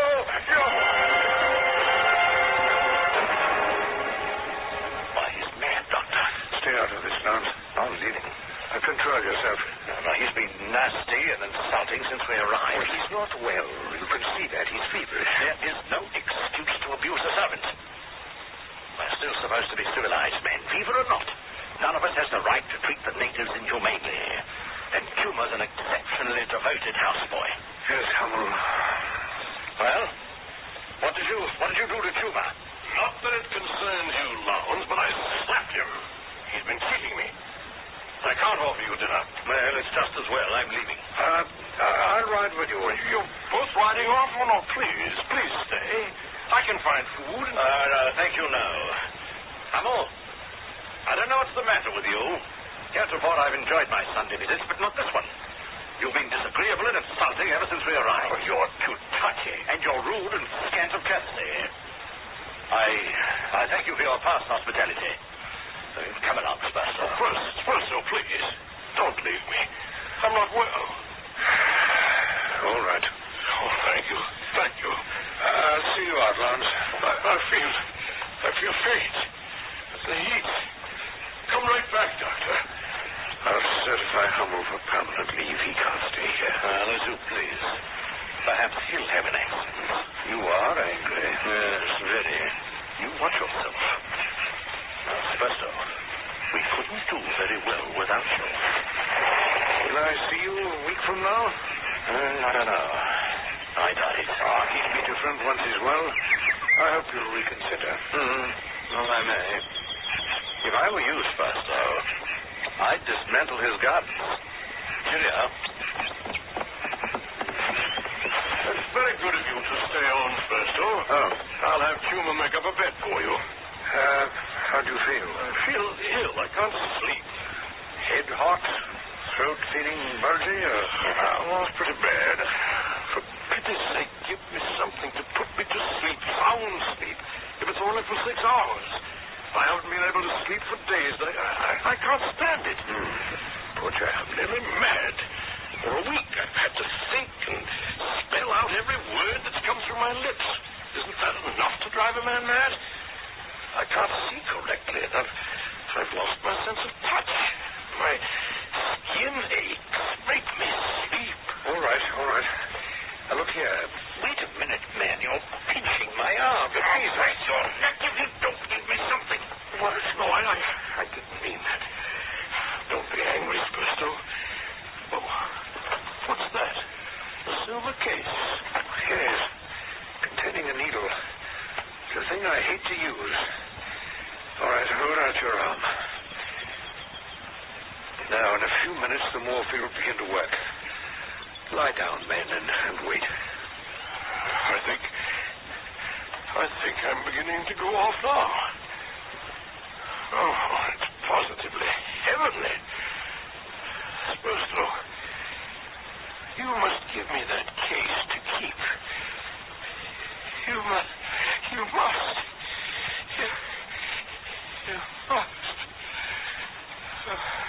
Not on your life. Now, my friend, sleeplessness of your kind is apt to relax the moral fiber in matters of life and death. So I shall just take the liberty of spiking your guns.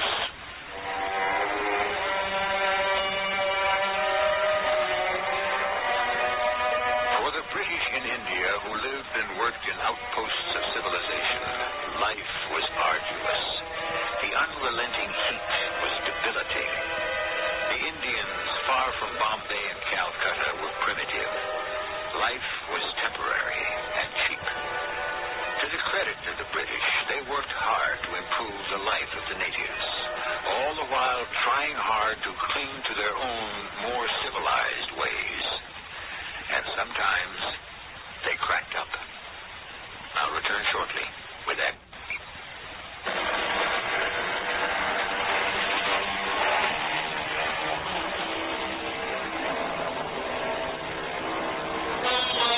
Men who live in the temperate zone find it hard to adjust to living under a constant blazing sun, to seasons of violent change, torrential rains, then months of scorching heat.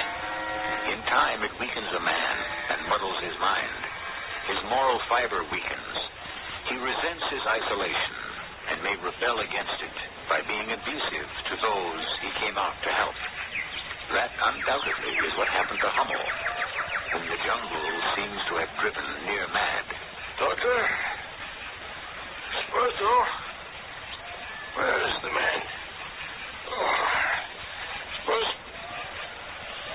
What the devil? After my guns, is he? What are you doing, may I ask? You startled me. Well, I should hope so, you fool. You're lucid again. That's a good sign. Have you finished? Yes, I have. I've taken the cartridges out of your 12-bore. What? I believe in taking precautions when I'm with someone suffering from delirium. Such a man is not to be trusted. Yeah. You seem better. Well, that morphia doesn't work. Generally, I'm quick as lightning, but you clogged my feet. I was nearly caught. You were what? Well, a place down there. I've been afraid of it for months. It's made every night a hell for me. And yet I'm not conscious of having done anything wrong. Look here, I'll give you another dose. We'll stop your nightmares. Now, tell me exactly what your trouble is. Then will you put me to sleep, Spursto? Put me quite to sleep? If you don't, I'll be caught and die. I'll die. Tell me. Well, a blind face that cries and can't wipe his eyes. A blind face that chases me down corridors. Whose face, Hummel? Put me to sleep. You have the silver case. Yes, right here.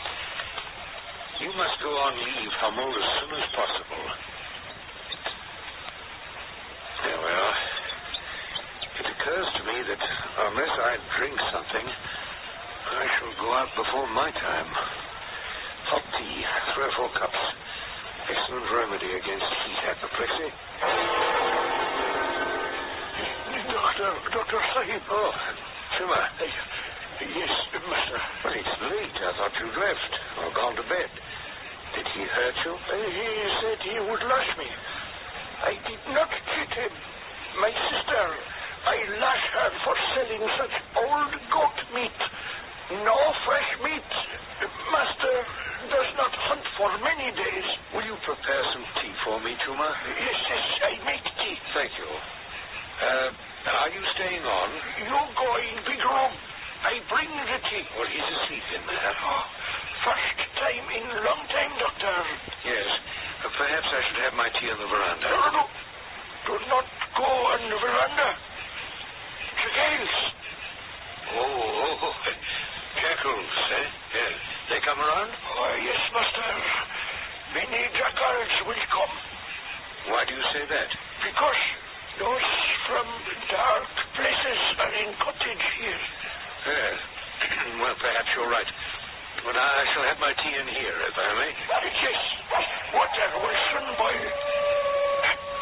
You hear? Jackals. Can you tell me what happened to Master Jevons? He did? Oh, yes, I know. Shot in head. Master say Jevons Sahib clean gun and it shoot him. He very good hunter. So I understand. Who are those from the dark places, Chuma? Evil spirits here in cottage. Maybe I go to sister in village. No one from dark places there.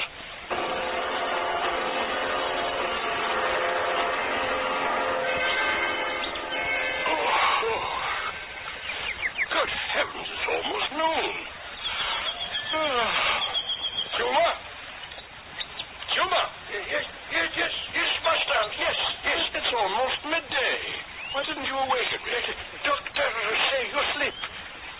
Why are you cowering? Are you afraid of something? I stay, but do not lash me, master. Lash you? Got chops plenty tough, Sahib. I have no idea what you're talking about. Has the doctor ridden off? Him on the veranda. Not so hot today. Oh, that will be a blessing. Breakfast, Chuma. Yes, master.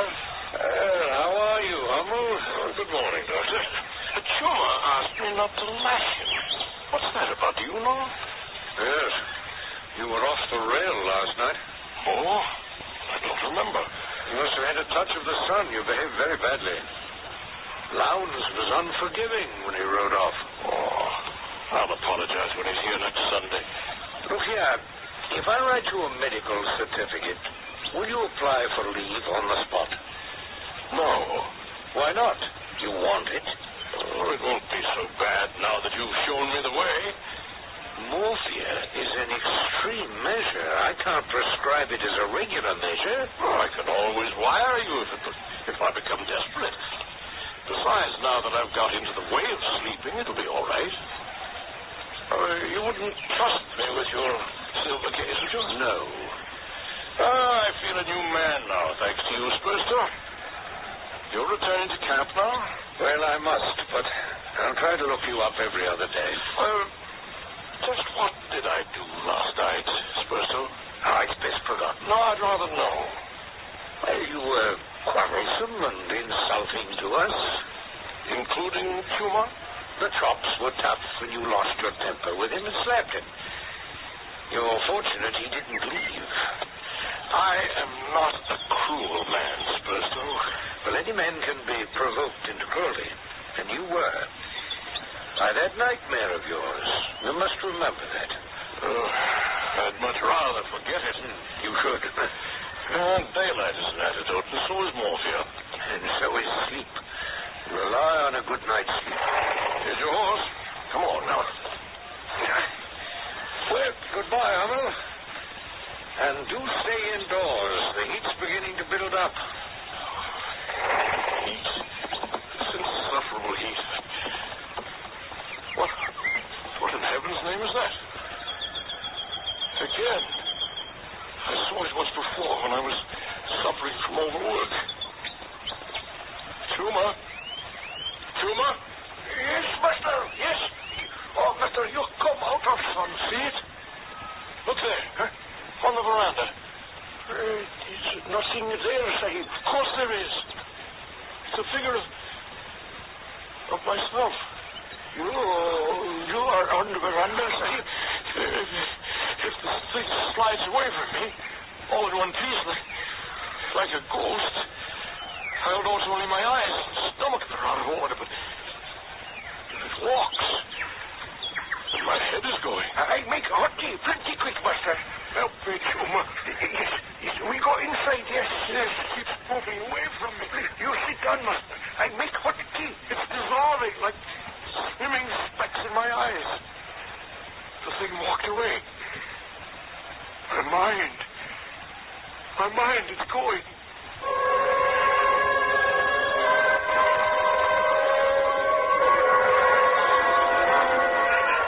Master Doctor. What are you doing here, Chuma? I'm very busy. Oh, Master Bad, you come. No, I can't leave the men. Everyone needs my attention. Oh, Master, see yourself on the veranda. Oh, dear. Delirium. It's a silver box and get well medicine. It's out of the question, Chuma. He'd peg out. Oh, please, Doctor, you make him well. I can't help. I'm very sorry. Look, give him plenty of hot tea and make him lie down. He afraid. They catch him. Go to the apothecary. Tell him to see Master Hummel. I simply cannot leave, Chuma. Do the best you can. I'll be by on Sunday, not before.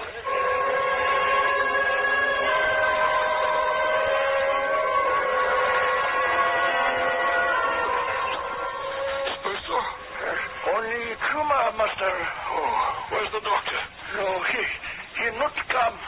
Coolie, sick. Doctor cannot leave. He come, he say, by end of week. I go to apothecary. He say he not come. I'll have his bloody throat, the swine. Why did the apothecary say he wouldn't come? Not understand, Master. Did he say something about Jevons? Dead. Buried somewhere. I know that. What did he say? Only that Jevons is dead and buried somewhere. What else did he say? Only him dead. He shot himself accidentally. Yes, Master. Yes, Master. I said, ring your scrawny neck. I make tea and fix up dinner. I don't care what you do. You lie down. Feel lot better, Master.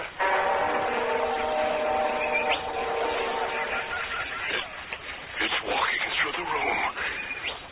I am walking through the room. I see it walking away with its back to me. My figure. I see it. And isn't that Lowndes? Lowndes? Jevons, as I recall, was a good man with a rifle. Oh, yes. Quite expert. Does a man who is good with arms accidentally kill himself? Oh, yes. Yes, accidentally. But he wanted to write a report stating that it was suicide. I remember saying so to you and Spursto. You overruled him? There was no evidence to prove suicide. Did you quarrel with the apothecary? I'm in charge of this section of the railroad line. What you say is law. In a sense, yes. I am the law. You discovered the body? Yes. I and his houseboy. You saw Jevons the week before. He appeared in good health. The onset of fever and cholera can be swift. He suffered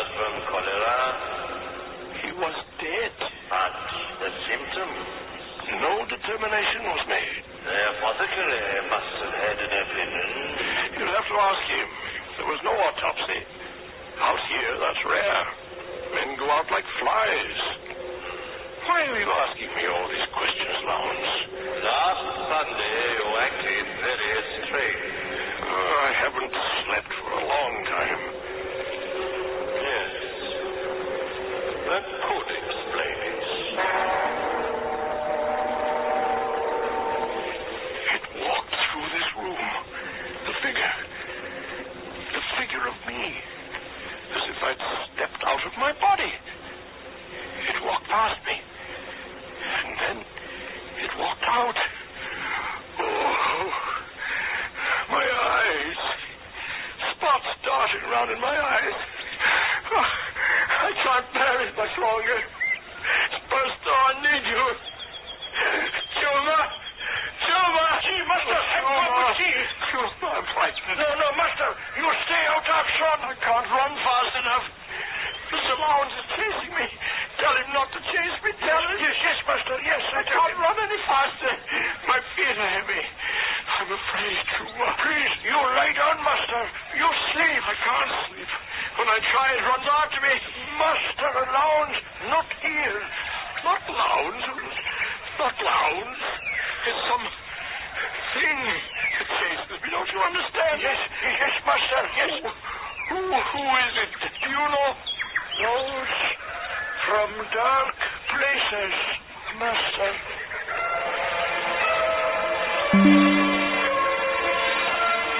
Man is resilient. His body can endure great hardships. What sustains him is a sound, clear mind. When that slips, for whatever reason, his mind becomes his enemy. Physical pain is not as devastating as mental torment. And that is what has driven Hummel to the edge of insanity. I will return shortly with Act 3. WJ Detroit.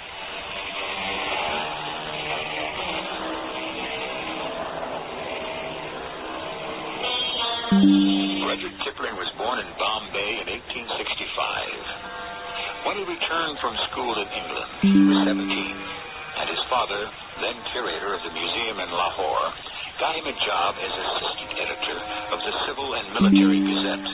It was during his leisure that he began to write his stories of India. His information was firsthand.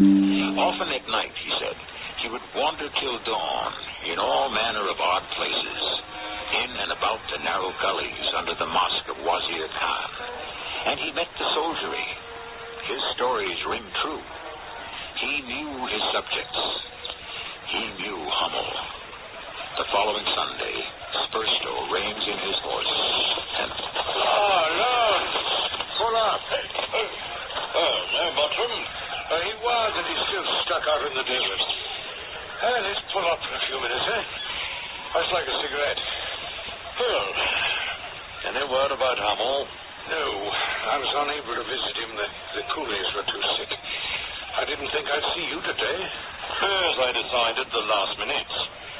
Any change out here is welcome, even if it means holding my tongue when Hummel is abusing. Quite right, too. Well, it's a change for a day, and it's good for our pent-up frustrations. Oh, yes, I have plenty of those. As a doctor, you can do something for those who are ill. I'm supposed to minister to the body politic. I tell you, it's almost hopeless. Old Timbersides acted up again? Well, yes, it's one miserable intrigue after another. You know, he has absolutely no interest in improving the lot of the natives. Will it ever change? Oh, no. Not in my lifetime. I should tackle the king with a light hand, Lowndes. They'll hate you quite enough under any circumstances. It's weary work. I'd sooner be with you, Spurstow. Oh, would you? I don't think so. Oh, really bad week? Oh, very. But I'm happy to see you, truly. Well, we're here, and that's reassuring. As you know, there are very many places in the East where it's not good or kind to let your acquaintances drop out of sight even for one short week. Yeah, that's really why I decided to ride in. Hummel may be well enough to join us. He's had a week to recover. The apothecary probably fixed him up. Oh, yes, he's a conscientious man. I'd say so, yes. He wanted to certify Chevin's death as suicide. I wonder what really did happen. Well, accidental death is a more dignified way of going out.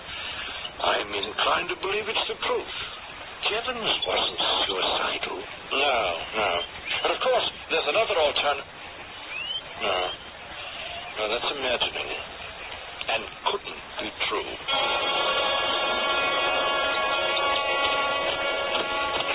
Hello, Juma. You're coming, cottage, yes? Yes, of course. Something wrong here, Spencer. Where's your master, Juma? He descended to dark places. There he was caught, not able to escape with sufficient speed. Dead? You come. Yes, I'll have a look at him. He may be just asleep. Master Hummel, there on bed. Yes, he's dead. Poor chap. How long, Spencer? The body's still warm. A few hours. Cholera? No. He had fever and he was being ridden by a nightmare. And it pursued him in the dark places. What kind of nonsense is that? He was afraid to fall asleep. That's about all I can tell you, Lance. That night I spent with him, very trying, by the way. He told me that a blind face that cries and cannot wipe its eyes, a blind face chased him down corridors. I suspect that his years out here, the remorseless heat, the unrewarding work, building the rail line, poor food, all of those began to affect his mind. Yes. His mind was wandering, but dark places? No, that's superstitious and ignorant. Well, to us. It's not to the natives. You heard, Chuma. He also told me that there were evil spirits in the cottage. Oh, what rubbish. Look at Hummel's eyes. Good Lord. Shut his eyelids, Spencer. I can see hell in those eyes. Shut them, I implore you. Chuma. Yes, Doctor. When did your master go to bed? 11 or 12. He was well then? How should you know? No, he was not ill. He did not sleep for 3 nights. This I know. I see him walking much, very late in the night. What do you think, Chuma? He descended into dark places. He not able to escape with sufficient speed. Go out and prepare the seals to be set on the Sahib's property. I tell other servants to stay away until you reckon tale of Sahib's property. They are all thieves and they would steal. Oh, what did he die of, Spencer? As far as I can make out, he died from, anything. Stoppage of the heart's action. Heat apoplexy. Or some other visitation. He certainly was scared to death. Look at those eyes. I cover up the face. Is there any fear on earth that can turn a man into that likeness? It is ghastly. Please, Master, cover it up. No fear on earth. Well, it'll take a half a day to knock together any sort of coffin. Tell the coolies to break ground next to Chevin's grave. Yes, I'll see to it at once. I have set seals on Master's property. Good man, Chuma, thank you. Evil spirits, Sahib, have been in cottage. They have gone now. From which I infer that they have made their way into Hummel and will be buried with him. Do you want tea and food, Doctor? You have come a long way. Tea, yes, please. No food. I have no appetite, Chuma. What happens to you? Maybe Sahib who takes Master's place. He will keep me on. Otherwise, I return to my sister in the village. Excuse, please. What is that?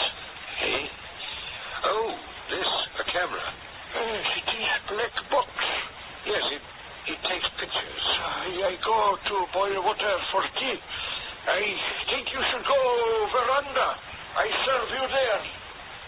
I really wonder. Could I capture that on film? Spencer? Right here, on the veranda. I say you've got too much stirred up. That black box of yours, what is it? You know how the natives feel about pictures. Yes, of course. The camera's an instrument of the devil. It imprisons their faces on film and captures their souls. Yes, well, I respect that. So do I. What's this got to do with the picture I might take of the late Hummel? Well, there's something grisly about it, for one thing, and, well, Tuma's afraid that the picture would capture the evil ones. And I just don't like it. It isn't in medical science. What isn't? Things in a dead man's eyes. You saw them. Oh, for goodness sake, leave that horror alone. I've seen a native die of pure fright when a tiger chivied him. I don't know what killed Hummel. Indeed. Well, I'm going to try to see. Tea and a biscuit and some sliced meat, Sage. Excellent. Thank you, Tuba. And the doctor? He'll be here directly. Yes, with the master. He has black box. Good Lord. That's Hummel's voice. But Hummel's dead. Spasto!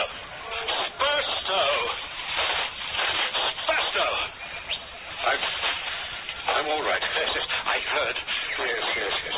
You took a picture. It was impossible, of course. What will it look like? I destroyed the film. There was nothing to photograph. And you smashed the camera. I didn't.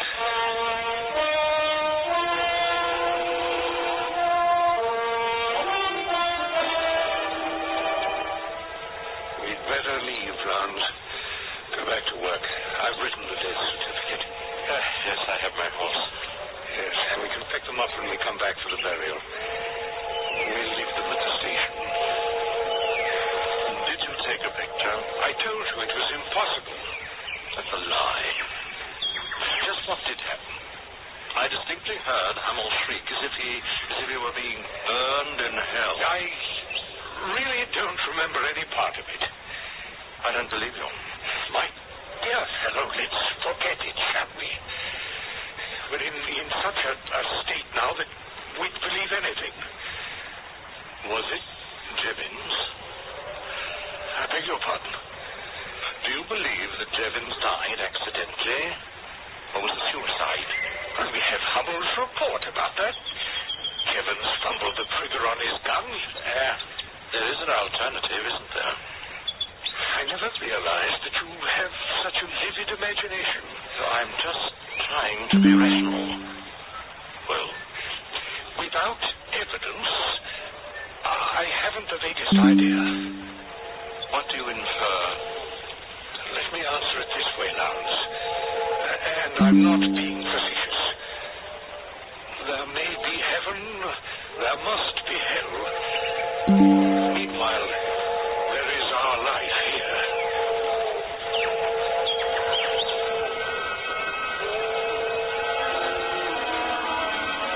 Lowndes had made up his mind. The death of the job contractor Jevons broke Hummel's spirit and mind because Hummel murdered him. But did he? Death was certified as accidental. Was it? No one will ever know. And Kipling leaves it up to us to reach our own conclusion. The one fact we have is that Hummel's deterioration followed soon after Jevons died.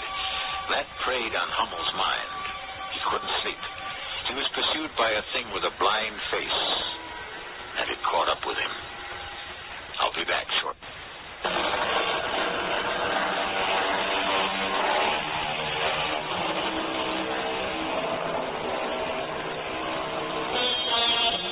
What did Dr. Spurstow experience when he took that picture of Hummel's eyes? Did an ectoplasmic Hummel reach out from the image on the negative?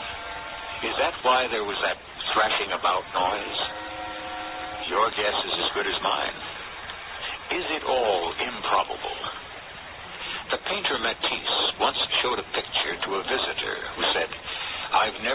woman like that? To which he replied, "It isn't a woman, madam. It's a picture." If a painter is permitted certain distortions, why not the writer of fiction? Our cast included John Beale, Court Benson, and Earl Hammond.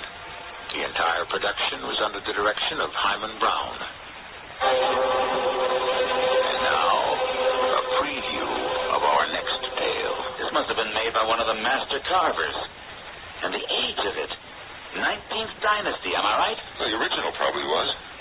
This 5'5" statue is a copy? Yes, from the Edwards collection. Even copies aren't cheap. I don't know what to tell you, Ramsey. It's a physical impossibility for this statue to move. You must have imagined it. I didn't. I tell you, it's... CBS Radio Mystery Theater presents...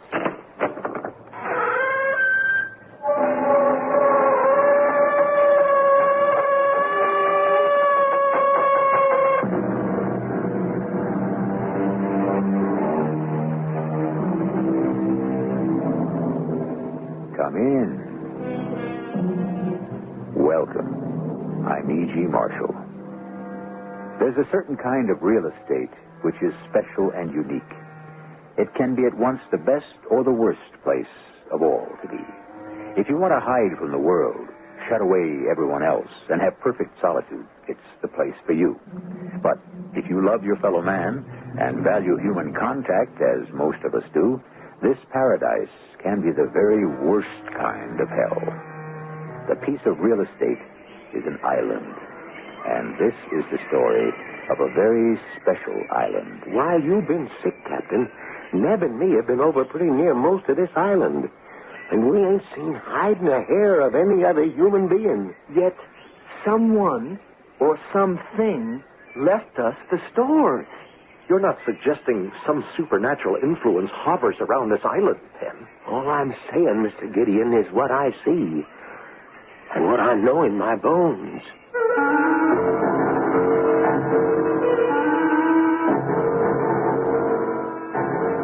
Our mystery drama, The Mysterious Island, was based on the classic by Jules Verne and written especially for the Mystery Theater by Ian Martin and stars Earl Hammond and Leon Janney. It is sponsored in part by True Value Hardware Stores and Buick Motor Division. I'll be back shortly with Act One.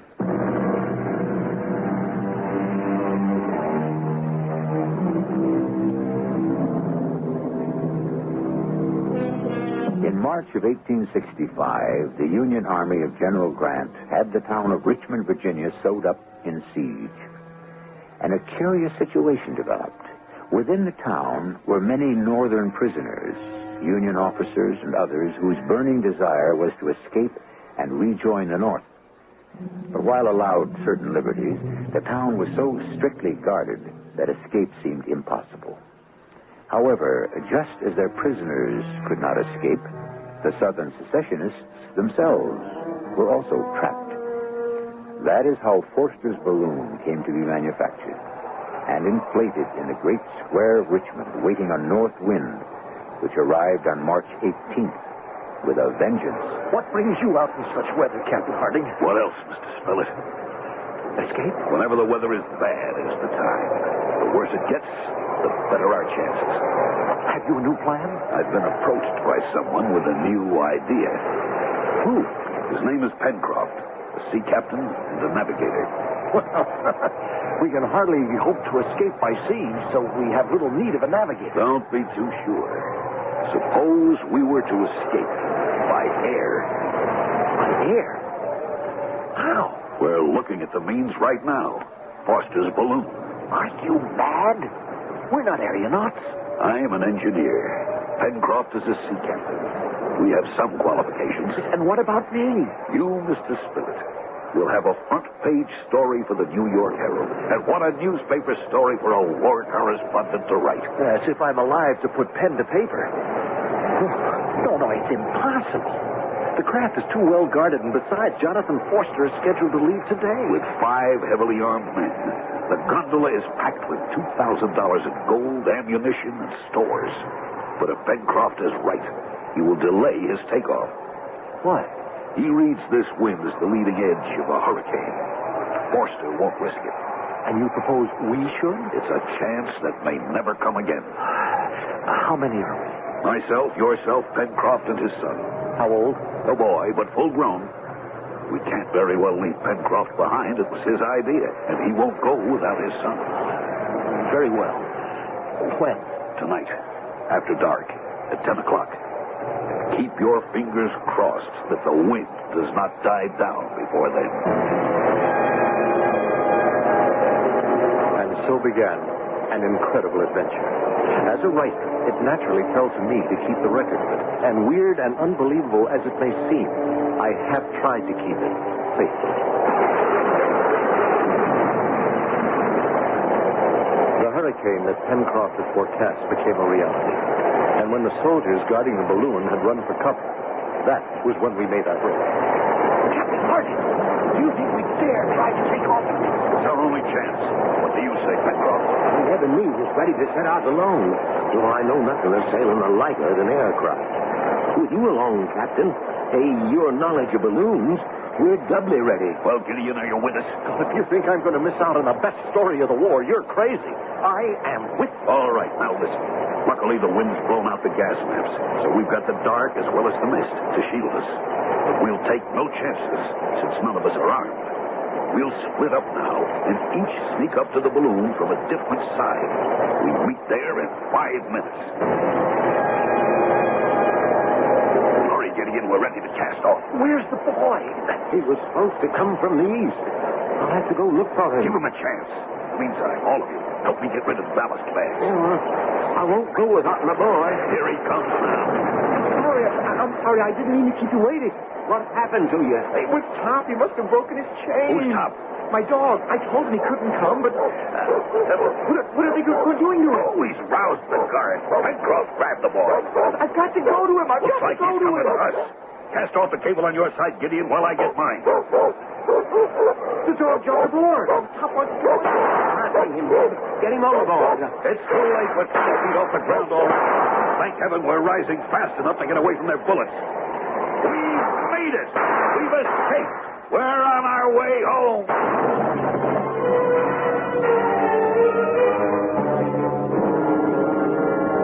Home. Little did any of us know how long it would be before we saw that again, if ever. No words could describe the terror of the next 5 days. The full rage of the hurricane swept us through the air, tossing and turning the gondola basket like a pendulum till all of us were airsick. By night, the captain could not dare risk a descent, and by day, a curtain of swirling fog shrouded the earth. For 5 days, we rode the whirlwind, surviving it Lord only knows how, till at last, that morning, for the first time, the mist parted below us, and we saw The sea. It's sea beneath us. Yes, and we're falling fast. What's that sound? There's a rent in the balloon. The gas is leaking out. What can we do, Captain? Get everything overboard. Lighten her as much as we can. What about this gold? Over with it. It's over $2,000. Good, it might buy us our lives. Over.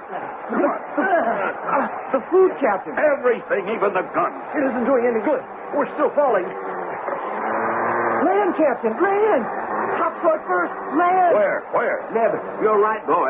Off to starboard there. We'll never fetch it. We're almost in the sea now. Oh, we've got to lighten her more. There's nothing left to get rid of. Yes, there is. We'll cut away the gondola itself. Quick, all of you, climb up on the net around the balloon and cling to it. The wind's carrying us toward the island. But Top, he can't get up You here. go with the others. Boy, I'll hand Top up to you. Here. I've got him, okay. Hurry, Captain. Hurry, we're almost on the wave top. Just one more cable to What happened? We took a wave broadside. But look, it bounced the balloon up into the air. We're going to make it to land. We're going to... No, Top. What is it, Neb? The captain, Dad. The captain, he's gone. And Top went in after him.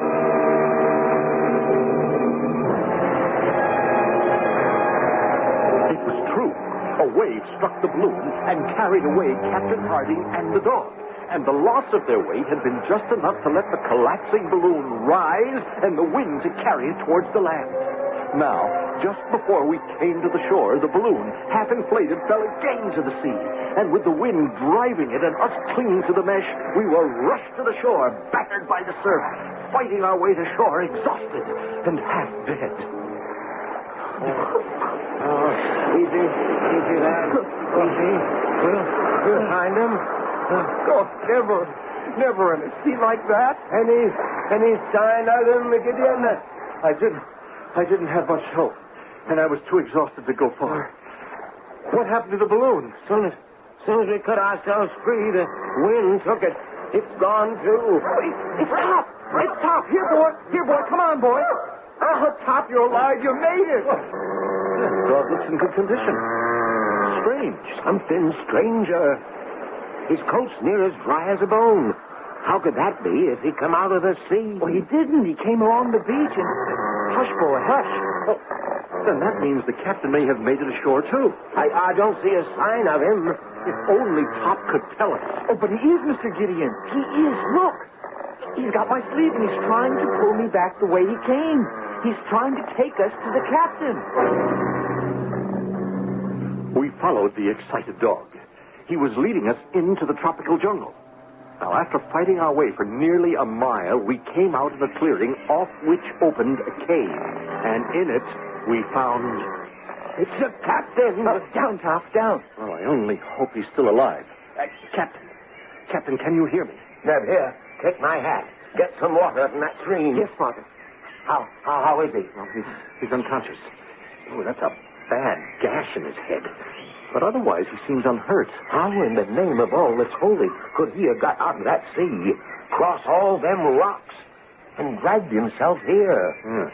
Seems impossible. But we haven't time to worry about any mysteries now.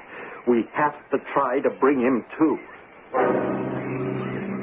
As I worked over the captain, my mind was busy with many questions. Where were we? Was it an island or a continent? Did it have inhabitants or not? And how could a man with so serious a concussion, exhausted from a long swim, have possibly dragged himself across those jagged rocks without injury and found his way a mile deep into this tropical jungle to the safe haven of this cave? I can't answer your question, Gideon. When I hit the water, I was knocked half dizzy. I swam as long as I could, but the waves were terrific. The last thing I remember was thinking I'd had it and blacking out.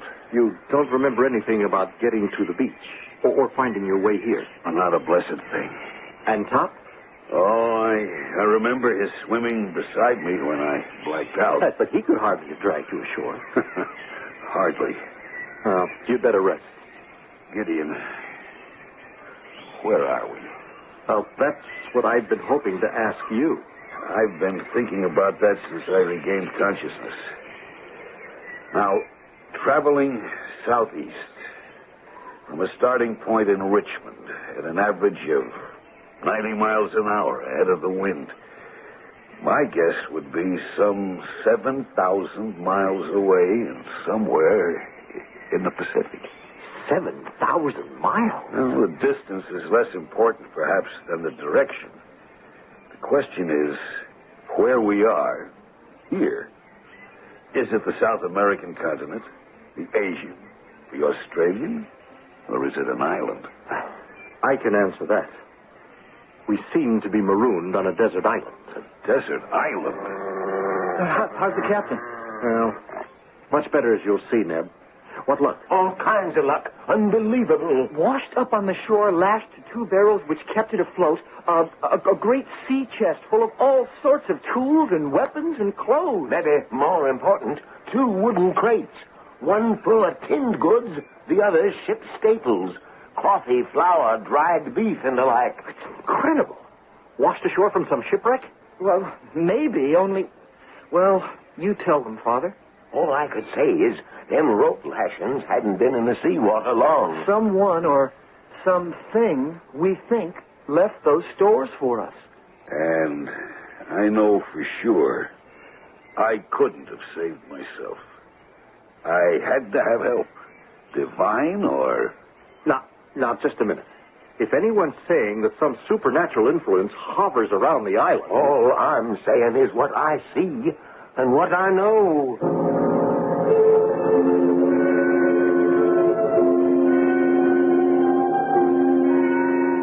Well named, the mysterious island, with its unknown benefactor who seems to protect our castaways.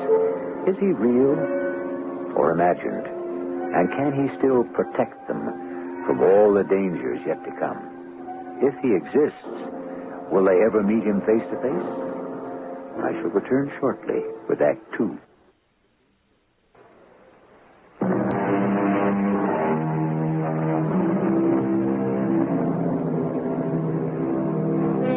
Can you conceive of traveling 7,000 miles in an unguided balloon?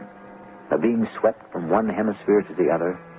And yet, if you'll take out a map of the world and lay an ordinary ruler from Richmond, Virginia, to the southwest, the direction that a northeast wind would blow you, you'll see you could end up somewhere south of the Hawaiian Islands, in the midst of a sea that in 1865 was still largely uncharted. If indeed some other presence invaded our island, during the next month we had no further evidence of it. We were all too busy with our various tasks, and Captain Harding with regaining his strength to think much further about it.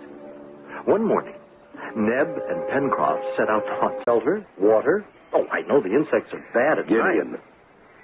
So far, we've been concerned with survival. We've managed that.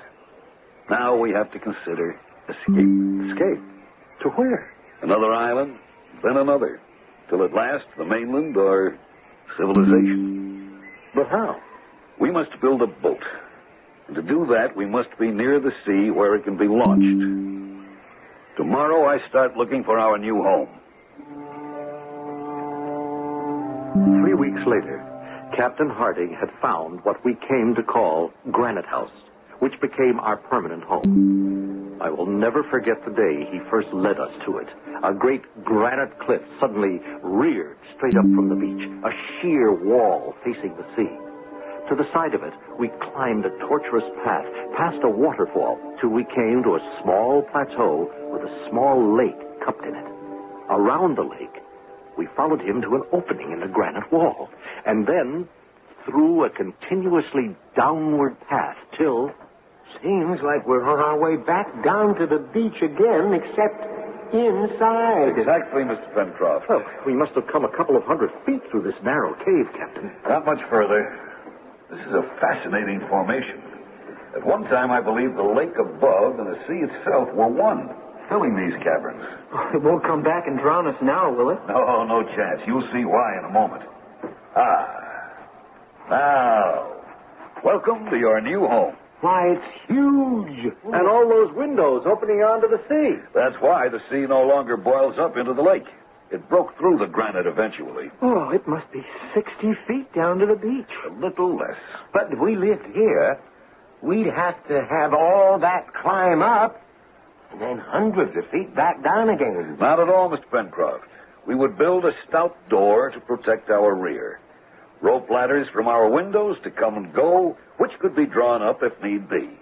Use the waterfall for power to help our machines, and build our boat ready to be launched in the river mouth down below. Well, I understand, Captain Harding, but do we need all that protection? Who knows? Are we not all sure there is some other presence on our island? We moved in, and we made it home, and we started to build our boat, the Bonaventure. Looking back over my diaries, it is hard to believe the time that passed almost unnoticed, but even harder to believe the amount of work that was done. On one of his exploring expeditions, Captain Harding had discovered the tattered remains of the balloon trapped in the treetops. These had been brought back to make sails. And at last, the great day of launching had happened, and we sailed within the lagoon, finding the Bonaventure handled very well. It was just at dusk, as we were returning to our mooring, that a strange thing happened. Help, Neb. Come about. What is it, Pencroft? If I know. There was an eddy there, like there might be a rock. But watch out to come about. Clear the boom. Trim her, Ned. Aye, sir. No, hold a minute. Let her fall away. Now what, Ben? Right there, Captain, where I saw the water break like an eddy. See it? There, a bottle floating. We came about, circling again. And sure enough, there was a bottle bobbing in the water.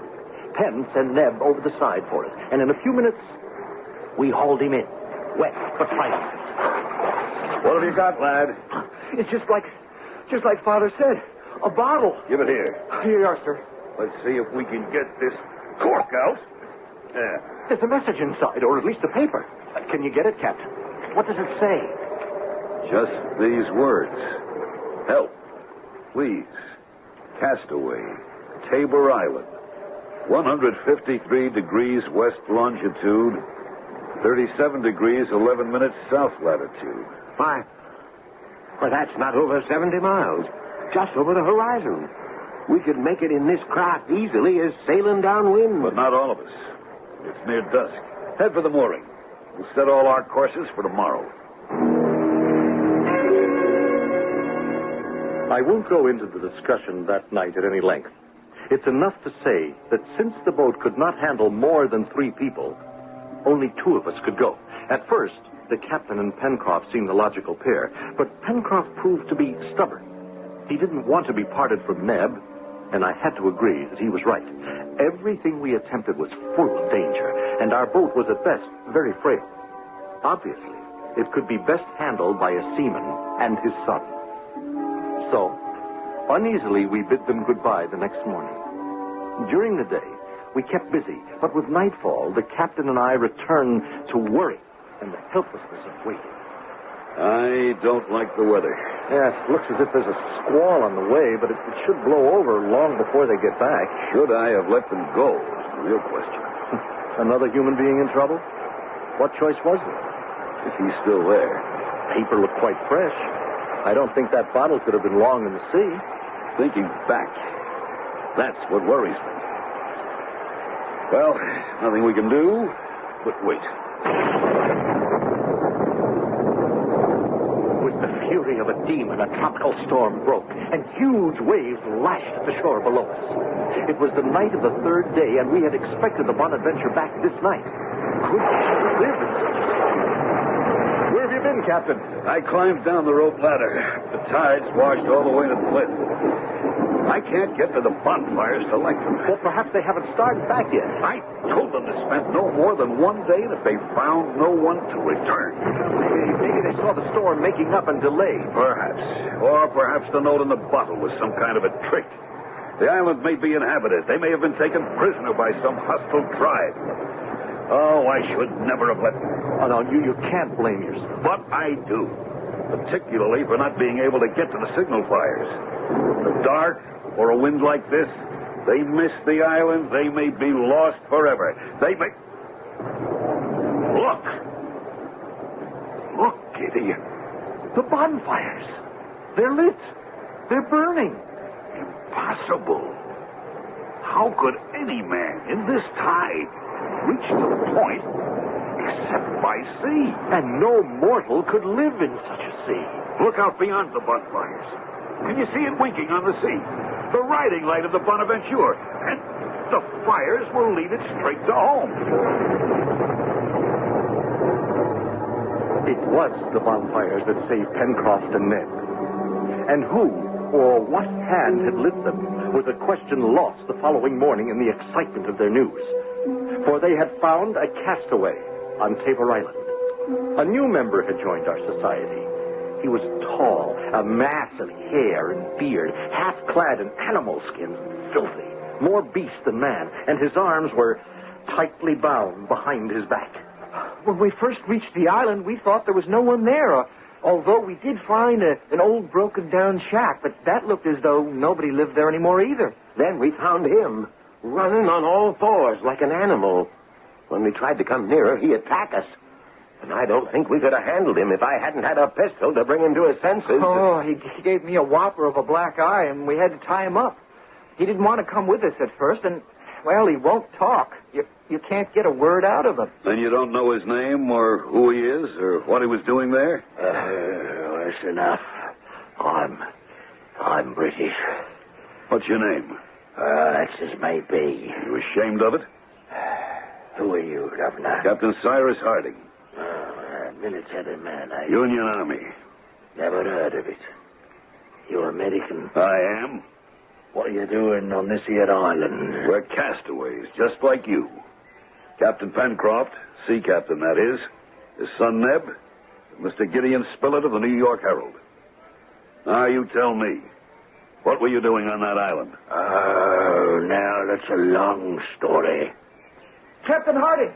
Captain Harding, sir! Yes, Neb, what is it? I think you better bring your spyglass, sir. It looks like there's a ship on the horizon.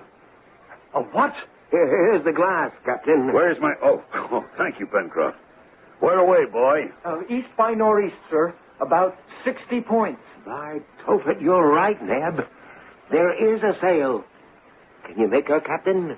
She's too low on the horizon yet, but ship it is. We're saved! We're saved!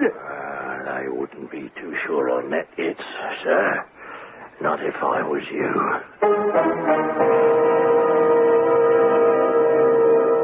In the midst of their excitement, all four of them turned to the stranger among them. Their wild burst of hope and enthusiasm dampened, chilled as though they'd been doused in ice water by the ominous tone of his voice. What does he mean?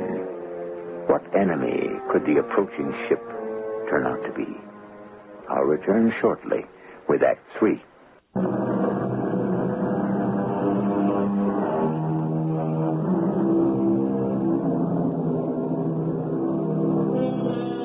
Well, now, let's see. We left our four castaways gazing in surprise and dismay at the marooned man they had rescued from Tabor Island. But he wasn't looking at them. With his arms still bound behind him, he had moved to one of the great windows in the rock of Granite House and was squinting out to sea with a seaman's eye, his gaze fixed in the direction of the faraway sail, just clearing the horizon. What do you mean you wouldn't be too sure? Of that ship, till she comes a lot closer. It'll be an hour or two before she comes near enough to see what she is. It doesn't matter what she is. She's a ship, and it means a chance to get back off this island and home. Pencroft is right, Captain. I'll go light the bonfires. Plenty of time for that, my boy. She might sheer off if she sees no sign of life here. Not much chance of that, I should think. She could mean rescue for you four. And she could be bringing you what I'm afraid she brings me. She could be flying the Black Flag. The Black Flag? The Jolly Roger. A pirate ship. All right, everyone, let's calm down. Pencroft, take my glass and keep a close lookout on that sail. As for you, I think you'd better tell us this story of yours and make it fast. Aye, sir. 'Tis 10 long years since I talked to any man. The words come slow and my throat is stiff, but I'll try. As you may have guessed, my trade was the sea. But in 1855, I'd been on the beach in Australia, and in desperation to keep body and soul together, mixed up in various trades, none of them quite legal. I palled about with another no good, who in his cups more than once claimed to be the legal heir of Lord Glenarvan. You mean the millionaire, the shipping magnate? That's the same. I never paid him much heed. And one night in a barroom fight, he was knifed and killed by another Joey of mine. Joey? An Australian word for friend, Neb. Go on. About a year later, this big steam yacht put into Melbourne, and it's his lordship looking for his son. Between us, Bob Joyce and myself, we saw a real opportunity to make our pile and end up rich. The plan was simple. Lord Glenarvan's ship needed to take on some crew. Well, I was to say I knew where young Glenarvan might be found. Then, ship aboard with some men we had on our side, and enough of Bob Joyce's gold to buy enough others in the crew. For what purpose? The boy was dead. Where could you leave them? Just far enough to sea to take over the ship. Now, don't forget, a steam sail ship in those days in Australian waters. We'd have a freebooter which could own the seas. What's a freebooter? A pirate ship. And I take it something went wrong with your plan. Yes, that's right. One of the crew I tried to buy went to the mate and threw him before Captain Gray. I'll never forget that day as long as I live. This sailor, fully proved guilty of the crime of fomenting mutiny, shall forthwith be hanged from the yardarm as an example. A moment, Captain Gray. May I speak to the condemned? Of course, your lordship. I can do little to save you, but... First, my son is dead. You can take the word of a dying man. Who killed him? That's not for me to say. Give me the name of the man so I can hunt him down, and perhaps I can save your life. Why should I protect him now, whatever? The knife was in the back. His name is Bob Joyce. Very good. Bob Joyce. If I find this man, would you be witness against him? That's a hard promise to make. Since within 15 minutes, I'll be dancing on the end of a yardarm. I could intercede. And have me set free? No one can promise that. On his ship by maritime law, the captain is in total command. Yet, I am sure my request could save your life. You do that, my lord. And whenever you need me, just call on me. Oh, his lordship was as good as his word as far as it went. Oh, I was saved from the gallows. But by the captain's orders, marooned on Tabor Island for the rest of my life. His lordship has never returned to call on you, as you suggested? No, sir. Why do you suppose that is? Well, until 2 years ago or thereabout, I had supposed because Bob Joyce was dead. And then... A ship came to call at my island. Oh, I was delirious with joy. But some sixth sense warned me. I let the boat land, remaining hidden in a secret place. Saw the men who felt I had betrayed him, Bob Joyce, and heard him. He vowed he would search every island in this area until he found me either dead or exterminated. Well, why was he so violent against you? Because he felt I betrayed him, condemned him to a life of piracy and fleeing the hangman. That's why you're afraid of this ship we see bearing down on us. That it may be his ship. Yes, Captain. Because of it is, I'll give you my word for what it's worth, that he will destroy me and all the rest of us without a single regret.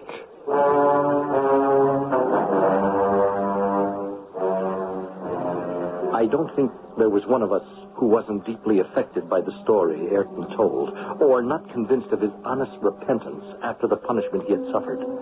But we had little time to dwell on that. For under a steady wind, the ship was upon us sooner than we expected.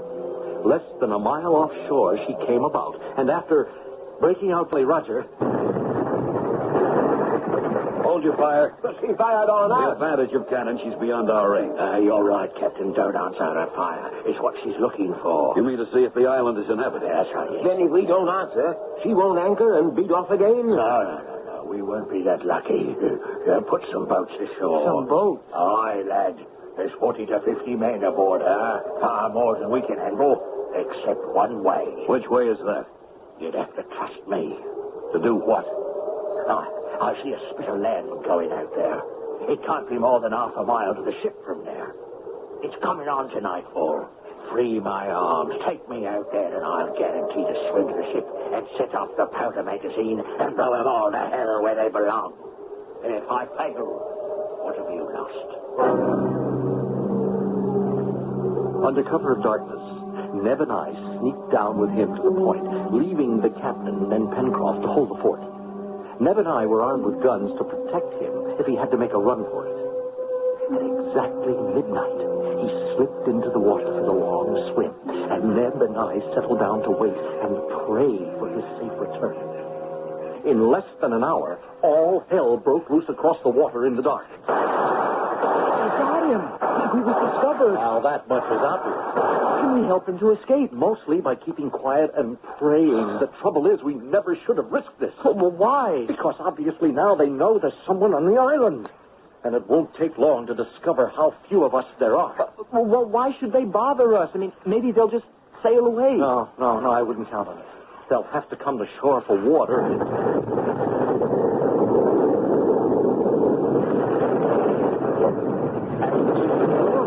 Explosion and red tonight. In the flare of it, we could see the ship exploding literally into fragments, which burst into the air in a spray, and for a long time, like a flaming rocket, hovered, till at last all the fragments came down to the sea and hissed out. Once again, it was black. We waited tensely, and at last, we heard the splashing of a swimmer coming near. Guns at ready, we greeted... Mr. Ayrton! Aye, lad. Oh, give me a hand. Here. A long swim. And a worthy one. You got to their powder magazine. No, not I. They found me before I could get there. The pirates? It was them, all right. We all had a fortunate escape. Oh, thanks to you. No thanks to me, lads. But their powder magazine blew up. Not through my efforts. Well, whose? Maybe the good gods. But some other hand than mine. He's passed out, Mr. Gideon. Yes. Exhaustion, I hope. Yeah, I'll take care of him.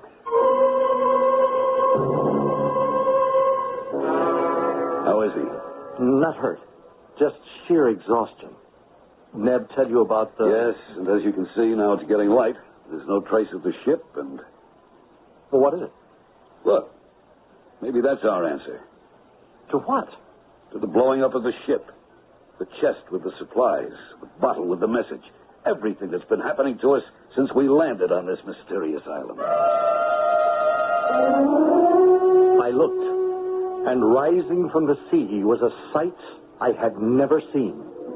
A man, or was it a man, clothed in rubber with a great iron bubble on his head and two heavy tanks strapped to his back. Could it be human? Or was it something straight from the bowels of hell? Yes, gentlemen. I blew up your pirate ship. I am the answer to many strange things that have happened to you since you reached this island. Yes, I am. If you will, your benefactor. Now you must help me. But who are you, sir? My name, Captain Harding. It is and will never be other than Captain Nemo. Nemo? The famous Captain Nemo of the Nautilus? And of 20,000 leagues under the sea, the same. But I thought... Well, most people believe that you and your fabulous undersea craft were destroyed. A belief since I shunned the company of men. I was happy for the world to accept. For all these years, I have combed the underworld of the sea alone, in peace. And your crew? One by one, Captain Harding, the sea, the rigors of our life, have taken their toll. At last, 3 years ago, I was left alone. And the Nautilus, that fabulous undersea craft? I piloted it to its grave under this granite cave you live in. The well.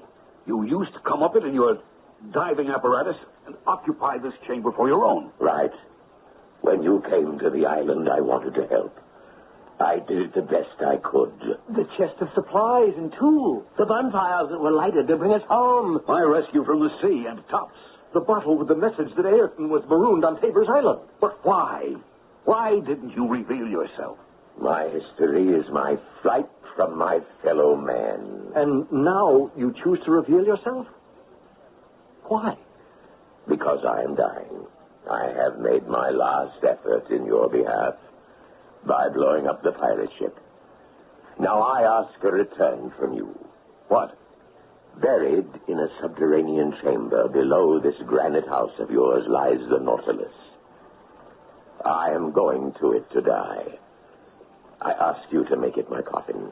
What is it you're asking? Restore my diving equipment to me. Let me descend through the well to my rest. Besides the explosive I used to destroy the pirate ship, I brought a chest. My gift to the living. Now let me go. Gift to the living? You may go, but where do we go from here? I can tell you where you must go. Must go? At least away from this island.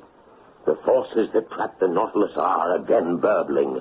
There is an eruption coming which, in my belief, will bury this island in the sea. Mark my words. As soon as I descend to my burial chamber, you must set sail. In the Bonaventure? Well, it has barely room for 3. Nevertheless, Mr. Spilett, you must load it to the gunwales. But any reasonable sea would swamp us. You must trust my belief that there will be no unreasonable sea. But where would we head for? Northeast by east, tracing the path you came. Only this time you travel the surface of the earth. Follow the trades, and you will reach the Hawaiian Islands. That's a wild venture. Not if you take my charts and the chest I leave you. Find your way home. And you? The sands of my life have run out. Once I am back where I have lived in isolation for years, I will be content with what is to come. But you leave fast. We left the island as we came, leaving every possession with weight behind. Oh, we sailed bravely away on the Bonaventure, wallowing in the sea. We had been forced there by the prophecy of Captain Nemo when the center of the island started to spout fire and later brimstone, and the whole earth had rolled in a terrifying warning that the island was about to blow up.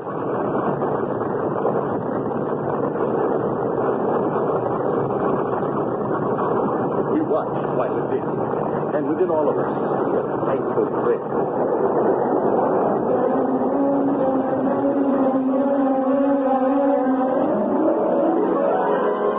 The secret of Mysterious Island, what is it? That life is made to be lived, no matter how we find it, or how it may present itself to us. And that beyond us, there is a special being. Yes, if you want to believe in that. And if you do, you can believe that he can make anything possible. Or, much more important, that through him, you can make anything possible. If you just try hard enough. I'll be back shortly.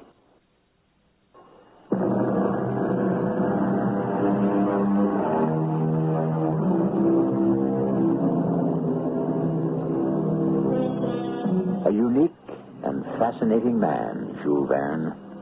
Over a century ago, he was opening vistas far beyond the vision of the ordinary man, charting unknown seas and revealing what lay beneath them, ranging across unclimbed mountains, through virgin forests, reaching even deep into the heart of the earth to bring his readers the world of imagination. Where would the rest of us be if the dreamers and the visionaries didn't possess the keys to keep opening new doors to thank God for Jules Verne? Our cast included Earl Hammond, Leon Janney, Jackson Beck, and Roger Barron. The entire production was under the direction of Hyman Brown. And now, a preview of our next tale. I suppose almost anything Mike does from here on in has to be on his own. Well, suppose he falls. We covered that eventuality, and you know what he said? What? Something that we can't argue with. Would he be any worse off if he did? Well, that's a terrible thing to say. I know. But it's a terrible situation that we all have. You know what Mike's like. He doesn't think of himself, only us. Now, it would be just like him to be quixotic enough to think that his death would be better if it was quick and sudden. It might be better for him, Joan. No. We've got to hold on to the last minute. Hope against hope.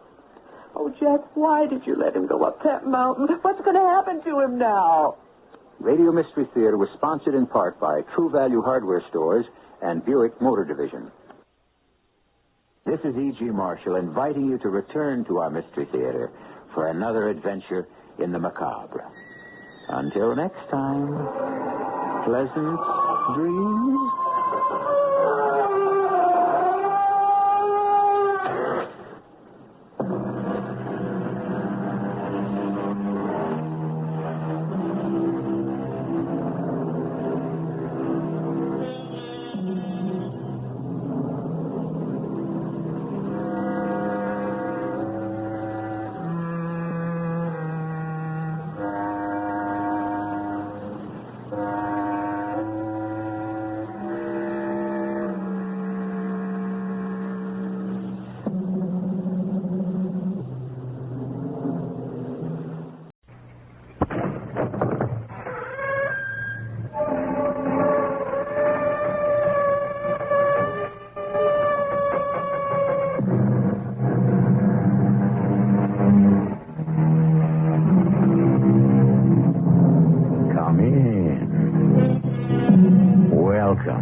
I'm E.G. Marshall. Why does a mother awake the instant before her child starts to cry? Why do lovers anticipate each other's wants? Why, for that matter, does a family dog raise his head and growl a warning when a stranger approaches noiselessly in the dead of night? No one knows precisely why. Lacking a better explanation, we call it something in the air. Max? Are you there? Max! You don't open the store. I'm going to call the police. No. They'll break it down. No. Go away.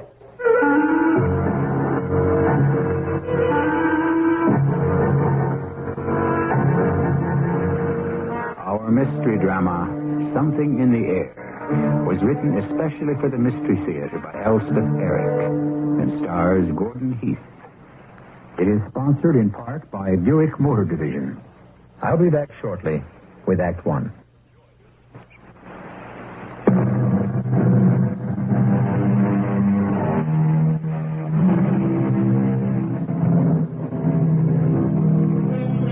This is a love story. It's about love, about lovers, about loving. Do not expect that we will define or explain love, lovers, or loving. No one can do that. But at least we can present for your consideration some of the aspects of love, some of the obsessions of lovers, and some of the strange manifestations of loving. Max?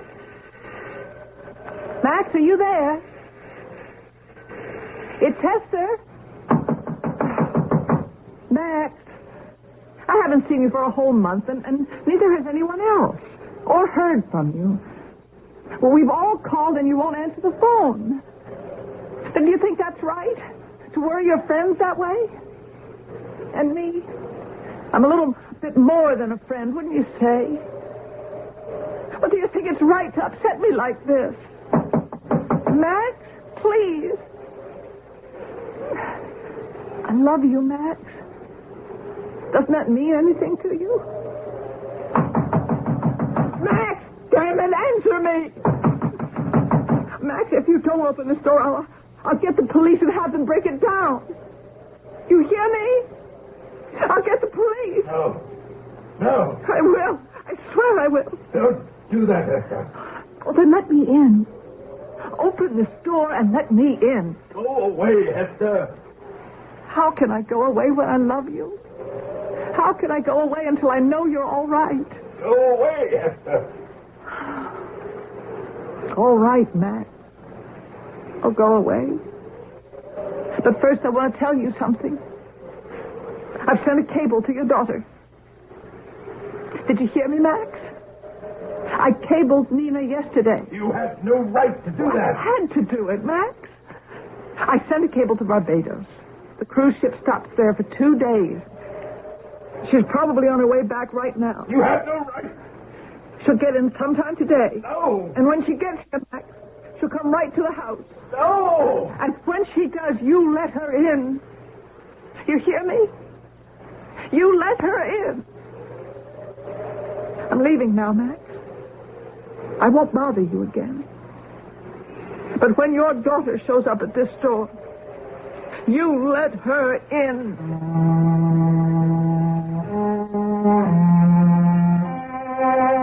That was a year ago. I'm Max Avery. Perhaps you've heard of me. Max Avery, the great modern painter. Hester was my model during one of my more fertile periods. Then she became my mistress, and that relationship had gone on for 5 or 6 years. I never wanted to marry after my wife died, but the liaison with Hester had been very satisfactory. Now she had violated every tenet of our understanding. She had intruded herself, her judgment, into my intensely private life, and more than that, she had involved my daughter, my lovely 18-year-old daughter, Nina, who at any moment might arrive at my front door.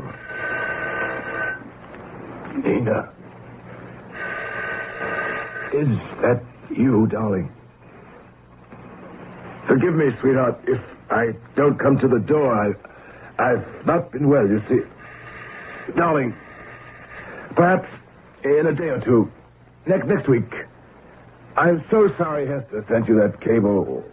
What did she say, that I was ill or something? Well, it's nothing serious. Love, really, nothing serious. Oh, darling, please. Darling.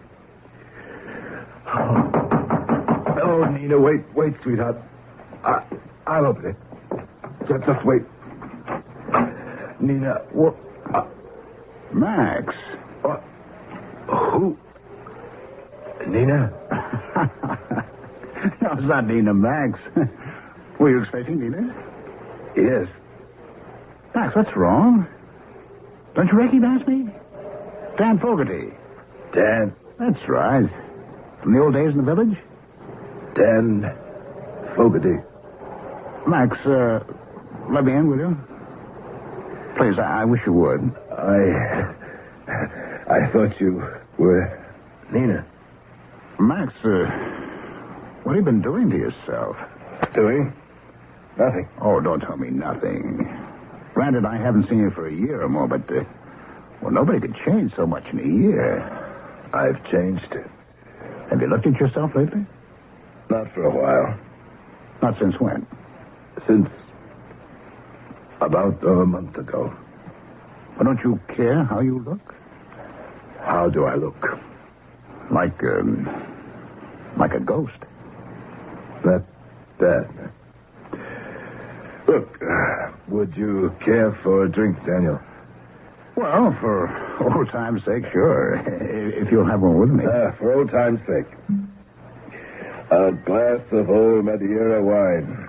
For old time's sake. There you are. 2 old times. 2. Oh, Max, for heaven's sake. Max, what is it? I'm all right. Well, I thought for a moment you'd fainted. You just toppled over. Here, let me help you up. Here. That's it. Now sit down. You all right? All right. Well, you must be sick. Not sick. Well, why would you fall down like that if you're not sick? I've been fasting. You've been fasting? No food at all? Just water. Well, how long has this been going on? I think for about a month. Yes. For a month. Dan Fogarty was kindness itself. Helped me upstairs, into bed. Went down to the kitchen, heated a can of beef broth, and brought it up to me. Perhaps you're wondering who is Daniel Fogarty and how did he wander into my life at this particular point in time? Well, Dan's a painter, like myself. Talented, I've always thought, but unlike me, he's never achieved any